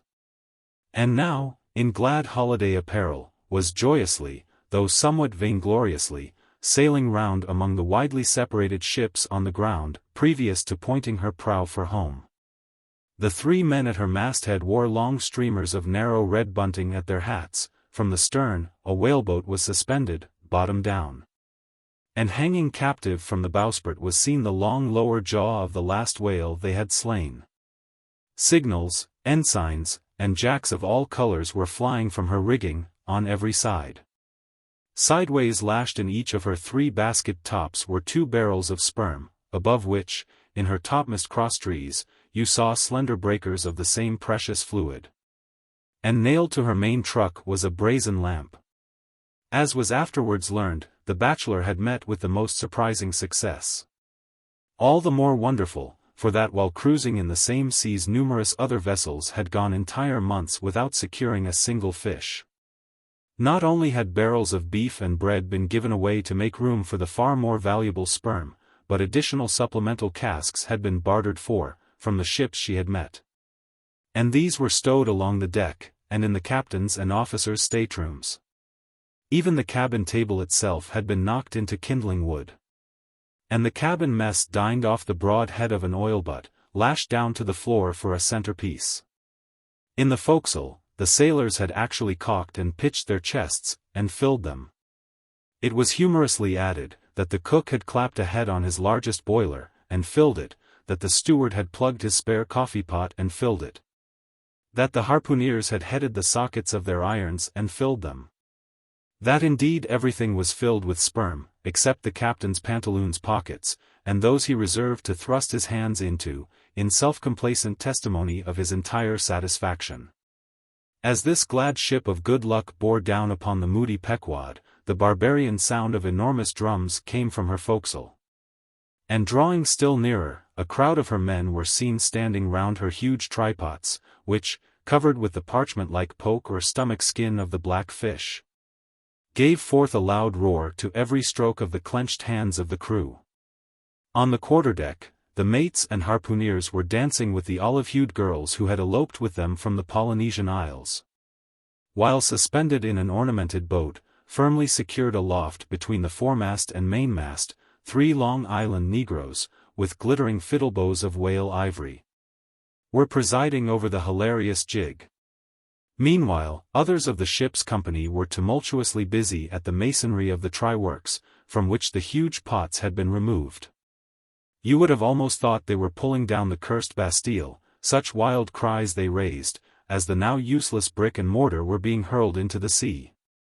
Lord and master over all this scene, the captain stood erect on the ship's elevated quarterdeck, so that the whole rejoicing drama was full before him, and seemed merely contrived for his own individual diversion. And Ahab, he too was standing on his quarterdeck, shaggy and black, with a stubborn gloom. And as the 2 ships crossed each other's wakes, one all jubilations for things past, the other all forebodings as to things to come, their 2 captains in themselves impersonated the whole striking contrast of the scene. Come aboard, cried the gay bachelor's commander, lifting a glass and a bottle in the air. Hast seen the white whale? Gritted Ahab in reply. No, only heard of him. But don't believe in him at all, said the other good-humoredly. Come aboard. Thou art too damned jolly. Sail on. Hast lost any men? Not enough to speak of, 2 islanders, that's all. But come aboard, old hearty, come along. I'll soon take that black from your brow. Come along, will ye, merry's the play, a full ship and homeward bound. How wondrous familiar is a fool. Muttered Ahab, then aloud, thou art a full ship and homeward bound, thou say'st, well, then, call me an empty ship, and outward bound. So go thy ways, and I will mine. Forward there. Set all sail, and keep her to the wind. And thus, while the one ship went cheerily before the breeze, the other stubbornly fought against it, and so the 2 vessels parted. The crew of the Pequod looking with grave, lingering glances towards the receding bachelor, but the bachelor's men never heeding their gaze for the lively revelry they were in. And as Ahab, leaning over the taffrail, eyed the homeward-bound craft, he took from his pocket a small vial of sand, and then looking from the ship to the vial, seemed thereby bringing 2 remote associations together, for that vial was filled with Nantucket soundings. Chapter LXVI. The Dying Whale. Not seldom in this life, when, on the right side, fortune's favourites sail close by us, we, though all adroit before, catch somewhat of the rushing breeze, and joyfully feel our bagging sails fill out. So seemed it with the Pequod. For next day after encountering the gay bachelor, whales were seen and 4 were slain, and one of them by Ahab. It was far down the afternoon. And when all the spearings of the crimson fight were done, and floating in the lovely sunset sea and sky, sun and whale both stilly died together. Then, such a sweetness and such plaintiveness, such enwreathing orisons curled up in that rosy air, that it almost seemed as if far over from the deep green convent valleys of the Manila Isles, the Spanish land breeze, wantonly turned sailor, had gone to sea, freighted with these vesper hymns. Soothed again, but only soothed to deeper gloom, Ahab, who had sterned off from the whale, sat intently watching his final wanings from the now tranquil boat. For that strange spectacle observable in all sperm whales dying, the turning sunwards of the head, and so expiring, that strange spectacle, beheld of such a placid evening, somehow to Ahab conveyed a wondrousness unknown before. He turns and turns him to it, how slowly, but how steadfastly, his homage rendering and invoking brow, with his last dying motions. He too worships fire. Most faithful, broad, baronial vassal of the sun, oh that these two favoring eyes should see these two favoring sights. Look! Here, far waterlocked, beyond all hum of human weal or woe. In these most candid and impartial seas, where to traditions no rocks furnish tablets. Where for long Chinese ages, the billows have still rolled on speechless and unspoken to, as stars that shine upon the Niger's unknown source, here, too, life dies sunwards full of faith, but see! No sooner dead, than death whirls round the corpse, and it heads some other way. Oh, thou dark Hindu half of nature, who of drowned bones hast builded thy separate throne somewhere in the heart of these unverdured seas. Thou art an infidel, thou queen, and too truly speakest to me in the wide slaughtering typhoon, and the hushed burial of its after calm. Nor has this thy whale sunwards turned his dying head, and then gone round again, without a lesson to me. Oh, trebly hooped and welded hip of power! Oh, high aspiring, rainbowed jet! That one strivest, this one jettest all in vain. In vain, O whale, dost thou seek intercedings with yon all-quickening sun, that only calls forth life, but gives it not again. Yet dost thou, darker half, rock me with a prouder, if a darker faith. All thy unnameable imminglings float beneath me here. I am buoyed by breaths of once living things, exhaled as air, but water now. Then hail, forever hail, O sea, in whose eternal tossings the wild fowl finds his only rest. Born of earth, yet suckled by the sea, though hill and valley mothered me, ye billows are my foster brothers. Chapter LXVI. The Whale Watch. The 4 whales slain that evening had died wide apart, one, far to windward, one, less distant, to leeward, one ahead, one astern. These last 3 were brought alongside ere nightfall, but the windward one could not be reached till morning, and the boat that had killed it lay by its side all night, and that boat was Ahab's. The waif pole was thrust upright into the dead whale's spout hole. And the lantern hanging from its top, cast a troubled flickering glare upon the black, glossy back, and far out upon the midnight waves, which gently chafed the whale's broad flank. Like soft surf upon a beach. Ahab and all his boat's crew seemed asleep but the Parsee, who crouching in the bow, sat watching the sharks, that spectrally played round the whale, and tapped the light cedar planks with their tails. A sound like the moaning in squadrons over asphaltites of unforgiven ghosts of Gomorrah, ran shuddering through the air. Started from his slumbers, Ahab, face to face, saw the Parsee. And hooped round by the gloom of the night they seemed the last men in a flooded world. I have dreamed it again, said he. Of the hearses? Have I not said, old man, that neither hearse nor coffin can be thine? And who are hearse that die on the sea? But I said, old man, that ere thou couldst die on this voyage, 2 hearses must verily be seen by thee on the sea, the first not made by mortal hands. And the visible wood of the last one must be grown in America. Aye. A strange sight that, Parsee, a hearse and its plumes floating over the ocean with the waves for the pallbearers. Ha! Such a sight we shall not soon see. Believe it or not, thou canst not die till it be seen, old man. And what was that saying about thyself? Though it come to the last, I shall still go before thee thy pilot. And when thou art so gone before, if that ever befall, then ere I can follow, thou must still appear to me, to pilot me still? Was it not so? Well, then, did I believe all ye say, O my pilot? I have here 2 pledges that I shall yet slay Moby-Dick and survive it.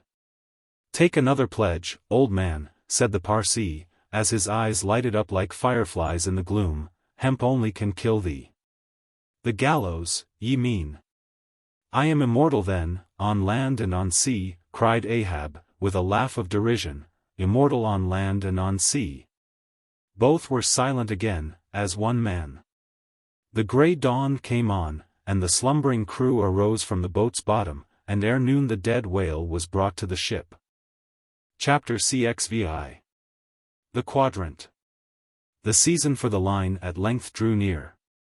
And every day when Ahab, coming from his cabin, cast his eyes aloft, the vigilant helmsman would ostentatiously handle his spokes, and the eager mariners quickly run to the braces. And would stand there with all their eyes centrally fixed on the nailed doubloon, impatient for the order to point the ship's prow for the equator. In good time the order came. It was hard upon high noon.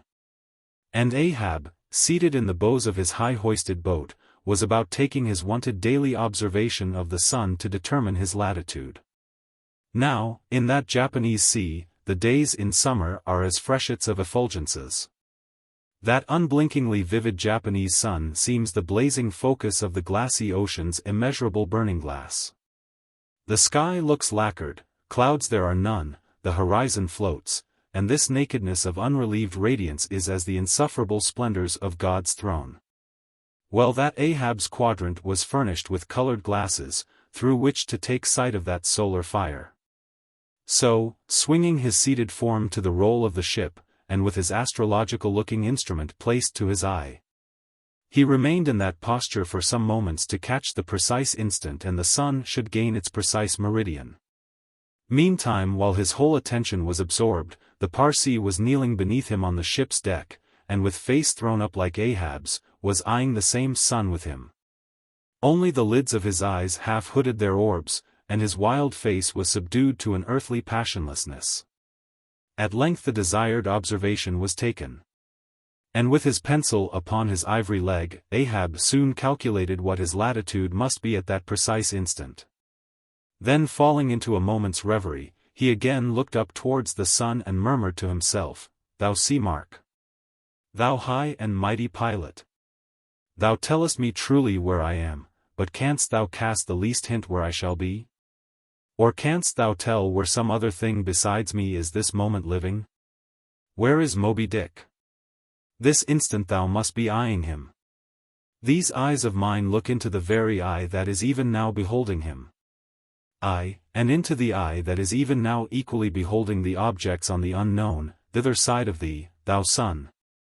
Then gazing at his quadrant, and handling, one after the other, its numerous cabalistical contrivances, he pondered again, and muttered, "Foolish toy!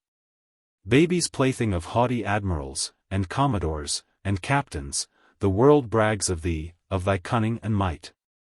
But what after all canst thou do, but tell the poor, pitiful point, where thou thyself happenest to be on this wide planet, and the hand that holds thee, no, not one jot more. Thou canst not tell where one drop of water or one grain of sand will be tomorrow noon, and yet with thy impotence thou insultest the sun. Science! Curse thee, thou vain toy! And cursed be all the things that cast man's eyes aloft to that heaven, whose live vividness but scorches him, as these old eyes are even now scorched with thy light, O sun. Level by nature to this earth's horizon are the glances of man's eyes, not shot from the crown of his head, as if God had meant him to gaze on his firmament. Curse thee, thou quadrant! Dashing it to the deck, no longer will I guide my earthly way by thee, the level ship's compass, and the level dead reckoning, by log and by line. These shall conduct me, and show me my place on the sea. I, lighting from the boat to the deck, thus I trample on thee, thou paltry thing that feebly pointest on high. Thus I split and destroy thee." As the frantic old man thus spoke and thus trampled with his live and dead feet, a sneering triumph that seemed meant for Ahab, and a fatalistic despair that seemed meant for himself, these passed over the mute, motionless Parsee's face. Unobserved he rose and glided away.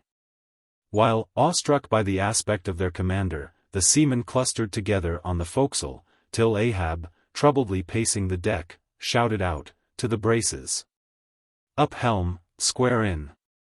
In an instant the yards swung round. And as the ship half-wheeled upon her heel, her three firm-seated graceful masts erectly poised upon her long, ribbed hull, seemed as the three Horatii pirouetting on one sufficient steed. Standing between the knight-heads, Starbuck watched the Pequod's tumultuous way, and Ahab's also, as he went lurching along the deck.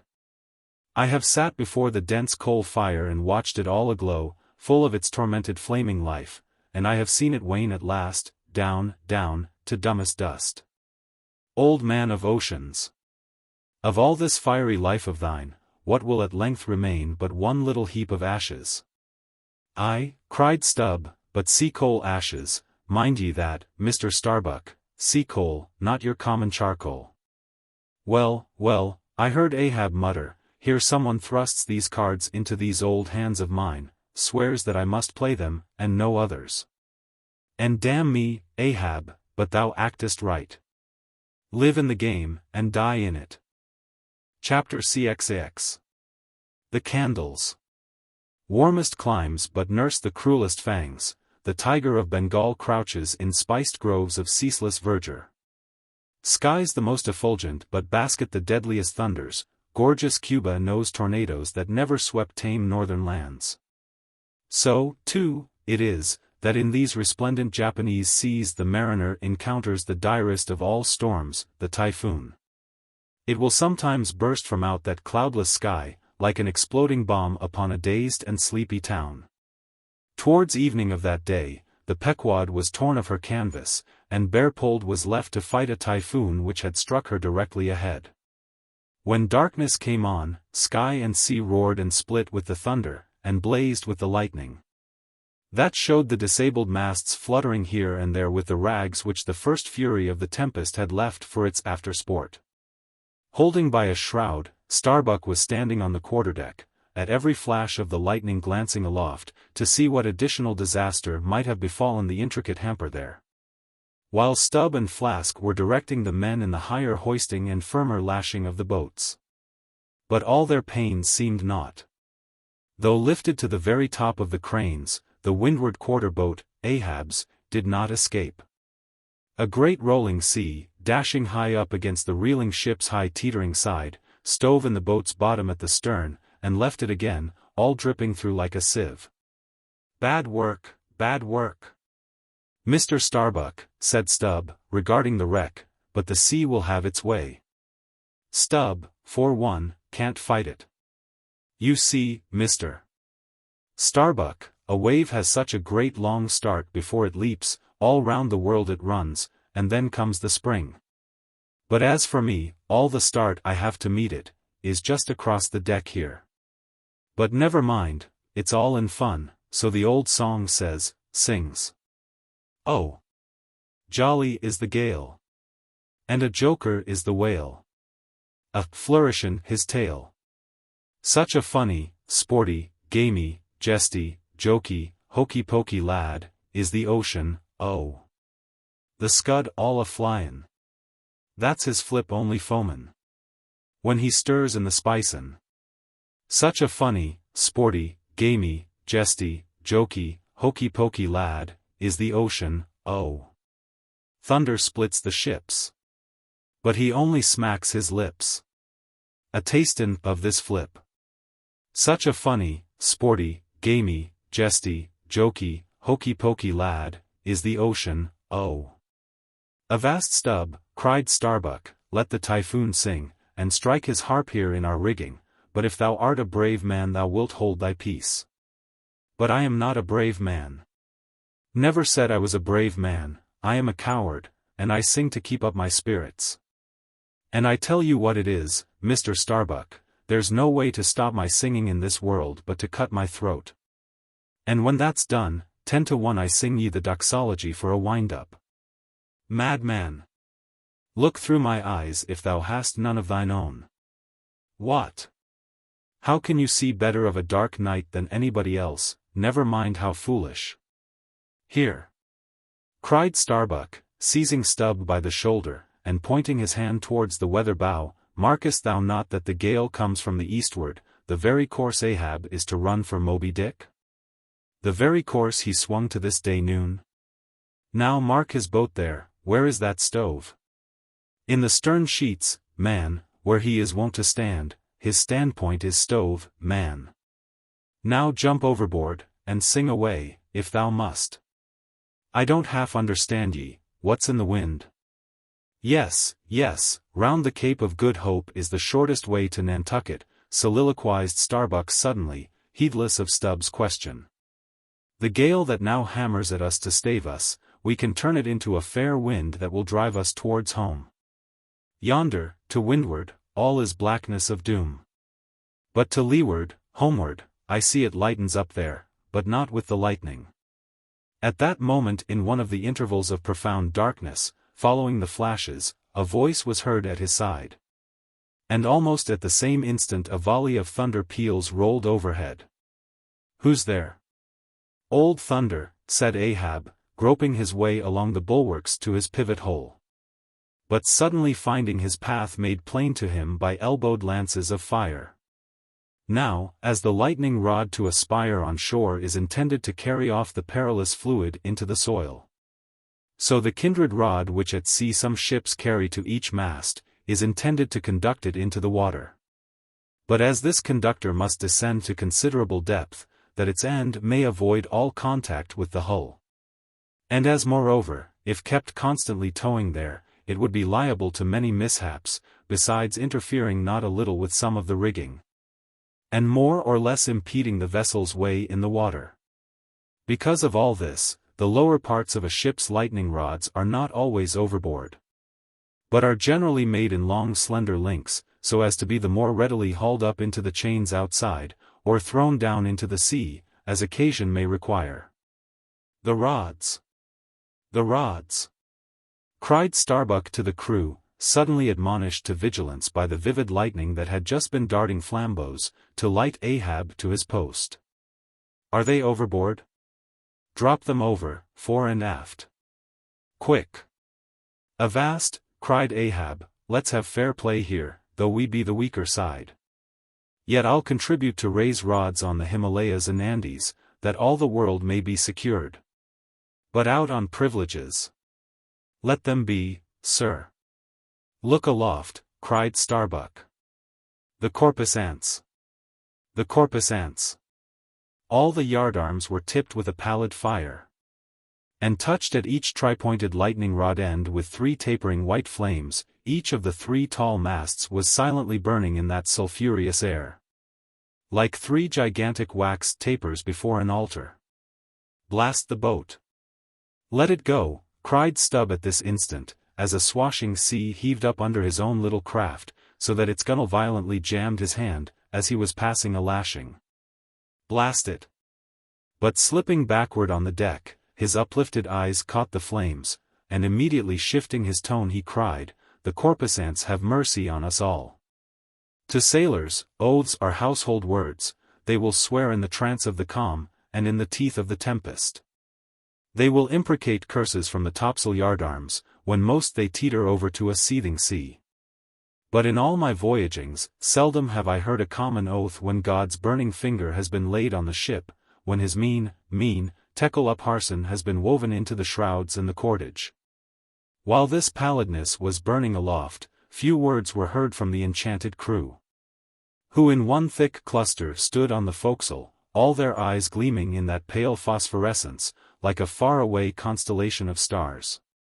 Relieved against the ghostly light, the gigantic jet negro, Daggoo, loomed up to thrice his real stature, and seemed the black cloud from which the thunder had come. The parted mouth of Tashtego revealed his shark-white teeth, which strangely gleamed as if they too had been tipped by corpusants. While lit up by the preternatural light, Queequeg's tattooing burned like satanic blue flames on his body. The tableau all waned at last with the pallidness aloft. And once more the Pequod and every soul on her decks were wrapped in a pall. A moment or two passed, when Starbuck, going forward, pushed against someone. It was Stubb. "What thinkest thou now, man? I heard thy cry, it was not the same in the song." "No, it wasn't," I said. "The corpusants have mercy on us all, and I hope they will, still. But do they only have mercy on long faces? Have they no bowels for a laugh? And look ye, Mr. Starbuck, but it's too dark to look. Hear me, then, I take that masthead flame we saw for a sign of good luck. For those masts are rooted in a hold that is going to be chock-a-block with sperm oil, GC, and so, all that sperm will work up into the masts, like sap in a tree. Yes, our 3 masts will yet be as 3 spermaceti candles, that's the good promise we saw. At that moment Starbuck caught sight of Stubb's face slowly beginning to glimmer into sight. Glancing upwards, he cried, "See! See!" And once more the high tapering flames were beheld with what seemed redoubled supernaturalness in their pallor. "The corpusants have mercy on us all," cried Stubb, again. At the base of the mainmast, full beneath the doubloon and the flame, the Parsee was kneeling in Ahab's front, but with his head bowed away from him.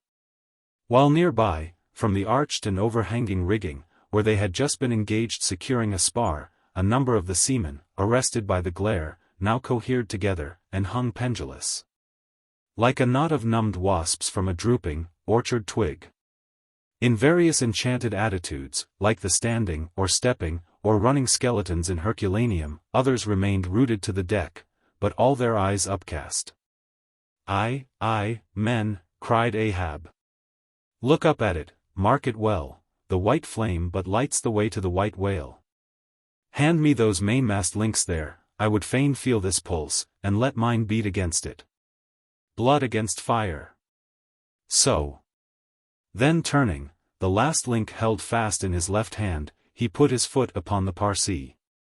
And with fixed upward eye, and high-flung right arm, he stood erect before the lofty tri-pointed trinity of flames. "Oh! Thou clear spirit of clear fire, whom on these seas I as Persian once did worship, till in the sacramental act so burned by thee, that to this hour I bear the scar. I now know thee, thou clear spirit, and I now know that thy right worship is defiance. To neither love nor reverence wilt thou be kind, and e'en for hate thou canst but kill, and all are killed. No fearless fool now affronts thee. I own thy speechless, placeless power, but to the last gasp of my earthquake life will dispute its unconditional, unintegral mastery in me. In the midst of the personified impersonal, a personality stands here. Though but a point at best, whencesoe'er I came, wheresoe'er I go. Yet while I earthly live, the queenly personality lives in me, and feels her royal rights. But war is pain, and hate is woe. Come in thy lowest form of love, and I will kneel and kiss thee. But at thy highest, come as mere supernal power, and though thou launchest navies of full-freighted worlds, there's that in here that still remains indifferent. Oh, thou clear spirit, of thy fire thou madest me, and like a true child of fire, I breathe it back to thee."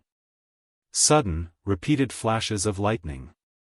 The 9 flames leap lengthwise to thrice their previous height. Ahab, with the rest, closes his eyes, his right hand pressed hard upon them. "I own thy speechless, placeless power," said I not so? Nor was it wrung from me, nor do I now drop these links. Thou canst blind, but I can then grope. Thou canst consume, but I can then be ashes. Take the homage of these poor eyes, and shudder hands. I would not take it. The lightning flashes through my skull, mine eyeballs ache and ache, my whole beaten brain seems as beheaded, and rolling on some stunning ground. Oh, oh! Yet blindfold, yet will I talk to thee. Light though thou be, thou leapest out of darkness, but I am darkness leaping out of light, leaping out of thee. The javelins cease, open eyes, see, or not. There burn the flames. Oh, thou magnanimous! Now I do glory in my genealogy. But thou art but my fiery father, my sweet mother, I know not. Oh, cruel! What hast thou done with her?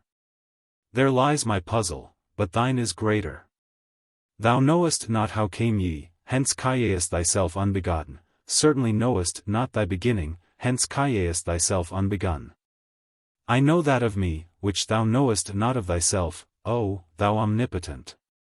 There is some unsuffusing thing beyond thee, thou clear spirit, to whom all thy eternity is but time, all thy creativeness mechanical. Through thee, thy flaming self, my scorched eyes do dimly see it. Oh, thou foundling fire, thou hermit immemorial, thou too hast thy incommunicable riddle, thy unparticipated grief. Here again with haughty agony, I read my sire. Leap! Leap up, and lick the sky. I leap with thee, I burn with thee, would fain be welded with thee, defyingly I worship thee. The boat! The boat! Cried Starbuck, look at thy boat, old man. Ahab's harpoon, the one forged at Perth's fire, remained firmly lashed in its conspicuous crotch, so that it projected beyond his whaleboat's bow.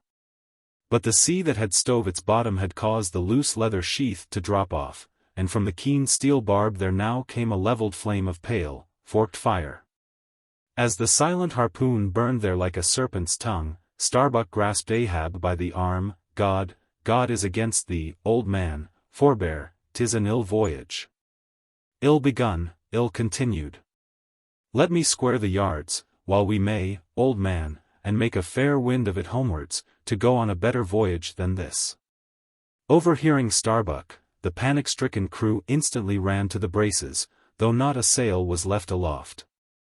For the moment all the aghast mates' thoughts seemed theirs. They raised a half-mutinous cry. But dashing the rattling lightning links to the deck, and snatching the burning harpoon, Ahab waved it like a torch among them, swearing to transfix with it the first sailor that but cast loose a rope's end. Petrified by his aspect, and still more shrinking from the fiery dart that he held, the men fell back in dismay. And Ahab again spoke. All your oaths to hunt the white whale are as binding as mine.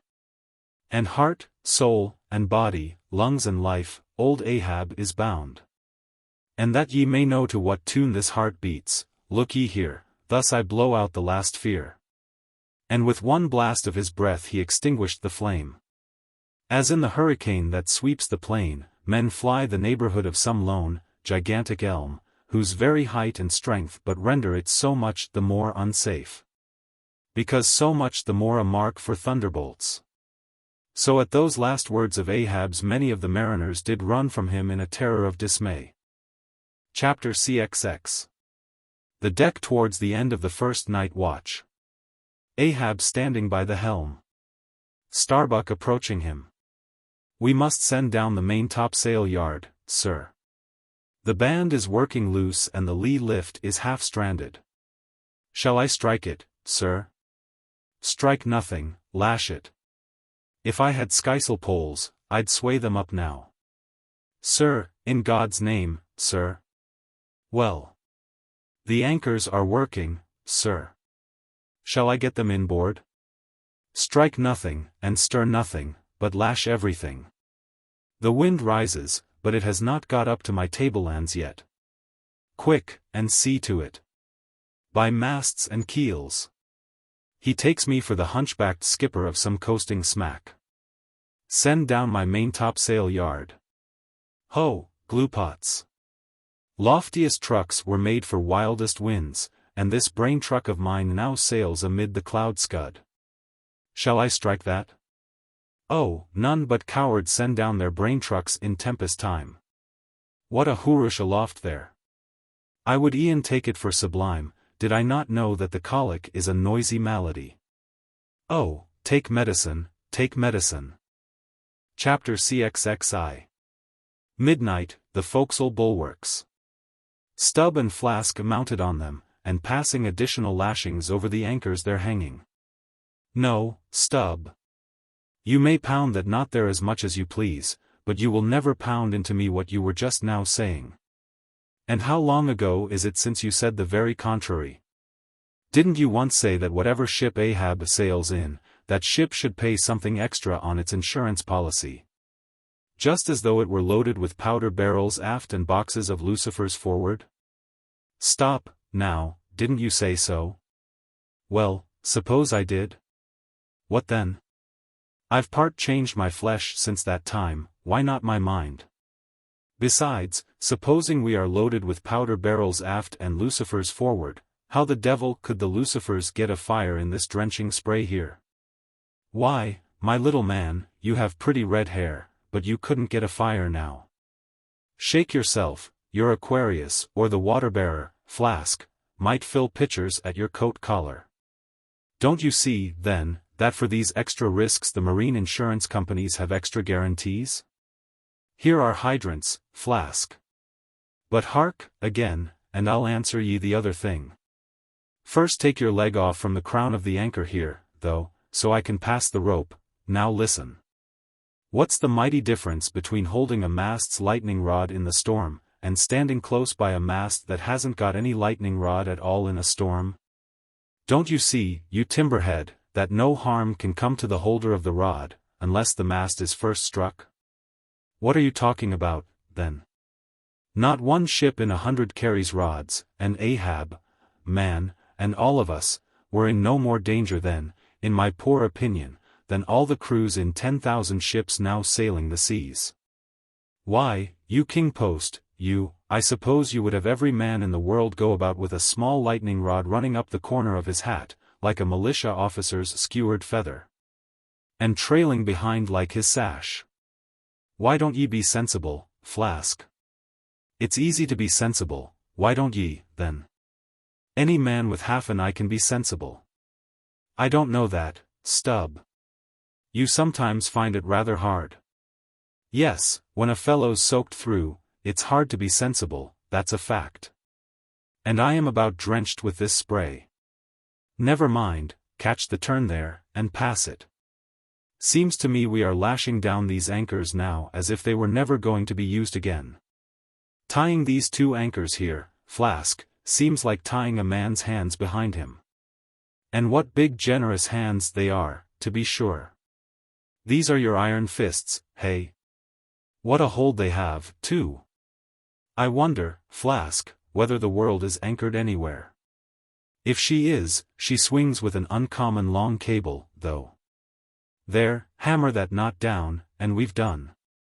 So, next to touching land, lighting on deck is the most satisfactory. I say, just wring out my jacket skirts, will ye? Thank ye.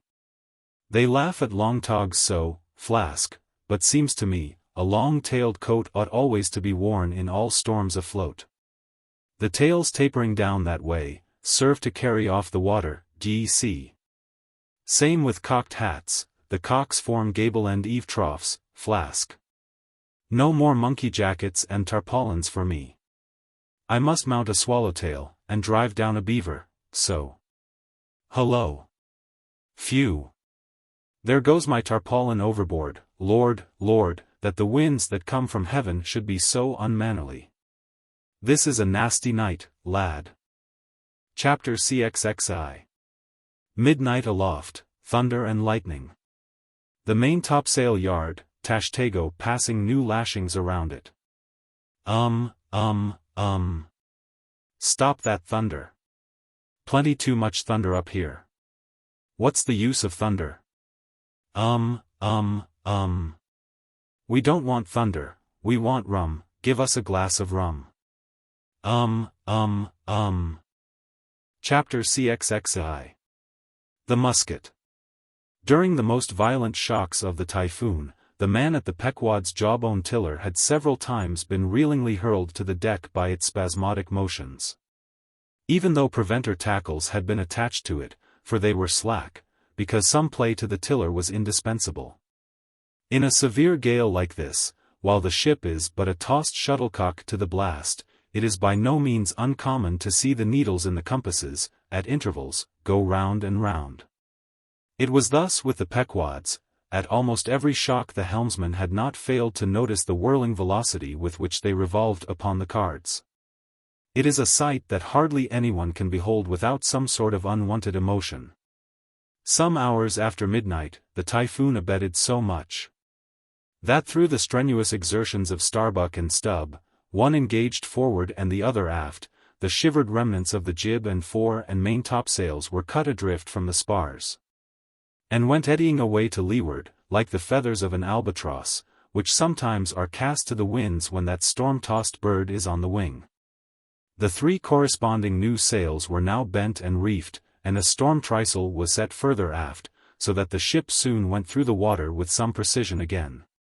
And the course, for the present, east-southeast, which he was to steer, if practicable, was once more given to the helmsman. For during the violence of the gale, he had only steered according to its vicissitudes. But as he was now bringing the ship as near her course as possible, watching the compass meanwhile, lo! A good sign. The wind seemed coming round astern, aye, the foul breeze became fair. Instantly the yards were squared, to the lively song of, ho! The fair wind. O ye ho, cheerly men. The crew singing for joy, that so promising an event should so soon have falsified the evil portents preceding it. In compliance with the standing order of his commander, to report immediately, and at any one of the 24 hours. Any decided change in the affairs of the deck, Starbuck had no sooner trimmed the yards to the breeze, however reluctantly and gloomily, than he mechanically went below to apprise Captain Ahab of the circumstance. Ere knocking at his stateroom, he involuntarily paused before it a moment. The cabin lamp, taking long swings this way and that, was burning fitfully, and casting fitful shadows upon the old man's bolted door, a thin one, with fixed blinds inserted in place of upper panels. The isolated subterraneousness of the cabin made a certain humming silence to reign there, though it was hooped round by all the roar of the elements. The loaded muskets in the rack were shiningly revealed, as they stood upright against the forward bulkhead. Starbuck was an honest, upright man. But out of Starbuck's heart, at that instant when he saw the muskets, there strangely evolved an evil thought. But so blent with its neutral or good accompaniments that for the instant he hardly knew it for itself. He would have shot me once, he murmured, yes, there's the very musket that he pointed at me, that one with the studded stock, let me touch it, lift it. Strange, that I, who have handled so many deadly lances, strange, that I should shake so now. Loaded? I must see. Aye, and powder in the pan, that's not good. Best spill it, wait. I'll cure myself of this. I'll hold the musket boldly while I think, I come to report a fair wind to him. But how fair? Fair for death and doom, that's fair for Moby-Dick. It's a fair wind that's only fair for that accursed fish, the very tube he pointed at me, the very one, this one, I hold it here, he would have killed me with the very thing I handle now. Aye, and he would fain kill all his crew. Does he not say he will not strike his spars to any gale? Has he not dashed his heavenly quadrant? And in these same perilous seas, gropes he not his way by mere dead reckoning of the error-abounding log?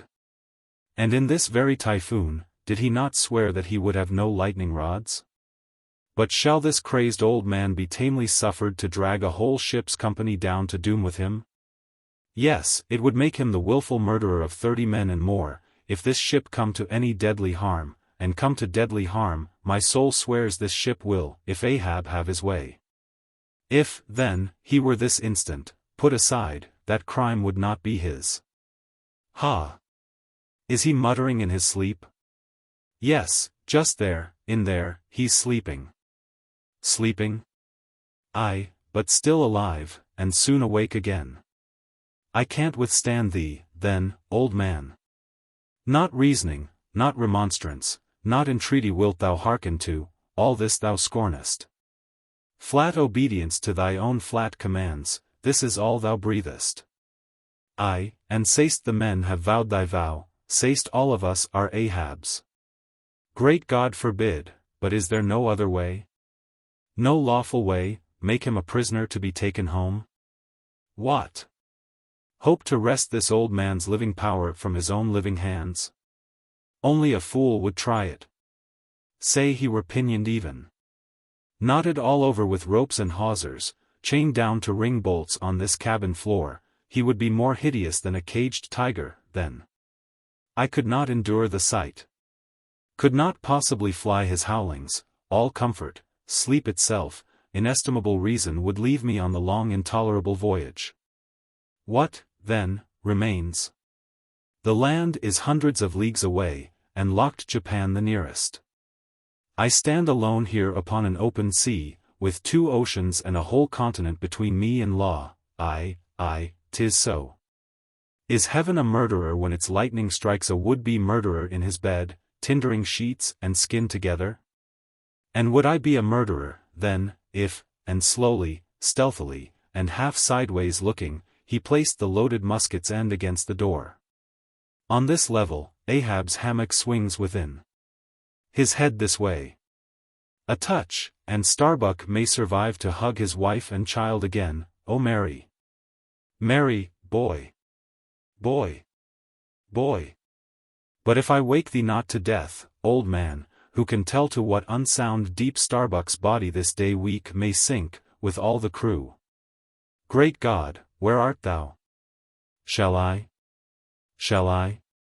The wind has gone down and shifted, sir, the fore and main topsails are reefed and set, she heads her course. Stern all. O Moby-Dick, I clutch thy heart at last. Such were the sounds that now came hurtling from out the old man's tormented sleep, as if Starbuck's voice had caused the long dumb dream to speak.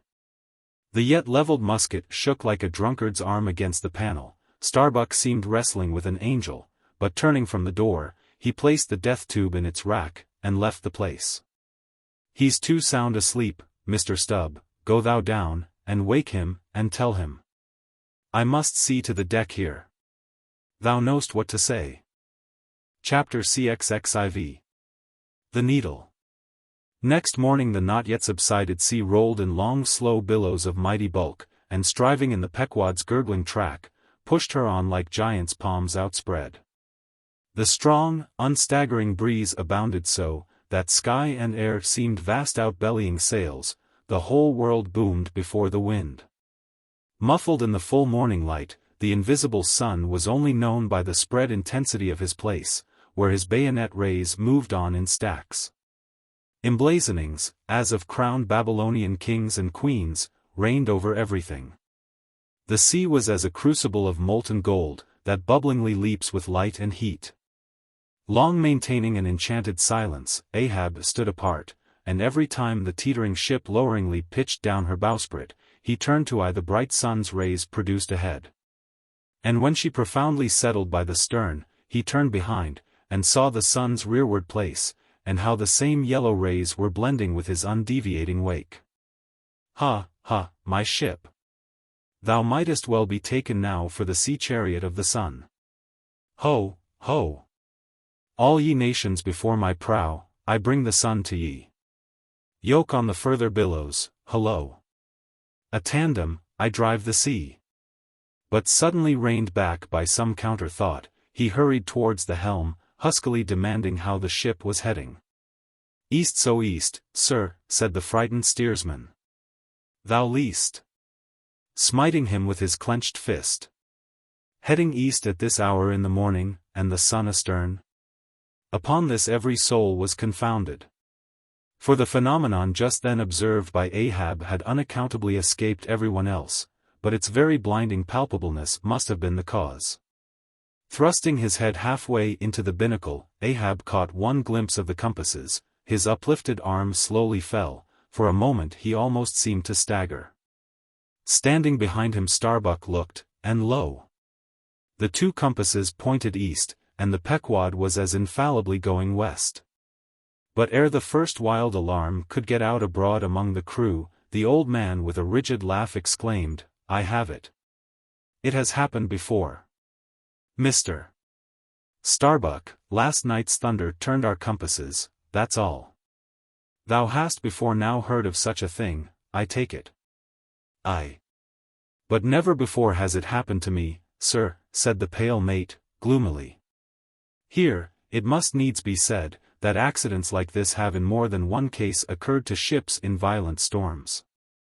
The magnetic energy, as developed in the mariner's needle, is, as all know, essentially one with the electricity beheld in heaven, hence it is not to be much marveled at, that such things should be.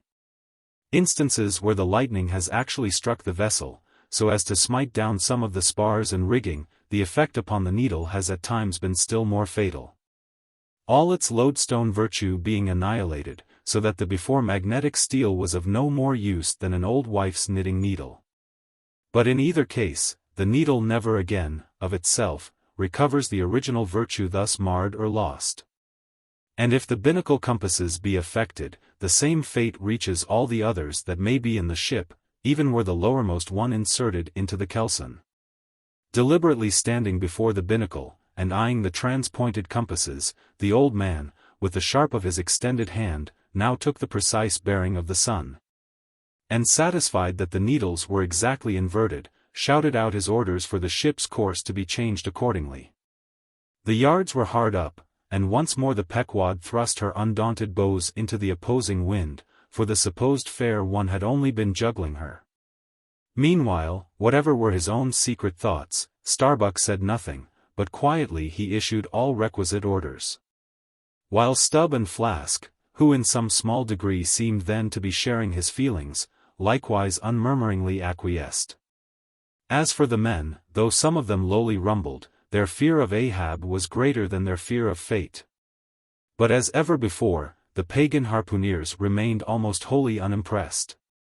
Or if impressed, it was only with a certain magnetism shot into their congenial hearts from inflexible Ahab's. For a space the old man walked the deck in rolling reveries. But chancing to slip with his ivory heel, he saw the crushed copper sight tubes of the quadrant he had the day before dashed to the deck. Thou poor, proud heaven-gazer and sun's pilot! Yesterday I wrecked thee, and today the compasses would fain have wrecked me. So. But Ahab is lord over the level lodestone yet. Mr. Starbuck, a lance without a pole. A top-maul, and the smallest of the sailmaker's needles. Quick. Accessory, perhaps, to the impulse dictating the thing he was now about to do, were certain prudential motives, whose object might have been to revive the spirits of his crew by a stroke of his subtle skill, in a matter so wondrous as that of the inverted compasses.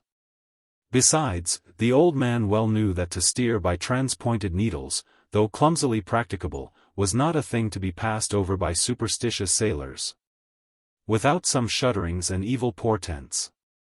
Men, said he, steadily turning upon the crew, as the mate handed him the things he had demanded, my men, the thunder turned old Ahab's needles. But out of this bit of steel Ahab can make one of his own, that will point as true as any. Abashed glances of servile wonder were exchanged by the sailors, as this was said. And with fascinated eyes they awaited whatever magic might follow. But Starbuck looked away. With a blow from the topmaul Ahab knocked off the steel head of the lance, and then handing to the mate the long iron rod remaining, bade him hold it upright, without its touching the deck.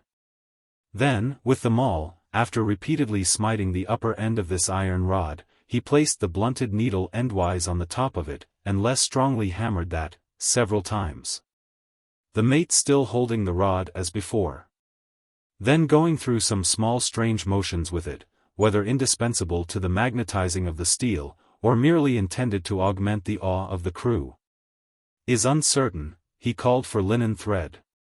And moving to the binnacle, slipped out the two reversed needles there, and horizontally suspended the sail needle by its middle, over one of the compass cards. At first, the steel went round and round, quivering and vibrating at either end. But at last it settled to its place, when Ahab, who had been intently watching for this result, stepped frankly back from the binnacle, and pointing his stretched arm towards it, exclaimed, Look ye for yourselves, if Ahab be not lord of the level lodestone. The sun is east, and that compass swears it. One after another they peered in, for nothing but their own eyes could persuade such ignorance as theirs, and one after another they slunk away. In his fiery eyes of scorn and triumph, you then saw Ahab in all his fatal pride. Chapter LXXV. The Log and Line. While now the fated Pequod had been so long afloat this voyage, the log and line had but very seldom been in use.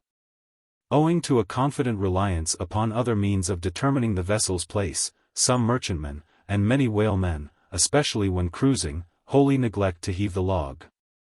Though at the same time, and frequently more for form's sake than anything else, regularly putting down upon the customary slate the course steered by the ship, as well as the presumed average rate of progression every hour.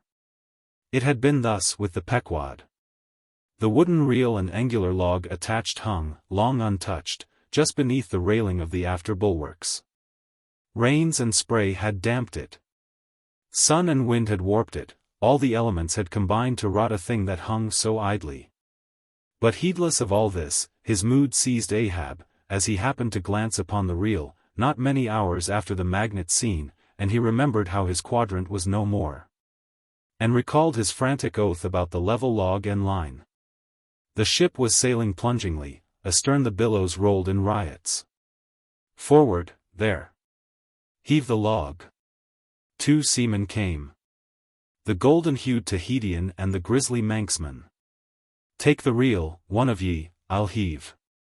They went towards the extreme stern, on the ship's lee side, where the deck, with the oblique energy of the wind, was now almost dipping into the creamy, sidelong rushing sea. The Manxman took the reel, and holding it high up, by the projecting handle ends of the spindle, round which the spool of line revolved, so stood with the angular log hanging downwards. Till Ahab advanced to him. Ahab stood before him, and was lightly unwinding some 30 or 40 turns to form a preliminary hand coil to toss overboard, when the old Manxman, who was intently eyeing both him and the line, made bold to speak. Sir, I mistrust it, this line looks far gone, long heat and wet have spoiled it. 'Twill hold, old gentleman. Long heat and wet, have they spoiled thee? Thou seemst to hold. Or, truer perhaps, life holds thee, not thou it. I hold the spool, sir. But just as my captain says. With these grey hairs of mine 'tis not worth while disputing, specially with a superior, who'll ne'er confess. What's that? There now's a patched professor in Queen Nature's granite-founded college, but methinks he's too subservient. Where wert thou born? In the little rocky Isle of Man, sir. Excellent. Thou'st hit the world by that. I know not, sir, but I was born there. In the Isle of Man, hey? Well, the other way, it's good. Here's a man from man. A man born in once independent man, and now unmanned of man, which is sucked in, by what? Up with the reel. The dead, blind wall butts all inquiring heads at last. Up with it. So. The log was heaved. The loose coils rapidly straightened out in a long dragging line astern, and then, instantly, the reel began to whirl. In turn, jerkingly raised and lowered by the rolling billows, the towing resistance of the log caused the old reelman to stagger strangely. Hold hard. Snap. The overstrained line sagged down in one long festoon, the tugging log was gone. I crush the quadrant, the thunder turns the needles, and now the mad sea parts the log line. But Ahab can mend all. Haul in here, Tahitian, reel up, Manxman. And look ye, let the carpenter make another log, and mend thou the line. See to it. There he goes now, to him nothing's happened. But to me, the skewer seems loosening out of the middle of the world. Haul in, Tahitian. These lines run whole, and whirling out, come in broken, and dragging slow. Ha, Pip? Come to help. Pip? Pip? Whom call ye Pip? Pip jumped from the whaleboat. Pip's missing. Let's see now if ye haven't fished him up here, fisherman. It drags hard, I guess he's holding on. Jerk him, Tahiti. Jerk him off, we haul in no cowards here. Ho! There's his arm just breaking water. A hatchet. A hatchet. Cut it off, we haul in no cowards here. Captain Ahab. Sir, sir. Here's Pip, trying to get on board again. Peace, thou crazy loon, cried the Manxman, seizing him by the arm. Away from the quarterdeck. The greater idiot ever scolds the lesser, muttered Ahab, advancing. Hands off from that holiness. Where sayest thou Pip was, boy? Astern there, sir, astern. Lo! Lo! And who art thou, boy? I see not my reflection in the vacant pupils of thy eyes. O God! That man should be a thing for immortal souls to sieve through. Who art thou, boy? Bellboy, sir, ship scryer, ding, dong, ding. Pip. Pip. Pip. 100 pounds of clay reward for Pip, 5 feet high, looks cowardly, quickest known by that. Ding, dong, ding. Who's seen Pip the coward? There can be no hearts above the snow line. Oh, ye frozen heavens! Look down here. Ye did beget this luckless child, and have abandoned him, ye creative libertines. Here, boy. Ahab's cabin shall be Pip's home henceforth, while Ahab lives. Thou touchest my inmost center, boy, thou art tied to me by cords woven of my heartstrings. Come, let's down. What's this? Here's velvet sharkskin, intently gazing at Ahab's hand, and feeling it. Ah, now, had poor Pip but felt so kind a thing as this, perhaps he had ne'er been lost. This seems to me, sir, as a man-rope, something that weak souls may hold by. Oh, sir, let old Perth now come and rivet these two hands together. The black one with the white, for I will not let this go. Oh, boy, nor will I thee, unless I should thereby drag thee to worse horrors than are here. Come, then, to my cabin. Lo! Ye believers in God's all goodness, and in man all ill, lo you! See the omniscient God's oblivious of suffering man. And man, though idiotic, and knowing not what he does, yet full of the sweet things of love and gratitude. Come! I feel prouder leading thee by thy black hand, than though I grasped an emperor's. There go two daft ones now, muttered the old Manxman. One daft with strength, the other daft with weakness. But here's the end of the rotten line, all dripping, too. Mend it, eh? I think we had best have a new line altogether. I'll see Mr. Stubb about it. Chapter LXXVI. The Life Buoy. Steering now southeastward by Ahab's leveled steel, and her progress solely determined by Ahab's level log and line, the Pequod held on her path towards the equator. Making so long a passage through such unfrequented waters, descrying no ships, and ere long, sideways impelled by unvarying trade winds, over waves monotonously mild. All these seemed the strange calm things preluding some riotous and desperate scene. At last, when the ship drew near to the outskirts, as it were, of the equatorial fishing ground, and in the deep darkness that goes before the dawn, was sailing by a cluster of rocky islets. The watch, then headed by Flask, was startled by a cry so plaintively wild and unearthly, like half-articulated wailings of the ghosts of all Herod's murdered innocents, that one and all. They started from their reveries, and for the space of some moments stood, or sat, or leaned all transfixedly listening, like the carved Roman slave, while that wild cry remained within hearing. The Christian or civilized part of the crew said it was mermaids, and shuddered, but the pagan harpooneers remained unappalled. Yet the grey Manxman, the oldest mariner of all, declared that the wild thrilling sounds that were heard, were the voices of newly drowned men in the sea. Below in his hammock, Ahab did not hear of this till grey dawn. When he came to the deck, it was then recounted to him by Flask, not unaccompanied with hinted dark meanings. He hollowly laughed, and thus explained the wonder. Those rocky islands the ship had passed were the resort of great numbers of seals, and some young seals that had lost their dams, or some dams that had lost their cubs. Must have risen nigh the ship and kept company with her, crying and sobbing with their human sort of wail. But this only the more affected some of them, because most mariners cherish a very superstitious feeling about seals, arising not only from their peculiar tones when in distress, but also from the human look of their round heads and semi-intelligent faces, seen peeringly uprising from the water alongside.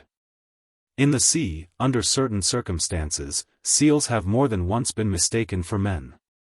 But the bodings of the crew were destined to receive a most plausible confirmation in the fate of one of their number that morning. At sunrise this man went from his hammock to his masthead at the fore. And whether it was that he was not yet half waked from his sleep, for sailors sometimes go aloft in a transition state, whether it was thus with the man, there is now no telling. But, be that as it may, he had not been long at his perch, when a cry was heard, a cry and a rushing, and looking up, they saw a falling phantom in the air. And looking down, a little tossed heap of white bubbles in the blue of the sea. The life buoy, a long slender cask, was dropped from the stern, where it always hung obedient to a cunning spring. But no hand rose to seize it, and the sun having long beat upon this cask it had shrunken, so that it slowly filled, and that parched wood also filled at its every pore. And the studded iron-bound cask followed the sailor to the bottom, as if to yield him his pillow, though in sooth but a hard one. And thus the first man of the Pequod that mounted the mast to look out for the white whale, on the white whale's own peculiar ground, that man was swallowed up in the deep. But few, perhaps, thought of that at the time. Indeed, in some sort, they were not grieved at this event, at least as a portent. For they regarded it, not as a foreshadowing of evil in the future, but as the fulfillment of an evil already presaged. They declared that now they knew the reason of those wild shrieks they had heard the night before. But again the old Manxman said nay. The lost life buoy was now to be replaced. Starbuck was directed to see to it. But as no cask of sufficient lightness could be found, and as in the feverish eagerness of what seemed the approaching crisis of the voyage, all hands were impatient of any toil but what was directly connected with its final end, whatever that might prove to be. Therefore, they were going to leave the ship's stern unprovided with a buoy, when by certain strange signs and innuendos Queequeg hinted a hint concerning his coffin. "A life buoy of a coffin!" cried Starbuck, starting. "Rather queer, that, I should say," said Stubb. "It will make a good enough one," said Flask, "the carpenter here can arrange it easily." "Bring it up." "There's nothing else for it," said Starbuck, after a melancholy pause. "Rig it, carpenter, do not look at me so, the coffin, I mean. Dost thou hear me? Rig it. And shall I nail down the lid, sir?" Moving his hand as with a hammer. "Aye." "And shall I caulk the seams, sir?" Moving his hand as with a caulking iron. "Aye." "And shall I then pay over the same with pitch, sir?" Moving his hand as with a pitch-pot. "Away. What possesses thee to this? Make a life buoy of the coffin, and no more, Mr. Stubb, Mr. Flask, come forward with me." He goes off in a huff. The whole he can endure, at the parts he balks. Now I don't like this. I make a leg for Captain Ahab, and he wears it like a gentleman. But I make a bandbox for Queequeg, and he won't put his head into it. Are all my pains to go for nothing with that coffin? And now I'm ordered to make a life buoy of it. It's like turning an old coat, going to bring the flesh on the other side now. I don't like this cobbling sort of business, I don't like it at all, it's undignified, it's not my place. Let tinkers' brats do tinkerings, we are their betters. I like to take in hand none but clean, virgin, fair and square mathematical jobs, something that regularly begins at the beginning, and is at the middle when midway, and comes to an end at the conclusion. Not a cobbler's job, that's at an end in the middle, and at the beginning at the end. It's the old woman's tricks to be giving cobbling jobs. Lord! What an affection all old women have for tinkers. I know an old woman of 65 who ran away with a bald-headed young tinker once. And that's the reason I never would work for lonely widow old women ashore. When I kept my job shop in the vineyard, they might have taken it into their lonely old heads to run off with me. But hi-ho! There are no caps at sea but snow caps. Let me see. Nail down the lid, caulk the seams, pay over the same with pitch. Batten them down tight, and hang it with the snap spring over the ship's stern. Were ever such things done before with a coffin? Some superstitious old carpenters, now, would be tied up in the rigging, ere they would do the job. But I'm made of knotty a rustic hemlock, I don't budge. Cruppered with a coffin. Sailing about with a graveyard tray. But never mind. We workers in woods make bridal bedsteads and card tables, as well as coffins and hearses. We work by the month, or by the job, or by the profit. Not for us to ask the why and wherefore of our work, unless it be too confounded cobbling, and then we stash it if we can. Hem.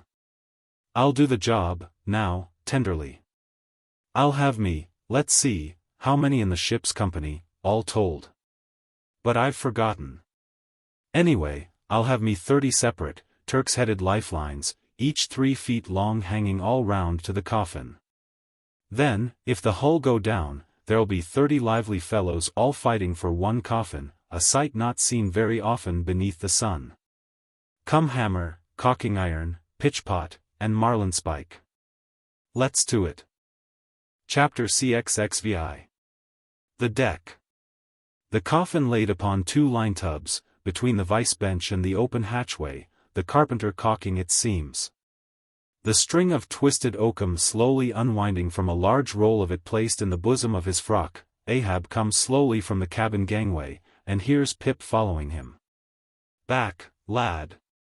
I will be with ye again presently. He goes. Not this hand complies with my humor more genially than that boy, middle aisle of a church. What's here? Life buoy, sir. Mr. Starbuck's orders. Oh, look, sir. Beware the hatchway. Thank ye, man. Thy coffin lies handy to the vault. Sir. The hatchway? Oh. So it does, sir, so it does. Art not thou the leg-maker? Look, did not this stump come from thy shop? I believe it did, sir. Does the ferrule stand, sir? Well enough. But art thou not also the undertaker? Aye, sir. I patched up this thing here as a coffin for Queequeg, but they've set me now to turning it into something else. Then tell me. Art thou not an errant, all-grasping, intermeddling, monopolizing, heathenish old scamp, to be one day making legs, and the next day coffins to clap them in? And yet again life buoys out of those same coffins? Thou art as unprincipled as the gods, and as much of a jack of all trades. But I do not mean anything, sir. I do as I do. The gods again. Hark ye, dost thou not ever sing working about a coffin? The Titans, they say, hummed snatches when chipping out the craters for volcanoes, and the gravedigger in the play sings, spade in hand. Dost thou never sing, sir? Do I sing? Oh, I'm indifferent enough, sir, for that, but the reason why the gravedigger made music must have been because there was none in his spade, sir. But the caulking mallet is full of it. Hark to it. Aye, and that's because the lid there's a sounding board, and what in all things makes the sounding board is this, there's naught beneath. And yet, a coffin with a body in it rings pretty much the same, carpenter. Hast thou ever helped carry a bier, and heard the coffin knock against the churchyard gate, going in? Faith, sir, I've. Faith? What's that? Why, faith, sir, it's only a sort of exclamation like, that's all, sir. Go on. I was about to say, sir, that. Art thou a silkworm? Dost thou spin thy own shroud out of thyself? Look at thy bosom. Dispatch. And get these traps out of sight. He goes aft. That was sudden, now, but squalls come sudden in hot latitudes. I've heard that the Isle of Albemarle, one of the Galapagos, is cut by the equator right in the middle. Seems to me some sort of equator cuts yon old man, too, right in his middle. He's always under the line, fiery hot, I tell ye. He's looking this way, come, Oakum, quick. Here we go again. This wooden mallet is the cork, and I'm the professor of musical glasses, tap, tap. Ahab to himself. There's a sight. There's a sound. The gray-headed woodpecker tapping the hollow tree. Blind and dumb might well be envied now. See. That thing rests on 2 line tubs, full of towlines. A most malicious wag, that fellow. Rat-tat. So man's seconds tick. Oh! How immaterial are all materials. What things real are there, but imponderable thoughts? Here now's the very dreaded symbol of grim death, by a mere hap, made the expressive sign of the help and hope of most endangered life. A life buoy of a coffin. Does it go further? Can it be that in some spiritual sense the coffin is, after all, but an immortality preserver? I'll think of that. But no. So far gone am I in the dark side of earth, that its other side, the theoretic bright one, seems but uncertain twilight to me. Will ye never have done, carpenter, with that accursed sound? I go below, let me not see that thing here when I return again. Now, then, Pip, we'll talk this over. I do suck most wondrous philosophies from thee. Some unknown conduits from the unknown worlds must empty into thee. Chapter LXXVI. The Pequod Meets the Rachel. Next day, a large ship, the Rachel, was descried, bearing directly down upon the Pequod, all her spars thickly clustering with men. At the time the Pequod was making good speed through the water.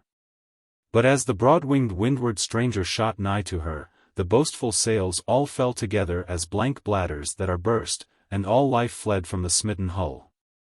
Bad news. She brings bad news, muttered the old Manxman. But ere her commander, who, with trumpet to mouth, stood up in his boat, ere he could hopefully hail, Ahab's voice was heard. Hast seen the white whale?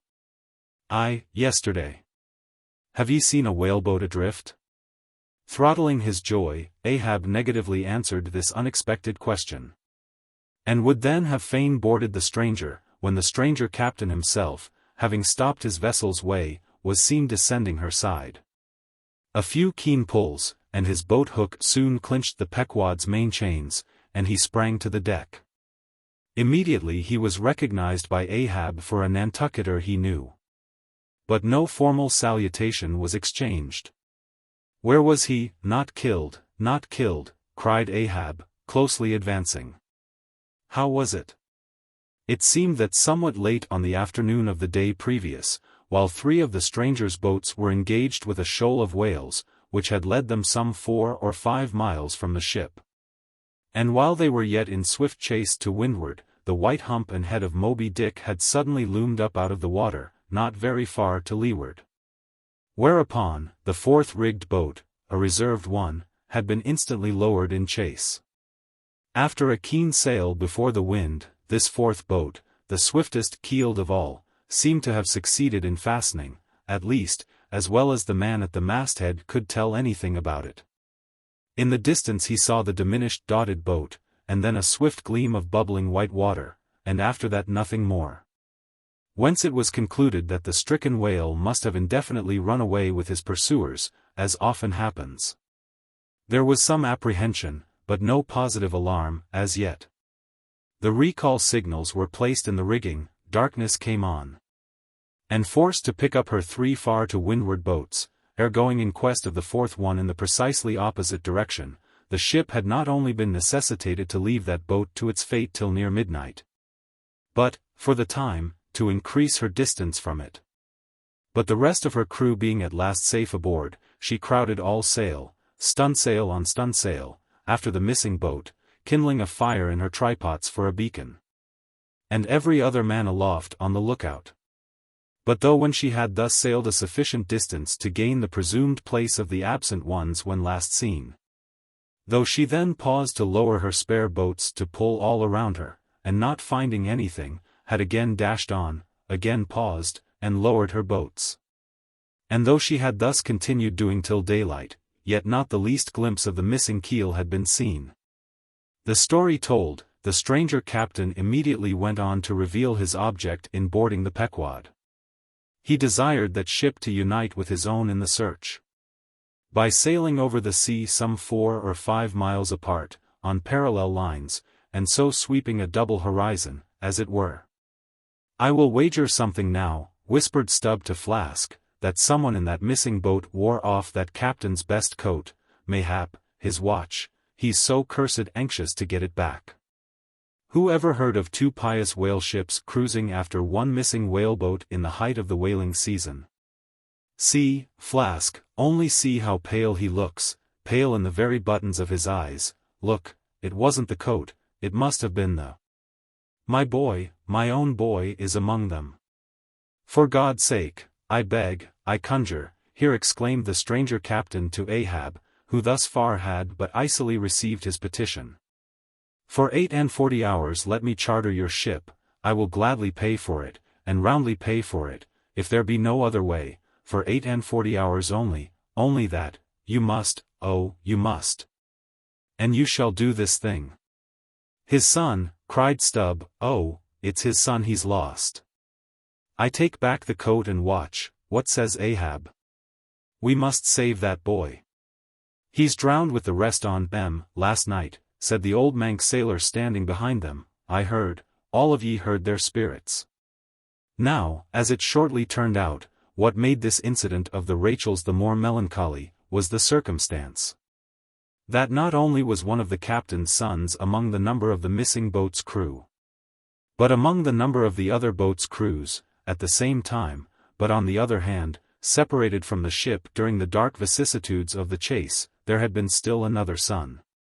As that for a time, the wretched father was plunged to the bottom of the cruelest perplexity, which was only solved for him by his chief mates instinctively adopting the ordinary procedure of a whale ship in such emergencies, that is, when placed between jeopardized but divided boats. Always to pick up the majority first.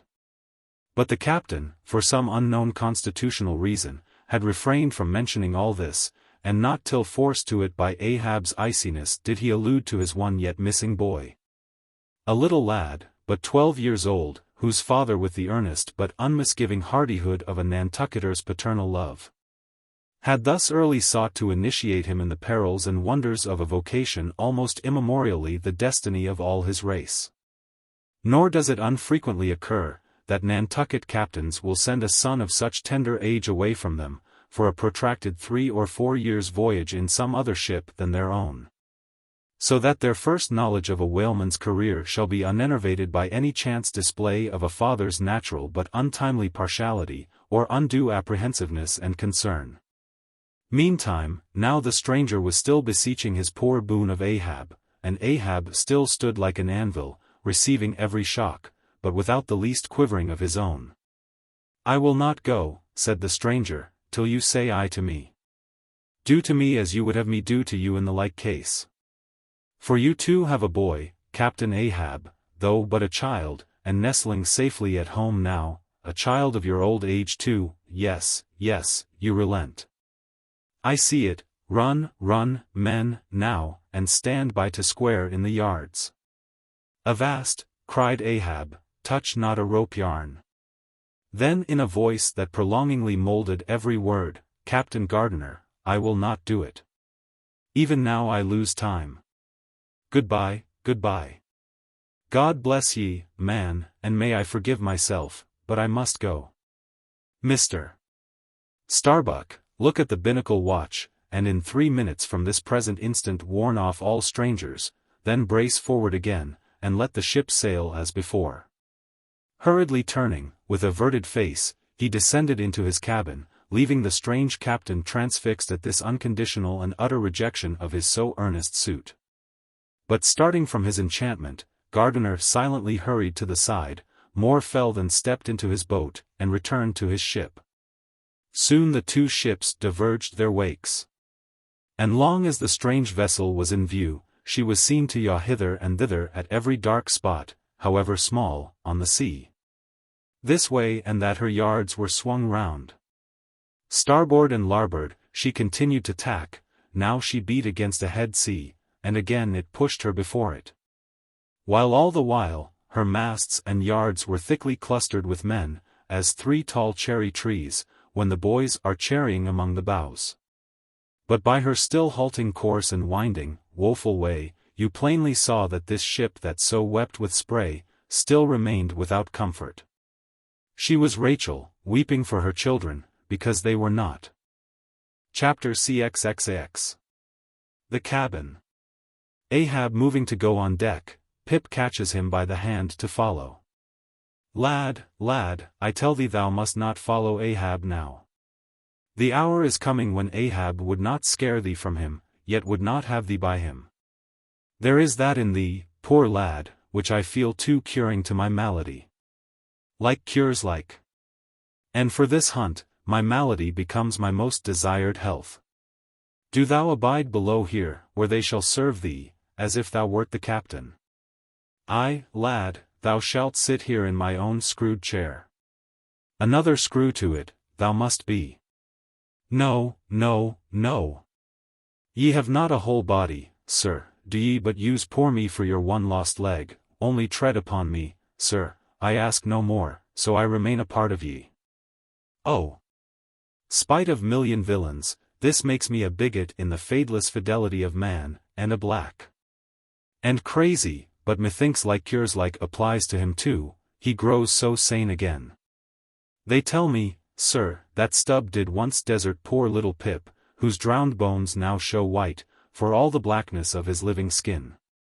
But I will never desert ye, sir, as Stubb did him. Sir, I must go with ye. If thou speakest thus to me much more, Ahab's purpose keels up in him. I tell thee no, it cannot be. O good master, master, master. Weep so, and I will murder thee. Have a care, for Ahab too is mad. Listen, and thou wilt often hear my ivory foot upon the deck, and still know that I am there. And now I quit thee. Thy hand, met. True art thou, lad, as the circumference to its center. So, God forever bless thee, and if it come to that, God forever save thee, let what will befall. Ahab goes, Pip steps one step forward. Here he this instant stood, I stand in his air, but I'm alone. Now were even poor Pip here I could endure it, but he's missing. Pip. Pip. Ding, dong, ding. Who's seen Pip? He must be up here. Let's try the door. What? Neither lock, nor bolt, nor bar, and yet there's no opening it. It must be the spell, he told me to stay here, and told me this screwed chair was mine. Here, then, I'll seat me, against the transom, in the ship's full middle, all her keel and her 3 masts before me. Here, our old sailors say, in their black 74s great admirals sometimes sit at table, and lord it over rows of captains and lieutenants. Ha! What's this? Epaulets. Epaulets. The epaulets all come crowding. Pass round the decanters, glad to see ye, fill up, messieurs. What an odd feeling, now, when a black boys host to white men with gold lace upon their coats. Messieurs, have ye seen one Pip, a little negro lad, 5 feet high, hangdog look, and cowardly? Jumped from a whaleboat once, seen him? No. Well then, fill up again, captains, and let's drink shame upon all cowards. I name no names. Shame upon them. Put one foot upon the table. Shame upon all cowards, hist. Above there, I hear ivory, oh, master. Master. I am indeed downhearted when you walk over me. But here I'll stay, though this stern strikes rocks, and they bulge through. And oysters come to join me. Chapter CXXX. The Hat. And now that at the proper time and place, after so long and wide a preliminary cruise, Ahab, all other wailing waters swept, seemed to have chased his foe into an ocean fold. To slay him the more securely there. Now that he found himself hard by the very latitude and longitude where his tormenting wound had been inflicted. Now that a vessel had been spoken which on the very day preceding had actually encountered Moby-Dick. And now that all his successive meetings with various ships contrastingly concurred to show the demoniac indifference with which the white whale tore his hunters, whether sinning or sinned against. Now it was that there lurked a something in the old man's eyes, which it was hardly sufferable for feeble souls to see. As the unsetting polar star, which through the livelong, Arctic, 6 months' night sustains its piercing, steady, central gaze. So Ahab's purpose now fixedly gleamed down upon the constant midnight of the gloomy crew. It domineered above them so, that all their bodings, doubts, misgivings, fears, were fain to hide beneath their souls, and not sprout forth a single spear or leaf. In this foreshadowing interval too, all humor, forced or natural, vanished. Stubb no more strove to raise a smile, Starbuck no more strove to check one. Alike, joy and sorrow, hope and fear, seemed ground to finest dust, and powdered, for the time, in the clamped mortar of Ahab's iron soul. Like machines, they dumbly moved about the deck, ever conscious that the old man's despot eye was on them. But did you deeply scan him in his more secret confidential hours? When he thought no glance but one was on him, then you would have seen that even as Ahab's eyes so awed the crew's, the inscrutable Parsi's glance awed his. Or somehow, at least, in some wild way, at times affected it. Such an added, gliding strangeness began to invest the thin Fedallah now, such ceaseless shudderings shook him. That the men looked dubious at him, half uncertain, as it seemed, whether indeed he were a mortal substance, or else a tremulous shadow cast upon the deck by some unseen being's body. And that shadow was always hovering there. For not by night, even, had Fedallah ever certainly been known to slumber, or go below. He would stand still for hours, but never sat or leaned. His wan but wondrous eyes did plainly say, "We two watchmen never rest." Nor, at any time, by night or day could the mariners now step upon the deck, unless Ahab was before them. Either standing in his pivot hole, or exactly pacing the planks between two undeviating limits, the mainmast and the mizzen. Or else they saw him standing in the cabin scuttle, his living foot advanced upon the deck, as if to step, his hat slouched heavily over his eyes. So that however motionless he stood, however the days and nights were added on, that he had not swung in his hammock. Yet hidden beneath that slouching hat, they could never tell unerringly whether, for all this, his eyes were really closed at times, or whether he was still intently scanning them. No matter, though he stood so in the scuttle for a whole hour on the stretch, and the unheated night damp gathered in beads of dew upon that stone-carved coat and hat. The clothes that the night had wet, the next day's sunshine dried upon him, and so, day after day, and night after night, he went no more beneath the planks. Whatever he wanted from the cabin, that thing he sent for. He ate in the same open air, that is, his two only meals, breakfast and dinner, supper he never touched, nor reaped his beard, which darkly grew all gnarled, as unearthed roots of trees blown over, which still grow idly on at naked base, though perished in the upper verdure. But though his whole life was now become one watch on deck, and though the Parsi's mystic watch was without intermission as his own, yet these two never seemed to speak, one man to the other, unless at long intervals some passing unmomentous matter made it necessary. Though such a potent spell seemed secretly to join the twain. Openly, and to the awestruck crew, they seemed pole-like asunder. If by day they chanced to speak one word, by night, dumb men were both, so far as concerned the slightest verbal interchange.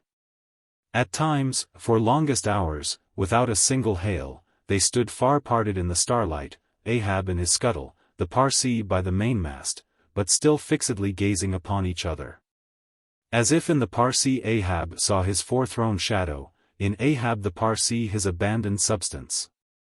And yet, somehow, did Ahab, in his own proper self, as daily, hourly, and every instant, commandingly revealed to his subordinates, Ahab seemed an independent lord, the Parsi but his slave.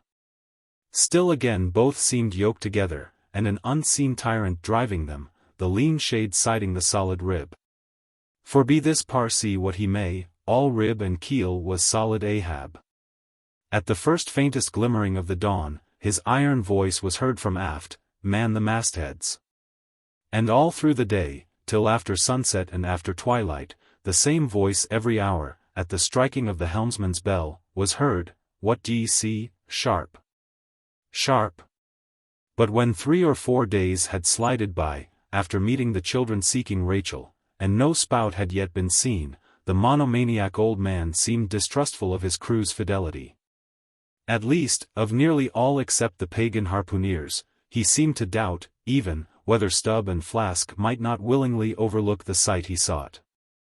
But if these suspicions were really his, he sagaciously refrained from verbally expressing them, however his actions might seem to hint them. "I will have the first sight of the whale myself," he said. Ahab must have the doubloon, and with his own hands he rigged a nest of basket bowlines. And sending a hand aloft, with a single sheaved block, to secure to the mainmast head, he received the two ends of the downward reeved rope.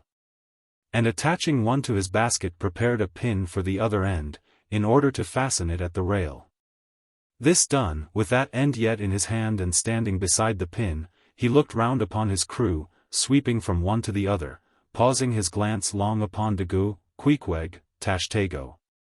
But shunning Fedallah, and then settling his firm relying eye upon the chief mate, said, "Take the rope, sir, I give it into thy hands, Starbuck."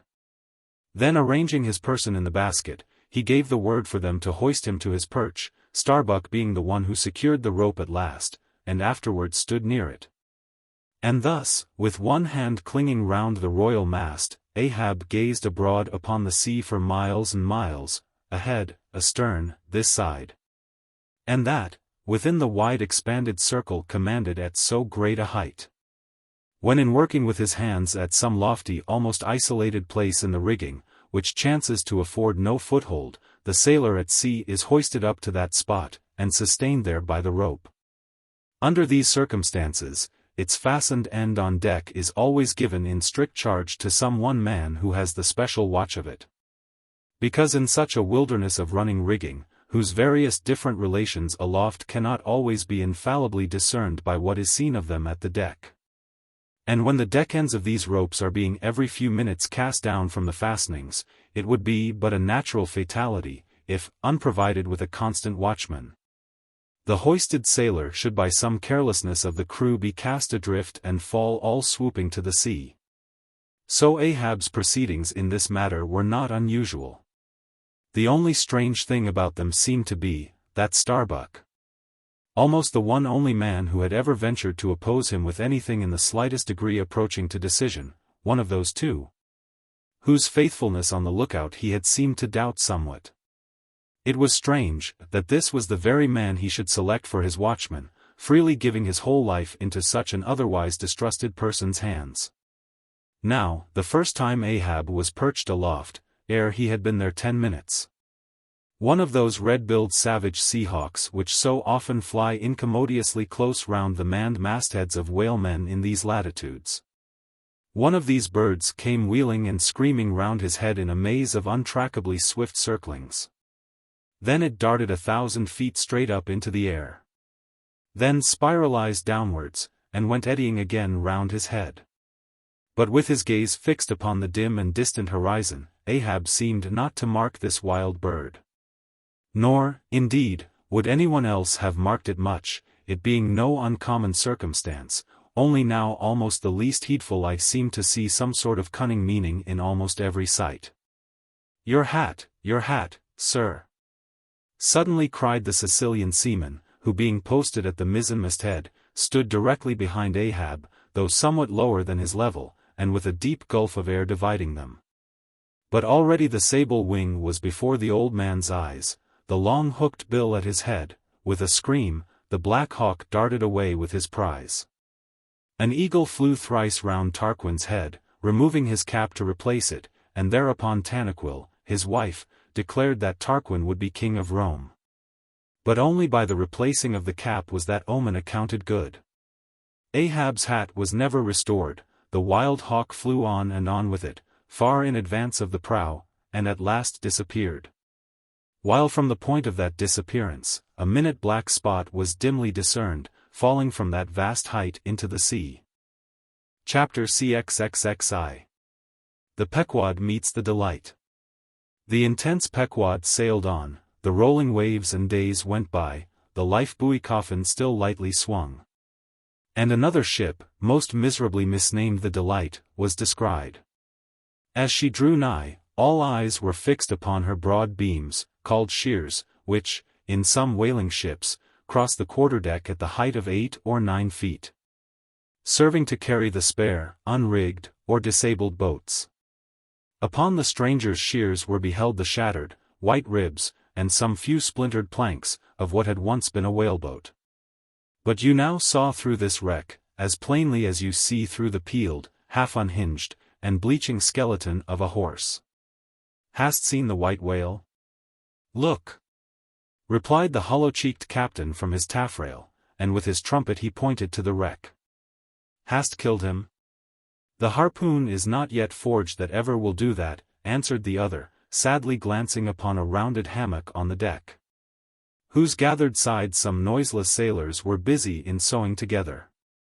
Not forged, and snatching Perth's levelled iron from the crotch, Ahab held it out, exclaiming, Look ye, Nantucketer, here in this hand I hold his death.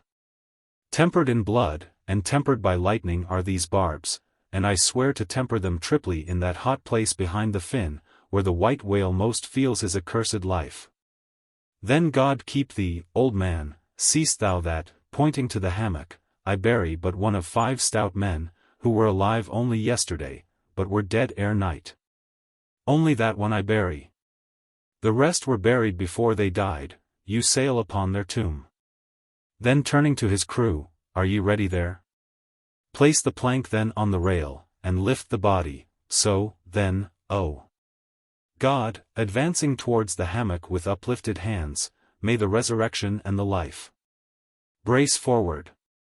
Up helm, cried Ahab like lightning to his men. But the suddenly started Pequod was not quick enough to escape the sound of the splash that the corpse soon made as it struck the sea. Not so quick, indeed, but that some of the flying bubbles might have sprinkled her hull with their ghostly baptism. As Ahab now glided from the dejected Delight, the strange life buoy hanging at the Pequod's stern came into conspicuous relief. Ha! Yonder! Look yonder, men, cried a foreboding voice in her wake. In vain, oh, ye strangers, ye fly our sad burial, ye but turn us your taffrail to show us your coffin. Chapter LXXII. The Symphony. It was a clear steel-blue day. The firmaments of air and sea were hardly separable in that all-pervading azure. Only, the pensive air was transparently pure and soft, with a woman's look, and the robust and manlike sea heaved with long, strong, lingering swells, as Samson's chest in his sleep. Hither, and thither, on high, glided the snow-white wings of small, unspeckled birds, these were the gentle thoughts of the feminine air. But to and fro in the deeps, far down in the bottomless blue, rushed mighty leviathans, swordfish, and sharks, and these were the strong, troubled, murderous thinkings of the masculine sea. But though thus contrasting within, the contrast was only in shades and shadows without, those two seemed one, it was only the sex, as it were, that distinguished them. Aloft, like a royal czar and king, the sun seemed giving this gentle air to this bold and rolling sea, even as bride to groom. And at the girdling line of the horizon, a soft and tremulous motion, most seen here at the equator, denoted the fond, throbbing trust, the loving alarms, with which the poor bride gave her bosom away. Tied up and twisted, gnarled and knotted with wrinkles, haggardly firm and unyielding, his eyes glowing like coals, that still glow in the ashes of ruin.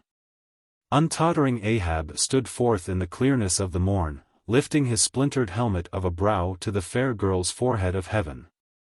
Oh, immortal infancy, and innocency of the azure! Invisible winged creatures that frolic all round us! Sweet childhood of air and sky! How oblivious were ye of old Ahab's close-coiled woe!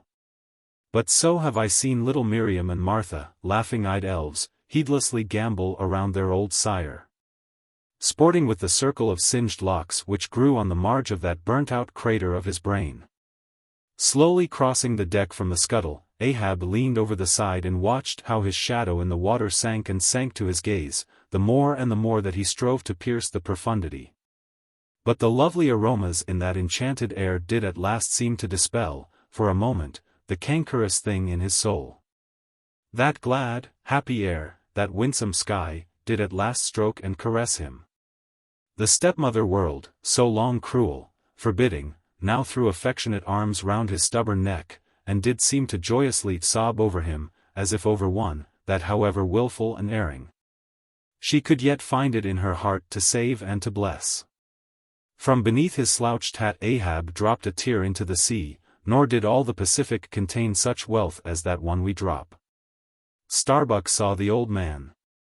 Saw him, how he heavily leaned over the side, and he seemed to hear in his own true heart the measureless sobbing that stole out of the center of the serenity around.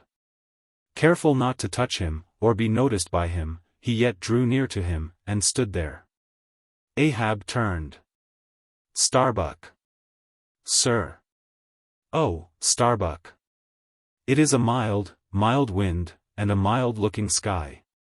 On such a day, very much such a sweetness as this, I struck my first whale, a boy harpooner of 18.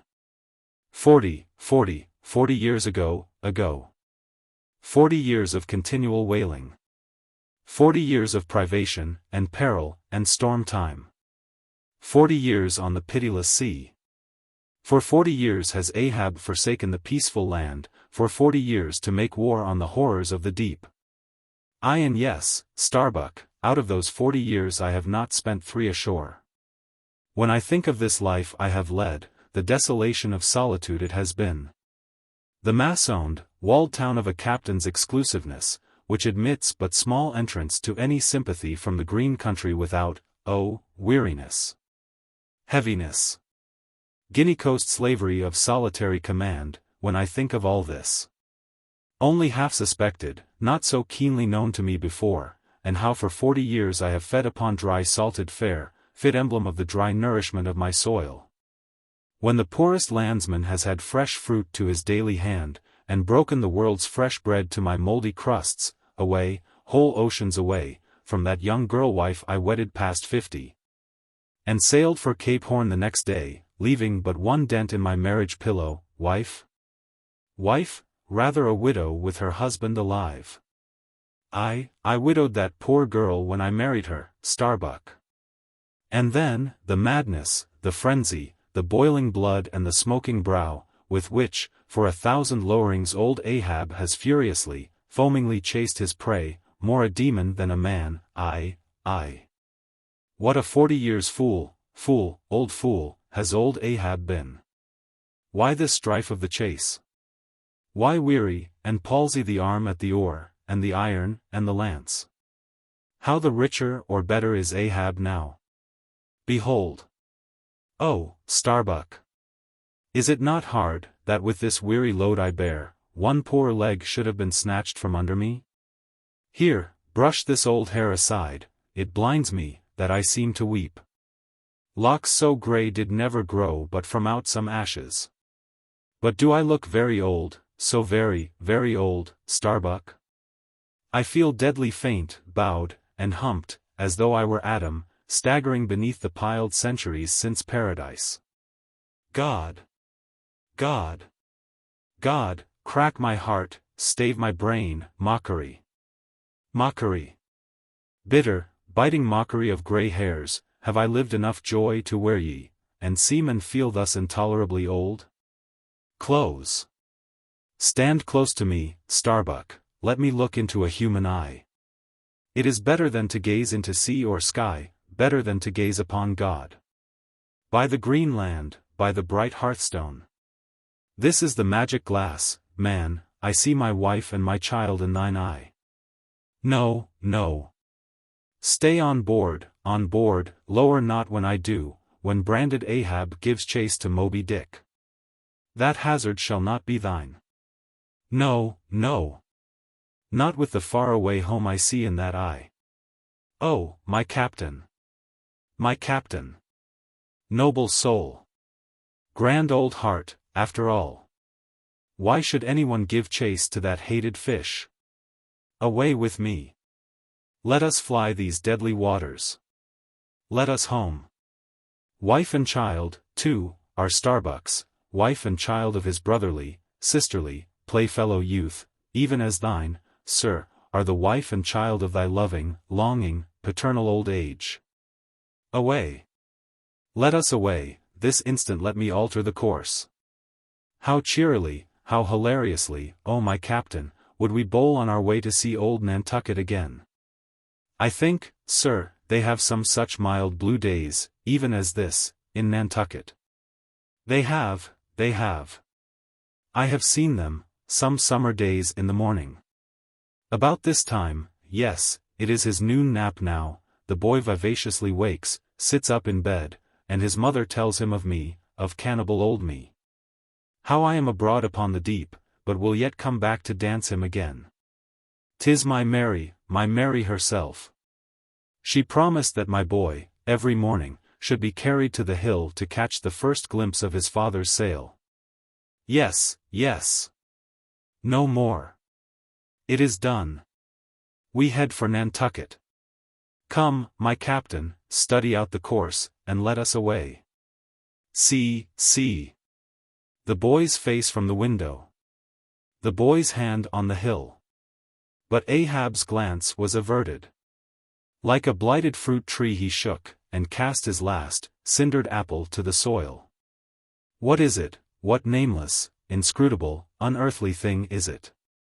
What cozening, hidden lord and master, and cruel, remorseless emperor commands me, that against all natural lovings and longings, I so keep pushing, and crowding, and jamming myself on all the time? Recklessly making me ready to do what in my own proper, natural heart, I durst not so much as dare? Is Ahab? Is it I, God, or who, that lifts this arm? But if the great sun move not of himself, but is as an errand boy in heaven, nor one single star can revolve, but by some invisible power, how then can this one small heart beat, this one small brain think thoughts? Unless God does that beating, does that thinking, does that living, and not I. By heaven, man, we are turned round and round in this world, like yonder windlass, and fate is the handspike. And all the time, lo! That smiling sky, and this unsound sea. Look! See yon albacore. Who put it into him to chase and fong that flying fish? Where do murderers go, man? Who's to doom, when the judge himself is dragged to the bar? But it is a mild wind, and a mild-looking sky, and the air smells now, as if it blew from a faraway meadow. They have been making hay somewhere under the slopes of the Andes, Starbuck, and the mowers are sleeping among the new-mown hay. Sleeping? Aye, toil we how we may, we all sleep at last on the field. Sleep? Aye, and rust amid greenness, as last year's scythes flung down, and left in the half-cut swaths, Starbuck. But blanched to a corpse's hue with despair, the mate had stolen away. Ahab crossed the deck to gaze over on the other side, but started at two reflected, fixed eyes in the water there. Fedallah was motionlessly leaning over the same rail. Chapter LXXII. The Chase, First Day. That night, in the mid-watch, when the old man, as his wont at intervals, stepped forth from the scuttle in which he leaned, and went to his pivot hole. He suddenly thrust out his face fiercely, snuffing up the sea air as a sagacious ship's dog will, in drawing nigh to some barbarous isle. He declared that a whale must be near. Soon that peculiar odor, sometimes to a great distance given forth by the living sperm whale, was palpable to all the watch. Nor was any mariner surprised when, after inspecting the compass, and then the dog vane, and then ascertaining the precise bearing of the odor as nearly as possible, Ahab rapidly ordered the ship's course to be slightly altered, and the sail to be shortened.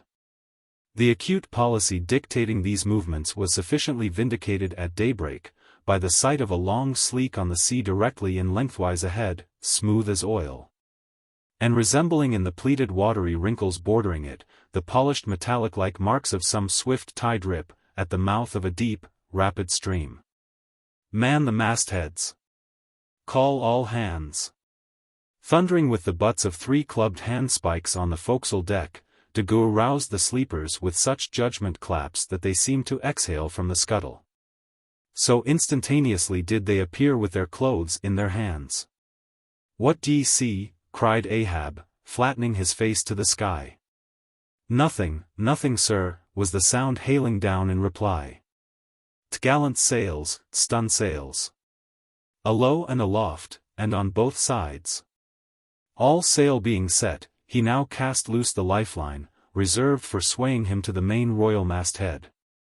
And in a few moments they were hoisting him thither, when, while but 2/3 of the way aloft, and while peering ahead through the horizontal vacancy between the maintopsail and t'gallant sail, he raised a gull-like cry in the air. "There she blows, there she blows. A hump like a snow hill. It is Moby-Dick." Fired by the cry which seemed simultaneously taken up by the 3 lookouts, the men on deck rushed to the rigging to behold the famous whale they had so long been pursuing. Ahab had now gained his final perch, some feet above the other lookouts, Tashtego standing just beneath him on the cap of the t'gallant mast, so that the Indian's head was almost on a level with Ahab's heel.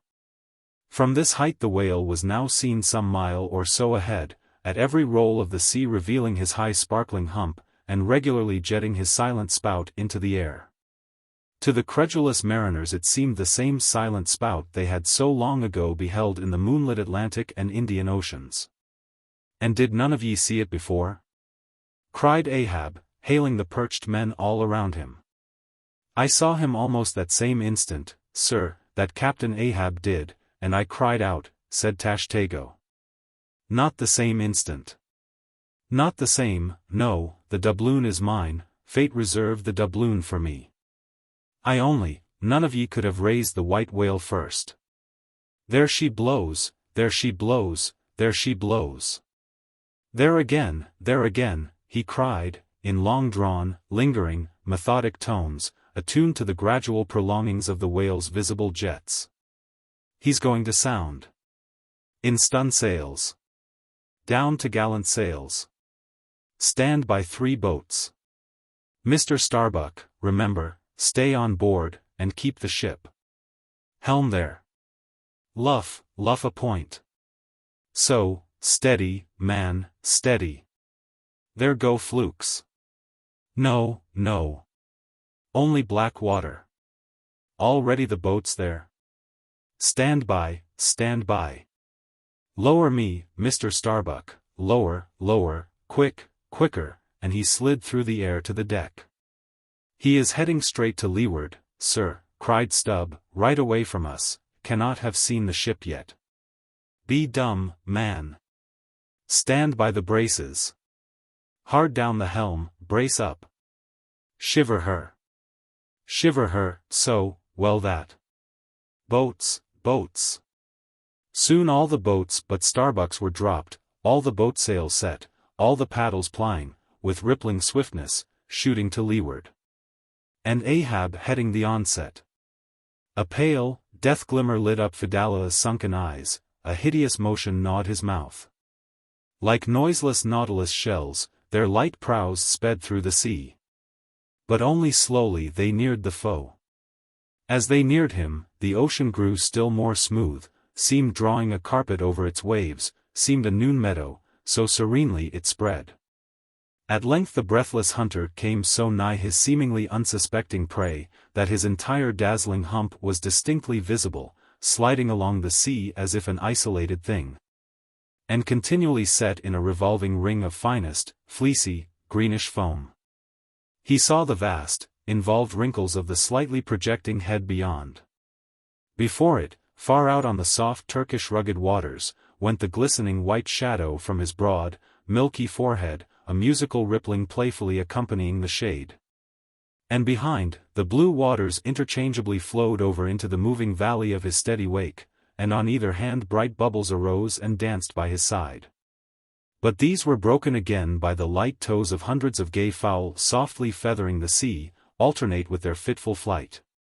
And like to some flagstaff rising from the painted hull of an argosy, the tall but shattered pole of a recent lance projected from the white whale's back.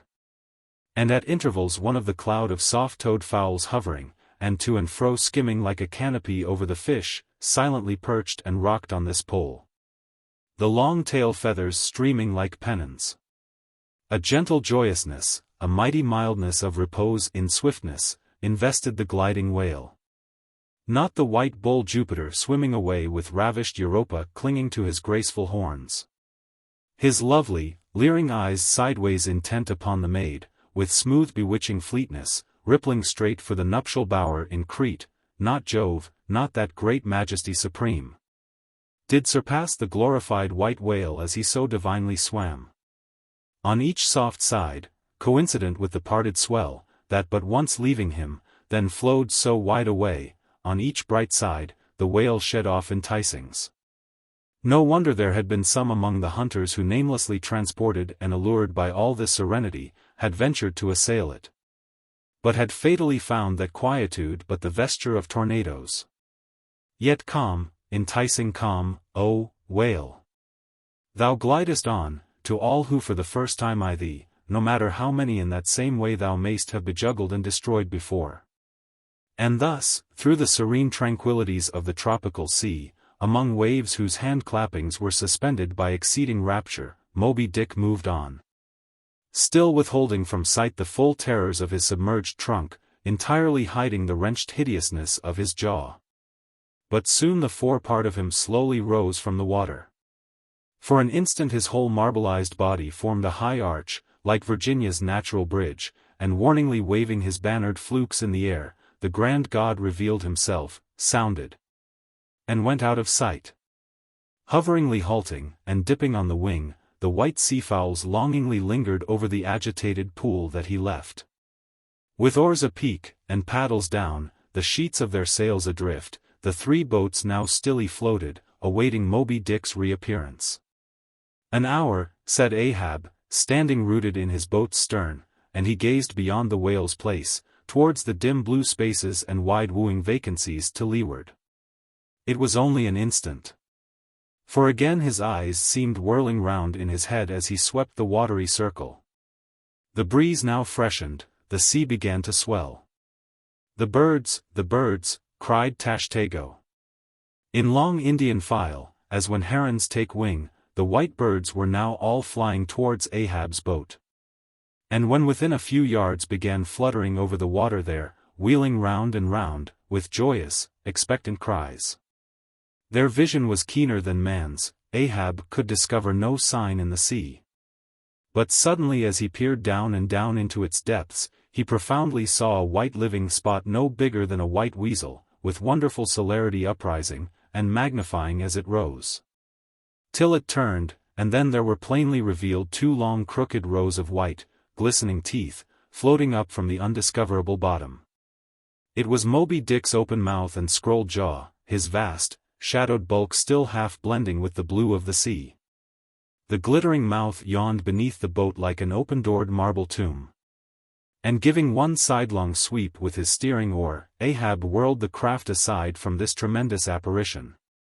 Then, calling upon Fedallah to change places with him, went forward to the bows, and seizing Perth's harpoon, commanded his crew to grasp their oars and stand by to stern.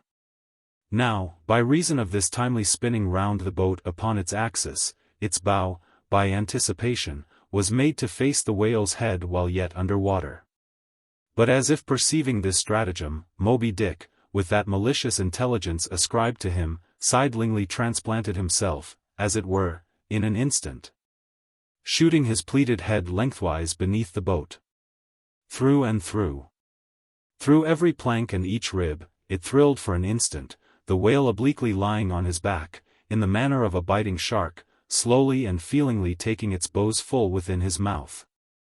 So that the long, narrow, scrolled lower jaw curled high up into the open air, and one of the teeth caught in a rowlock. The bluish pearl white of the inside of the jaw was within 6 inches of Ahab's head, and reached higher than that.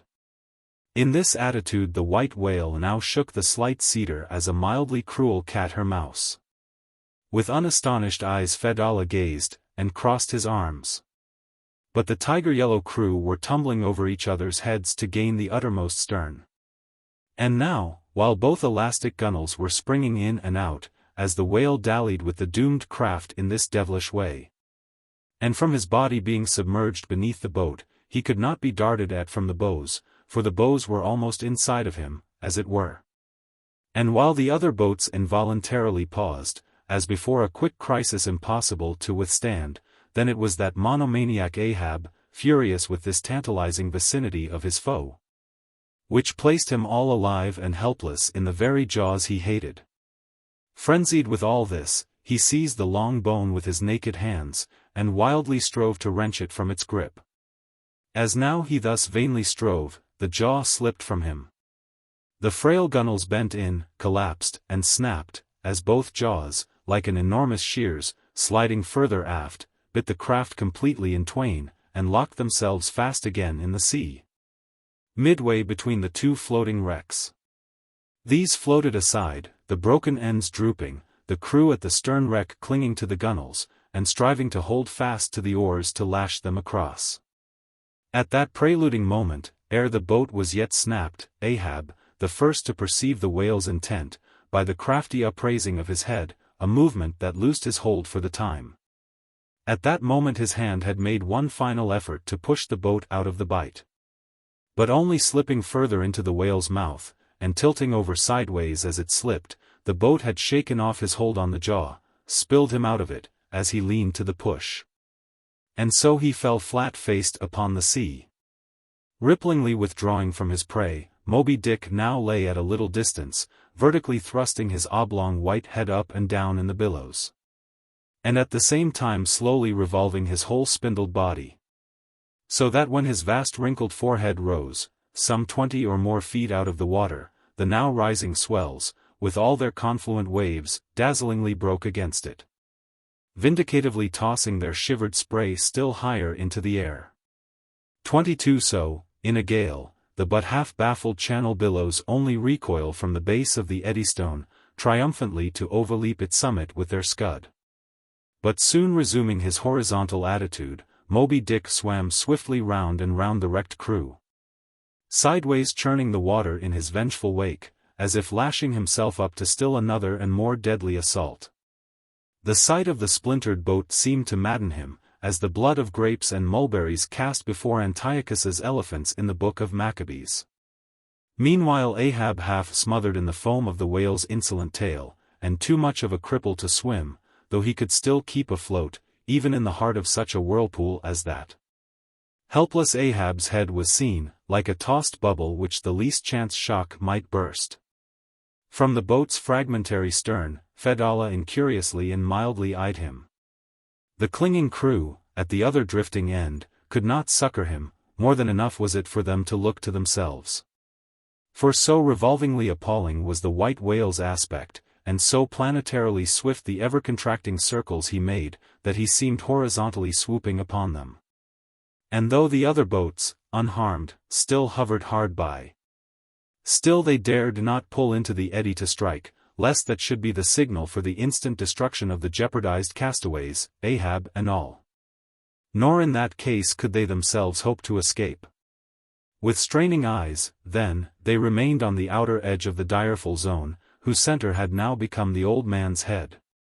Meantime, from the beginning all this had been descried from the ship's mastheads, and squaring her yards, she had borne down upon the scene, and was now so nigh, that Ahab in the water hailed her sail on but that moment a breaking sea dashed on him from Moby-Dick, and whelmed him for the time. But struggling out of it again, and chancing to rise on a towering crest, he shouted, "Sail on the whale, drive him off." The Pequod's prows were pointed, and breaking up the charmed circle, she effectually parted the white whale from his victim. As he sullenly swam off, the boats flew to the rescue. Dragged into Stubb's boat with bloodshot, blinded eyes, the white brine caking in his wrinkles. The long tension of Ahab's bodily strength did crack, and helplessly he yielded to his body's doom, for a time, lying all crushed in the bottom of Stubb's boat, like one trodden under foot of herds of elephants. Far inland, nameless wails came from him, as desolate sounds from out ravines. But this intensity of his physical prostration did but so much the more abbreviate it. In an instant's compass, great hearts sometimes condense to one deep pang, the sum total of those shallow pains kindly diffused through feebler men's whole lives. And so, such hearts, though summary in each one suffering, still, if the gods decree it, in their lifetime aggregate a whole age of woe, wholly made up of instantaneous intensities. For even in their pointless centers, those noble natures contain the entire circumferences of inferior souls. "The harpoon," said Ahab, halfway rising, and draggingly leaning on one bended arm, "is it safe?" "Aye, sir, for it was not darted, this is it," said Stubb, showing it. "Lay it before me. Any missing men?" 1, 2, 3, 4, 5, there were 5 oars, sir, and here are 5 men. "That's good, help me, man, I wish to stand. So, I see him. There. There. Going to leeward still, what a leaping spout, hands off from me. The eternal sap runs up in Ahab's bones again. Set the sail, out oars, the helm." It is often the case that when a boat is stove, its crew, being picked up by another boat, help to work that second boat, and the chase is thus continued with what is called double-banked oars. It was thus now. But the added power of the boat did not equal the added power of the whale, for he seemed to have treble-banked his every fin. Swimming with a velocity which plainly showed, that if now, under these circumstances, pushed on, the chase would prove an indefinitely prolonged, if not a hopeless one. Nor could any crew endure for so long a period, such an unintermitted, intense straining at the oar, a thing barely tolerable only in some one brief vicissitude. The ship itself, then, as it sometimes happens, offered the most promising intermediate means of overtaking the chase. Accordingly, the boats now made for her, and were soon swayed up to their cranes, the 2 parts of the wrecked boat having been previously secured by her, and then hoisting everything to her side. And stacking her canvas high up, and sideways outstretching it with stunsails, like the double-jointed wings of an albatross. The Pequod bore down in the leeward wake of Moby-Dick. At the well-known, methodic intervals, the whale's glittering spout was regularly announced from the manned mastheads. And when he would be reported as just gone down, Ahab would take the time, and then pacing the deck, binnacle watch in hand, so soon as the last second of the allotted hour expired. His voice was heard. "Whose is the doubloon now? D'ye see him?" And if the reply was, "No, sir," straightway he commanded them to lift him to his perch. In this way the day wore on, Ahab, now aloft and motionless, anon, unrestingly pacing the planks. As he was thus walking, uttering no sound, except to hail the men aloft, or to bid them hoist a sail still higher, or to spread one to a still greater breadth, thus to and fro pacing. Beneath his slouched hat, at every turn he passed his own wrecked boat, which had been dropped upon the quarterdeck, and lay there reversed. Broken bow to shattered stern. At last he paused before it. And as in an already overclouded sky fresh troops of clouds will sometimes sail across, so over the old man's face there now stole some such added gloom as this. Stubb saw him pause. And perhaps intending, not vainly, though, to evince his own unabated fortitude, and thus keep up a valiant place in his captain's mind, he advanced. And eyeing the wreck exclaimed, "The thistle the ass refused. It pricked his mouth too keenly, sir, ha! Ha! What soulless thing is this that laughs before a wreck? Man, man! Did I not know thee brave as fearless fire, and as mechanical, I could swear thou wert a poltroon. Groan nor laugh should be heard before a wreck." "Aye, sir," said Starbuck drawing near, "'tis a solemn sight, an omen and an ill one." Omen? Omen, the dictionary. If the gods think to speak outright to man, they will honorably speak outright, not shake their heads, and give an old wives' darkling hint, begone. Ye two are the opposite poles of one thing. Starbuck is Stubb reversed, and Stubb is Starbuck, and ye two are all mankind, and Ahab stands alone among the millions of the peopled earth, nor gods nor men his neighbors. Cold, cold, I shiver. How now? Aloft there. D'ye see him? Sing out for every spout, though he spout 10 times a second. The day was nearly done, only the hem of his golden robe was rustling. Soon, it was almost dark, but the lookout men still remained unset. Can't see the spout now, sir, too dark, cried a voice from the air. How heading when last seen? As before, sir, straight to leeward. Good. He will travel slower now 'tis night. Down royals and t'gallant stunsails, Mr. Starbuck. We must not run over him before morning. He's making a passage now, and may heave to a while. Helm there. Keep her full before the wind, aloft. Come down, Mr. Stubb, send a fresh hand to the foremast head, and see it manned till morning. Then advancing towards the doubloon in the mainmast, men, this gold is mine, for I earned it, but I shall let it abide here till the white whale is dead. And then, whosoever of ye first raises him, upon the day he shall be killed, this gold is that man's. And if on that day I shall again raise him, then, 10 times it some shall be divided among all of ye. Away now, the deck is thine, sir. And so saying, he placed himself halfway within the scuttle, and slouching his hat, stood there till dawn, except when at intervals rousing himself to see how the night wore on. Chapter LXXIV. The Chase, Second Day. At daybreak, the 3 mastheads were punctually manned afresh. D'ye see him? Cried Ahab after allowing a little space for the light to spread. See nothing, sir. Turn up all hands and make sail. He travels faster than I thought for, the t'gallant sails, aye, they should have been kept on her all night. But no matter, 'tis but resting for the rush. Here be it said, that this pertinacious pursuit of one particular whale, continued through day into night, and through night into day, is a thing by no means unprecedented in the South Sea fishery. For such is the wonderful skill, prescience of experience, and invincible confidence acquired by some great natural geniuses among the Nantucket commanders, that from the simple observation of a whale when last descried, they will, under certain given circumstances, pretty accurately foretell both the direction in which he will continue to swim for a time, while out of sight, as well as his probable rate of progression during that period. And, in these cases, somewhat as a pilot, when about losing sight of a coast, whose general trending he well knows, and which he desires shortly to return to again, but at some further point.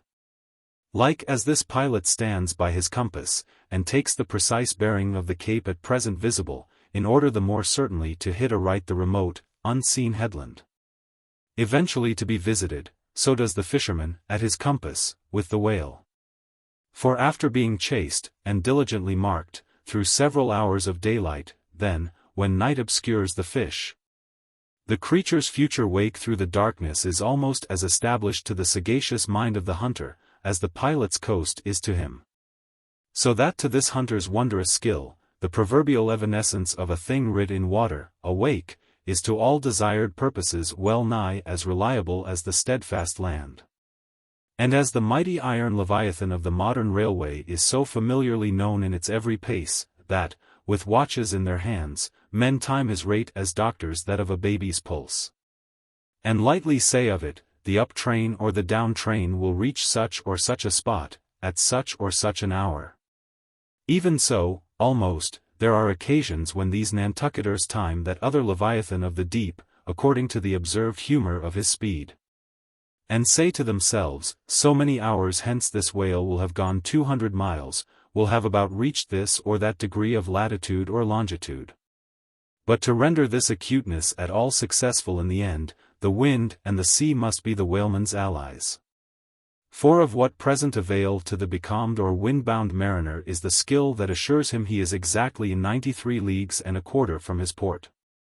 Inferable from these statements, are many collateral subtle matters touching the chase of whales. The ship tore on, leaving such a furrow in the sea as when a cannonball, missent, becomes a plowshare and turns up the level field.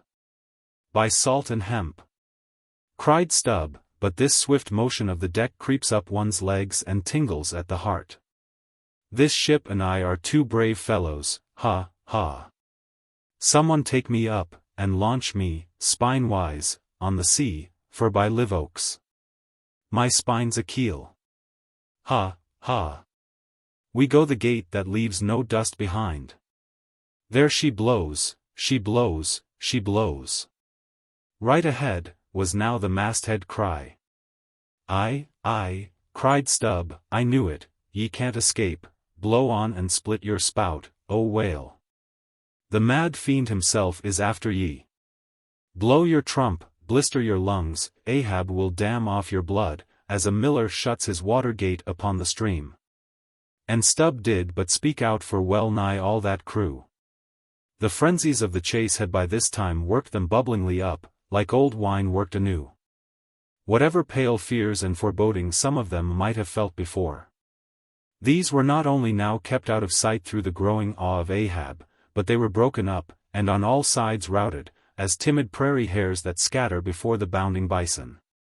The hand of fate had snatched all their souls, and by the stirring perils of the previous day, the rack of the past night's suspense, the fixed, unfearing, blind, reckless way in which their wild craft went plunging towards its flying mark, by all these things, their hearts were bowled along. The wind that made great bellies of their sails, and rushed the vessel on by arms invisible as irresistible, this seemed the symbol of that unseen agency which so enslaved them to the race. They were one man, not 30.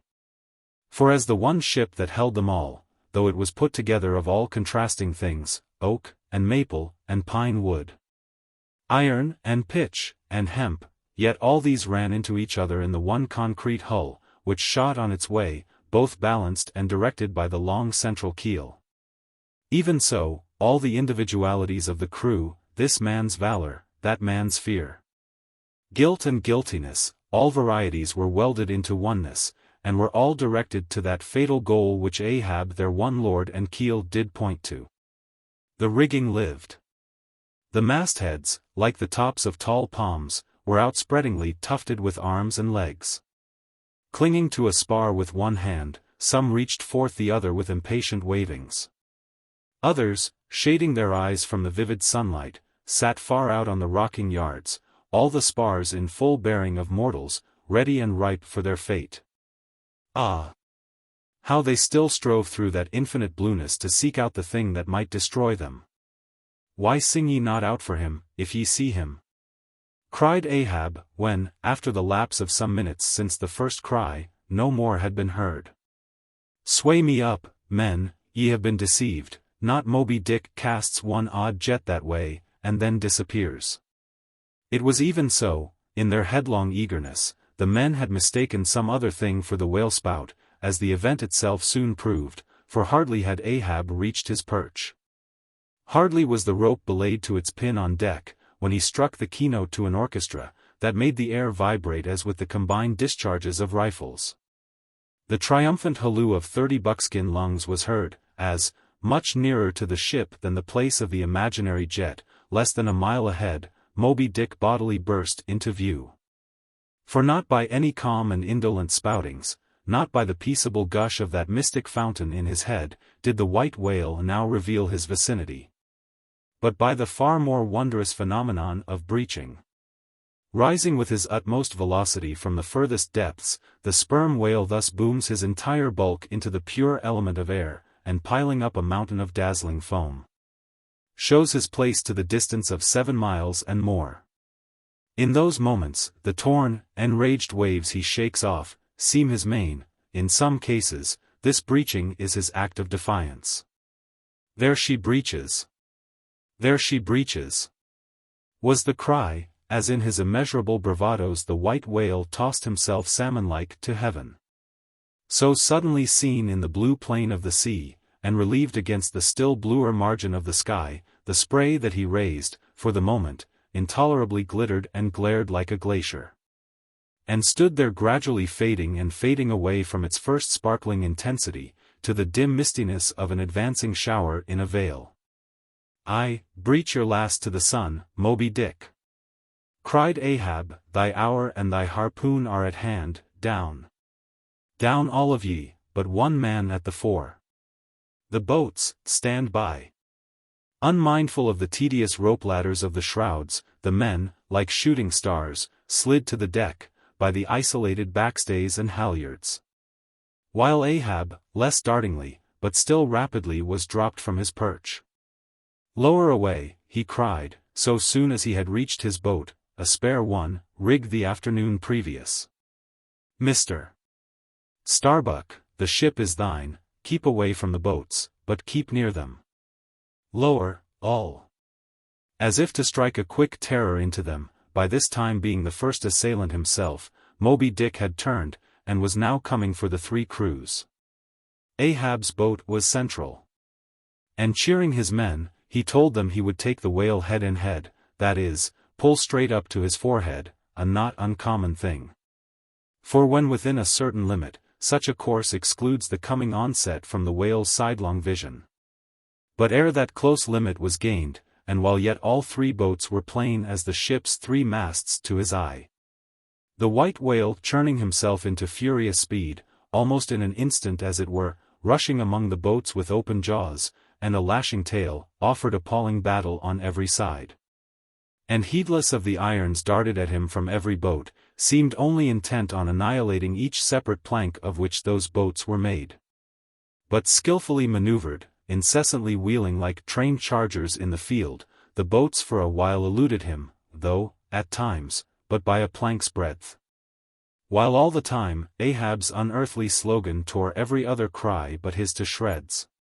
But at last in his untraceable evolutions, the white whale so crossed and recrossed, and in 1,000 ways entangled the slack of the three lines now fast to him, that they foreshortened, and, of themselves, warped the devoted boats towards the planted irons in him.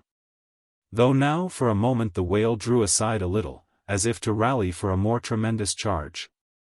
Seizing that opportunity, Ahab first paid out more line, and then was rapidly hauling and jerking in upon it again, hoping that way to disencumber it of some snarls, when lo! A sight more savage than the embattled teeth of sharks. Caught and twisted, corkscrewed in the mazes of the line, loose harpoons and lances, with all their bristling barbs and points, came flashing and dripping up to the chocks in the bows of Ahab's boat. Only one thing could be done. Seizing the boat knife, he critically reached within, through, and then, without, the rays of steel.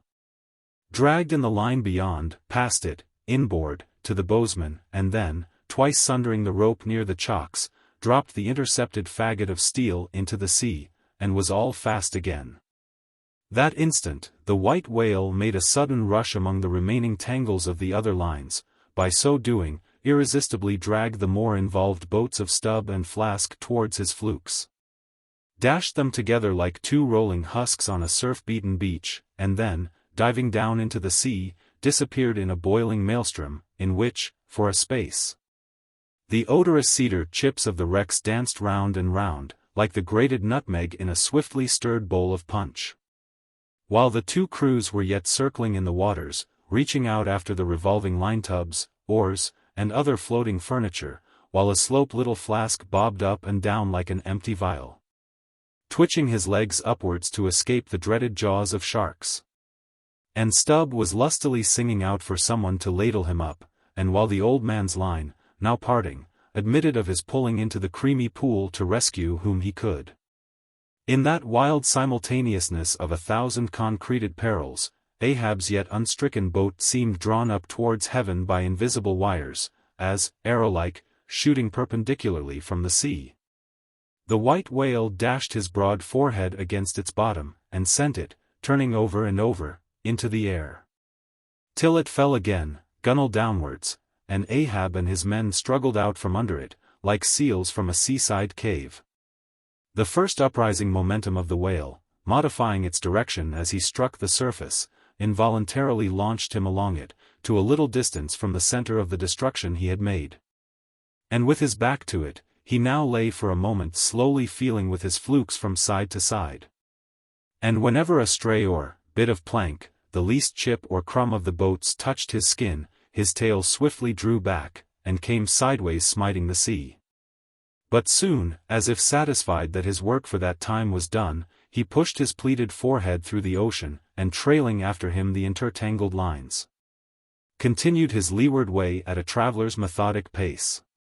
As before, the attentive ship having descried the whole fight, again came bearing down to the rescue, and dropping a boat, picked up the floating mariners, tubs, oars, and whatever else could be caught at, and safely landed them on her decks. Some sprained shoulders, wrists, and ankles, livid contusions, wrenched harpoons and lances, inextricable intricacies of rope, shattered oars and planks, all these were there. But no fatal or even serious ill seemed to have befallen anyone. As with Fedallah the day before, so Ahab was now found grimly clinging to his boat's broken half, which afforded a comparatively easy float, nor did it so exhaust him as the previous day's mishap. But when he was helped to the deck, all eyes were fastened upon him, as instead of standing by himself he still half hung upon the shoulder of Starbuck, who had thus far been the foremost to assist him. His ivory leg had been snapped off, leaving but one short sharp splinter. Aye, Starbuck, 'tis sweet to lean sometimes, be the leaner who he will. And would old Ahab had leaned oftener than he has. The ferrule has not stood, sir, said the carpenter, now coming up, I put good work into that leg.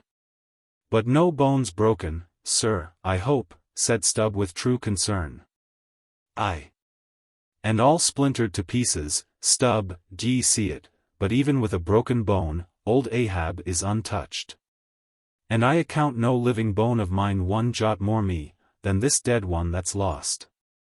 Nor white whale, nor man, nor fiend, can so much as graze old Ahab in his own proper and inaccessible being. Can any lead touch yonder floor, any mast scrape yonder roof, aloft there? Which way? Dead to leeward, sir. Up helm, then, pile on the sail again, ship keepers. Down the rest of the spare boats and rig them, Mr. Starbuck away, and muster the boat's crews. Let me first help thee towards the bulwarks, sir. Oh, how this splinter gores me now. Accursed fate! That the unconquerable captain in the soul should have such a craven mate. Sir. My body, man, not thee. Give me something for a cane, there, that shivered lance will do. Muster the men. Surely I have not seen him yet. By heaven it cannot be, missing, quick. Call them all. The old man's hinted thought was true. Upon mustering the company, the Parsee was not there. The Parsee, cried Stubb, he must have been caught in the black vomit. Wrench thee, run all of ye above, alow, cabin, forecastle, find him, not gone, not gone. But quickly they returned to him with the tidings that the Parsee was nowhere to be found. Aye, sir, said Stubb, caught among the tangles of your line, I thought I saw him dragging under. My line? My line? Gone, gone? What means that little word, what death knell rings in it, that old Ahab shakes as if he were the belfry? The harpoon, too, toss over the litter there, d'ye see it? The forged iron, men, the white whales, no, blistered fool. This hand did dart it, 'tis in the fish, aloft there. Keep him nailed, quick. All hands to the rigging of the boats, collect the oars, harpooneers. The irons, hoist the royals higher, a pole on all the sheets, helm there. Steady, steady for your life. I'll 10 times girdle the unmeasured globe, yea and dive straight through it, but I'll slay him yet. Great God! But for one single instant show thyself, cried Starbuck. Never, never wilt thou capture him, old man, in Jesus' name no more of this, that's worse than devil's madness. 2 days chased, twice stove to splinters. Thy very leg once more snatched from under thee, thy evil shadow gone, all good angels mobbing thee with warnings, what more wouldst thou have? Shall we keep chasing this murderous fish till he swamps the last man? Shall we be dragged by him to the bottom of the sea? Shall we be towed by him to the infernal world? Oh, impiety and blasphemy to hunt him more. Starbuck, of late I've felt strangely moved to thee, ever since that hour we both saw, thou know'st what, in one another's eyes. But in this matter of the whale, be the front of thy face to me as the palm of this hand, a lipless, unfeatured blank. Ahab is forever Ahab, man. This whole act's immutably decreed.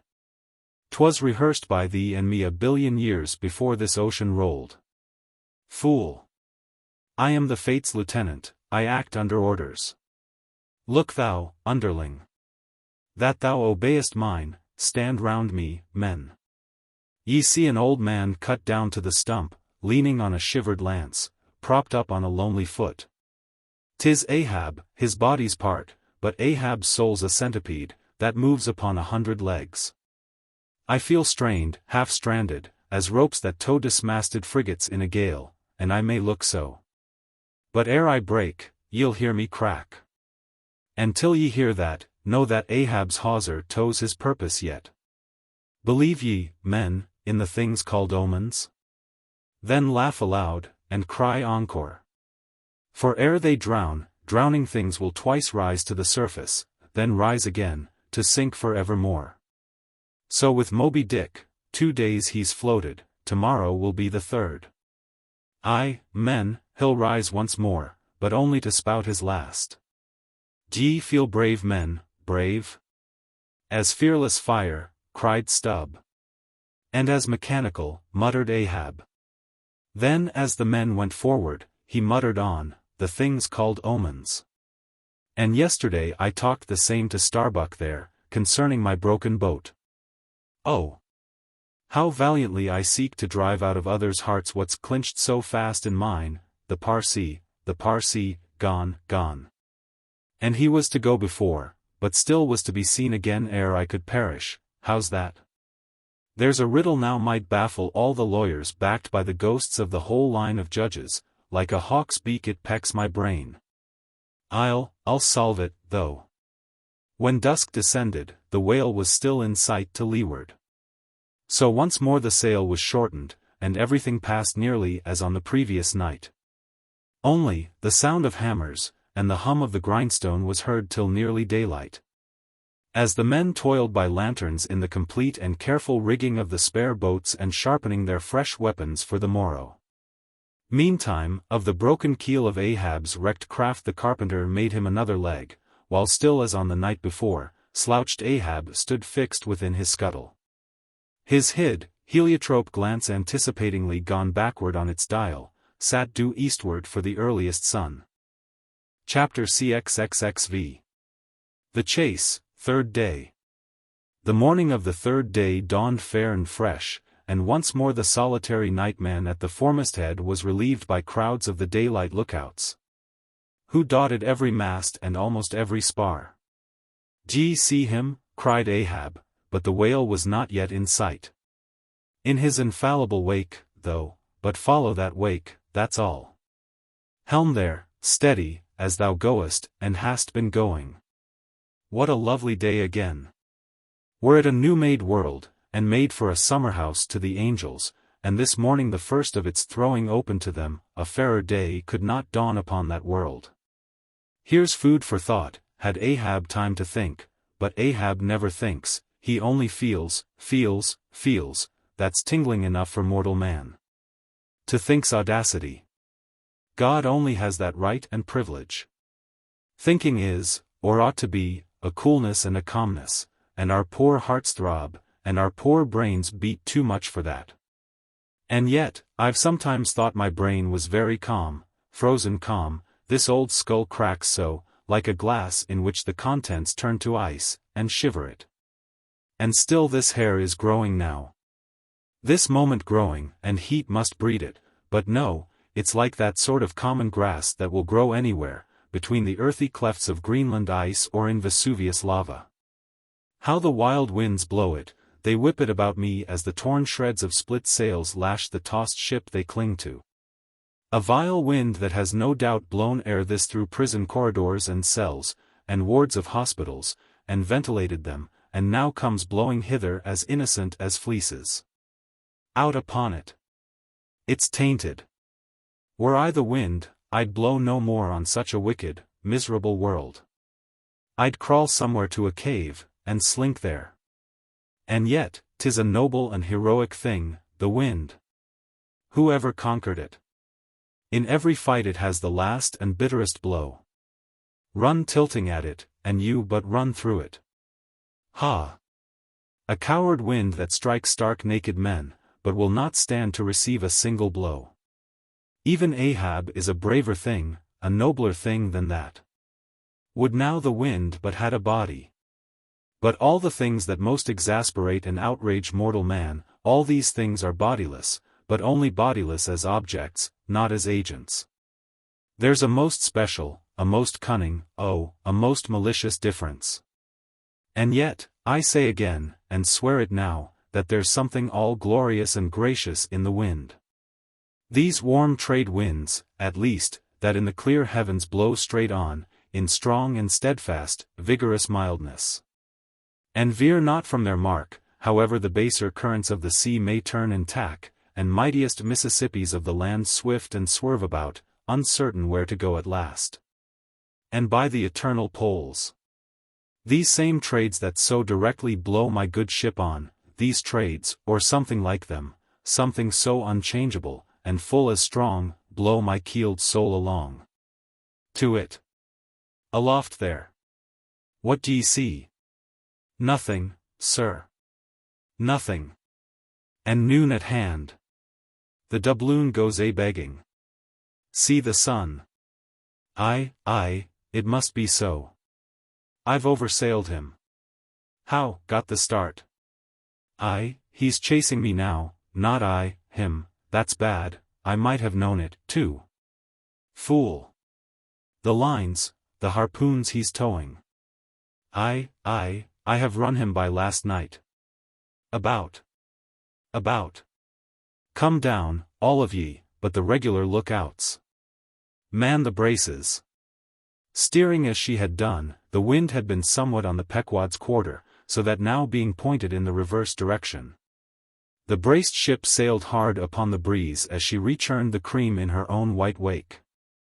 Against the wind he now steers for the open jaw, murmured Starbuck to himself, as he coiled the new-hauled main-brace upon the rail. God keep us, but already my bones feel damp within me, and from the inside wet my flesh.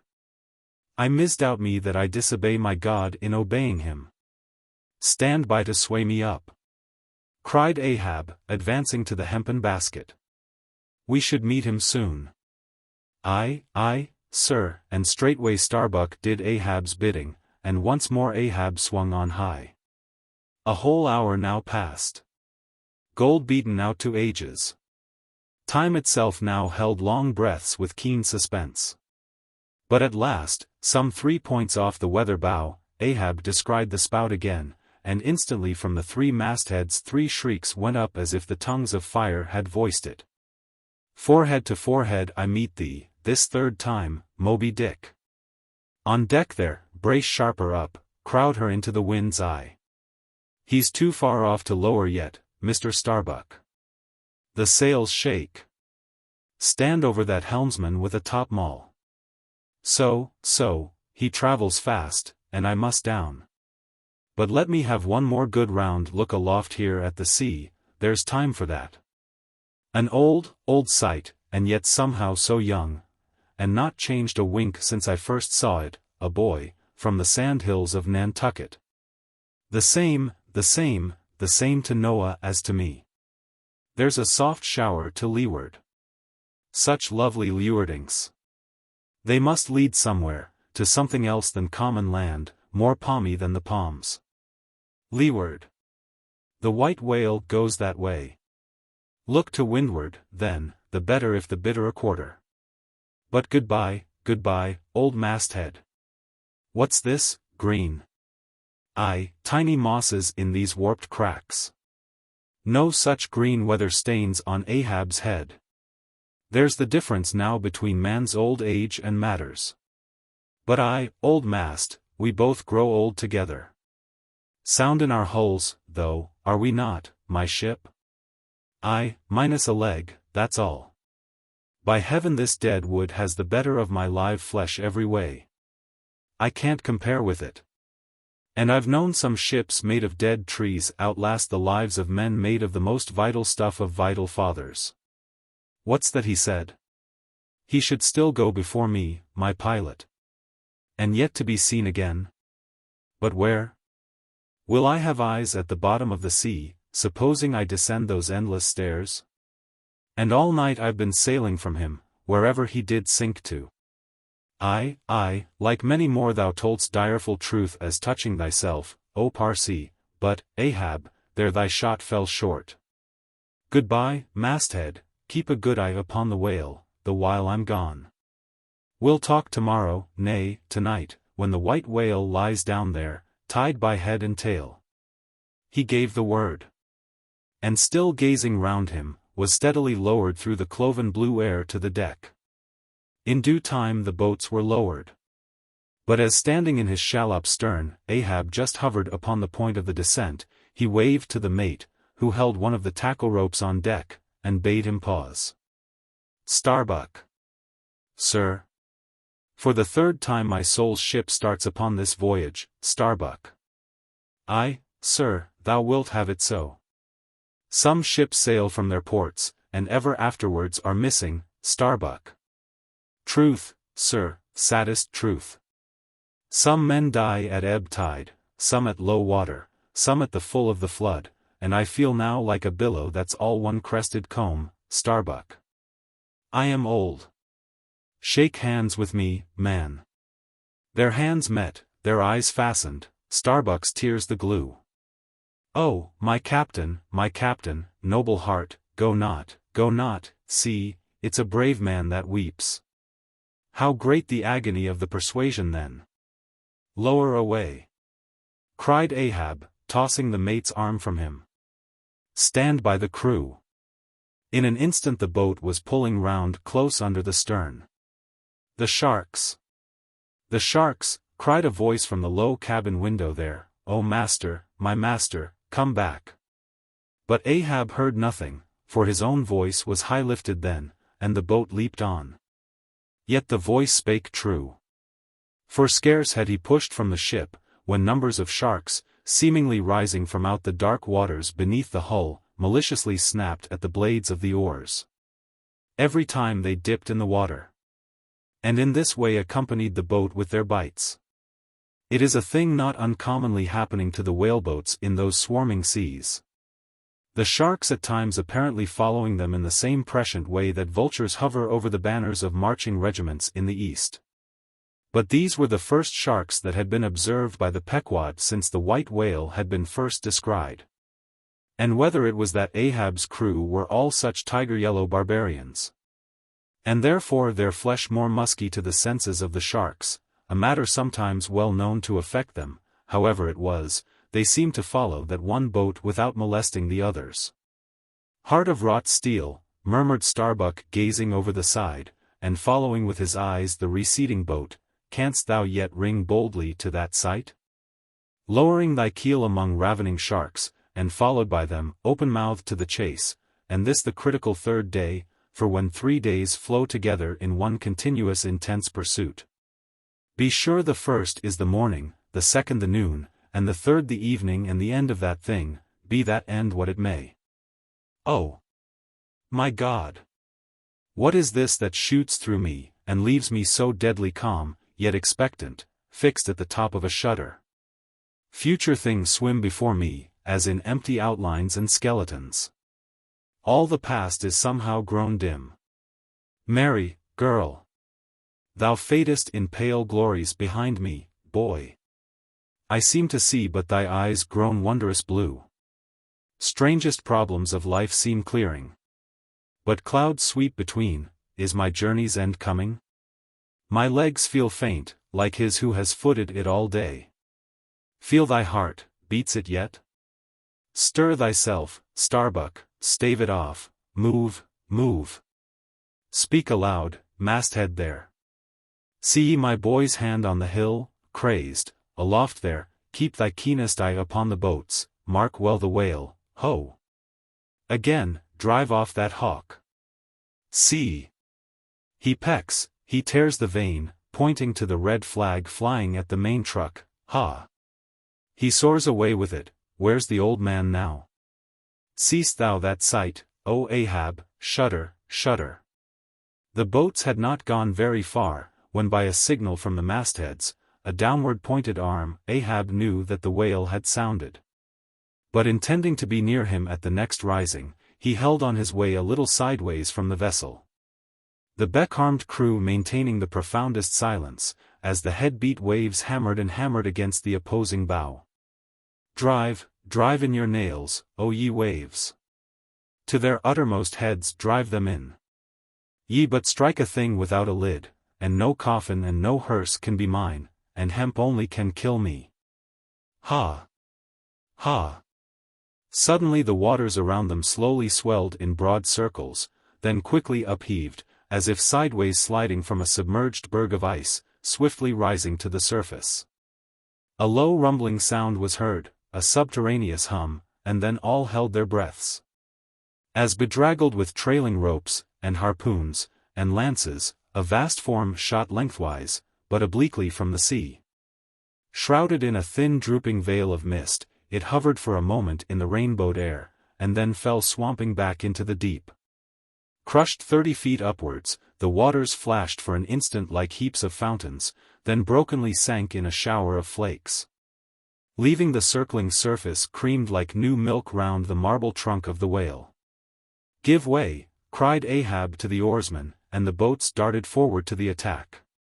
But maddened by yesterday's fresh irons that corroded in him, Moby-Dick seemed combinedly possessed by all the angels that fell from heaven.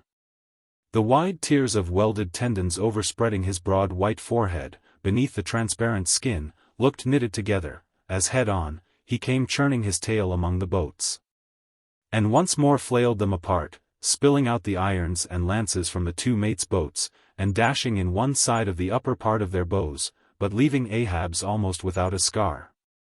While Daggoo and Queequeg were stopping the strained planks, and as the whale swimming out from them, turned, and showed one entire flank as he shot by them again. At that moment a quick cry went up. Lashed round and round to the fish's back. Pinioned in the turns upon turns in which, during the past night, the whale had reeled the involutions of the lines around him, the half-torn body of the Parsee was seen. His sable raiment frayed to shreds, his distended eyes turned full upon old Ahab. The harpoon dropped from his hand. "Befold, befold." Drawing in a long lean breath, "I, Parsee. I see thee again, I, and thou goest before, and this then is the hearse that thou didst promise. But I hold thee to the last letter of thy word. Where is the second hearse? Away, mates, to the ship. Those boats are useless now, repair them if ye can in time, and return to me, if not, Ahab is enough to die, down, men. The first thing that but offers to jump from this boat I stand in, that thing I harpoon. Ye are not other men, but my arms and my legs, and so obey me. Where's the whale? Gone down again?" But he looked too nigh the boat. For as if bent upon escaping with the corpse he bore, and as if the particular place of the last encounter had been but a stage in his leeward voyage, Moby-Dick was now again steadily swimming forward, and had almost passed the ship, which thus far had been sailing in the contrary direction to him, though for the present her headway had been stopped. He seemed swimming with his utmost velocity, and now only intent upon pursuing his own straight path in the sea. "Oh! Ahab," cried Starbuck, "not too late is it, even now, the third day, to desist. See! Moby-Dick seeks thee not. It is thou, that madly seekest him." Setting sail to the rising wind, the lonely boat was swiftly impelled to leeward, by both oars and canvas. And at last when Ahab was sliding by the vessel, so near as plainly to distinguish Starbuck's face as he leaned over the rail, he hailed him to turn the vessel about, and follow him, not too swiftly. At a judicious interval. Glancing upwards, he saw Tashtego, Queequeg, and Daggoo, eagerly mounting to the three mastheads. while the oarsmen were rocking in the two staved boats which had but just been hoisted to the side, and were busily at work in repairing them. One after the other, through the portholes, as he sped, he also caught flying glimpses of Stubb and Flask, busying themselves on deck among bundles of new irons and lances. As he saw all this, as he heard the hammers in the broken boats, far other hammers seemed driving a nail into his heart. But he rallied. And now marking that the vane or flag was gone from the mainmast head, he shouted to Tashtego, who had just gained that perch, to descend again for another flag, and a hammer and nails. And so nail it to the mast. Whether fagged by the 3 days' running chase, and the resistance to his swimming in the knotted hamper he bore, or whether it was some latent deceitfulness and malice in him, whichever was true, the white whale's way now began to abate, as it seemed, from the boat so rapidly nearing him once more. Though indeed the whale's last start had not been so long a one as before. And still as Ahab glided over the waves the unpitying sharks accompanied him, and so pertinaciously stuck to the boat, and so continually bit at the plying oars, that the blades became jagged and crunched, and left small splinters in the sea, at almost every dip. Heed them not. Those teeth but give new rowlocks to your oars. Pull on, 'tis the better rest, the shark's jaw than the yielding water. But at every bite, sir, the thin blades grow smaller and smaller. They will last long enough. Pull on, but who can tell, he muttered, whether these sharks swim to feast on the whale or on Ahab, but pull on. Aye, all alive, now, we near him. The helm. Take the helm. Let me pass, and so saying 2 of the oarsmen helped him forward to the bows of the still flying boat. At length as the craft was cast to one side, and ran ranging along with the white whale's flank, he seemed strangely oblivious of its advance, as the whale sometimes will, and Ahab was fairly within the smoky mountain mist, which, thrown off from the whale's spout, curled round his great monadnock hump. He was even thus close to him, when, with body arched back, and both arms lengthwise high lifted to the poise, he darted his fierce iron, and his far fiercer curse into the hated whale.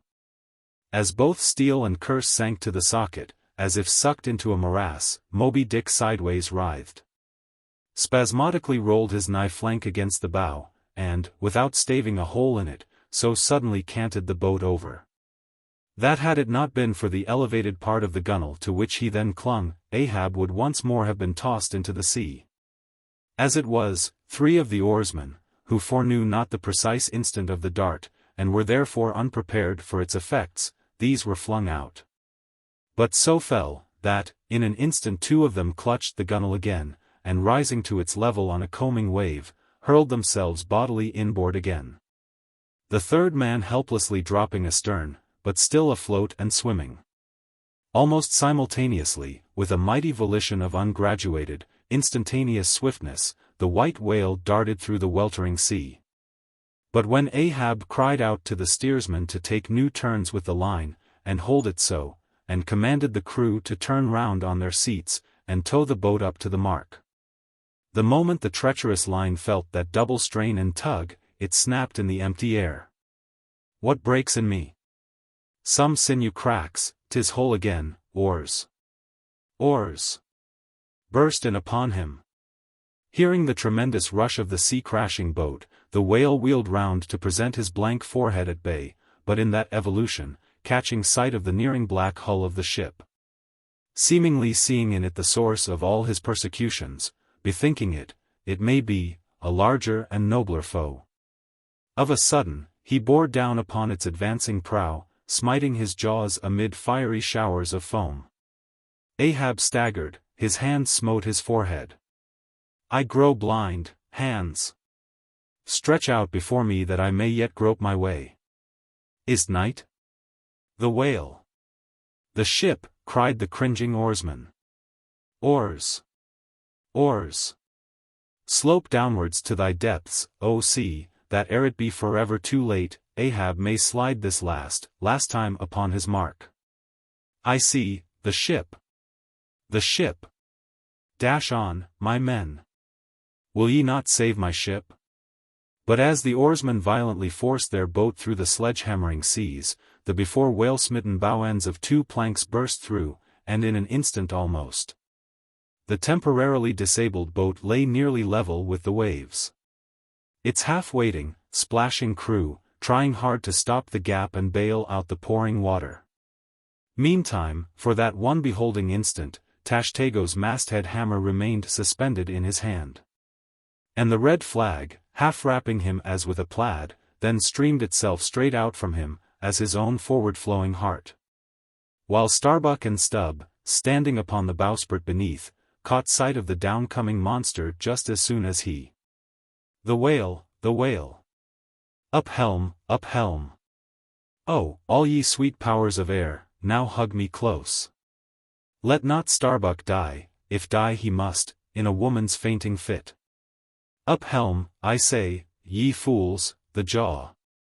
The jaw! Is this the end of all my bursting prayers? All my lifelong fidelities? Oh, Ahab, Ahab, lo, thy work. Steady. Helmsman, steady. Nay, nay. Up helm again. He turns to meet us. Oh, his unappeasable brow drives on towards one, whose duty tells him he cannot depart. My God, stand by me now. Stand not by me, but stand under me, whoever you are that will now help Stubb. For Stubb, too, sticks here. I grin at thee, thou grinning whale. Who ever helped Stubb, or kept Stubb awake, but Stubb's own unwinking eye? And now poor Stubb goes to bed upon a mattress that is all too soft, would it were stuffed with brushwood. I grin at thee, thou grinning whale. Look ye, sun, moon, and stars. I call ye assassins of as good a fellow as ever spouted up his ghost. For all that, I would yet ring glasses with ye, would ye but hand the cup. Oh, oh. Oh, oh. Thou grinning whale, but there'll be plenty of gulping soon. Why fly ye not, O Ahab? For me, off shoes and jacket to it, let Stubb die in his drawers. A most mouldy and over-salted death, though. Cherries. Cherries. Cherries. Oh, Flask, for one red cherry ere we die. Cherries? I only wish that we were where they grow. Oh, Stubb, I hope my poor mother's drawn my part pay ere this. If not, few coppers will now come to her, for the voyage is up. From the ship's bows, nearly all the seamen now hung inactive. Hammers, bits of plank, lances, and harpoons, mechanically retained in their hands, just as they had darted from their various employments. All their enchanted eyes intent upon the whale, which from side to side strangely vibrating his predestinating head, sent a broad band of overspreading semicircular foam before him as he rushed. Retribution, swift vengeance, eternal malice were in his whole aspect, and spite of all that mortal man could do, the solid white buttress of his forehead smote the ship's starboard bow, till men and timbers reeled. Some fell flat upon their faces. Like dislodged trucks, the heads of the harpooneers aloft shook on their bull-like necks. Through the breach, they heard the waters pour, as mountain torrents down a flume. The ship! The hearse, the second hearse, cried Ahab from the boat, its wood could only be American. Diving beneath the settling ship, the whale ran quivering along its keel.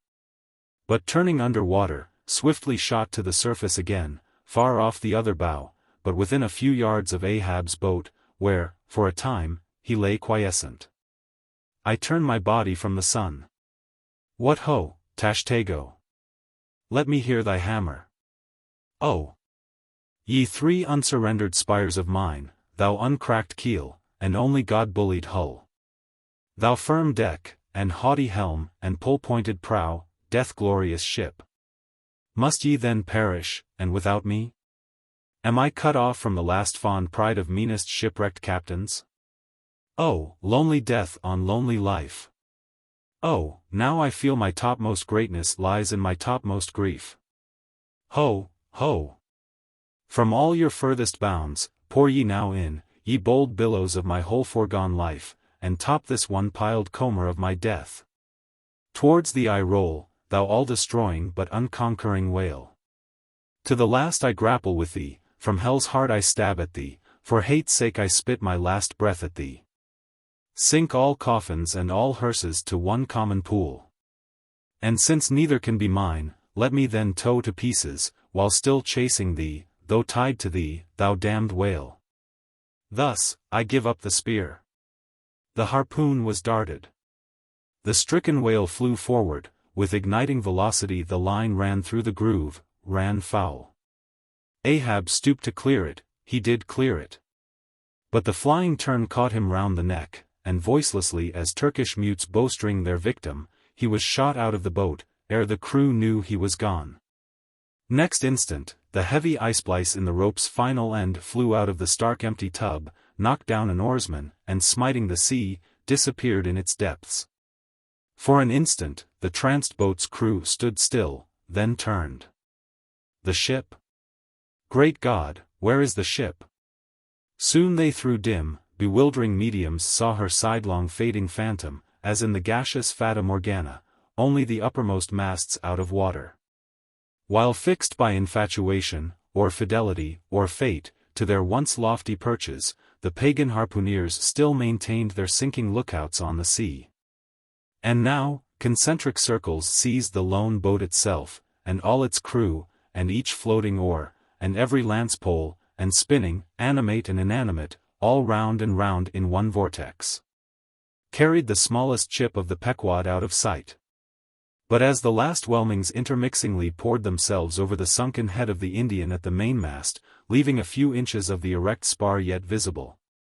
Together with long streaming yards of the flag, which calmly undulated, with ironical coincidings, over the destroying billows they almost touched.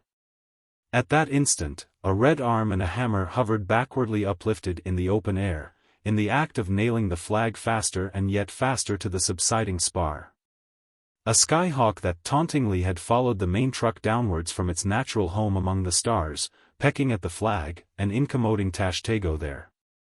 This bird now chanced to intercept its broad fluttering wing between the hammer and the wood. And simultaneously feeling that ethereal thrill, the submerged savage beneath, in his death gasp, kept his hammer frozen there. And so the bird of heaven, with archangelic shrieks, and his imperial beak thrust upwards, and his whole captive form folded in the flag of Ahab, went down with his ship, which, like Satan, would not sink to hell till she had dragged a living part of heaven along with her, and helmeted herself with it. Now small fowls flew screaming over the yet yawning gulf, a sullen white surf beat against its steep sides. Then all collapsed, and the great shroud of the sea rolled on as it rolled 5,000 years ago. Epilogue. And I only am escaped alone to tell thee. Job. The drama's done. Why then here does anyone step forth, because one did survive the wreck? It so chanced, that after the Parsi's disappearance, I was he whom the fates ordained to take the place of Ahab's bowsman, when that bowsman assumed the vacant post. The same, who, when on the last day the three men were tossed from out of the rocking boat, was dropped astern. So, floating on the margin of the ensuing scene, and in full sight of it, when the half-spent suction of the sunk ship reached me, I was then, but slowly, drawn towards the closing vortex. When I reached it, it had subsided to a creamy pool. Round and round, then, and ever contracting towards the button-like black bubble at the axis of that slowly wheeling circle, like another Ixion I did revolve. Till, gaining that vital center, the black bubble upward burst. And now, liberated by reason of its cunning spring, and, owing to its great buoyancy, rising with great force, the coffin life buoy shot lengthwise from the sea, fell over, and floated by my side. Buoyed up by that coffin, for almost one whole day and night, I floated on a soft and dirge-like main. The unharming sharks, they glided by as if with padlocks on their mouths. The savage seahawks sailed with sheathed beaks. On the second day, a sail drew nearer, and picked me up at last. It was the devious cruising Rachel, that in her retracing search after her missing children, only found another orphan.